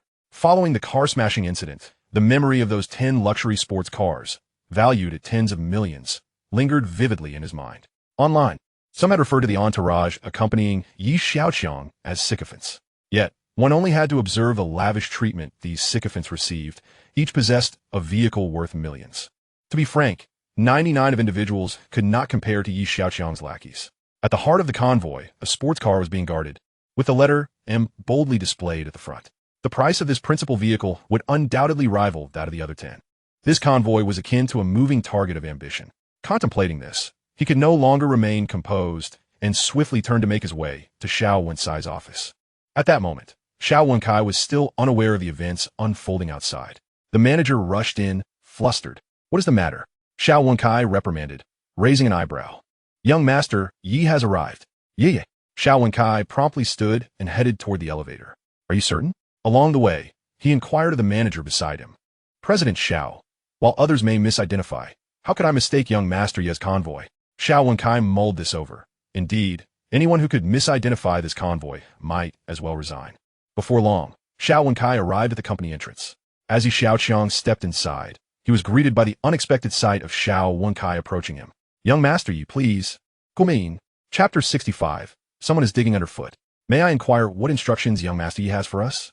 Xiao Wencai humbly inquired, a smile gracing his features as he slightly bowed to stand aside. Seated on the expansive couch in the most comfortable posture, Yi Xiaoqiang relaxed. One of his attendants adjusted the coffee table forward for him to rest his feet. In the past, Xiao Wencai had shown superficial respect towards Yi Xiaoqiang, given the relationship between their families. Yet now, such respect emanated genuinely from within. A recent alumni celebration had brought tremendous advertising benefits to the company. With the hosting of large-scale events and the expansion of their big-screen business, the company's market share had seen a significant increase, rising from 40 to nearly 60. Furthermore, there were whispers circulating that the Yi family was to marry into the Xia family. Such unions were commonplace among the affluent and noble families. Although it was merely a rumor at present, with neither family having made any declarations, should it come to fruition, Yi Xiaoqiang's status would undoubtedly change. Xiao Wencai's thoughts remained unbeknownst to Yi Xiaoqiang. After a moment's contemplation, he addressed Xiao Wencai. "Introduce me to a director and a film crew." "Young master Yi seeks to venture into the film industry?" Xiao Wencai expressed surprise. Upon receiving a nod from Yi Xiaoqiang, he revealed a look of concern. "However, if young master Yi is currently searching for a reputable director and crew, it may prove somewhat challenging." "Oh, why is that?" Yi Xiaoqiang inwarded, puzzled. "The current film market is fiercely competitive. To vie for market share, both we and the Qin family have invested substantial manpower and resources. Those with notable reputations have all been contracted by the two families," Xiao Wencai explained. He perceived that, given Yi Xiaoqiang's modus operandi, he would undoubtedly seek only the best. Yi Xiaoqiang extended his hand, leaving Xiao Wencai momentarily bewildered. A female attendant beside him produced a bottle of herbal tea from her bosom and offered it to him. At this time, the temperature in the city was still quite low. The herbal tea had been kept warm in the rear armrest of the vehicle, fearing it had cooled. It had been cradled closely to maintain its warmth. Yi Xiaoqiang accepted the herbal tea, opened it, and took a few sips. Subsequently, the attendant reclaimed it. This scene left Xiao Wencai astounded. "Will this enhance the flavor of the herbal tea?" "It does not need to be of such quality," Yi Xiaoqiang remarked. "The requirements for short film are not so demanding." Hearing this, Xiao Wencai felt a measure of relief. If that were the case, he indeed had a candidate in mind. "Then let me make a call." 5 minutes later, Xiao Wencai hung up the phone. "Young master Yi, everything has been arranged. When the time comes, Anya, you will be in charge of communication. Let us depart." "Understood." Yi Xiaoqiang rose and made his way toward the exit. "Take care." Young master Yi, Xiao Wencai, and the manager bowed in respectful farewell. Filming short videos was merely a minor detour. Yi Xiaoqiang's primary concern remained the longevity gene serum. The production of the serum could not be resolved with a mere formula. It required the preparation of specific production equipment. In this regard, Zhang Xiaoyi should be quite familiar. After finalizing the arrangement for the film crew and director, Yi Xiaoqiang directed the convoy toward the Dashi Research Institute. Upon arriving at the institute, he noticed through the car window that a vehicle was already parked at the entrance. It was from the Lin family. The news of Chu Ran's departure from the Research Institute to join the Lin family had long made headlines. This was no longer newsworthy. However, he pondered why the Lin family had returned today. Just then, a commotion erupted as a group exited the institute. "Brother Chu, Lian, come back. Junior sister. I hope you will give this careful consideration," Chu Ran said, casting a glance at a junior disciple beside him before addressing Zhang Xiaoyi. Prior to his departure, He had begun planning and had just poached a researcher from the Dashi Research Institute. Junior sister? How dare you still call me that? Zhang Xiaoyi exclaimed, her eyes wide with fury. You show no gratitude for the painstaking cultivation by our teacher. After betraying the sect, you continuously malign your mentor. Reflect on the years of hard work the teacher has invested. Has it all gone to waste? Not only that, but he also returned to sow discord and incessantly dig underfoot. If you join the Lin family, I guarantee your salary will double. Chu Ran further tempted. Get lost. Zhang Xiaoyi retorted, unwilling to utter another word. Very well. Chu Ran glanced at the junior disciples behind Zhang Xiaoyi, a sinister smile creeping across his face. Is there anyone else wishing to join? If not, I shall take my leave. With that, he turned and spotted the convoy. This convoy was widely recognized throughout the city. More conspicuously, a small flag with the Yi logo fluttered at the front. An attendant approached the principal vehicle and opened the door. At that moment, the door of the Lin family's vehicle also swung open. Yi Xiaoqiang and Lin Haoran emerged simultaneously, their gazes locking with intense animosity. Ye Xiaoqiang simulkit pidaifuli. Thinking to himself, the Ninja Turtles certainly know how to endure. The acquisition of Tianlin Pharmaceutical would spell disaster for Lin Haoran's ambitions. Yet he had maintained his composure for the sake of appearances until now. Ye Xiaoqiang, ru apologize. I recall that strong investment holds a 70% stake in the Dashi Research Institute. Does this not constitute digging underfoot? Lin Haoran said with a cunning smile. Are you certain you have unearthed the corner? What if it is merely a patch of weeds? Ye Xiaoqiang replied nonchalantly. Whether it is weeds or not will soon be revealed. I am curious how you intend to conclude this farce. The farce, of course, referred to Yi Xiaoqiang's pursuit of a doctoral degree. Since you were so invested, why not wager on it? Yi Xiaoqiang responded in kind. Lin Haoran's heart tightened. He had seen the videos uploaded online after the car smashing incident. For the Qin family, it was not merely a matter of 8 million. It was a matter of lost face. I am not that bored, Lin Haoran replied after a moment of contemplation, his expression returning to normal. You are far less entertaining than Qin Lang. Yi Xiaoqiang could discern that Lin Haoran was not one to be easily provoked like Qin Lang. This individual possessed a much clearer and calmer mind. Upon witnessing Lin Haoran turn and enter the vehicle, Chu Ran silently followed suit. Soon, the Lin family car departed from the Research Institute. Let us discuss it inside. Zhang Xiaoyi beckoned to Yi Xiaoqiang. Senior sister, I wish to see the laboratory. Yi Xiaoqiang replied, addressing the group behind him, you all stay here. Zhang Xiaoyi acknowledged with a nod and led the way for Yi Xiaoqiang. The remaining personnel at the Research Institute returned to their respective posts, restoring a sense of normalcy. I wish to inspect the equipment related to the research and manufacture of genetic agents, Yi Xiaoqiang expressed. The Research Institute encompassed a multitude of scientific categories, with numerous branches in the life sciences. It was evident that Yi Xiaoqiang had a strong purpose for his visit, which surprised Zhang Xiaoyi slightly. Following Zhang Xiaoyi, Yi Xiaoqiang toured the laboratory. He had already recorded the equipment and requirements pertinent to genetic agents using his Tianmo glasses. After the tour, Yi Xiaoqiang suddenly inquired, how many researchers are currently engaged in this field? Zhang Xiaoyi sighed softly. The professor has been devoted to this research, including you and me. We have trained a total of 12 students. As you saw earlier, 3 were taken away by the senior brother. Now, only 6 remain. 6, Yi Xiaoqiang mused, stroking his chin. Chapter 66. A dramatic scene must be filmed. At Tianlin Pharmaceutical Company, Lu Qinyang and Su Mingxian each held a list. Biological safety cabinets, gene editing tools, nucleic acid extraction and purification equipment. These were all apparatus related to the research and production of genetic formulations. Observing the extensive list of equipment, Lu Qinyang surmised Yi Xiaoqiang's intentions. The production of genetic agents entails considerable technical challenges, with substantial investments required in research, equipment, and personnel, and the risks of failure are exceedingly high. Only the most formidable companies globally can navigate this industry.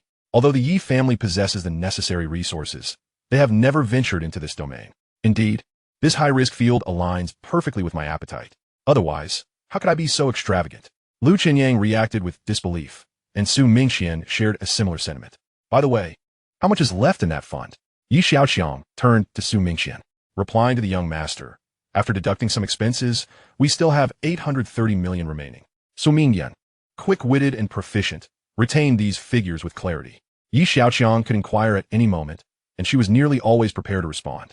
With such funds remaining, my spending habits seem to have slowed somewhat, Yi Xiaoqiang remarked, visibly displeased with the pace of expenditure. At that moment, Anya approached, young master. The director and the crew are ready to meet. All the equipment on the list has been procured. As for personnel, hire whoever is necessary. Do not hesitate to spend. This matter is entrusted to you both. Remember to act swiftly. After conveying his instructions, Xiaoqiang departed amidst the throng of attendants. Understood. Lu Qinyang quietly wiped his brow in response. Moments later, he turned to Su Mingqian, who appeared unfazed, as if this were entirely normal. "MASA. Su, has the young master always been so decisive? You'll get used to it," Su Mingqian replied with a sidelong glance, recognizing his unspoken concern regarding Yi Xiaoqiang's unhesitating extravagance. "We should expedite our discussions to ensure we fulfill the young master's directives promptly."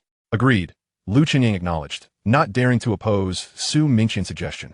The two convened the relevant personnel for an urgent meeting to set the plans into motion. Meanwhile, a small car drove along the road leading to the Yi family estate. "Old Gua, once we meet this esteemed individual, we must cater to all his requests as much as possible.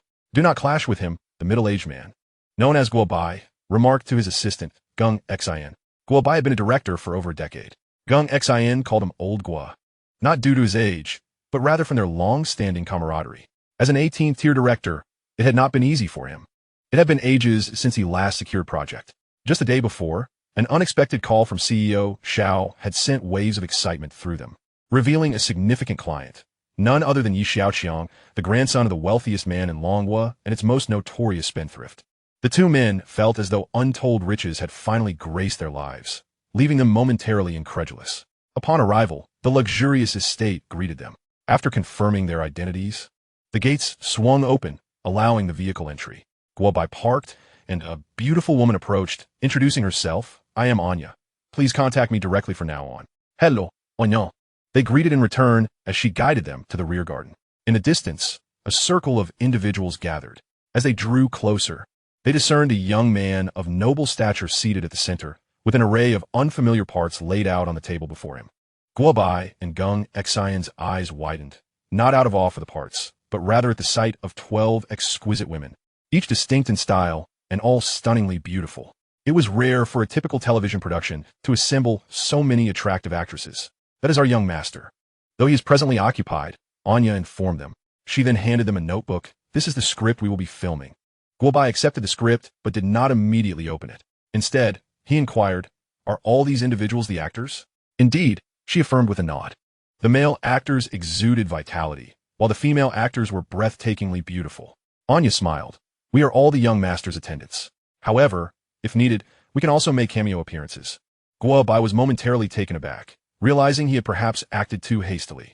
"I shall review the script," Guo Bai stated, taking a seat to peruse its contents. Upon reading, he became agitated, nearly leaping from his seat. The script was excessively melodramatic, almost unbearable. "This," Guo Bai stammered. Noticing his distress, Gung Xian quickly asked, "What is the matter?" Guo Bai closed the script and turned to Anya. "Shall we move aside to discuss the script?" Seeing that Anya had no objections, he pulled Gung Xian away. "What's going on?" "Gang xin guivit pu dao. This script is unfilmable." "Why?" Gung Xian took the script and skimmed it hastily, his expression turning blank. A character of such caliber, with subordinates who could easily dominate any sphere, is reduced to becoming a son-in-law? How absurd. After a moment's reflection, Gung Xian was the first to regain his composure. "Brother, it has been so long since we last worked. Even if it's a disaster, we must push through and film it." Guo Bai contemplated, glancing towards the gathering. If they tended to this young master well, the funds would undoubtedly follow.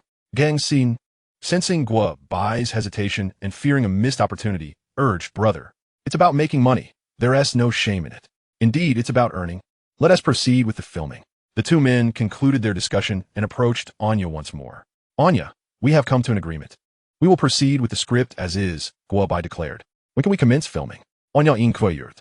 "Who is the male lead?" Guo Bai scanned the crowd. Anya pointed to an older gentleman standing nearby.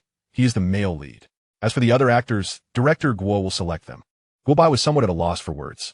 It was quite a challenge to select actors on such short notice. Anya, perceiving Guo Bai's predicament, chuckled and said, "Our young master has suggested that we recruit at Jiaodong University. As long as you find them suitable, that will suffice." Gung Xian shot him a knowing glance, implying that they were not short on funds, and they should proceed as per their desires.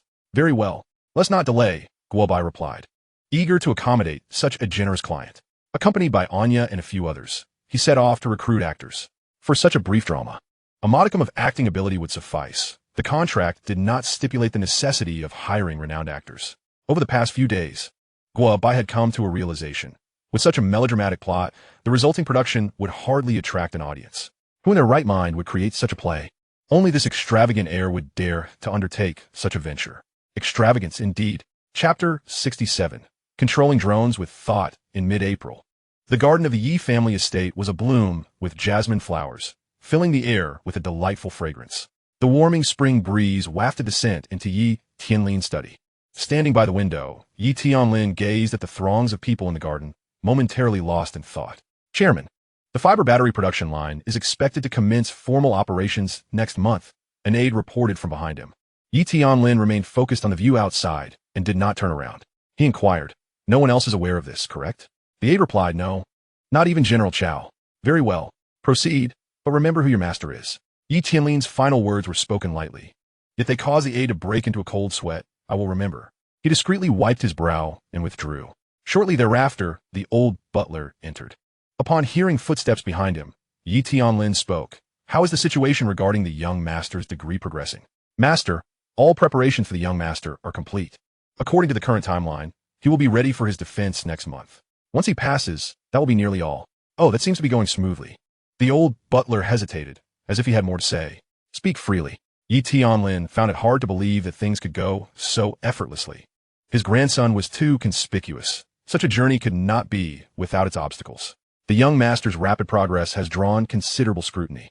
The recent car incident was related to this, was it not? Indeed, but they have found no suspicious evidence. Yi Tianlin fell silent. Truthfully, he too found it hard to fathom, and had even prepared for the worst.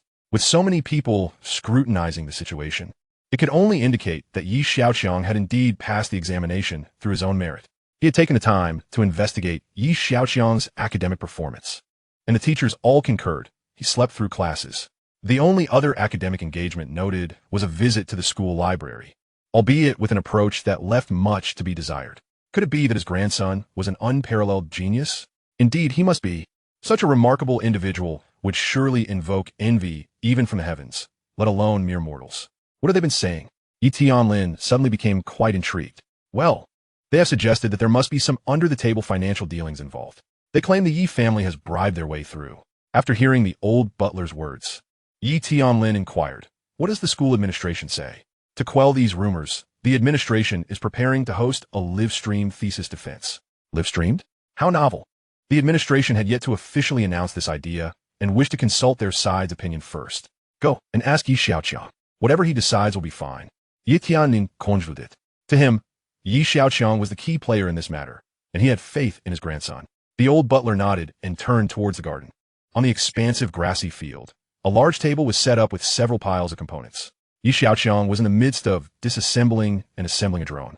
The construction of the pharmaceutical factory and personnel recruitment had cost over 60 million, and the accumulated attribute points had just upgraded his disassembly and assembly skills to level 2. Disassembly and assembly skill LV2. 5000 supports assembly and disassembly of equipment under 100,000 yuan. New function. Control quantity 2. Note, disassembling and reassembling can retrieve equipment communication interfaces. Current control quantity 2. This function left Yi Xiaoqiang astounded. It meant that after disassembling and reassembling, he could control these drones with the equipment he possessed. Gazing at the drone he had just disassembled, communication codes appeared in his mind.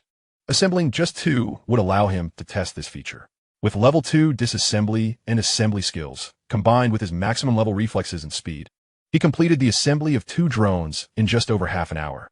The onlookers were left speechless. They recalled that not long ago, the young master had disassembled a mobile phone, and now he was tackling drones. They wondered what he would assemble next. The entire disassembly and assembly process was somewhat tedious. The 12 maidens were not as enthusiastic about the machinery as their male companions. Some were applying makeup, others were taking selfies, while a few set up their phones to begin a live broadcast. Initially, the live stream attracted few viewers, but as time went on, more and more people gathered. What kind of show is this? Is it a beauty showcase? So many beautiful women. No, wait, it seems to be a drone demonstration. Look, someone is assembling. Sorry, I've been watching for a while, but I can't figure out what this is about. Indeed, it seems to be a bit of everything, with no clear theme. The comments flowed across the screen, but no one paid them any attention. The viewer's speculations went unanswered, and it devolved into self-indulgence. Xiaoqiang remained intensely focused on the assembled drones as he began establishing a data connection. With the progress bar steadily advancing, he was drawing closer to controlling the drones. Gradually, the propellers of the drones started to spin, wobbling as they ascended into the air. This control felt akin to telepathy. Only Xiaoqiang could see the operating interface before him. Simultaneously managing two drones was somewhat taxing. If one flew well, the other would teeter precariously. It was certainly no easy feat. Xiaoqiang also discovered that he could share the drone's perspective. He attempted to make the drones fly farther. The view expanded beyond the estate, arriving at the window of a villa, where he spotted a woman bathing and changing. Xiaoqiang's heart raced, blood rushing through his veins. Distracted, he nearly crashed into the glass. Who is spying? The woman shouted angrily. Startled, Xiaoqiang hastily controlled the drone to flee. At that moment, he felt a surge of exhilaration. If he could control flying devices over greater distances in the future, it would be akin to possessing a pair of all-seeing eyes. Thinking even broader, if he could establish a connection with a starship, could he command an entire fleet? The more Xiaoqiang pondered, the more impressive it seemed, and the more excited he became. As long as he continued to enhance his skills, he would be able to command and control an ever-increasing array of powerful equipment. However, upon casting a glance at the skills interface, Xiaoqiang could not help but furrow his brow. Ascending from level 2 to 3 necessitated a staggering 5,000 points. With each point valued at 200,000, that would amount to a total of 1 billion. Surely, the cost for further upgrades would be even more exorbitant. It can only be said that the burden of extravagant tasks is becoming increasingly onerous. At that moment, the words of the old butler interrupted Xiaoqiang's train of thought. Young master, you will be able to defend your thesis next month. The school intends for it to be broadcast live. Live broadcast? Xiaoqiang was momentarily taken aback. Clearly, many were invested in his pursuit of a doctoral degree. Young master, if you disagree, I shall speak to them. The old master has stated that it is entirely your decision. If they wish to watch, let them. I have no objections. Chapter 68. Watching and Waiting. In a corner of Jiaodong University, a table was set up in an open area. Anya, Guobai, and a few others sat at the table. Observing the throng of students passing by, it seemed they were recruiting. Is that Anya over there? From a distance, a curious student approached to inquire further. Oh no, what is this? The student asked. We are recruiting actors. The conditions and benefits are outlined on the sign, Anya replied, gesturing towards the placard beside the table. As Anya was explaining, a new group of people gathered around. They examined the details on the sign and began to discuss. Ordinary actors earn 300 a day, while the female lead gets 800. Why is there no male lead? Is it predetermined? Who is the male lead? If it's young Master Yi, I would gladly join the cast with compensation. The crowd turned to look at the girl, who seemed somewhat deluded. I'm afraid the male lead is not the young master, Anya responded, casting a glance at the girl. A person of such noble stature. How could he partake in such a fantastical production? Given young Master Yi's capabilities, why would he engage in the first son-in-law of the Dragon Kingdom? He has no time for such matters, especially with his thesis defense and live broadcast approaching. It is said that 5 experts have been invited for the defense, one of whom is notoriously difficult. Fewer than half pass under her scrutiny. I was anxious enough during my undergraduate defense. I can only imagine how overwhelming this situation will be for an average person. Guobai furrowed his brow. He was indifferent to the defense and was more focused on filming to earn money. Having finally secured a job, his wife's scolding had diminished considerably. He had no desire to engage in this discussion. Hey, are you all signing up? The crowd finally realized they were not in a discussion about the defense. Sign up. Sign up. They eagerly filled out their information. Guobai and Gung Xin sifted through the applicants, retaining contact details for a select few. News of the live thesis defense began to spread. At Dashi Research Institute, one colleague remarked, "Look, our junior is about to defend his thesis." Alas, the teacher's reputation is at stake. Why do you say that about the teacher? Another retorted, "It's not my opinion. Just observe the recent media coverage." He has a point. With Xiaoqiang's upcoming defense, the teacher has inexplicably dominated the headlines, and the commentary has been quite scathing. What have they said? They claim the teacher has sacrificed a lifetime of reputation for money. They are calling it a disgrace to the academic community. They say the last bastion of academia has been tainted by filthy lucre. These media outlets are outrageous. The teacher hasn't accepted any money, after all. Is it possible that these malicious publications are the ones receiving payments? I suspect as much. However, we cannot counter their claims. At that moment, Zhang Xiaoyi appeared at the door. Following Chu Ran's departure, she had become the senior sister. She had also seen the news about Xiaoqiang's live thesis defense. It was evident that someone was intent on putting him in a precarious situation. Those peers in academia who previously disapproved of the teacher were seizing this opportunity to strike. Jealousy exists in all professions. Master Zhong was so exceptional that his disciples were equally outstanding, inciting envy. Now, these jealous colleagues were eager to see the teacher's disgrace. All of this was intricately tied to Xiaoqiang. Zhang Xiaoyi harbored no animosity towards him. She merely disagreed with his methods. Regardless, he was superior to the senior brother and far better than those hypocritical pretenders. She hoped for Xiaoqiang's success, but she also recognized that he was but a mortal. Even the teacher could not possibly complete a doctoral examination in such a short span. Let's focus on our own work. If we produce results, it shall be the best response to them, Zhang Xiaoyi advised her junior colleagues. They regarded her with admiration. This senior sister had become the heart of their team. Researchers are not known for their eloquence. The facts of their achievements speak volumes. Everyone settled into their tasks. Zhang Xiaoyi stood before the teacher's office, staring at the closed door with concern. Ever since the teacher had guided Xiaoqiang, he had not returned to the institute. Had he truly decided to withdraw from academia? Her gaze shifted to the office of the senior brother, Chu Ran. No, he had betrayed the sect and was no longer the teacher's student. The teacher was truly confused. For the sake of some supposed gratitude, he was willing to sacrifice his reputation. It was a reckless destruction of his future. I refused to be dragged down with him. Chu Ran scoffed. At Lin Family Pharmaceutical Company, Chu Ran reiterated his stance to Lin Howren. Once the defense concludes, your teacher is destined to be disgraced. You are wise, unlike your naive junior colleagues. Lin Howren smiled, sarcasm dancing on his lips. Just then, Qin Lang entered from outside. How did it go? Lin Howren inquired. I contacted several major media outlets. They will participate in the live broadcast. This time, we will ensure the Yi family is publicly shamed, Qin Lang declared through gritted teeth. The image of the car being smashed in front of him was still fresh in his memory. His father had punished him severely for it, and he was unwilling to accept it. This time, he was determined to expose Xiaoqiang to the public eye. Let us see how he maneuvers in the shadows. Lin Howren dismissed Chu Ran and turned to Qin Lang. I heard you are competing with the Xia family for the film and television market. Indeed. Xiaoqiang is not to be underestimated, Lin Howren replied with a light chuckle, clearly indicating that the Qin family had encountered setback. Xiaoqiang possessed remarkable business acumen and was the most likely candidate to rival or surpass Yi Tianlin. There are rumors of a potential alliance between the Yi and Xia families. Are you aware? Qin Lang recalled something, his expression darkening. Ideals are often grand, but reality is stark, Lin Howren replied leisurely. Qin Lang was perplexed.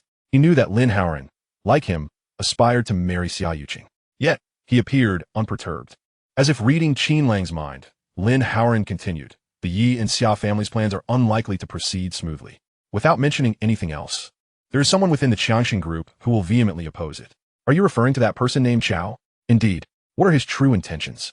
Qin Lang found the position of this individual somewhat perplexing. He hoped for Yi Tianlin's demise and for Xiaoqiang to continue squandering, thereby allowing him to manipulate the Xiaoqiang Group under the pretense of assisting Xiaoqiang.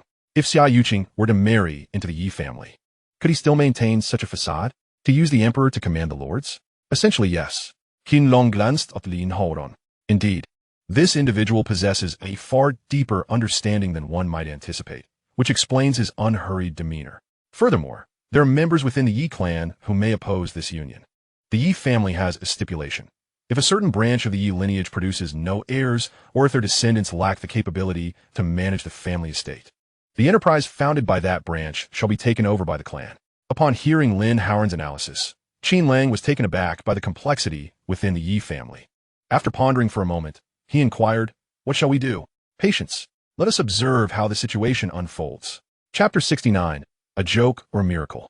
At the South Campus of Jiaodong University, mid-May brought temperatures in the bustling metropolis to over 25 degrees Celsius. The entrance was teeming with people, marking the season for admiring legs. Look, they are coming, someone in the crowd exclaimed. A luxurious convoy slowly entered the field of vision, drawing nearer with each passing moment. Each vehicle displayed a small flag emblazoned with the character Yi. Behold that logo. Is it not merely a symbol? What is there to admire? Ah, you fail to comprehend. This emblem carries significant weight. Oh please, with that design, I could concoct 10 variations in a single evening. Even if you devised 100 variations overnight, it would be of no consequence. Why is that? This logo is the work of the master apologue, valued at 3 million. What? The crowd's eyes widened in astonishment. 3 million for a logo. What a waste.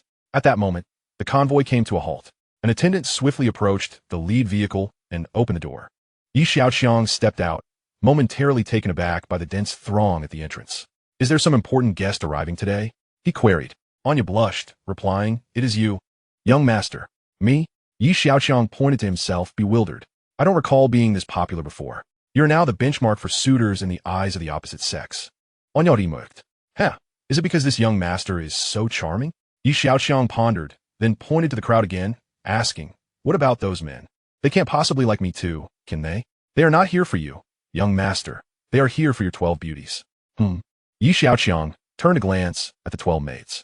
He saw these 12 beauties daily, so he couldn't help but feel a bit jaded. Yet, those men at the entrance could not possibly possess the same fortune as he. Hearing that beauties were to be seen today, they all congregated here. Oh well, let them be. I must attend my defense now. With that, Xiaoqiang disregarded the surrounding gaze and walked directly into the courtyard. Along the way, the crowd whispered and pointed. I envy the 12 beauties. The young master is not short of money. Why not create a 24 solar terms theme? Then I could have a chance to stay by his side. Indeed, the young master possesses an aura of elegance from every angle. Not envious of the couple or the immortals, but envious of every day spent in the company of the young master. From a different perspective, the men's gazes followed those 12 pairs of beautiful legs. So fair, so long, so straight. One could only wonder how fragrant they must be. As he ventured further, Xiaoqiang spotted a few familiar faces ahead. Simultaneously, those individuals recognized him approaching.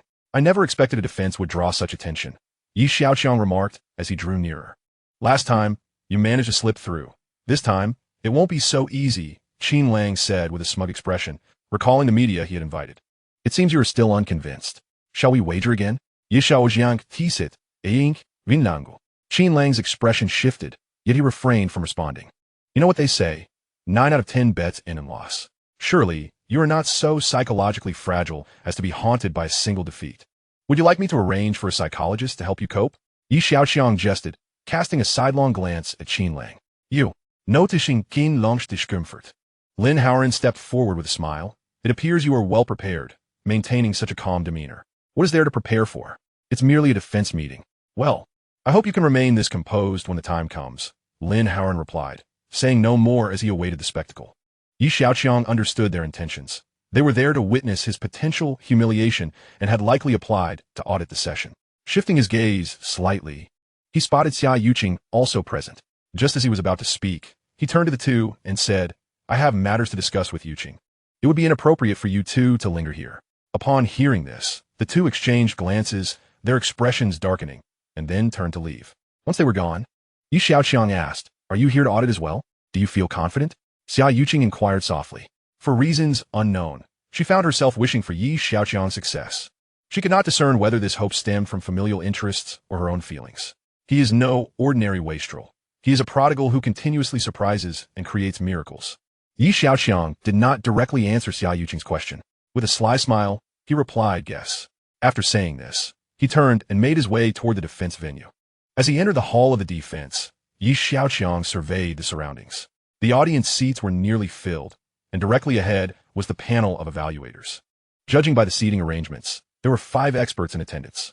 To one side of the expert panel were the positions for various media outlets. After scanning the area and gaining a general understanding of the venue, Xiaoqiang located his seat and sat down, awaiting the commencement of the defense. Do you think he will pass? Murmurs began circulating among the audience. I think there's a possibility. Did he not pass his graduation exam last time? Who knows how he managed that? Whether there was any underhandedness remains a mystery. How can you conclude there was foul play? So many people scrutinized it last time. If there were issues, they would have surfaced by now. Who knows how many people the Yi family has bribed? Did they show you the re-examination results? That is mere conspiracy theory.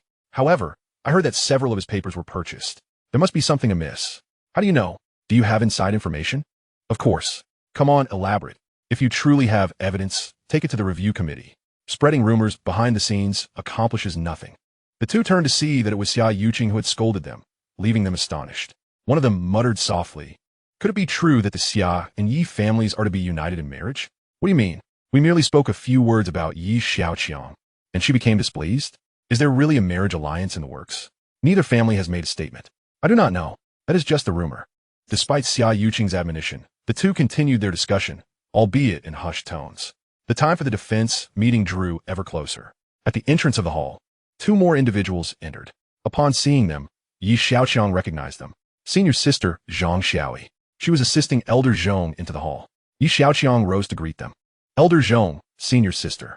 Elder Zhong glanced at Xiaoqiang. Confidence and composure radiated from him. There was not a trace of panic or unease in his demeanor. This intrigued Elder Zhong, who recalled how anxious he had been during such defenses in his youth. Moreover, today there are numerous media outlets poised to broadcast live. Old Master Zhong responded affirmatively, giving it little thought as he made his way toward the audience. Overthinking was futile. The conclusion of this defense could yield but two outcomes, either a farce or a miracle.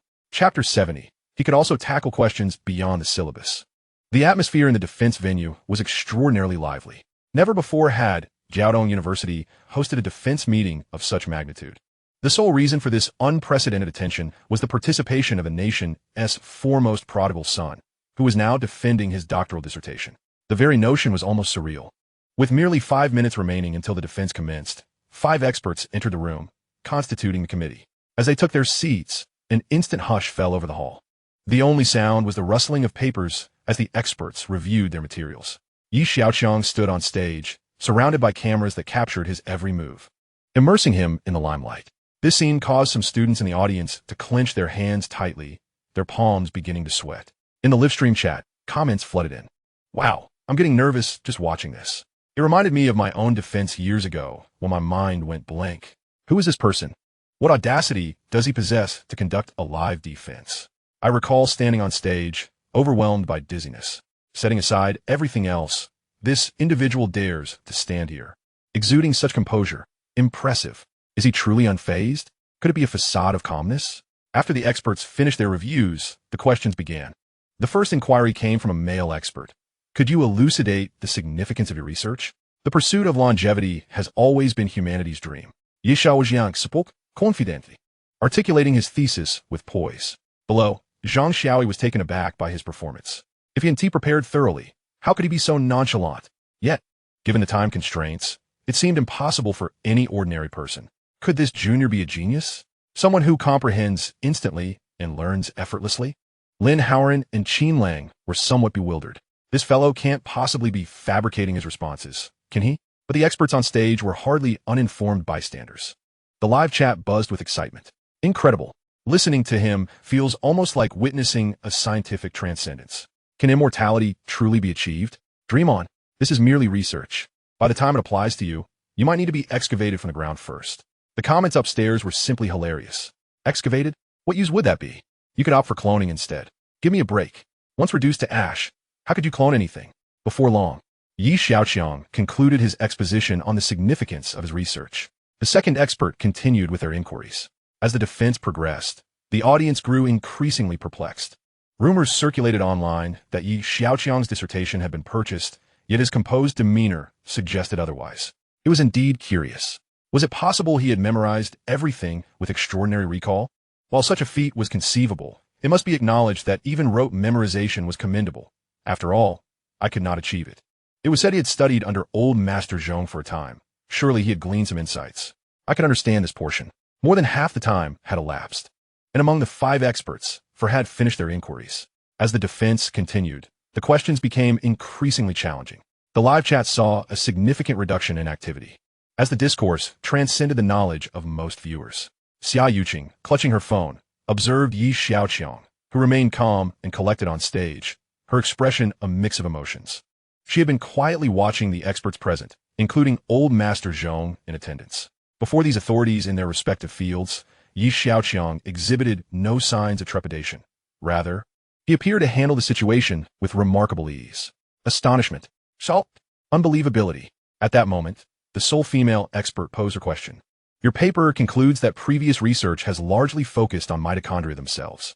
Do you believe the study should instead consider the coevolution of mitochondria and the cell nucleus, treating them as a unified system? What is your basis for this? Faced with this final inquiry, Xiaoqiang did not respond immediately. A peculiar expression crossed his face. An overwhelming amount of data suddenly flooded his mind, chaotic and dense, filling his entire field of vision. He was unable to address the expert's question, as he needed to reference certain materials and data. It was perplexing. Just moments ago, everything seemed fine, yet now his equipment felt as if it had gone haywire. This scenario bore a resemblance to the day he analyzed Chen Shiyuan. Analyzing Chen Shiyuan made sense. She was a captivating beauty. But what was there to analyze about this elderly woman? Frustrated as he was, Xiaoqiang found himself at a loss for how to restore his equipment to normalcy. Time ticked away, and old Master Zhong's displeasure became evident. Ultimately, he rose and addressed the female expert, stating, "This question may be somewhat beyond the scope of the thesis. No, the notion posited at the end of the dissertation is merely a contemplation, not the core of the paper." The female expert glanced at old Master Zhong, clearly recognizing him. However, she did not seem deterred by his stature. With a dismissive tone, she retorted, "Old Master Zhong, as far as I know, some degree of deviation from the syllabus is permissible in dissertation defenses, is it not?" At her words, old Master Zhong let out a soft huff and slowly resumed his seat. Indeed, there were regulations permitting experts to deviate slightly from the syllabus. Xiaoqiang's performance today had significantly exceeded his expectations. He realized that even his most accomplished disciple could not match the excellence displayed by Xiaoqiang today. In that moment, in his heart, Xiaoqiang was a student. Recognition would inevitably lead to protection. Beside old Master Zhong, Zhang Xiaoyi discreetly wiped her brow. In the audience, Qin Lang scoffed quietly. "Humph, I refuse to believe he can respond to this. He is not so cocky now, is he?" Lin Haoren remained silent. Yet he felt a degree of astonishment. He never anticipated Xiaoqiang could hold his ground this long. This prodigal son seemed vastly different from his initial perceptions. The audience harbored varied thoughts. Some stood in support of Xiaoqiang, anxious for him, while others awaited the spectacle of failure, and a few felt admiration. Were they in his place, they likely would not have lasted this long under such pressure. At that moment, Xiaoqiang felt disheartened, internally cursing the unreliability of his equipment. Just then, a message appeared before him. Analysis complete. Analysis conclusion. This elderly woman is currently experiencing a phase of disdain toward men. Please exercise caution regarding personal safety. Xiaoqiang, are you unable to respond? The female expert pressed once more. If you truly cannot answer, you may choose to conclude the defense. Xiaoqiang raised one corner of his mouth, addressing the expert. No, I wish to give it a try. As a vital component within human cells, mitochondria primarily oversee cellular energy supply. However, as its functions decline in age, it becomes closely associated with various ailments, such as neurodegenerative diseases, metabolic disorders, and tumors. Therefore, I believe that research should not be conducted in isolation. Rather, these conditions should be regarded as an interconnected whole. As for the data, if needed, I shall disclose it in due course. Upon concluding his statement, Xiaoqiang was met with a profound silence from the audience. Several expert committee members began to engage in private discourse. Chapter 71. The perplexed elder Zhong. Can any professional step forward to elucidate whether what he said holds merit? Very well. I can see that I am utterly bewildered. Is he seriously spouting nonsense? Where are the experts? Have they yet reached a conclusion? Meanwhile, in the audience, Lin Haoren wore a somber expression, while Qin Lang appeared dazed. After a brief deliberation, the experts arrived at a unanimous conclusion. Approval granted. These four words plunged the venue into silence once more. No one could fathom that Xiaoqiang, who had been learning under Elder Zhong for merely a few months, had indeed completed this defense. The next step involved submitting these materials to the university's degree assessment committee for review. Approval signifies the conferral of a doctoral degree. Clearly, having accomplished this defense, Xiaoqiang now merely awaits in quiet anticipation. Impossible. Absolutely impossible. At that moment, a jarring voice rang out within the venue. All eyes turned toward the source. Qin Lang stood up, his eyes wide with disbelief, bloodshot veins coursing through the whites of his eyes. Who is this person? And why is he so agitated? It dawned on me. He is Qin Lang from the Qin family. Last time, Xiaoqiang had shattered their family's precious artifact. No wonder he is so incensed. There's a vendetta here. Silence. The personnel responsible for maintaining order called out sternly, disrupting the decorum of the event. You are to leave. Qin Lang, unyielding, continued to shout. There's an inside story. There is definitely something amiss. Within the venue, several individuals approached the audience area and began to escort Qin Lang out. I hereby declare that the defense session has concluded. With this announcement, Xiaoqiang instantaneously became the focal point of the gathering. Media representatives commenced their interviews. Just then, a figure, wafting in with a fragrant breeze, suddenly dashed into Yi Xiaoqiang's embrace. Yi Xiaoqiang, slightly taken aback, instinctively returned the embrace. She clung to him, exclaiming with excitement, "Junior brother, you were magnificent." Zhang Xiaoyi entirely forgot that they were in a public setting. This defense was of immense significance for the instructor, regardless of any disparagement from others in this moment. Words were unnecessary. Those slanders would instantly pale in comparison. Yi Xiaoqiang had turned the tide through sheer capability. Zhang Xiaoyi tilted her head back, cradling Yi Xiaoqiang's face in her hands, tears glistening in her eyes. "Ah, there are cameras all around us, senior sister." Yi Xiaoqiang reminded her. "Oh." Zhang Xiaoyi finally registered this, her face flushing as she shifted back, maintaining a respectful distance. "Congratulations, Xiaoqiang." Elder Zhong approached him. "I am grateful for your guidance, Elder Zhong." Yi Xiaoqiang replied, "May I inquire about your study methods?" A nearby reporter began interviewing Yi Xiaoqiang. He glanced at the reporter, smiled apologetically, and exited the scene. He had no desire for an interview. In a few days, upon obtaining his degree, he could unlock the longevity gene potion. Yet, Yi Xiaoqiang suddenly pondered a question. The research on human longevity genes is still in its infancy. Would it not be too conspicuous to unveil a finished longevity gene product at this stage? Caution is required. This matter is far too extraordinary in this world. Fortunately, aside from the longevity potion, there are other remedies within the system designed to enhance human capabilities, such as strength-boosting and speed-enhancing potions. As for the longevity gene potion, it must remain a secret for now. He must personally oversee its creation. Initially, he would produce a few vials for his grandfather to prolong his life. With these plans in mind, he found himself outside. His entourage gathered around him, inquiring, "Did the young master complete his defense?" Yi Xiaoqiang nodded. "How is the preparation for the short film?" "The actors have been recruited, and filming will commence shortly. Let us proceed to the shooting location." Yi Xiaoqiang led the group away from the crowd's gaze. The media, having missed the opportunity to interview Yi Xiaoqiang, shifted their focus to Elder Zhong. "Elder Zhong, could you share how you have cultivated such an outstanding student? Do you possess a genius training method? Are you truly retiring from academia?"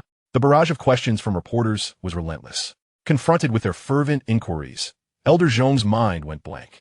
This was the first time in his life he felt so utterly bewildered. He had no idea what to say, nor where to begin. Meanwhile, at the filming base, Guo Bai and Gung Xian were making the final preparations before shooting. "If this drama is aired, will it mark the end of my career?" Guo Bai mused, glancing only at Gung Xian. Although he considered himself a minor director, everyone harbors dreams. A director who does not aspire to greatness is not a good director. If he ruins his reputation, how could he continue in the film industry or realize his ambitions of becoming a prominent director? "Brother, do not overthink it. I know you dream of becoming a great director, but consider whether you might starve before achieving that dream." Gung Xian spoke bluntly, showing no mercy. Guo Bai stared at him, momentarily speechless. Wealth creates men, while poverty creates men of hardship. As he pondered, Yi Xiaoqiang's convoy arrived. Upon seeing Yi Xiaoqiang, the esteemed client, approach, Guo Bai asked, "Young Master Yi, are we ready to commence filming?" "Action."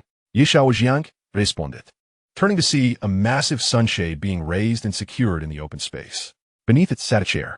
Yi Xiaoqiang took a seat, and two beautiful women approached, resting his legs on their laps and beginning to massage him. Another beauty swiftly handed him a freshly opened bottle of herbal tea. Guo Bai and Gung Xian were left speechless. Rather than filming the Dragon Kingdom's first son-in-law, they should shoot Dragon Kingdom's first spendthrift, which would undoubtedly be a hit. "Hey, why are you both still dawdling? Begin." Yi Xiaoqiang urged impatiently. "Oh right." They snapped to attention, and Guo Bai signaled for the actors to enter. The elder was cast as the leader of Dragon Kingdom's top forces, known as the Dragon King. He concealed his identity by becoming a son-in-law. Upon his entrance, he lowered his head, submissively following his mother-in-law. Today marked her birthday, and his subordinates arrived one by one to present gifts. As the announcer called for the guests, various dignitaries arrived, all of whom were actually the Dragon King's subordinates. "The governor of Huazhou province is here. A gift of 1,000-year-old ginseng. The Dragon King has arrived. A gift of 100 billion in orders." As the subordinates approached the Dragon King to greet him, they were signaled not to reveal his identity. The mother-in-law, upon seeing the gifts, beamed with delight. However, when she turned her gaze upon her meek son-in-law, she scolded him as a worthless fool. Not only that, she intensified her disdain, threatening to annul the engagement and ordering him to leave her family. Upon witnessing this scene, the subordinates revolted. hastily retracting their congratulatory gifts and tearing up the contracts. The mother-in-law, flustered, quickly explained, "You may have misunderstood. He is merely our family's useless son-in-law." A resounding slap landed on the mother-in-law's face. How to deal with the humiliation of the Dragon King? "Please, Dragon King, give your orders." The distinguished guests who had come to present gifts all knelt before the elder, seeking guidance. At that moment, the elder tilted the corner of his mouth. Chapter 72. The Prodigal Son dominates the headlines. "Snap!" Guobai exclaimed. After filming the segment, he turned to Xiaoqiang and inquired, "Young Master Yi, what do you think?" Quite good. What do you all think?" Xiaoqiang glanced at those around him. Each person cradled their chin in their hands, fearful that a moment's lapse might lead to a fall. They pondered, is this what the young master refers to as a short drama? One eyesore. Will anyone truly watch this? This is simply infuriating. "Young master, you truly are talent," the second brother praised, rubbing his eyes. At that moment, the elder rushed over, exclaiming, "Young master, it turns out filming is this simple." Xiaoqiang gazed at the elder, momentarily at a loss for words. Simple? This was tailor-made for you. Who told you to only be able to speak with a crooked mouth? Among all present, he was the one enjoying it the most. It may have been awkward, but it was undeniably delightful. Seeing that Xiaoqiang appeared somewhat satisfied, Guobai felt a wave of relief wash over him. For the sake of survival, he had no choice but to grit his teeth and continue filming. He had come to a realization. Regardless of whether he could become a great director in the future, securing a modest living came first. "Young Master Yi, do you think there are areas that require improvement?" Guobai sought Xiaoqiang's opinion. After some contemplation, Xiaoqiang offered a few constructive suggestions regarding the on-site performance. In the following days, Xiaoqiang awaited news of his degree while simultaneously providing guidance at the filming site. Everything appeared to unfold as usual. However, matters were quite different at Old Zhong's side. The Darcy Institute had been besieged by media reporters. Old Zhong's students, peering from the corridor, saw the teacher's office crowded with journalists. They could hardly believe it. Xiaoqiang had actually passed. I find it too surreal. How could he grasp the knowledge imparted by the teacher in such a short span? To label him as a genius would be an insult. I would love to conduct a slice research on him to see what sets his mind apart from ours. You got mad. His grandfather is the richest man in the Dragon Kingdom. You want to slice his grandson? Hey, I was just saying that casually. I wonder how my senior sister and the teacher are faring. Zhang Xiao, he faced a multitude of reporters for the first time. Fortunately, she was not the main target of the media's attention. Old Zhong found himself surrounded, feeling quite out of place. The journalists began to pose questions. EagleNet, Elder Zhong, what considerations led you to accept Xiaoqiang as a student? Old Zhong, somewhat taken aback, swallowed hard before responding. I have known Yi Tianlin for a long time and often visited his home. His grandson has been intelligent since childhood. EagleNet, as I understand it, Xiaoqiang was involved in a car accident while traveling with his parents at the age of 3 and was missing for over a decade. How did you ascertain his intelligence? Old Zhong was momentarily flustered, having forgotten that detail. However, he quickly regained his composure, stating, I could tell even before he turned 3. After speaking, he discreetly wiped away the sweat. Global Network. Elder Zhong, you once claimed that Xiaoqiang is your last disciple. Is that true? Ah, yes. Old Zhong recalled the situation at that time. He had indeed seen little hope, and had even contemplated stepping back. Yet, he never expected to witness such a scenario today. Do you still hold that view? Yes. Old Zhong hesitated, but once spoken, words could not be retracted. Are you truly no longer accepting students? The Global Network reporter pressed on. Old Zhong felt somewhat speechless. He had closed the door himself, and even welded it shut. How could he take on apprentices now? No. I want tea. The Global Network reporter was preparing to ask another question when the Dragon Kingdom News Network interjected. Elder Zhong, your withdrawal represents a significant loss for the life sciences community. In truth, everyone hopes you will return to cultivate more talents like Xiaoqiang for the nation. Old Zhong felt embarrassed. Having welded the door shut, how could he cultivate any talent? However, being a man of experience, he quickly shifted his mindset and smiled at the gathered reporters. I may be old, but I have imparted all my knowledge without reservation to Xiaoqiang. Upon hearing this, Zhang Xiao abruptly turned to look at her teacher. Indeed, the old fox is still cunning. Are you implying that Xiaoqiang has deeply absorbed your true teachings? The reporter's eyes lit up. Old Zhong nodded noncommittally. The reporters continued to ask various questions. Though their focus had shifted, it was evident that Elder Zhong had firmly decided to withdraw from academia. Now, he had bestowed all his knowledge upon his last disciple, Xiaoqiang. Soon, these media reporters began to redirect their attention, departing from the Darcy Institute. Impossible. Chu Ran slammed his fist onto the sofa. Fortunately, the soft couch did not emit a loud sound. Lin Hao Ran glanced at Chu Ran, lost in thought. Xiaoqiang had successfully completed his defense in front of so many people. Afterward, he even revisited the live broadcast, confirming that there were no suspicious elements. In recent days, he had been keeping an eye on various news. With such a grand affair, there must have been professionals observing. Yet, to date, no one had voiced any objections. This defied logic. How could someone complete a doctoral examination so effortlessly after mere months of study? It was impossible without substantial knowledge accumulation. Yet, he had indeed achieved it. Was he truly an extraordinary genius? After interviewing Elder Zhong, major media outlets prominently featured the interview on their front pages. In a flash, Xiaoqiang's reputation soared. EagleNet, deeply inheriting Elder Zhong's true teachings, the hopes of the Dragon Kingdom rest upon this young man. Global Network, is he truly a prodigal son or an extraordinary talent? Dragon Kingdom News Network, can Xiaoqiang take up the baton? Master. The young master has already occupied the front pages of various newspapers. The old steward entered the study with a stack of newspapers. Yi Tianlin, good evening, replied while pointing at the computer screen. I see it. It's all over the internet. The old steward set down the newspapers and approached Yi Tianlin. Whether online or offline, major mainstream media were reporting extensively. The news of a figure like Elder Zhong withdrawing from academia had caused a stir. People suddenly felt a profound sense of loss. Yet, fortunately, he had left behind a beacon of hope. Xiaoqiang. This old fox has shifted all the trouble onto Xiaoqiang. Yi Tianlin scolded, tapping the display screen.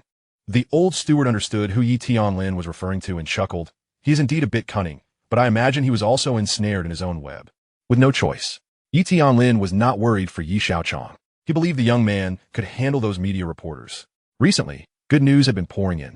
With the situation in the West becoming tense, the market for cotton had tightened, and prices had begun to rise.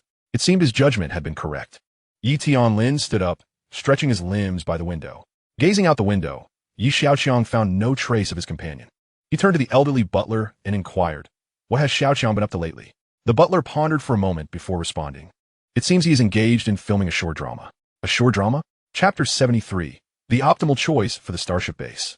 Let's head to the Tianlin Pharmaceutical Factory, Xiaoqiang said, gently parting the car's curtains to peer outside. After confirming that the media, resembling a pack of paparazzi, had kept their distance, he let out a quiet sigh of relief. In recent days, he had inexplicably become the center of attention, with numerous media outlets fervently pursuing him, rendering his outings exceedingly inconvenient, especially with that ostentatious convoy trailing behind him. Yet, he was astute enough to have Anya lead the entourage away, allowing him to discreetly slip into Xiaoqiang's vehicle. "You've acquired a pharmaceutical company?" Xiaoqiang asked, a hint of familiarity in her tone. Xiaoqiang was known for his erratic ventures, often leaving others puzzled about his true intentions. Turning his gaze toward the porcelain-skinned Xiaoqiang, he replied, "Oh, I heard that the pharmaceutical industry carries substantial risks, making it suitable for the prodigal." Xiaoqiang, he is truly an exasperating man. Why do you think the media is so interested in me lately? Xiaoqiang quit perplexed. He had contemplated this question for several days without clarity. "You don't know?" Xiaoqiang replied, momentarily taken aback. The media had been rife with news about him during this period, and he was utterly oblivious. "Know what?" His bewilderment seemed genuine. Old Zhong remarked, "You have already grasped his true teachings." "What?" Xiaoqiang's eyes widened in surprise. Now he finally understood why the media was so captivated by him. How could my mentor be so irresponsible? The more he pondered, the angrier he became. Caught at home, yet trouble descend from the heavens. Xiaoqiang handed him her phone, which was inundated with news articles about him. As he perused the headlines, he couldn't help but exclaim inwardly, "This is outrageous." The absurdity only escalated. The media had even resorted to moral coercion, claiming that if he continued down the path of profligacy without making a mark in academia, he would be deemed a criminal of the Dragon Kingdom. Good heavens! So, others' lives must adhere to your blueprint? Xiaoqiang fumit internally. Engaging in academia was not feasible. Many could pursue scholarly endeavors, but none could squander wealth quite like him. As if I would relinquish this delightful life of extravagance. "I'll drop you off at the pharmaceutical factory after I finish at the company," Xiaoqiang remarked. "So busy?" "Today is the weekend," Xiaoqiang noted, observing the fatigue in her eyes. Recently, she had been competing with the Qin family for dominance in the film industry, necessitating her personal oversight on several projects. After a brief pause, Xiaoqiang continued, "How is your grandfather faring these days?" A flicker of concern crossed Yi Xiaoqiang's eyes. The activities of the Qin and Lin families had undoubtedly intensified, putting pressure on both the Yi and Xia families. His grandfather had been shouldering this burden silently, never revealing the weight he bore. Yi Xiaoqiang couldn't help but worry for him. However, having recently achieved his doctoral degree, he believed that once he developed the longevity serum, his grandfather's health would improve. There is indeed much to attend to, but I'm in decent spirits, he said dismissively. Upon arriving at the company, Xiaoqiang hurriedly exited the car without further comment. Watching her retreating figure, Yi Xiaoqiang activated the system interface, revealing several formulas aimed at enhancing human functionality. These formulas required a certain number of points for redemption, with the longevity gene serum formula demanding 100 points. With his recent expenditures on short films and other ventures totaling over 3 million, he still needed an additional 17 million. Time was of the essence. The urgency of his extravagant pursuits was mounting. Furthermore, upon acquiring his degree, he had triggered a system task. Spending 5 billion would yield a piece of equipment. Orbital spacecraft. Function: energy transmission, communication access, detection scanning. This device resembled a robotic vacuum cleaner. Yi Xiaoqiang was puzzled as to why it was labeled orbital. Could it possibly venture beyond the atmosphere? Overthinking was futile. He had made arrangements with his senior, Zhang Xiaoyi, to utilize the equipment at Tianlin Pharmaceutical to learn how to produce genetic serums. Due to confidentiality, he needed to undertake the process himself. Shortly thereafter, the vehicle stopped in front of the pharmaceutical factory, and Yi Xiaoqiang alighted, striding directly toward the laboratory. Upon entering, he found Zhang Xiaoyi and Lu Qinyang waiting for him. Zhang Xiaoyi appeared slightly surprised upon his arrival, then teased. Your anti-tracking skills are quite commendable. Heh, I have my clever strategies, Yi Xiaoqiang replied, a smug smile curling at the corners of his lips. The two formidable pieces of equipment he possessed were not to be underestimated. Evading those media reporters was child's play. The equipment has been calibrated and is functioning perfectly. You may use it without concern. I shall not disturb you, Lu Qinyang stated, completing the preparations before greeting Yi Xiaoqiang and exiting the lab. Shall we begin now? Zhang Xiaoyi inquired. She had yet to comprehend why he wished to alter the course of life sciences. Yesterday, Yi Xiaoqiang had called her, expressing his desire to learn how to make genetic serums. Although the Dashi Research Institute could conduct such experiments, he deliberately chose this place, seemingly wishing to keep it under wraps. His actions were always shrouded in mystery, leaving others bewildered, while she was undeniably curious. She refrained from probing further as long as he remained silent. Yi Xiaoqiang nodded, mimicking Zhang Xiaoyi as he donned a lab coat and followed her into the operation area.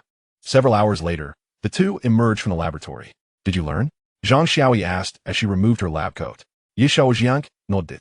The recent procedures have been recorded by the system, and the operational steps will be relayed to his brain via the neural interface, enabling him to command his body to complete the entire experimental process. With these two pieces of equipment aiding him, combined with his peak human intelligence, anything others could accomplish, he could master with a single glance. Seeing Yi Xiaoqiang's relaxed demeanor, Zhang Xiaoyi couldn't help but exclaim internally, what a prodigy. She recalled how he had been in class, effortlessly grasping all knowledge with just a casual listen. So easy. At that moment, she recalled a phrase from the media. If this young man were to devote himself to prodigality, it would be a tremendous loss for the scientific community. Yi Xiaoqiang felt an overwhelming sense of joy. He had mastered the process of serum production, and now, he only needed to squander an additional 17 million to redeem the longevity gene serum formula. He had already devised a plan for where to allocate the remaining funds. Once he alleviated his concerns, he could wholeheartedly pursue his passions. A man's ambitions, of course, extend toward the stars and the seas. In his previous life, he lacked the capability, but this time was different. Conquering the stars and the seas was not an easy endeavor. Yi Xiaoqiang had already set his sights on the moon, which would serve as the perfect base for his starship. However, establishing a base on the moon was no simple feat, with the foremost challenge being the engine. Currently, the most practical engines fall into two categories: chemical engines and electric propulsion engines. Lost in such thoughts, he was jolted back to reality as others arrived at the office. Su Mingqian had been patiently seated there, waiting for him for quite some time. What is it that you summoned me for, young master? Su Mingyan Guayiv. What are the business domains of the Xia Group? Chapter 74. The Crooked-Mouthed Dragon King Strikes Again. The Xia Group is a conglomerate primarily focused on advanced technology, with its business scope encompassing machinery, electronics, and various unmanned intelligent devices. Thus far, it has yet to venture into the aerospace sector. After listening to Su Mingqian's introduction, Yi Xiaoqiang entered her vehicle, departing from Tianlin Pharmaceutical. Do you need to report to President Chao every time you go out? Yi Xiaoqiang casually asked, his gaze fixed ahead. I, Su Mingxian stammered, feeling a wave of anxiety wash over her. Her professional experience informed her that Yi Xiaoqiang's seemingly casual inquiry was anything but trivial. To speak frankly, yes. What does he know? Yi Xiaoqiang redirected his gaze to scrutinize her. The Tianmo glasses monitor heart rates and other metrics in real time. Aside from her evident nervousness, there was no indication that she was lying. I know you have established a textile factory and acquired cotton. Su Mingxian felt her heart race under his penetrating gaze, as if it possessed a mystical power capable of unveiling her innermost secrets. How much did you disclose about the pharmaceutical company? He knows you've been incurring losses and stopped asking after that, Su Mingxian replied. So, you've shared quite a bit about my affairs with him previously? No. I wouldn't divulge anything that shouldn't be said, Su Mingxian insisted, exhibiting no signs of guilt at that moment. The Tianmo glasses continued to perform micro-expression analysis. It was evident that Su Mingxian had not entirely sided with Chao Buyuan. Meanwhile, in Chao Buyuan's eyes, Yi Xiaoqiang was merely a spendthrift, inconsequential, which had led him to lower his guard. This must indeed be quite taxing for you. Therefore, you need not report to the company tomorrow, Yi Xiaoqiang stated after a brief silence. Su Mingxian was taken aback, abruptly hitting the brakes to stop the car. Are you implying that I have been dismissed? Indeed. At that moment, Su Mingxian felt as if struck by lightning, rendered immobile. From now on, you are no longer affiliated with the Xia Group. You need only follow my directives. I have already spoken to my grandfather. You are to heed my orders alone. Su Mingxian turned to face Yi Xiaoqiang, struggling to comprehend. I've done some research. There are 7 renowned private aerospace companies globally. You must expedite the establishment of a company that mirrors theirs. Yi Xiaoqiang assigned her a new task. Aerospace? Su Mingxian found it hard to believe. That industry is incredibly capital-intensive.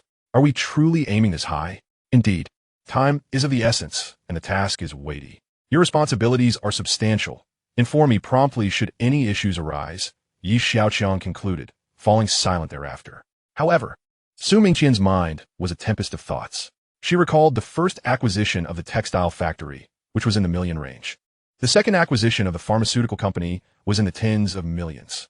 This time, establishing an aerospace company would require a starting investment of at least 100 million. Before long, the vehicle arrived at the Yi family estate. Yi Xiaoqiang was now unable to venture out, as the media swarmed outside, seeking him. He remained confined at home for nearly a week. During this time, Su Mingxian registered a space exploration technology company per his instructions, naming it Nanyangman Company. Meanwhile, across the ocean, a businessman named Elon had established a space exploration company called SpaceX, boldly proclaiming his ambition to achieve human colonization of Mars. Xiaoqiang, upon reading this news, felt a surge of indignation. Why should a foreigner be allowed to venture into space while a citizen of Longhua could not? After successfully registering the company, the initial phase of investment amounted to 7 billion. Yi Xiaoqiang finally procured the longevity gene potion. He once again evaded the media's scrutiny and prepared the potion. Stealthily, he mixed the potion into his grandfather's food. Watching Yi Tianlin consume the potion, he conducted a thorough examination using his equipment. Only after confirming the potion's authenticity and efficacy did he breathe a sigh of relief. With his grandfather's health concern alleviated, Yi Xiaoqiang was free to pursue his ambitions. His goal was to stake a claim in space before the foreigners could. The media had recently been kept in a frenzy by his actions. He either remained secluded at home or sent out decoy vehicles. Over time, as the initial excitement waned, the media gradually ceased their relentless pursuit of the story. Yi Xiaoqiang was all too familiar with the media's tendencies. Nevertheless, he had not been idle during this time. He instructed his subordinates to procure numerous robotic dogs for disassembly. His proficiency in controlling these intelligent devices had markedly improved. What dissatisfied him was the limited quantity he had at his disposal. After becoming fatigued from disassembling, he paused for a moment of rest. How was the short drama coming along? Yi Xiaoqiang inquired of Anya, who was beside him. For this short drama, he had commissioned the design of a dedicated app. They had already filmed 60 episodes, with just 5 remaining. Each episode was brief, making filming relatively straightforward and swift. With the mention of the short drama, Yi Xiaoqiang suddenly recalled another matter. Are the Qin and Xia families currently competing in the film and television industry? Both families had released their respective blockbuster dramas, Qin's Meiwa Hongtao and Xia's Sweet You. Each of these series had surpassed 100 million views this month, creating an intense competition. Anya, having been monitoring the situation, was well informed. Given the ongoing excitement, we cannot afford to be mere spectators. Let us promptly premiere our short drama, Xiaoqiang urged. Anya scratched her head, hesitating to respond. How could their production possibly compete with those two blockbusters? Though she thought this, she dared not voice it. After mentally organizing her thoughts, Anya replied, with two blockbuster dramas already on the market, perhaps we should consider releasing ours at a later time? No, it must be now.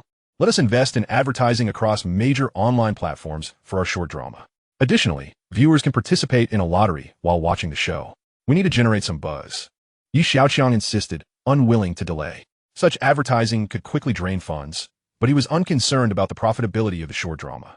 Anya accepted her task and departed with a few others to execute it. Within 3 days, bolstered by overwhelming advertising efforts, their short drama app's download count swiftly surpassed 10 million. Subsequently, the short drama experienced its first wave of traffic. On the first day of airing, comments skyrocketed to over 10,000, catching everyone off guard. What is this worldview? I'm about to lose it from laughter. What on earth? How could such an awkward drama be produced? Double the joy, IQ at 90.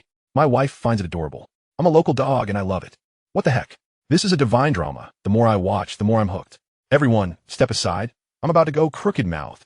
As they read the plethora of bizarre comments, those around Xiaoqiang were rendered speechless.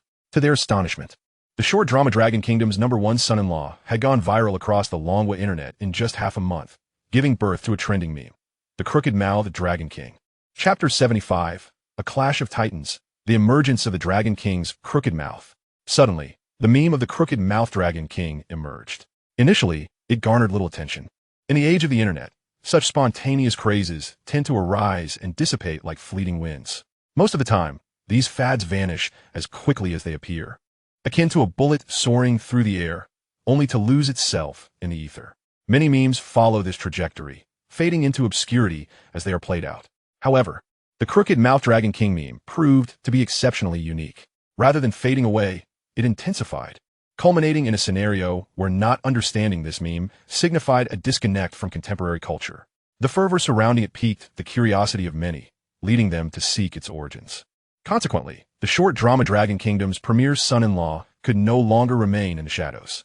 Its viewership soared, establishing it as a formidable contender alongside two other blockbuster IP dramas, creating a tripartite dominance. At this moment, Xiaoqiang sat in his office, staring at the computer screen in a state of shock. He was intimately familiar with this short drama. The director, Guo Bai, was someone he had introduced. As for the screenwriter, he was also well acquainted with Xiaoqiang. The sight of those three characters stirred a whirlwind of emotions within him. Their company had engaged the renowned superstar Huang Tao for the production of Sweet You. He had won the 23rd Global Chinese Best Male Singer and the All-Round Artist Award. The entire production boasted a stellar cast, a distinguished director, and an investment exceeding 100 million, taking 6 months to complete with meticulous care. In stark contrast, Dragon Kingdom's premier son-in-law had no recognizable stars, and Guo Bai was merely an 18th-tier director. The filming lasted just over a month, with expenses barely exceeding $1 million. With such a modest setup, how could it possibly rival their production? What on earth was happening?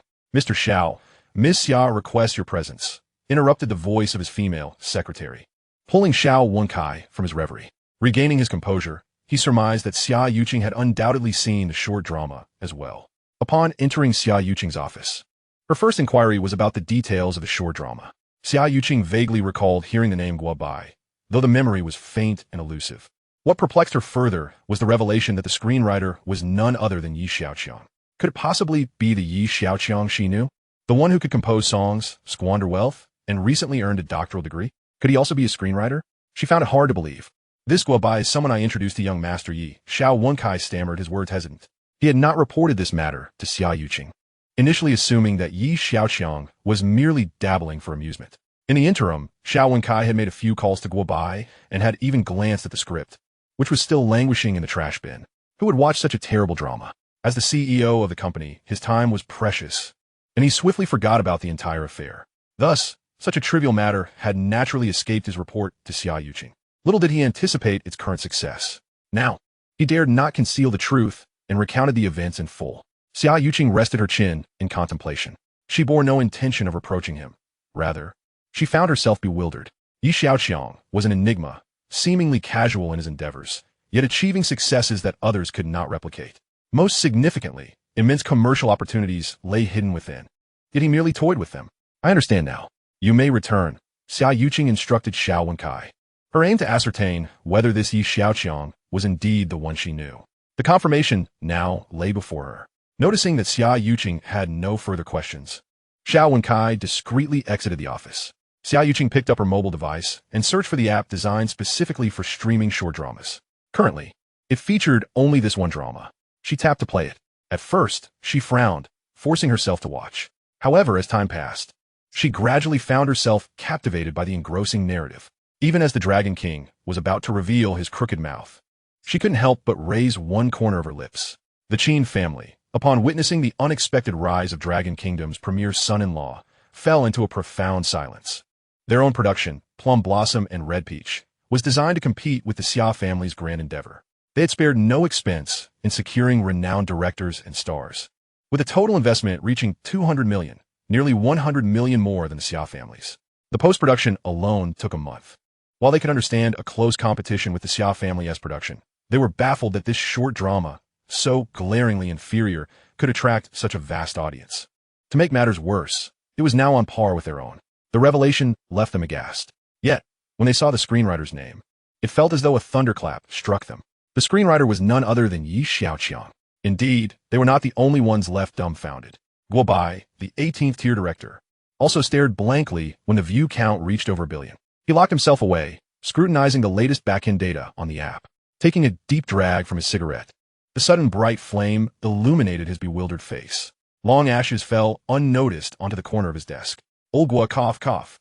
At that moment, Guo Bai's wife entered, choking on the smoke and unable to utter a word.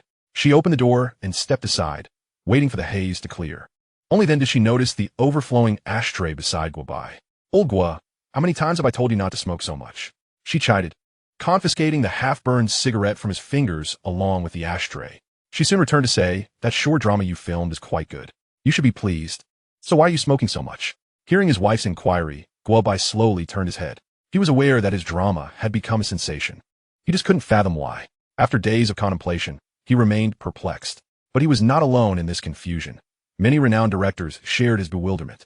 A week passed, and Dragon Kingdom's premier son-in-law amassed a staggering 200 million views. Meanwhile, Sweet You in Plum Blossom and Red Peach garnered 185 million and 183 million views, respectively. From a position of trailing behind to matching pace, and now surpassing them, the trajectory suggested further growth in the coming days. Ha ha ha. At the Yi family estate, dozens of people erupted in laughter, nearly collapsing in mirth. The elder had become completely absorbed in his role, uncontrollably attempting to crook his mouth at every turn. However, everyone was well aware that the Dragon King's crooked mouth bore serious consequences. It was imperative to interrupt the Dragon King's spellcasting. After a bout of joviality, the crowd turned to the silently contemplative Xiaoqiang at the table. Despite the short drama's remarkable success, their young master appeared utterly indifferent, treating it with the same nonchalance as daily sustenance. This only deepened their admiration for Xiaoqiang, who executed tasks with relentless vigor, yet remained unperturbed in the aftermath. Xiaoqiang's gaze was fixed intently on the components before him, a glimmer of insight flickering in his eyes as he disassembled each piece, growing ever more familiar with the intricate mechanics. Moreover, the Celestial meticulously recorded various electronic circuit diagrams. The next objective, a doctorate in engineering. Chapter 76, The Informants of Chao Buiyuan. The Xiaoqiang Group. Uncle, what brings me here? A delicate young woman stood before Chao Buiyuan. She was his distant niece, named Chao Lingshan. There is a matter that requires your assistance. Chao Buiyuan replied, non-committally. But is it a favorable endeavor? Chao Lingshan's eyes instantly brightened. If accomplished, it would undoubtedly be a fortuitous affair. Chao Buiyuan raised an eyebrow. Astonished, Chao Lingshan inquired, could you perhaps divulge a hint? Her eyes brimmed with anticipation. You are familiar with Xiaoqiang, correct? His grandfather is advanced in age and wishes to see his grandson settle down soon. Chao Buiyuan spoke slowly. He had long been aware of the rumors surrounding the potential union of the Xia and Yi families. Unfortunately, he had no daughters of his own. Should the union succeed, with the capabilities of Xiaoqiang, his ambitions to control the plans of Xiaoqiang would be dashed. He had been tirelessly searching for a suitable candidate. Yet this task proved to be quite challenging. Firstly, the individual must possess commendable looks. Secondly, they must fall within his sphere of influence. After careful consideration, he finally identified this distant niece as a viable option. Upon hearing that the subject was the notorious wastrel, Xiaoqiang was overwhelmed with joy. This was a stroke of luck, a splendid opportunity. Uncle, this might be somewhat challenging, she pondered, considering that a wealthy young man would undoubtedly have no shortage of admirers. Securing a position of favor would be quite difficult unless he was a frivolous third-generation heir. If it were too easy, would there be a place for you? Regardless of the means employed, once you enter the Yi family, you can soar to great heights. Xiaoqiang's heart raced. Although the endeavor posed challenges, success would transform her from a mere chick into a phoenix. Simultaneously, she discerned her uncle's intentions to facilitate her entry into the Yi family while also enabling Chao Buiyuan to exert influence over the Xia Group. Mutual benefit. Chao Buiyuan seemed to intuit Xiaoqiang's thoughts and further enticed her. Your brother's matters are trivial. You need only focus on securing Yi Xiaoqiang. I can assure you that your family will never have to worry about finances again. Very well. When might I meet him? Xiaoqiang was determined not to miss out on such a grand opportunity. In matters of romance, there are always obstacles, yet with my looks, I stand a reasonable chance. Half an hour later, at the Yi family estate, Yi Tianlin and Chao Buiyuan engaged in a casual conversation. Xiaoqiang is a fine young man. He simply has a penchant for play. If he could redirect his focus toward academia or family affairs, he would undoubtedly achieve greatness, Chao Buiyuan remarked earnestly. Yi Tianlin chuckled softly. I too wish to see him settled soon. After all, I'm not certain how much longer I can hold on. As he spoke, he turned his gaze toward Yi Xiaoqiang. Could Chao Buiyuan not see through his intentions? Yet, this young man was deeply entrenched within Xiaoqiang, with significant ramifications. Moreover, Chao Buiyuan was remarkably composed, steady as a rock, portraying an image of unwavering dedication to the Yi family. It would be unthinkable to eliminate such a loyal servant. Regarding Yi Xiaoqiang's marriage, Yi Tianlin was undoubtedly anxious. The recent rumors of a potential union between the Xia and Yi families were discreetly spread by him to showcase their steadfast alliance. Additionally, he hoped to provoke those with ulterior motives while his health still permitted it, in order to reveal their true colors and create a pretext for clearing obstacles for his grandson. Aged and aware of his mortality, Yi Tianlin sought to pave the way for his grandson's future before departing this world. I'm only 19. Marrying now seems premature.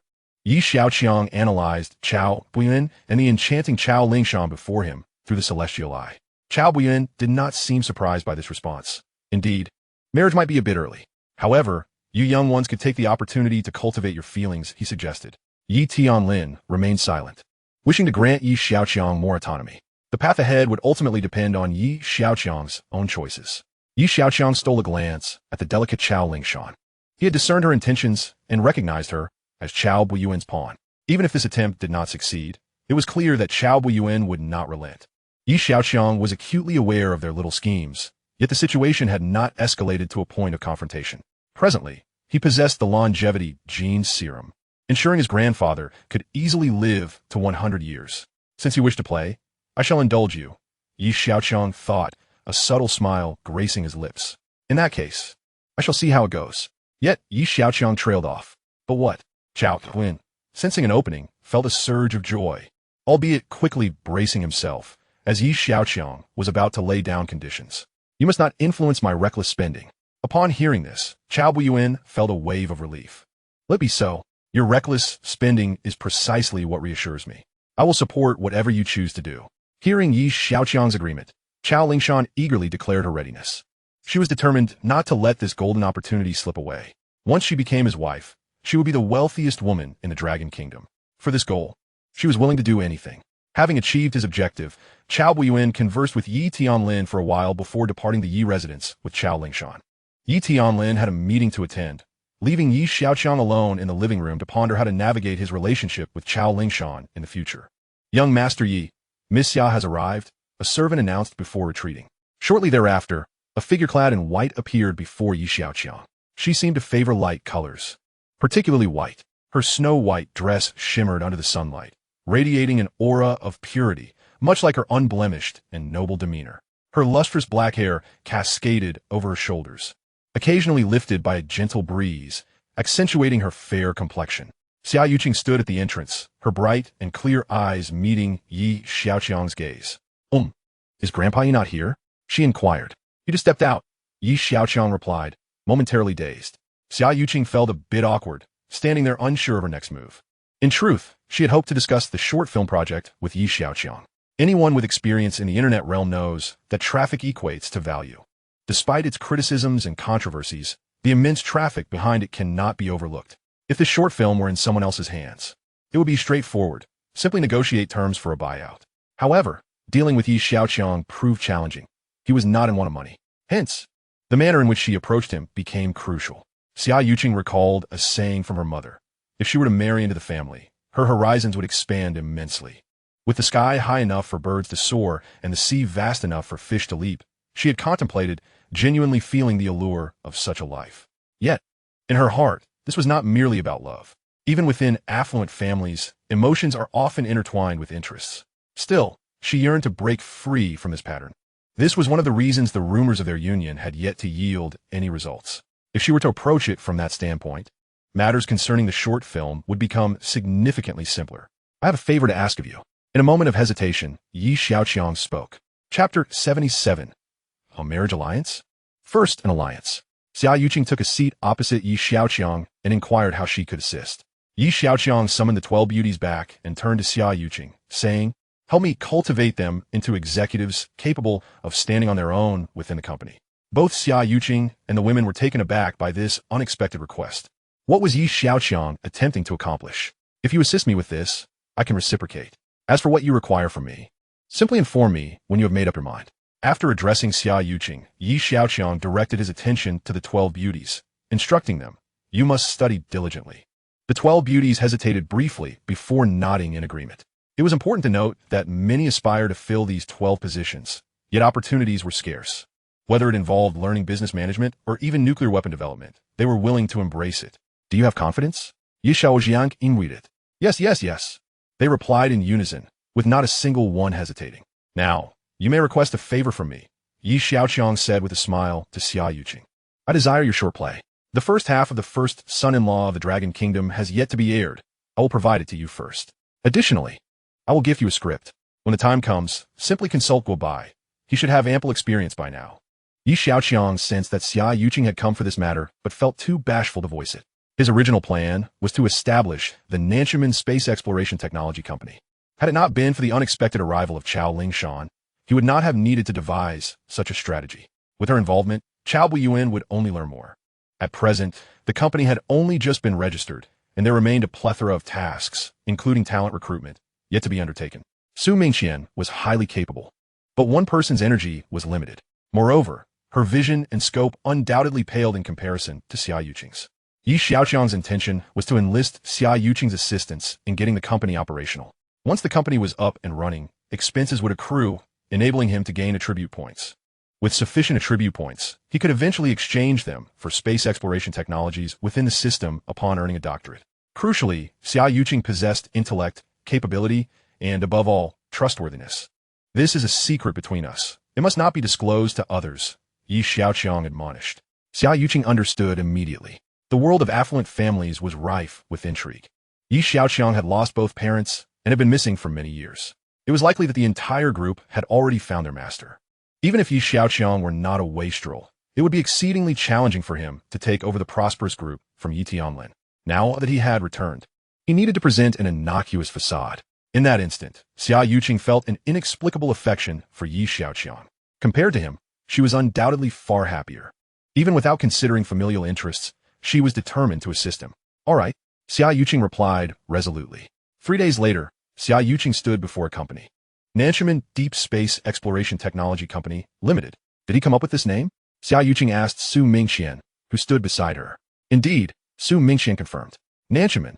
Xiaoqiang mused, repeatedly uttering the name. Did he explain why he chose this name? She inquired with curiosity.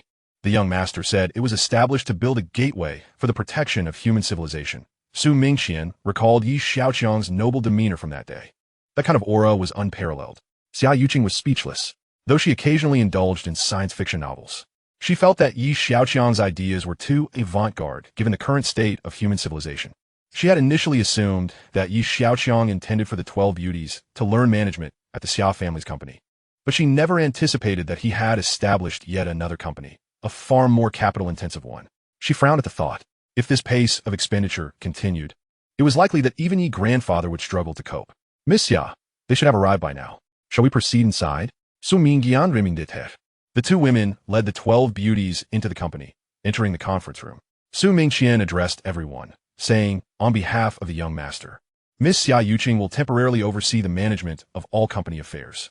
Let us extend a warm welcome to President Xia, as she provides us with important directives. Following a round of applause, Xiaoqiang began to speak. You are all elites in your respective fields, and I hope we can work in unison to create brilliance together. Now, let us proceed in order of seating. Each department will report on their work plans and challenges. Our technical department requires a substantial number of talents, including aerospace engineering, propulsion systems, and electronic engineering, among others. Our preliminary budget estimates that each engineer will require an annual salary of 750,000. How many individuals does President Xia suggest we recruit initially? A human resources department head inquired. After glancing at the initial investment, Xiaoqiang replied, let us recruit 100 individuals. Over an hour later, the reports from each department were concluded. This was Xiaoqiang's first encounter with a technology company, and the experience profoundly illuminated the notion of financial burn. The initial investment of 2.7 billion was swiftly absorbed by the various departments, even under extreme budgetary constraints. Were they to operate without restraint, the expenditure would easily reach hundreds of billions of Dragon Kingdom coins. After leaving the company, Xiaoqiang returned home. After taking a shower and having dinner, she retreated to her room. Opening her computer, she began to research other space exploration technology companies. The most renowned was undoubtedly the one founded by Elon across the ocean. He had made a bold declaration to send humans to Mars within 8 years. Reflecting on Xiaoqiang's words, she wondered if he was in competition with this Elon. As she pondered this, her phone lit up. Opening it, she found that Xiaoqiang had sent a complete series of the first son-in-law of the Dragon Kingdom. Previously, only a portion had been updated, leaving several episodes outstanding. Eagerly, she lay on her bed, selecting the most comfortable position to open the app and binge-watch the remaining episodes. After finishing, she sat up, placing her phone aside. With her arms wrapped around her curled legs, her clear, beautiful eyes stared blankly at the end of the bed. The plot was quite cliched, yet undeniably captivating. Even more perplexing was the notion that writing the script required a sheer audacity to endure. Throughout the Dragon Kingdom, or rather, the entire world, only Xiaoqiang could likely accomplish this feat. Xiaoqiang found it impossible to comprehend. After all, Xiaoqiang was a person who had penned divine lyrics and earned a doctorate. For such an individual to craft such an eccentric script was simply unfathomable. Rather than the series itself being captivating, it was Xiaoqiang who intrigued her. Shoo. Meanwhile, Xiaoqiang sneezed several times in succession, rubbing his nose. He wondered who was speaking about him from behind. I told you not to drink cold tea. It's easy to catch a chill, Xiaoqiang remarked, leaning in closer. Xiaoqiang furrowed his brow and pushed her away. Women often wore perfumes and such. Some emanated pleasant fragrances that were refreshing, like Xiaoqiang or Qinshiyuan. Yet, others had scents that were overwhelmingly pungent, causing headaches and discomfort. Xiaoqiang was one such case. Not only was her makeup heavy, but the fragrance she wore was also exceedingly cloying. In that moment, Xiaoqiang had lost count of how many sneezes he had let out. He needed to devise a way to make her leave, he thought to himself. Chapter 78. Pursuit turned disrupted. Are you blind? Can you afford to clean the dirt off your skirt? Miss Chow, I apologize. It was entirely my fault. Your fault? Is merely admitting your mistake sufficient? What shall I do with this dress? Can I still wear it? The servant gazed at Xiaoqiang's gown, hesitant to respond. Who could fathom the true worth of that dress, let alone whether it could be compensated for? Within the villa, the elderly butler addressed the furrowed-browed Yi Tianlin. Seeking permission. Should I take care of it? No need. Let Xiaoqiang handle it. This household will eventually belong to him, was the reply. The old butler stood silently by, refraining from further comment. Hearing a commotion from afar, Xiaoqiang set down the parts in his hands and approached the source of the dispute. What's going on? Xiaoqiang inquired as he reached the two individuals. I accidentally stained Miss Chow's dress, the servant stammered. Xiaoqiang, get this useless old fool out of the Yi family. What use is he, with his failing eyesight? Gao Ling-san, Guset, this doesn't concern you. Go back to your duties. Xiaoqiang waved dismissively at the servant. Seeing the servant depart, Chao Lingshan was displeased. Why did you let him go? Your dress is dirty. What good will finding her do? Come, I'll take you to buy a new one, Xiaoqiang declared, signaling to his 18-male entourage to prepare to leave. Chao Lingshan was taken aback. Since they met, it was the first time Xiaoqiang had offered to take her shopping. The male entourage quickly gathered. Wait a moment, Chao Lingshan called from behind. The car is still in the garage. She pointed towards the garage, puzzled. Today we'll opt for green transportation and ride-share bicycles. Let us go. With a command, the group began to exit the estate. Chao Lingshan was stunned. She stamped her foot in frustration, thinking, you want me to leave? Not a chance. With that, she joined the procession. It was late May in Magic City, the sun blazing down with temperatures reaching 30 degrees Celsius. While Xiaoqiang and the rugged men were fine, the delicate young lady found it unbearable. Xiaoqiang and his entourage rode their bicycles ahead, while Chao Lingshan lagged behind. After a while, Xiaoqiang halted and turned to ask, are you coming or not? You're so slow.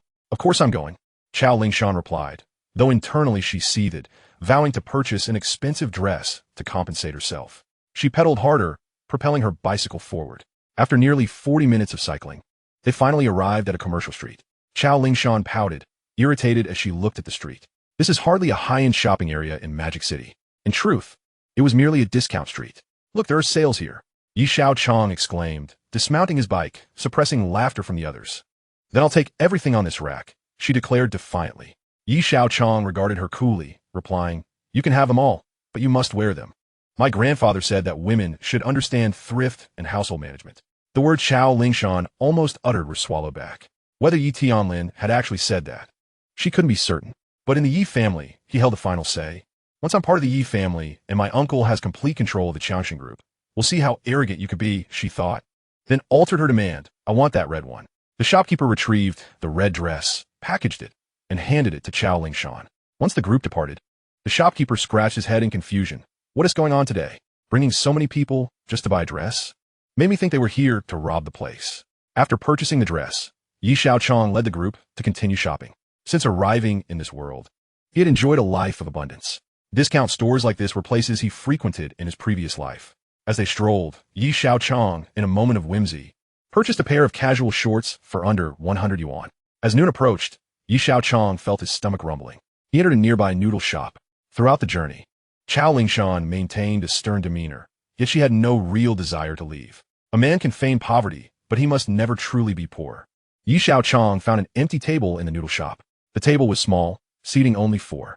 The elder brothers immediately occupied 3 of the remaining seats, leaving the last for the 4th brother, who had arrived late. When Chao Lingshan entered, she realized Xiaoqiang's table was already full.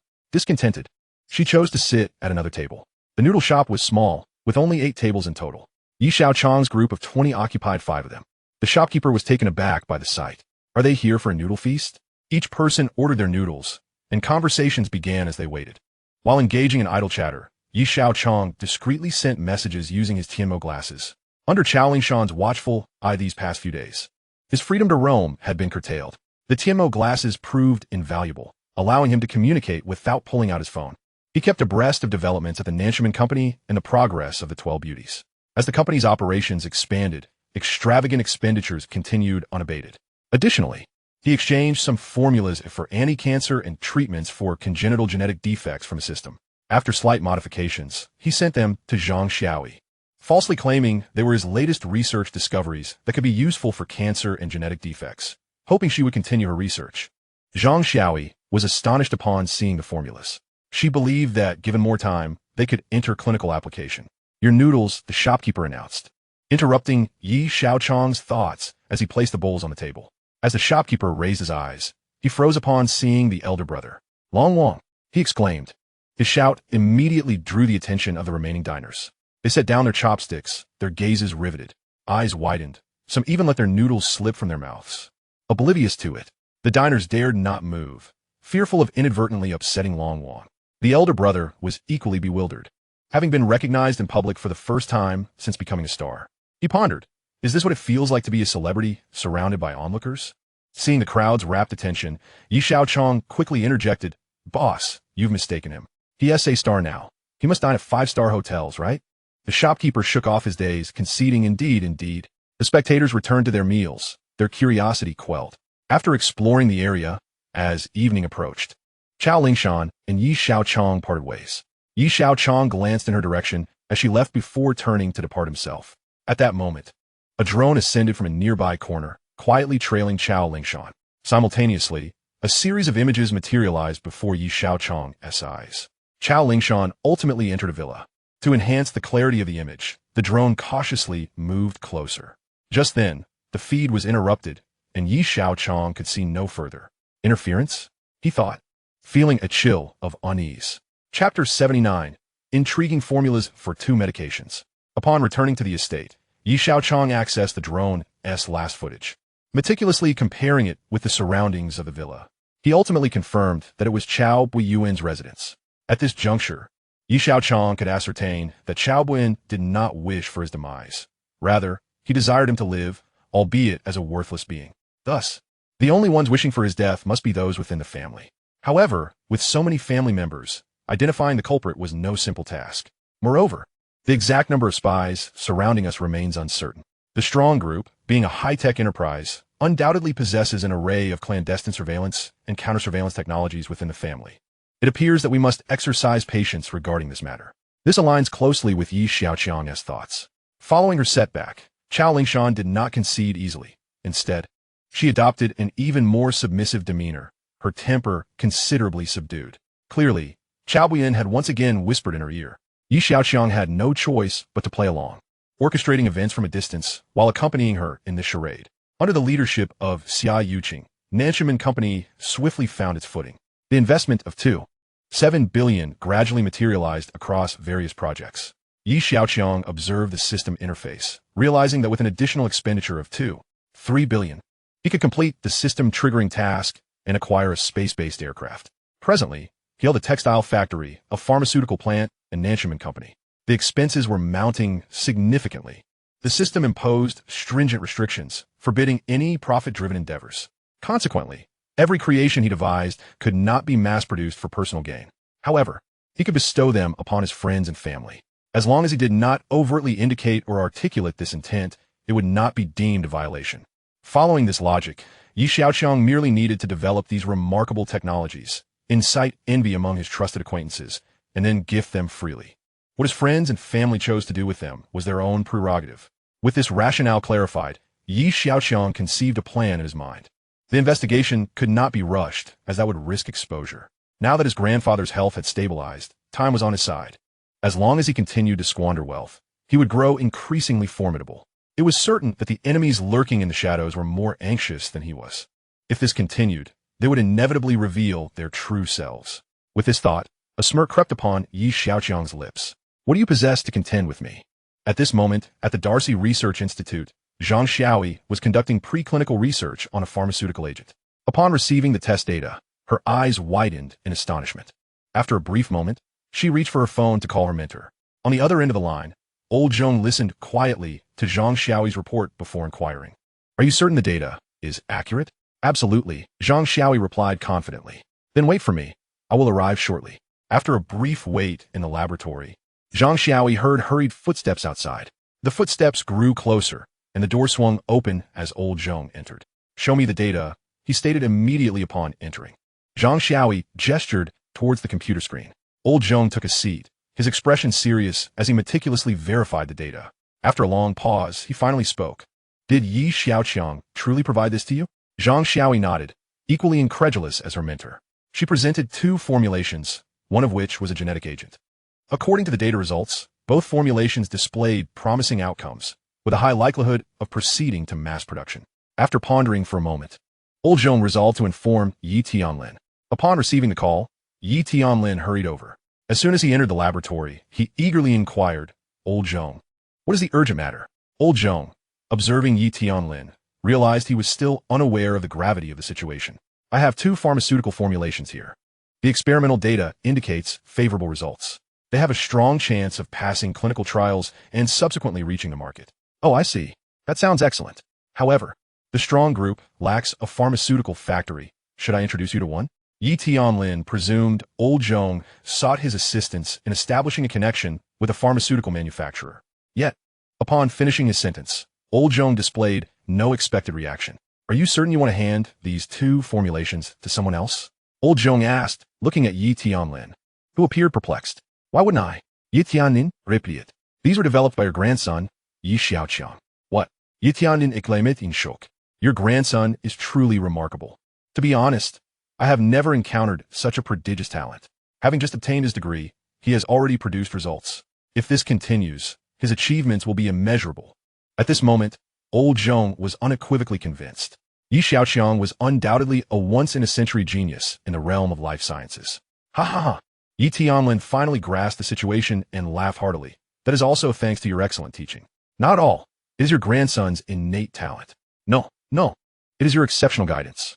Zhang Xiaoyi stood nearby, somewhat speechless. How had the two elderly men devolved into mutual flattery? After their exchange of compliments, Yi Tianlin turned to the attentive Zhang Xiaoyi. How long until we can proceed to mass production? Currently, the preclinical research poses no significant issues. Next, we need to conduct Phase 3 clinical trials. If there are no complications, we will then perform stability tests, allowing us to apply for mass production. Yi Tianlin's initial elation shifted into contemplation. Pharmaceuticals and medical aesthetics constituted vital industries for the Lin family. In the past, the Yi family had not focused on this area, opting not to invest substantial funds in a field with which they were not intimately familiar. In this domain, insufficient investment yielded no results. However, the current circumstances were markedly different. The two formulations developed by Xiaoqiang had not required excessive financial outlay. If the drugs could swiftly pass approval, it would signify imminent economic benefits. Therefore, establishing a pharmaceutical factory would be highly worthwhile. You all work diligently and expedite the trials. I will explore pharmaceutical manufacturing. Once we achieve successful market entry, substantial rewards await. Yi Tianlin, elated, chatted with Zhang Xiaoyi and her mentor for a while before departing. As he walked, Yi Tianlin's mind brimmed with optimism until he encountered the elderly steward, his lips still curved in a smile. Old master, what brings you such joy? Take a guess. The steward, noticing Yi Tianlin's beaming visage, surmised it must pertain to the young master. There was nothing that could bring him greater joy. Last time, it was because the young master obtained his doctorate. This time, I assume it is due to his short film. Oh, what did you say? Yi Tianlin soudainly realized it. The steward was taken aback. Did Yi Tianlin genuinely not know? The short film. Short film? What is a short film? Yi Tianlin ignored uterli beжилдит. The old master was unaware of the short film? You are aware of the recent film and television rivalry between the Xia and Qin families, right? Yi Tianlin nodded. He was certainly aware of that. Both families had invested heavily, and it was said that they were locked in a fierce battle with no clear victor. In truth, both had faltered, losing to the short film produced by the young master. Chapter 80. Are you showing concern for me? Yi Tianlin felt as though he had been frozen in place.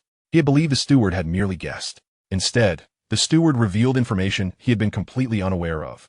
The Qin and Xia families possessed formidable prowess in the film and television industry, ranking among the best in the entire Dragon Country.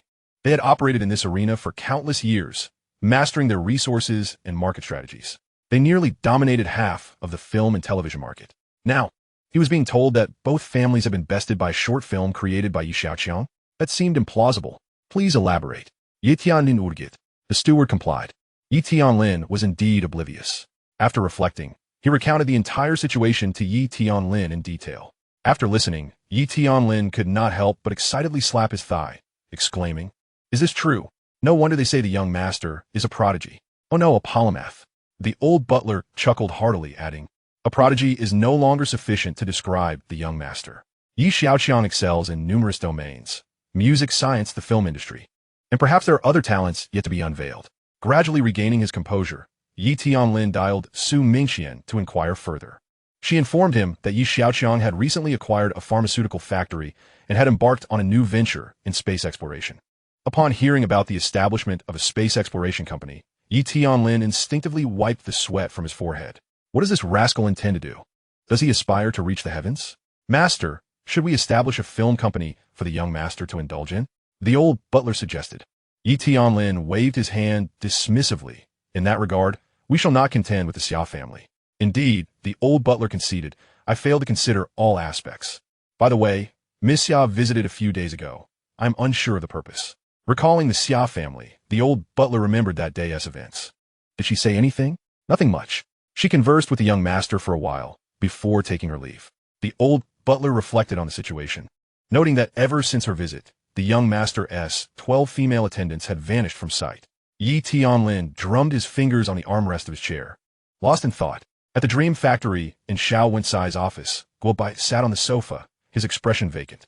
He had directed a perplexing drama that inexplicably became a hit. President Xiao wants you to direct this drama as well, considering your familiarity with the process, Xiaoqiang remarked, observing Guo Bai's dazed demeanor. Oh, very well. What about the script? Guo Bai was acutely aware that without Yi Xiaoqiang's sensational script, he would be like a skilled chef unable to cook due to a lack of ingredients. He felt an ineffable sensation towards Yi Xiaoqiang. The drama had succeeded, but whether it was merely a fleeting moment of brilliance remained uncertain. He truly could not fathom how to gain such popularity, leaving him with an unsettling sense of unreality. The script is with me. I'll send it to you shortly, Xiaoqiang suggested, noticing Guo Bai's distracted state. You should take a few days to rest. Your condition doesn't seem optimal. Once you're rejuvenated, we can commence filming.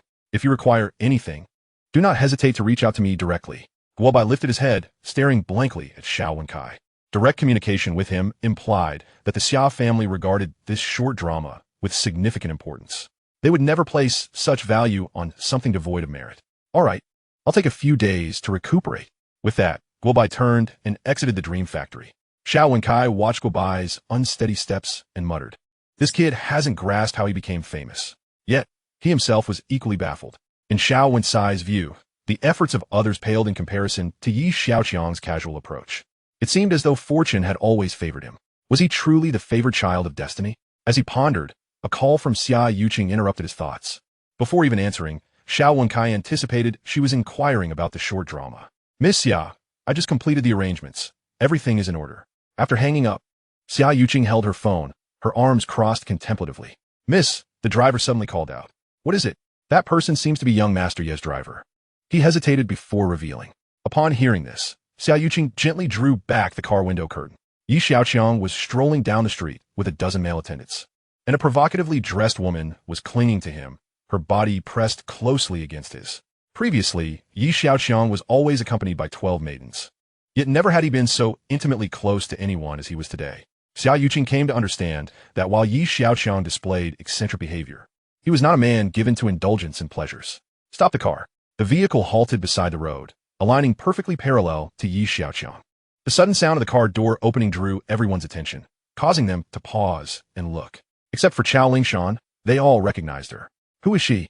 Xiaoqiang inquired, her voice icy. Xiaoqiang trembled slightly, wondering, who is this woman? Why is she so stunning? Yi Xiaoqiang extricated himself from the vine-like embrace and replied, "This is Xiaoqiang, the niece of Uncle Qiao. I have something important to discuss with you." Xiaoqiang uttered a single sentence before turning back to the car. Yi Xiaoqiang followed her inside. Xiaoqiang, realizing the vehicle was departing, was left bewildered. Inside the car, the two remained silent, although Xiaoqiang's expression softened a bit. After traveling a short distance, the car turned a corner and stopped again. Xiaoqiang exited first, slowly walking ahead. Yi Xiaoqiang trailed behind, continuously surveying his surroundings. "This should do," Yi Xiaoqiang said, confirming their surroundings. Xiaoqiang halted, turning to look at him with clear, penetrating eyes. "She is the niece of Qiao Buiyuan?" Yi Xiaoqiang paused, having already stated this earlier. Why was she asking again? "Yes," he replied with conviction. "Have you been spending time with her recently?" "Not exactly." He stumbled momentarily, seemingly eager to clarify. "I have classes every day too." Xiaoqiang chose not to pursue the matter further. Shifting her gaze from Yi Xiaoqiang, she stared at the clouds in the sky, as if seeking justification for her meddling. In truth, the affairs of the Yi family are intricately linked to the Xia family. Their fortunes rise and fall together. "I understand." Before she could finish, Yi Xiaoqiang interrupted, "But they operate in the shadows while we are in the light." Hearing this, Xiaoqiang's expression grew serious. The complexity of the situation was evident.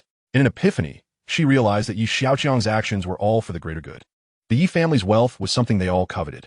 Yi Xiaoqiang spoke softly. "I need you to help cultivate them. They will be of use in the future." Xiaoqiang seemed to grasp his intentions. He required trustworthy subordinates. "All right, just be cautious around Grandpa Yi. Are you concerned about me?" Yi Xiaoqiang chuckled lightly as he approached the car. Xiaoqiang's face flushed slightly, and after a moment of hesitation, she joined him inside. Chapter 81. The first employee of Nancham & Company. At Xia Group, Qiao Buiyuan was on the phone with Xiaoqiang from his office. Frustrated stomping could be heard from the other end, causing Qiao Buiyuan to furrow his brow. Clearly, Xiaoqiang was struggling to handle Yi Xiaoqiang. It was understandable. Any of the 12 women around him would easily outshine Xiaoqiang. After considering, Qiao Buiyuan advised if all else fails, consider taking some extraordinary measures. Just ensure the deed is done. After a moment's contemplation, she responded with a simple acknowledgement before ending the call. At that moment, Xiaoqiang was seated in the library, engrossed in a book titled Human Anatomy, completely oblivious to the machinations of Chao Buiyuan and his niece. His gaze lingered on a line in the book. A sudden external force striking the carotid sinus may lead to fainting. He then flipped through another book detailing human acupoints. These were all vulnerabilities of the human body. After over an hour of study, he finally set the book down. A man's aspirations were as vast as the starry sky. While he had the assistance of a system that allowed him to exchange attribute points for corresponding skills, the creation of tangible products could not rely solely on his efforts. Moreover, the exploration of outer space constitutes a colossal systemic endeavor. The immediate priority lies in the integration and coordination of the textile factory, the pharmaceutical company, and the newly established Nanchaman Corporation.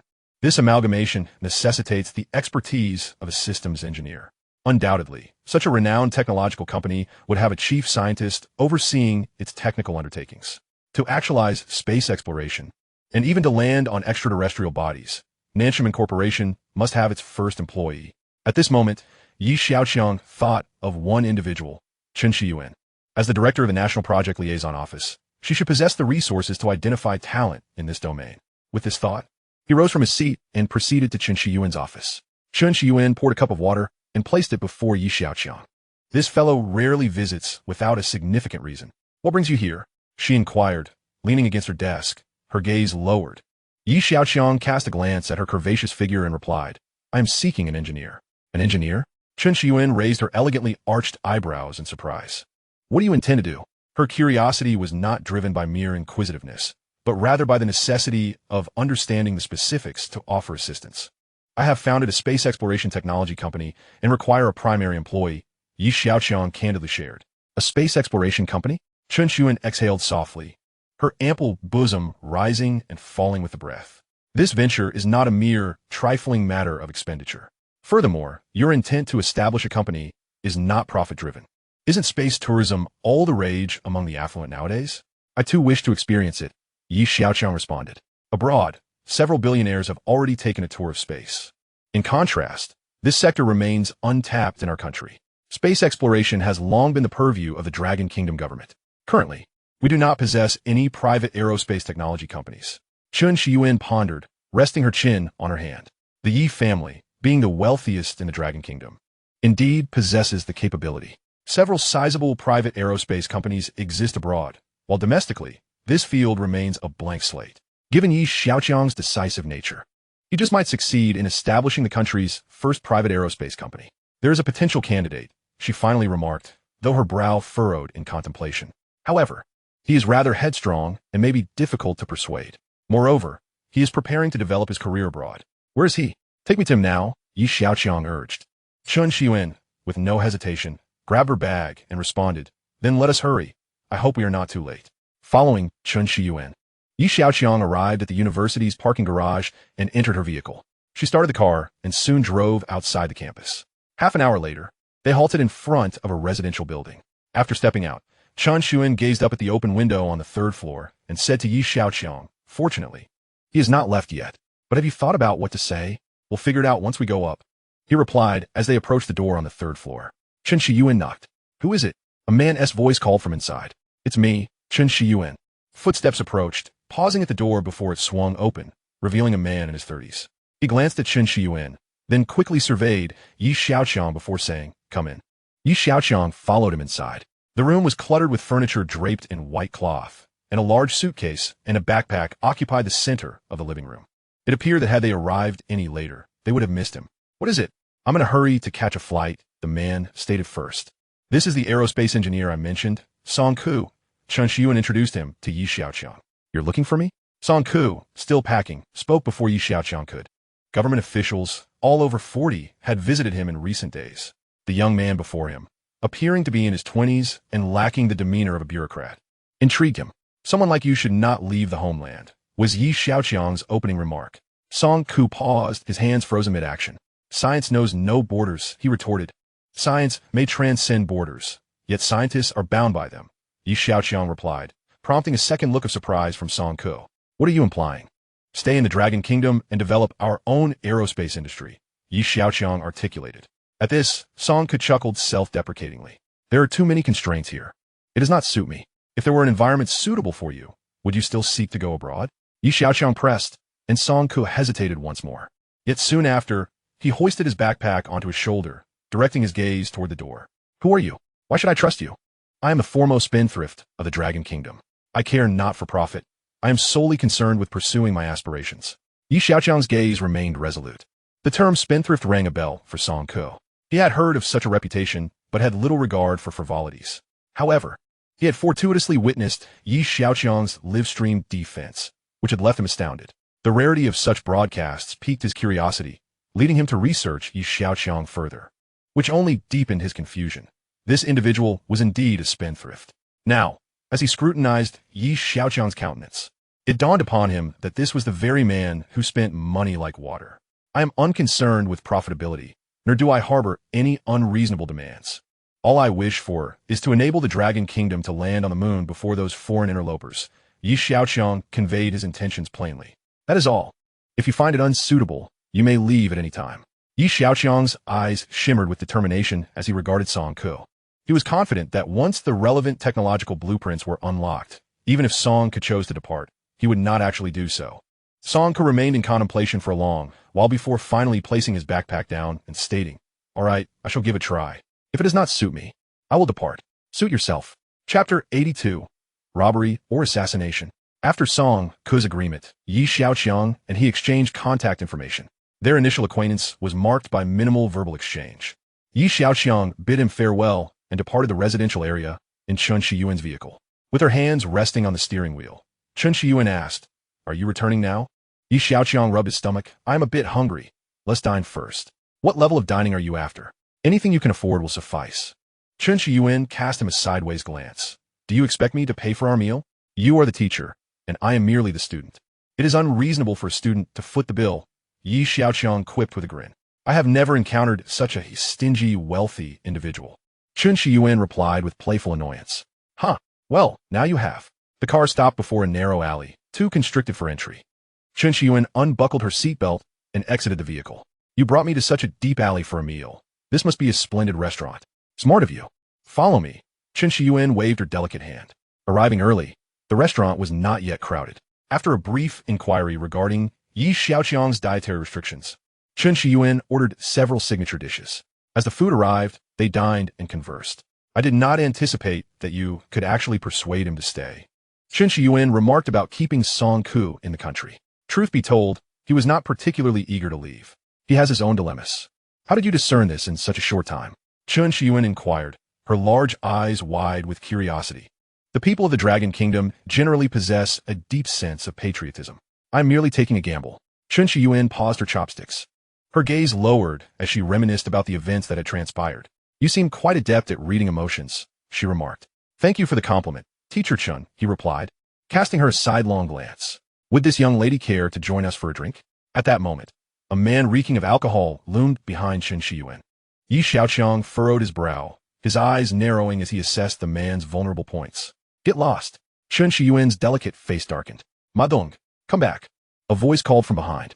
After a moment's hesitation, the inebriated man retreated to his original spot. Observing that the situation had not escalated, Xiaoqiang's muscles began to relax. They managed to maintain their enjoyment of the evening, continuing to eat and converse. Outside, the wind howled ominously. "I just remembered something. The weather forecast indicated a typhoon would make landfall today," Chen Shiyuan suddenly recalled. Xiaoqiang pulled out his phone to check, and indeed it was true. After settling the bill, the two departed the restaurant, making their way towards the car parked in the alley. Suddenly, three figures emerged ahead. Chen Shiyuan stepped forward, shielding Xiaoqiang behind her. He looked at her in surprise. Could it be that she was skilled in combat? At that moment, two more individuals appeared behind them, blocking their escape route. "Little sister, if you had shared a few drinks with your brother back then, perhaps none of this would have happened," taunted the man who had instigated trouble earlier. Chen Shiyuan's expression hardened as she addressed Xiaoqiang. "Don't look back. Just keep running straight ahead. Turn right after 800 meters, and you'll find the police station." Xiaoqiang poked at his nose thoughtfully. He was unaware of her capabilities, but he was not in a hurry to showcase anything, opting instead to observe the situation. "Understood," he replied. No sooner had he spoken than Chen Shiyuan lunged forward, delivering a swift chop towards one of their assailants. The man hastily raised his arms to defend himself, missing the vital points. This action startled the other two, who immediately joined the fray. The two men behind, witnessing the woman's martial prowess, dared not underestimate her. One of them charged at Chen Shiyuan from behind, while the other advanced towards Xiaoqiang. Chen Shiyuan kept a watchful eye on Xiaoqiang. Noticing the imminent threat approaching him, she swiftly pivoted, ready to assist. However, the assailant targeting her back intercepted her path. With no time to divide her focus, she had to first deal with the obstacle before her. With a resounding thud, she repelled him, only to discover in astonishment that Xiaoqiang remained unscathed, while his attacker lay sprawled on the ground, a knife having fallen beside him.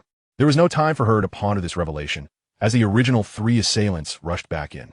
Seeing that Xiaoqiang was unharmed, Chen Shiyuan felt a wave of relief wash over her, and she quickly dispatched the remaining adversaries.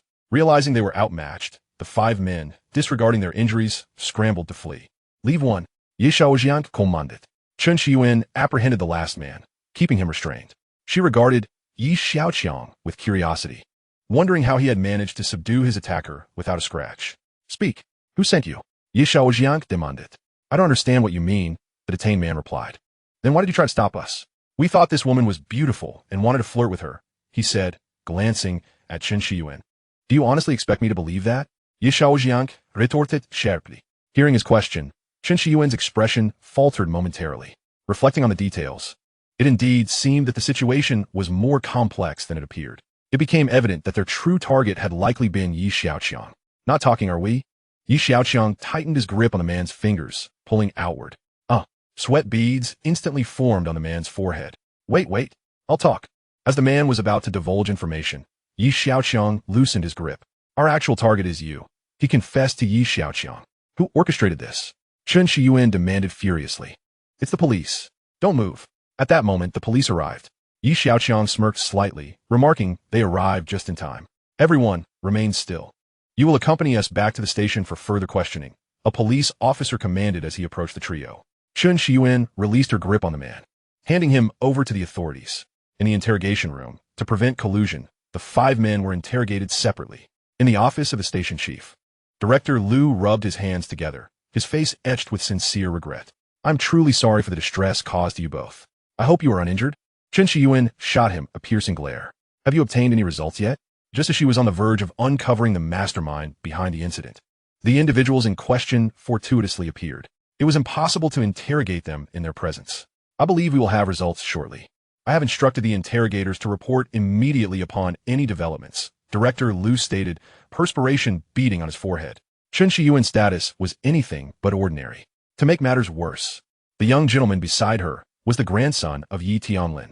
If anything were to happen to him, Liu's position would be in jeopardy. After a while, the officer responsible for the interrogations entered the chief's office to report the findings.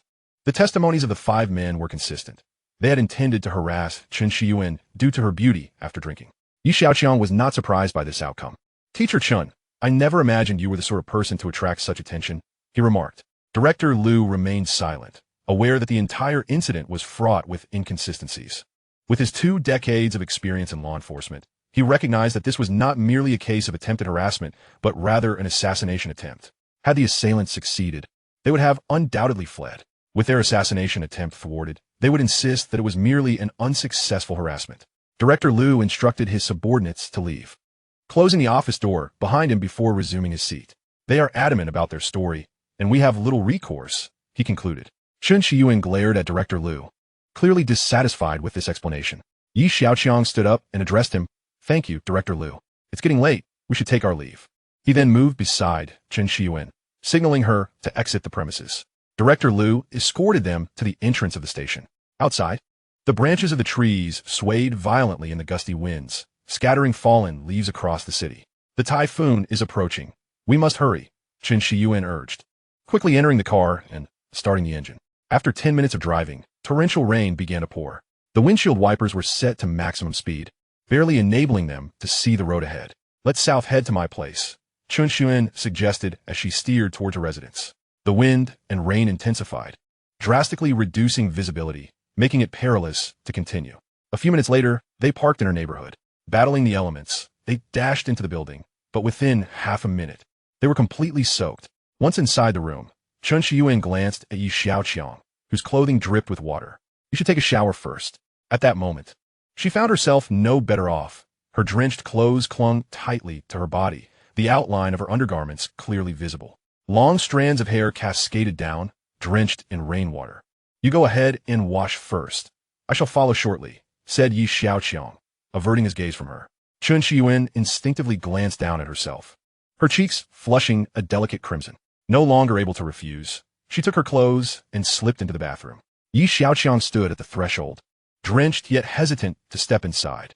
He had not anticipated that some individuals would exhibit such impatience, eager to act against him. Although his attributes were maximized and bolstered by his gear, rendering him unafraid of them, he was reluctant to unveil himself so easily. The fewer cards he revealed, the better. Thus, he sat on the floor, contemplating his next move. Before long, Chen Shiyuan emerged from the bathroom, towel in hand, rubbing her wet hair. "You should wash too," she suggested, tossing him a pair of athletic shorts she had retrieved from the room. Xiaoqiang accepted the shorts and entered the bathroom. Upon stepping inside, he flared his nostrils slightly, his brow furrowing. The air was suffused with an alluring fragrance, the scent of shower gel, accompanied by a subtle hint of her natural aroma. Taking a deep breath, he shook off his wandering thoughts and began to shower. After completing his bath, Xiaoqiang cast a glance at his soiled clothes, which were completely soaked. There was nothing in her house that would fit him, save for the athletic shorts in his hand, which he presumed she wore during her morning jogs. He decided to make do with them. As he opened the bathroom door, he spotted Chen Shiyuan standing by the refrigerator. Upon hearing the door creak open, she asked without turning, "Would you like something to drink? Is there any herbal tea?" "None." "How about orange juice?" Chen Shiyuan placed a bottle of orange juice on the table. After setting it down, her gaze drifted upwards, landing on Xiaoqiang, who was clad only in his shorts. After reaching the pinnacle of his abilities, Xiaoqiang's physique had undergone some transformations. His well-defined muscles radiated an enticing sexual tension. At that moment, he resembled a human magnet, irresistibly drawing Chen Shiyuan's gaze, ensnaring her in an intoxicating spell from which she found it difficult to escape. Noticing her unusual stare, Xiaoqiang cleared his throat. Chen Shiyuan suddenly snapped back to reality, her cheeks aflame with embarrassment. What on earth was I thinking? How utterly inappropriate. She sought to say something to alleviate the awkwardness, but her mind was blank, consumed by the sound of her racing heartbeat. Xiaoqiang casually picked up the orange juice from the table and took a sip. Observing Chen Shiyuan's flushed face, he inquired, "Teacher Chen, are you feeling hot?" "Yes, a bit," she admitted, grabbing the remote to turn on the air conditioning, gulping down several mouthfuls of the chilled orange juice to steady her nerves. Once composed, she said softly, "You shouldn't go out alone anymore." "All right, should I sleep here tonight?" Xiaoqiang replied gently, gesturing towards the couch. "I have another bedroom next to mine. You can sleep there," Chen Shiyuan indicated. "Then I shall retire for the night." "Good night," Xiaoqiang said, standing to head toward the bedroom. "Wait." Chen Shiyuan suddenly recalled something. "How did you know my size?" Her voice dwindled to a whisper. Xiaoqiang posed, momentarily taken aback before understanding dawned upon him. She still held onto the memory of that unintentional measurement, where he crafted her a perfectly fitting garment. It seemed she had not forgotten. "Women are so complicated." "I saw it," he replied, echoing the same question. Yet, Chen Shiyuan remained unconvinced. This question lingered in her mind, elusive and perplexing, fueling her curiosity. "Do you think I will believe you?" she retorted, exasperation creeping into her tone. "I told you, but you don't believe me. Then why ask?" Xiaoqiang shuruk, feigning helplessness. "You." Chen Shiyuan fell silent. "I'm going to sleep," Xiaoqiang declared, turning his back to her as he entered the room and shut the door. Chen Shiyuan, fuming, glared at the closed door. This boy was so tight-lipped. He simply wouldn't divulge anything. After sitting alone for a while, she stood up to return to her room, when suddenly Xiaoqiang shouted from inside, "Teacher Chen, what did you give me to drink?" Chen Shiyuan, puzzled, opened the door to see Xiaoqiang's face flushed. "What is wrong with you?" "I don't know. I just drank the orange juice, and now I'm like this." "But I drank it too," she replied, inspecting herself for any abnormality. Xiaoqiang glanced at the display on his glasses, which indicated currently altering heart rate, directing blood flow to the skin surface. He now had the ability to change his physical state at will. Chen Shiyuan was at a loss for words. "Should I take you to the hospital? It's a typhoon outside. How can we go?" Chen Shiyuan, in her moment of panic, momentarily forgot about the storm. "What should we do? Did you drug me?" Xiaoqiang's accusation left her bewildered. "Drug? What are you talking about?" As Xiaoqiang's skin reddened further, he grasped Chen Shiyuan's hand, placing it on his chest. She could feel his rapid heartbeat, an undeniable sign of something amiss. "What do you feel?" "Heat," and a tingling sensation, he confessed. His gaze on Chen Shiyuan becoming more intense. Feeling a sudden tension, she instinctively stepped back, her brow furrowing in confusion. The symptoms certainly resembled those of an aphrodisiac. Yet how could she possibly administer such a thing? But I didn't, she insisted, her defense seeming futile in the face of the situation. Teacher Chun, I never expected you to be this kind of person. If you have intentions towards me, you could simply say so without all this subterfuge. Chapter 84. Strength Enhancement Potion. The following day, after the typhoon had passed, the city returned to its usual tranquility. Chen Shiyuan dropped Yi Xiaoqiang off at home, not lingering any longer before departing. Yi Tianlin, seated above, spoke with a grave expression. You must not go out alone anymore. The old butler chimed in, young master. You cannot afford any mishaps. Always take more attendants with you. Perhaps we should find a few more bodyguards. There's no need to worry. I will ensure I have more people with me when I go out. Yi Xiaoqiang reassured them, though he had a plan in mind. The system contained numerous potions to enhance physical capabilities, and it was time to put them into action. I need to go out. This time, I'll bring them all along. To ease Yi Tianlin's concerns, Yi Xiaoqiang decided to take all his male companions with him. The old butler wished to offer more advice, but was halted by Yi Tianlin's gesture. Let him handle it himself, he said, glancing at Yi Xiaoqiang as he hurried away. Yi Xiaoqiang had already informed Lu Chenyang. The Tianlin pharmaceutical factory was producing small batches of potions to ensure their equipment remained in optimal working condition. As space exploration required certain substances, Yi Xiaoqiang intended to produce them himself, sufficient for his own needs. Upon arriving at the pharmaceutical lab, he only brought 5 of his dorm mates inside, while the others remained outside to keep watch. Young master, do you have something to say to us? Yi Xiaoqiang gazed at Wu Lao-er, who had spoken first. The absence of others permitted him to simply call out his name. The 5 exchanged glances. Bewildered by Yi Xiaoqiang's words, he retrieved a vial of potion from the laboratory safe and addressed them. If you are willing to trust me and follow my lead, then drink this. The group stared at the vial in his hand, astonished. They knew Yi Xiaoqiang well enough to surmise that this was certainly not a poison. What is this? This is a muscle-strengthening potion, Yi Xiaoqiang explained. He had concocted several strength-enhancing potions using a formula exchanged from the system. The system had explicitly stated that these potions had undergone extensive human trials and could be used with confidence. Yi Xiaoqiang intentionally provided Zhang Xiao with 2 potion formulas to verify their safety. According to feedback from his senior sister, the potions were indeed consistent with the system's description. Nian Laoda was the first to step forward. Xiangzi, without you, there would be no crooked-mouthed Dragon King in me. I am committed to you. With that, he took the vial and downed its contents in one swift motion. The other 4, witnessing this, followed suit. Wait a moment. Given the stakes involved in personal safety, Yi Xiaoqiang remained cautious. He needed to confirm that Nian Laoda would truly be unharmed after consumption. Once the potion settled in his stomach, Nian Laoda felt an intense heat coursing through him. Every muscle in his body seemed to swell. Yi Xiaoqiang observed his contorted features, fists clenched. Fortunately, this effect was short-lived. Merely 10 minutes later, Nian Laoda returned to his normal state. At that moment, Yi Xiaoqiang suddenly sensed an inexplicable surge of strength within himself. Would Nian Laoda's success elevate him as well? How do you feel? The others inquired with concern. I'm fine. I feel terrifyingly strong, Nian Laoda exclaimed, his eyes shining with excitement as he scanned his surroundings. He approached a wooden stool, glanced at it, and then struck it down with a single palm. Bang! The stool shattered into splinters. The 4 stared in disbelief, mouths agape. Xiaoqiang, Patit Nian Laoda. You are truly a Dragon King now. Give me one. Give me one. The remaining 4 each requested a vial and consumed it. As he watched them drink the potions, Yi Xiaoqiang contemplated creating additional potions for speed and reaction time when he had the chance. With a bit of training, they would undoubtedly surpass any bodyguards available outside. Remember to keep this potion business confidential, Yi Xiaoqiang reminded them firmly. They patted their chests in assurance, rest assured.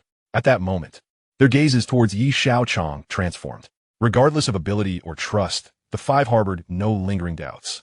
They were now more convinced than ever that following Yi Xiaoqiang was the wisest decision of their lives. Yi Xiaoqiang stroked his chin, pondering. If he were to provide them with exoskeletons later, they would be incomparable to those bodyguards. Let's go back. He waved his hand and rose to leave the pharmaceutical factory. Once he earned his doctorate in engineering in exchange for the exoskeleton blueprints, it would be even more perfect. Although the Dragon Kingdom's military had begun to equip a limited number of such auxiliary machines, they were far from the lightweight and flexibility offered by the system. Upon getting into the car, Yi Xiaoqiang retrieved a can of chilled Dolly Bao herbal tea from beneath the rear seat armrest, reminiscing about the 12 beauties. Without them by his side, the pleasure of admiring legs was lost. It was said that gazing at legs daily brought good fortune. As he indulged in these thoughts, a figure caught his peripheral vision, Yi Jiayu. At the same time, he noticed Yi Xiaoqiang. After all, the convoy was too conspicuous, especially with that logo. Yi Xiaoqiang did not shy away but pressed the electric window down, staring directly at him without uttering a word. Yi Jiayu, observing the luxury car, scoffed. You seem to be living quite the carefree life. I wonder if that will remain after the family meeting. Singing softly, Yi Xiaoqiang replied. You seem burdened with worries as well. Perhaps I will live even more freely than now, believe it or not. Just as Yi Jiayu was about to retort, a subordinate whispered something in his ear. He glanced back at the grand door, snorted in disdain, and turned to walk inside. Yi Xiaoqiang raised his eyes to the door. Although he hadn't caught the whispered words clearly, he surmised through lip reading that they were likely discussing an auction inside. He held little interest in the auction and was about to raise the window to instruct the driver to leave when a voice halted his actions. It was Shun Ran. What a coincidence! Yi Xiaoqiang greeted her. Shun Ran glanced at the door before saying to Yi Xiaoqiang, Aren't you going to take a look? Yi Xiaoqiang feigned ignorance. What is happening inside? An auction. Aren't you curious? I'm not interested. Shun Ran's gaze flickered. Has young Master Yi prepared for something? Yi Xiaoqiang was puzzled and did not grasp her meaning. Prepared for what? This time, Shun Ran was taken aback. You don't know about Xiaoqiang's coming-of-age ceremony? Before Shun Ran finished her sentence, Yi Xiaoqiang received a message. It was from his grandfather, displayed before him. I forgot to mention, in 2 months, it will be Xiaoqiang's coming-of-age ceremony. Remember to prepare a gift. Yi Xiaoqiang suddenly recalled the way Yi Jiayu had looked at Xiaoqiang that day. Could it be that he was attending the auction to prepare a gift? No, he had to check it out. Yi Xiaoqiang pushed open the car door and stepped out, addressing Shun Ran. Now that you mention it, I suddenly feel intrigued. Chapter 85, The Auction. In the VIP room of the auction house, young Master Yi, please enjoy some tea. A beautiful woman clad in a qipao placed a freshly brewed pot of premium black tea on the table beside Yi Jiayu. You must be here for the star tier pendant. A middle-aged man's voice resonated in the room. Yi Jiayu nodded. Is this auction item confirmed? I assure you. By the reputation of Christie S. Yes. That's good. Yi Jiayu finally felt relieved and sipped the tea. Outside the room, the crowd stood in the grand hall, admiring the opulent decor. Yi Xiaoqiang squinted slightly. It was his first time in such an environment. He had forgotten that an auction was also a den of extravagance. As so many people gathered in the hall, their collective aura emanated outward. Several staff members in the hall immediately sensed this and turned their attention toward the group at the center. Among the entourage stood a young man in his 20s, handsome with a slightly languid expression, accompanied by beautiful women. He was clearly a wealthy heir. The auction is about to begin. Let us head inside. Shun Ran said to Yi Xiaoqiang as the time drew near. Please wait a moment. I apologize for the inconvenience, but all seats at Christie's auction require reservations. I'm afraid. The group had barely reached the entrance to the auction hall when a staff member blocked their way. Although he did not recognize Yi Xiaoqiang, the situation indicated that this individual held a significant status. Yet, due to company regulations, he had to muster the courage to remind them. I completely forgot about this. I reserve an extra seat. However, I'm afraid they cannot enter. Shun Ran gazed at Yi Xiaoqiang with a hint of apology. Might this be Master Yi? At that moment, a gentleman approached, appearing to be in his 30s, exuding an air of refinement and smiling amiably in their direction. It turned out to be young Master Mubai. Shun Ran recognized him and greeted him with a smile. You know me? Yi Xiaoqiang asked, somewhat astonished by the unfamiliar gentleman before him. Who in a magic city does not recognize you, sir? Mubai teased. Yi Xiaoqiang's expression faltered momentarily, uncertain of the man's background. I still have 2 seats available. I shall offer one to young Master Yi. Mubai said to the staff member blocking their way. Why don't you all head in? We can wait outside. Yen Laoda. Now I want to put Yi Xiaoqiang in a difficult position, spoke first. Thank you for your kindness, Brother Mubai. It is difficult to repay favors. I shall seek your assistance should the need arise, Yi Xiaoqiang replied, lifting the corners of his mouth. He was reluctant to owe anyone, especially to someone whose origins were unknown to him. Surely there's a reception area here? Yi Xiaoqiang turned to the staff and inquired. Yes. The staff member responded promptly, leading Yi Xiaoqiang's entourage to the VIP lounge. Once his subordinates were settled, Yi Xiaoqiang followed Shun Ran into the auction hall.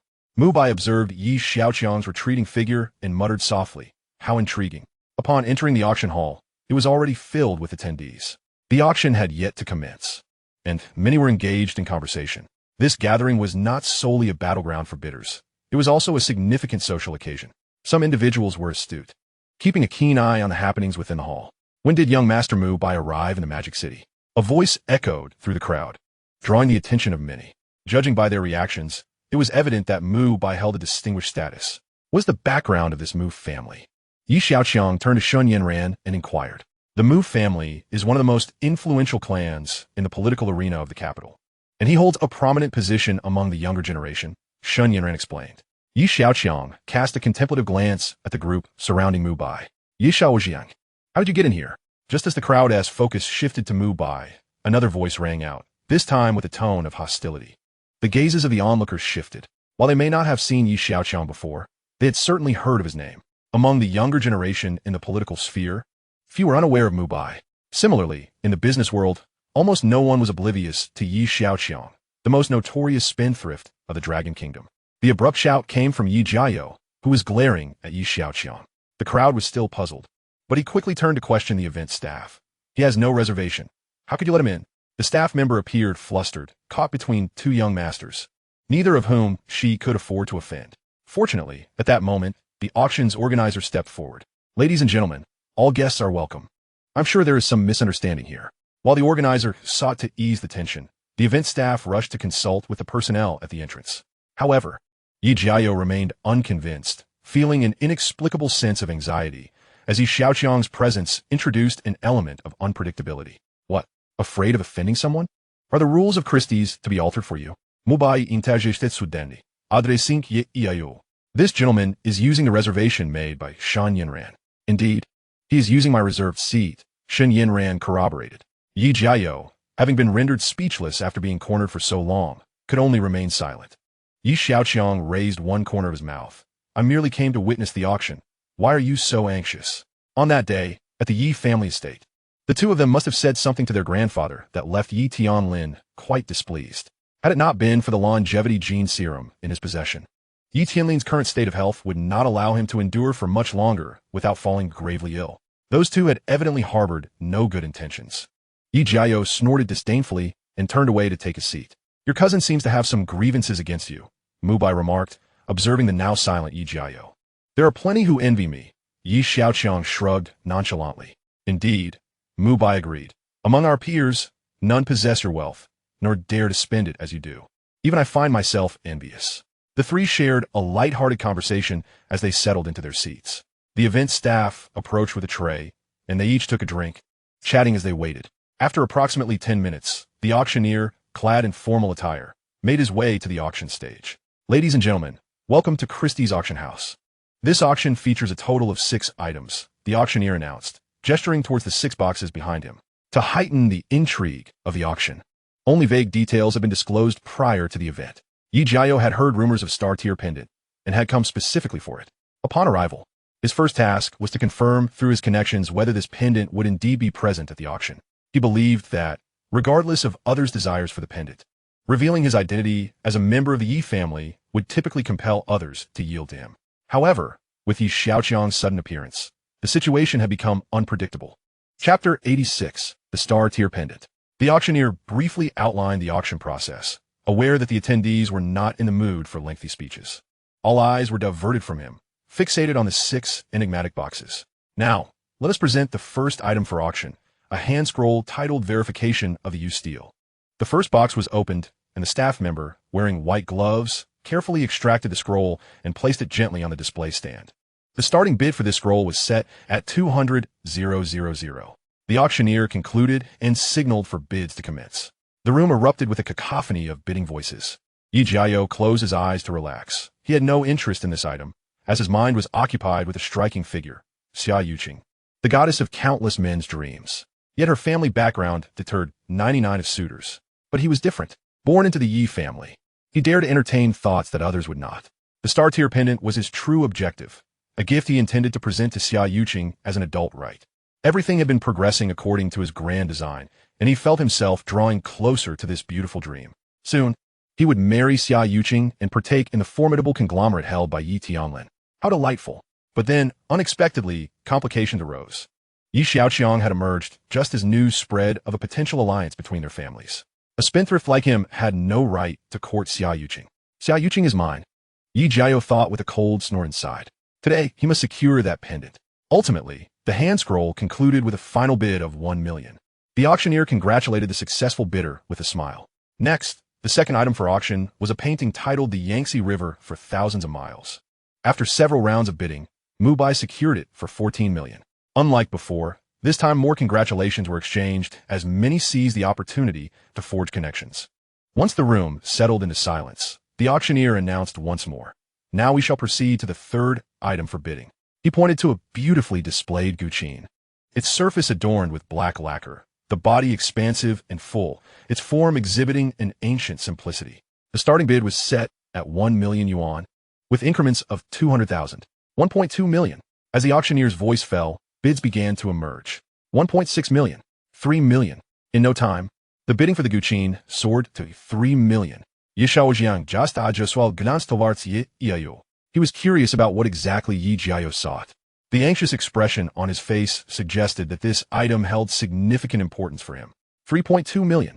Just as Yi Xiaoqiang was lost in thought, Shen Yinran suddenly entered the fray of bidding. "Do you desire this guqin?" Yi Xiaoqiang pondered, somehat bijildid. Shen Yinran excelled in dance. Could it be that she also had an inclination towards playing the guqin? Yet, it seemed unlikely that she would purchase such a fine instrument. Shen Yinran turned with a slight smile, having guessed Yi Xiaoqiang's thoughts. "This guqin has been entrusted to me by Lin Weiwei for auction. She couldn't make it today." Yi Xiaoqiang nodded in understanding. No wonder Shen Yinran had reserved spots for two. Suddenly entering the bidding drew the attention of those present, who turned to observe the two engaged in intimate conversation, laughter echoing between them. Bidders began to speculate about their relationship. If Yi Xiaoqiang were indeed Shen Yinran's supporter, they would undoubtedly stand no chance. After 2 attempts, no one dared to bid against Shen Yinran any longer. Ultimately, she secured the guqin for 4 million. After the auctioneer announced the ownership, Shen Yinran expressed her gratitude to Yi Xiaoqiang. "Thank you, Yi Xiao, for your assistance. I've saved quite a bit of money." "Me?" Yi Xiaoqiang responded, perplexed. Throughout the auction, he had only exchanged a few words and had not contributed significantly. Seeing the question on Yi Xiaoqiang's face, Shen Yinran smiled brightly. "They must think you are my backer, hence their reluctance to bid against me." Yi Xiaoqiang was rendered speechless. It seemed that status was indeed a form of power. He hadn't even raised a finger, yet had already made an impact. How wonderful it was to have wealth. Ladies and gentlemen, their essay saying that the best is yet to come. The next item up for auction is the June Kiln Sky Blue-Purple Spotted Cup. The auctioneer approached the item, continuing his introduction. "The rarity of this porcelain is something I need not elaborate upon. The starting bid is set at 7 million. 7.5 million. 8 million. 9 million.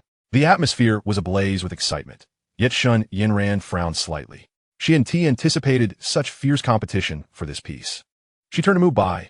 "Are you not interested, Mu Xiong?" Mubai shook his head, indicating his disinterest. Shen Yinran then looked at Yi Xiaoqiang, who also seemed uninterested. 10.5 million. Confirming the stances of the two beside her, Shen Yinran felt reassured to join the bidding. "This is your purpose for being here today?" "Isn't it?" Mubai smiled. "Indeed. But," Shen Yinran poked her chin with a troubled expression, "are you worried you don't have enough money?" Mubai inquired. "Yes." Mubai chuckled. "You're worrying unnecessarily. Just ask your companion for assistance. It would be a mere trifle." However, Shen Yinran had contemplated this but felt too shy to voice it. "I'll assist you in bidding. Just tell me when to raise the price," Yi Xiaoqiang offered. "Then I must trouble you, Yi Xiao. I'll reimburse you later." "That's not urgent." 13.5 million. Upon hearing this price, the auctioneer's eyebrows lifted in delight. 14 million. Yi Xiaoqiang interjected. At this moment, the price for the porcelain had reached its limits. The remaining 2 bidders, believing victory was assured, turned to see who had made the latest bid. Upon realizing it was Yi Xiaoqiang, they immediately lost their resolve. Continuing to bid would be futile. 14 million once. 14 million twice. "Is there anyone else willing to bid?" After a brief pause, the auctioneer brought down the gavel. 14 million, Mr. Yi Xiaoqiang wins the bid. At the moment the gavel fell, Yi Jiao glanced in their direction. "Thank you," Shen Yinran said. "Not at all. It was merely a small effort. Without you, I wouldn't have been able to enter. Didn't you wish to bid for anything else?" "Let us see." Yi Xiaoqiang decided to participate in this auction, partly to stir the pot and partly to discover any items worthy of being gifts. Many would come to congratulate Xiaoqiang on her coming-of-age ceremony. As the foremost spendthrift of Longhua, he could not afford to lose face and become a subject of ridicule. Next up is the fifth item of the auction, the long-awaited star tier pendant crafted by the world-renowned designer master Yuni. What? It's actually the star tier pendant. The guests fixated their gazes on the box about to be opened, their eyes brimming with excitement. The auctioneer retrieved the pendant from its box. The gem, resembling a teardrop in deep blue, shimmered brilliantly under the lights. Chapter 87. The battle intensifies. Observing the astonished expressions of the crowd, the auctioneer wore a smug smile. Its value needs no reiteration. It is said to be a tear shed by a beautiful angel from paradise, witnessing a suffering soul on earth. This tear traversed the night sky and fell beside this tormented soul, leading them to a life of happiness. Those who wear it are believed to be graced by the angel's favor, receiving continuous good fortune. The auctioneer's elaborate embellishments elicited expressions of yearning from many in attendance. Below, Xiaoqiang scoffed internally. The auctioneer's flattery was merely a ploy to inflate its value. Such ethereal legends were best taken with a grain of salt. However, not everyone shared his sentiment, particularly Yi Jiao, whose eyes glimmered with determination. The pendant's symbolism was profound. When selecting a gift, it was not solely the material value that mattered, but the deeper meaning it conveyed. Let us not waste time. Announce its price quickly, so I can resign myself to the outcome, one guest remarked, already growing impatient. Indeed, let us begin. We are eager to see who will claim it today. The value of this item was undoubtedly significant. Not everyone present possessed the means to compete. Witnessing an intense bidding war as a mere spectator would be quite the experience. Exactly. Hurry up, we're waiting for the show. The auctioneer found himself at a loss for words.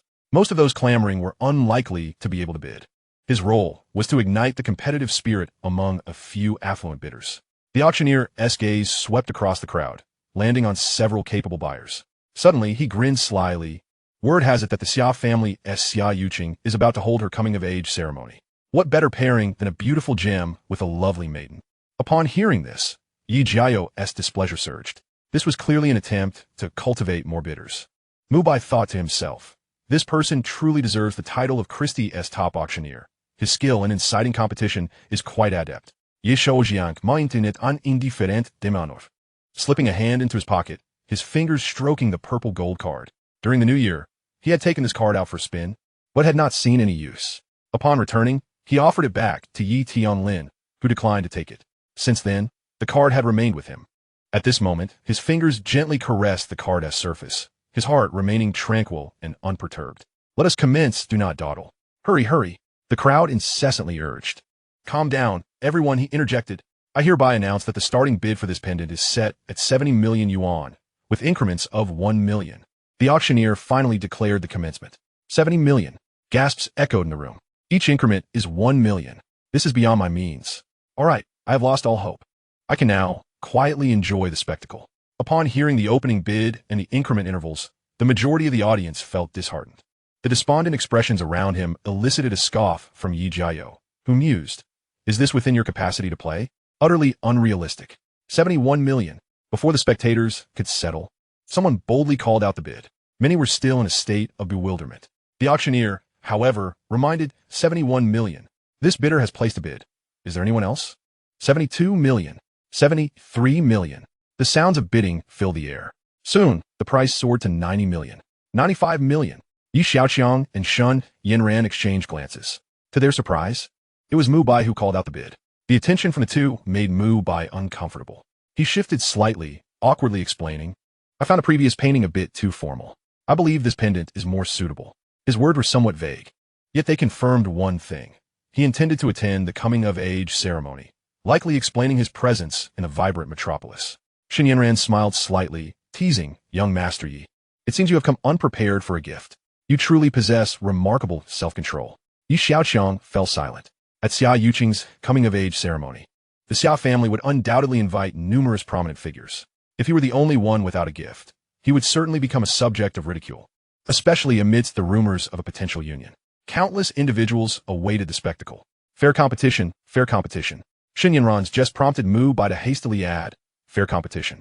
The meaning of this remark remained unclear. 100 million. Just then, Yi Jiao boldly raised the bid by 5 million. 100 million? What audacity! Indeed, the Yi family possesses the greatest resources. Many opted to withdraw when the price reached 100 million. Mu Bai furrowed his brow. 100 million was his limit. Are you not bidding? Brother Mo? Ye Xiaoqiang suddenly inwitted. Ha, I have a painting. That suffices, Mubai replied, gesturing to indicate his withdrawal.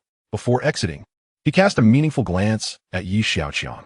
He had heard tales of his prodigal reputation, but had never witnessed it firsthand. The auctioneer, observing the multitude of disgruntled faces below, called out, 100 million going once. Is there any further bidding? His gaze swept across the audience, ultimately landing on Yi Xiaoqiang. The silence from Yi Xiaoqiang left the auctioneer unsatisfied. Young Master Yi, have you reconsidered? Christie's guarantees quality. You cannot lose or be deceived. Do not provoke me. 100 million. 100,000. The crowd gasped. Yi Xiaoqiang had finally made a move. However, no one anticipated him to raise it by merely 1 million. This was not characteristic of him. 106 million. Yi Jiao raised it by another 5 million. 107 million. 111 million. 113 million. Yi Xiaoqiang remained unhurried, steadily increasing the bid by 1 million. As long as Yi Jiao called out, he followed suit. The auction hall was left echoing with their exchanges. When the price reached 131 million, Yi Jiao hesitated to respond immediately. Previously, Yi Xiaoqiang had spent 14 million on a June Kiln sky blue purple spotted bowl. Now, with each increment of 1 million, it hardly resembled his usual style. Could it be that he lacked sufficient funds? 130 million. Is there any further bidding? The auctioneer's words were directed solely at Yi Jiao. You still bidding or not? If not, kindly inform us directly. Do not waste everyone's valuable time. Yi Xiaoqiang questioned with a tone of disdain. I recall you initially had no intention of participating in the auction, right? Yi Jiao countered without losing his composure. I did not, but I changed my mind later. Do you have enough funds with you? Is it your concern? I demand a financial verification on him. Yi Jiao proclaimed loudly to the auctioneer. Chapter 88. Let us reveal the card. Little treasure. Verification of funds? No one anticipated Yi Jiao would suddenly make such a request, especially not from the wealthiest individual in the Dragon Nation. The auctioneer's expression shifted. He had grasped Yi Jiao's intent to ensure the quality and credibility of the auction. Christie's indeed had a verification requirement. However, the Yi family was not the sort to concede to such scrutiny in front of an audience. This clause was established to prevent individuals from deliberately inflating bids and disrupting the auction order. Yet, no one would dare specify excluding the Yi family in the stipulations. If a bidder could not pay on the spot, it would mean forfeiting their bidding rights. It would be absurd to expect everyone to wait while a bidder returned home to fetch funds. If one has sufficient funds, they could continue to participate.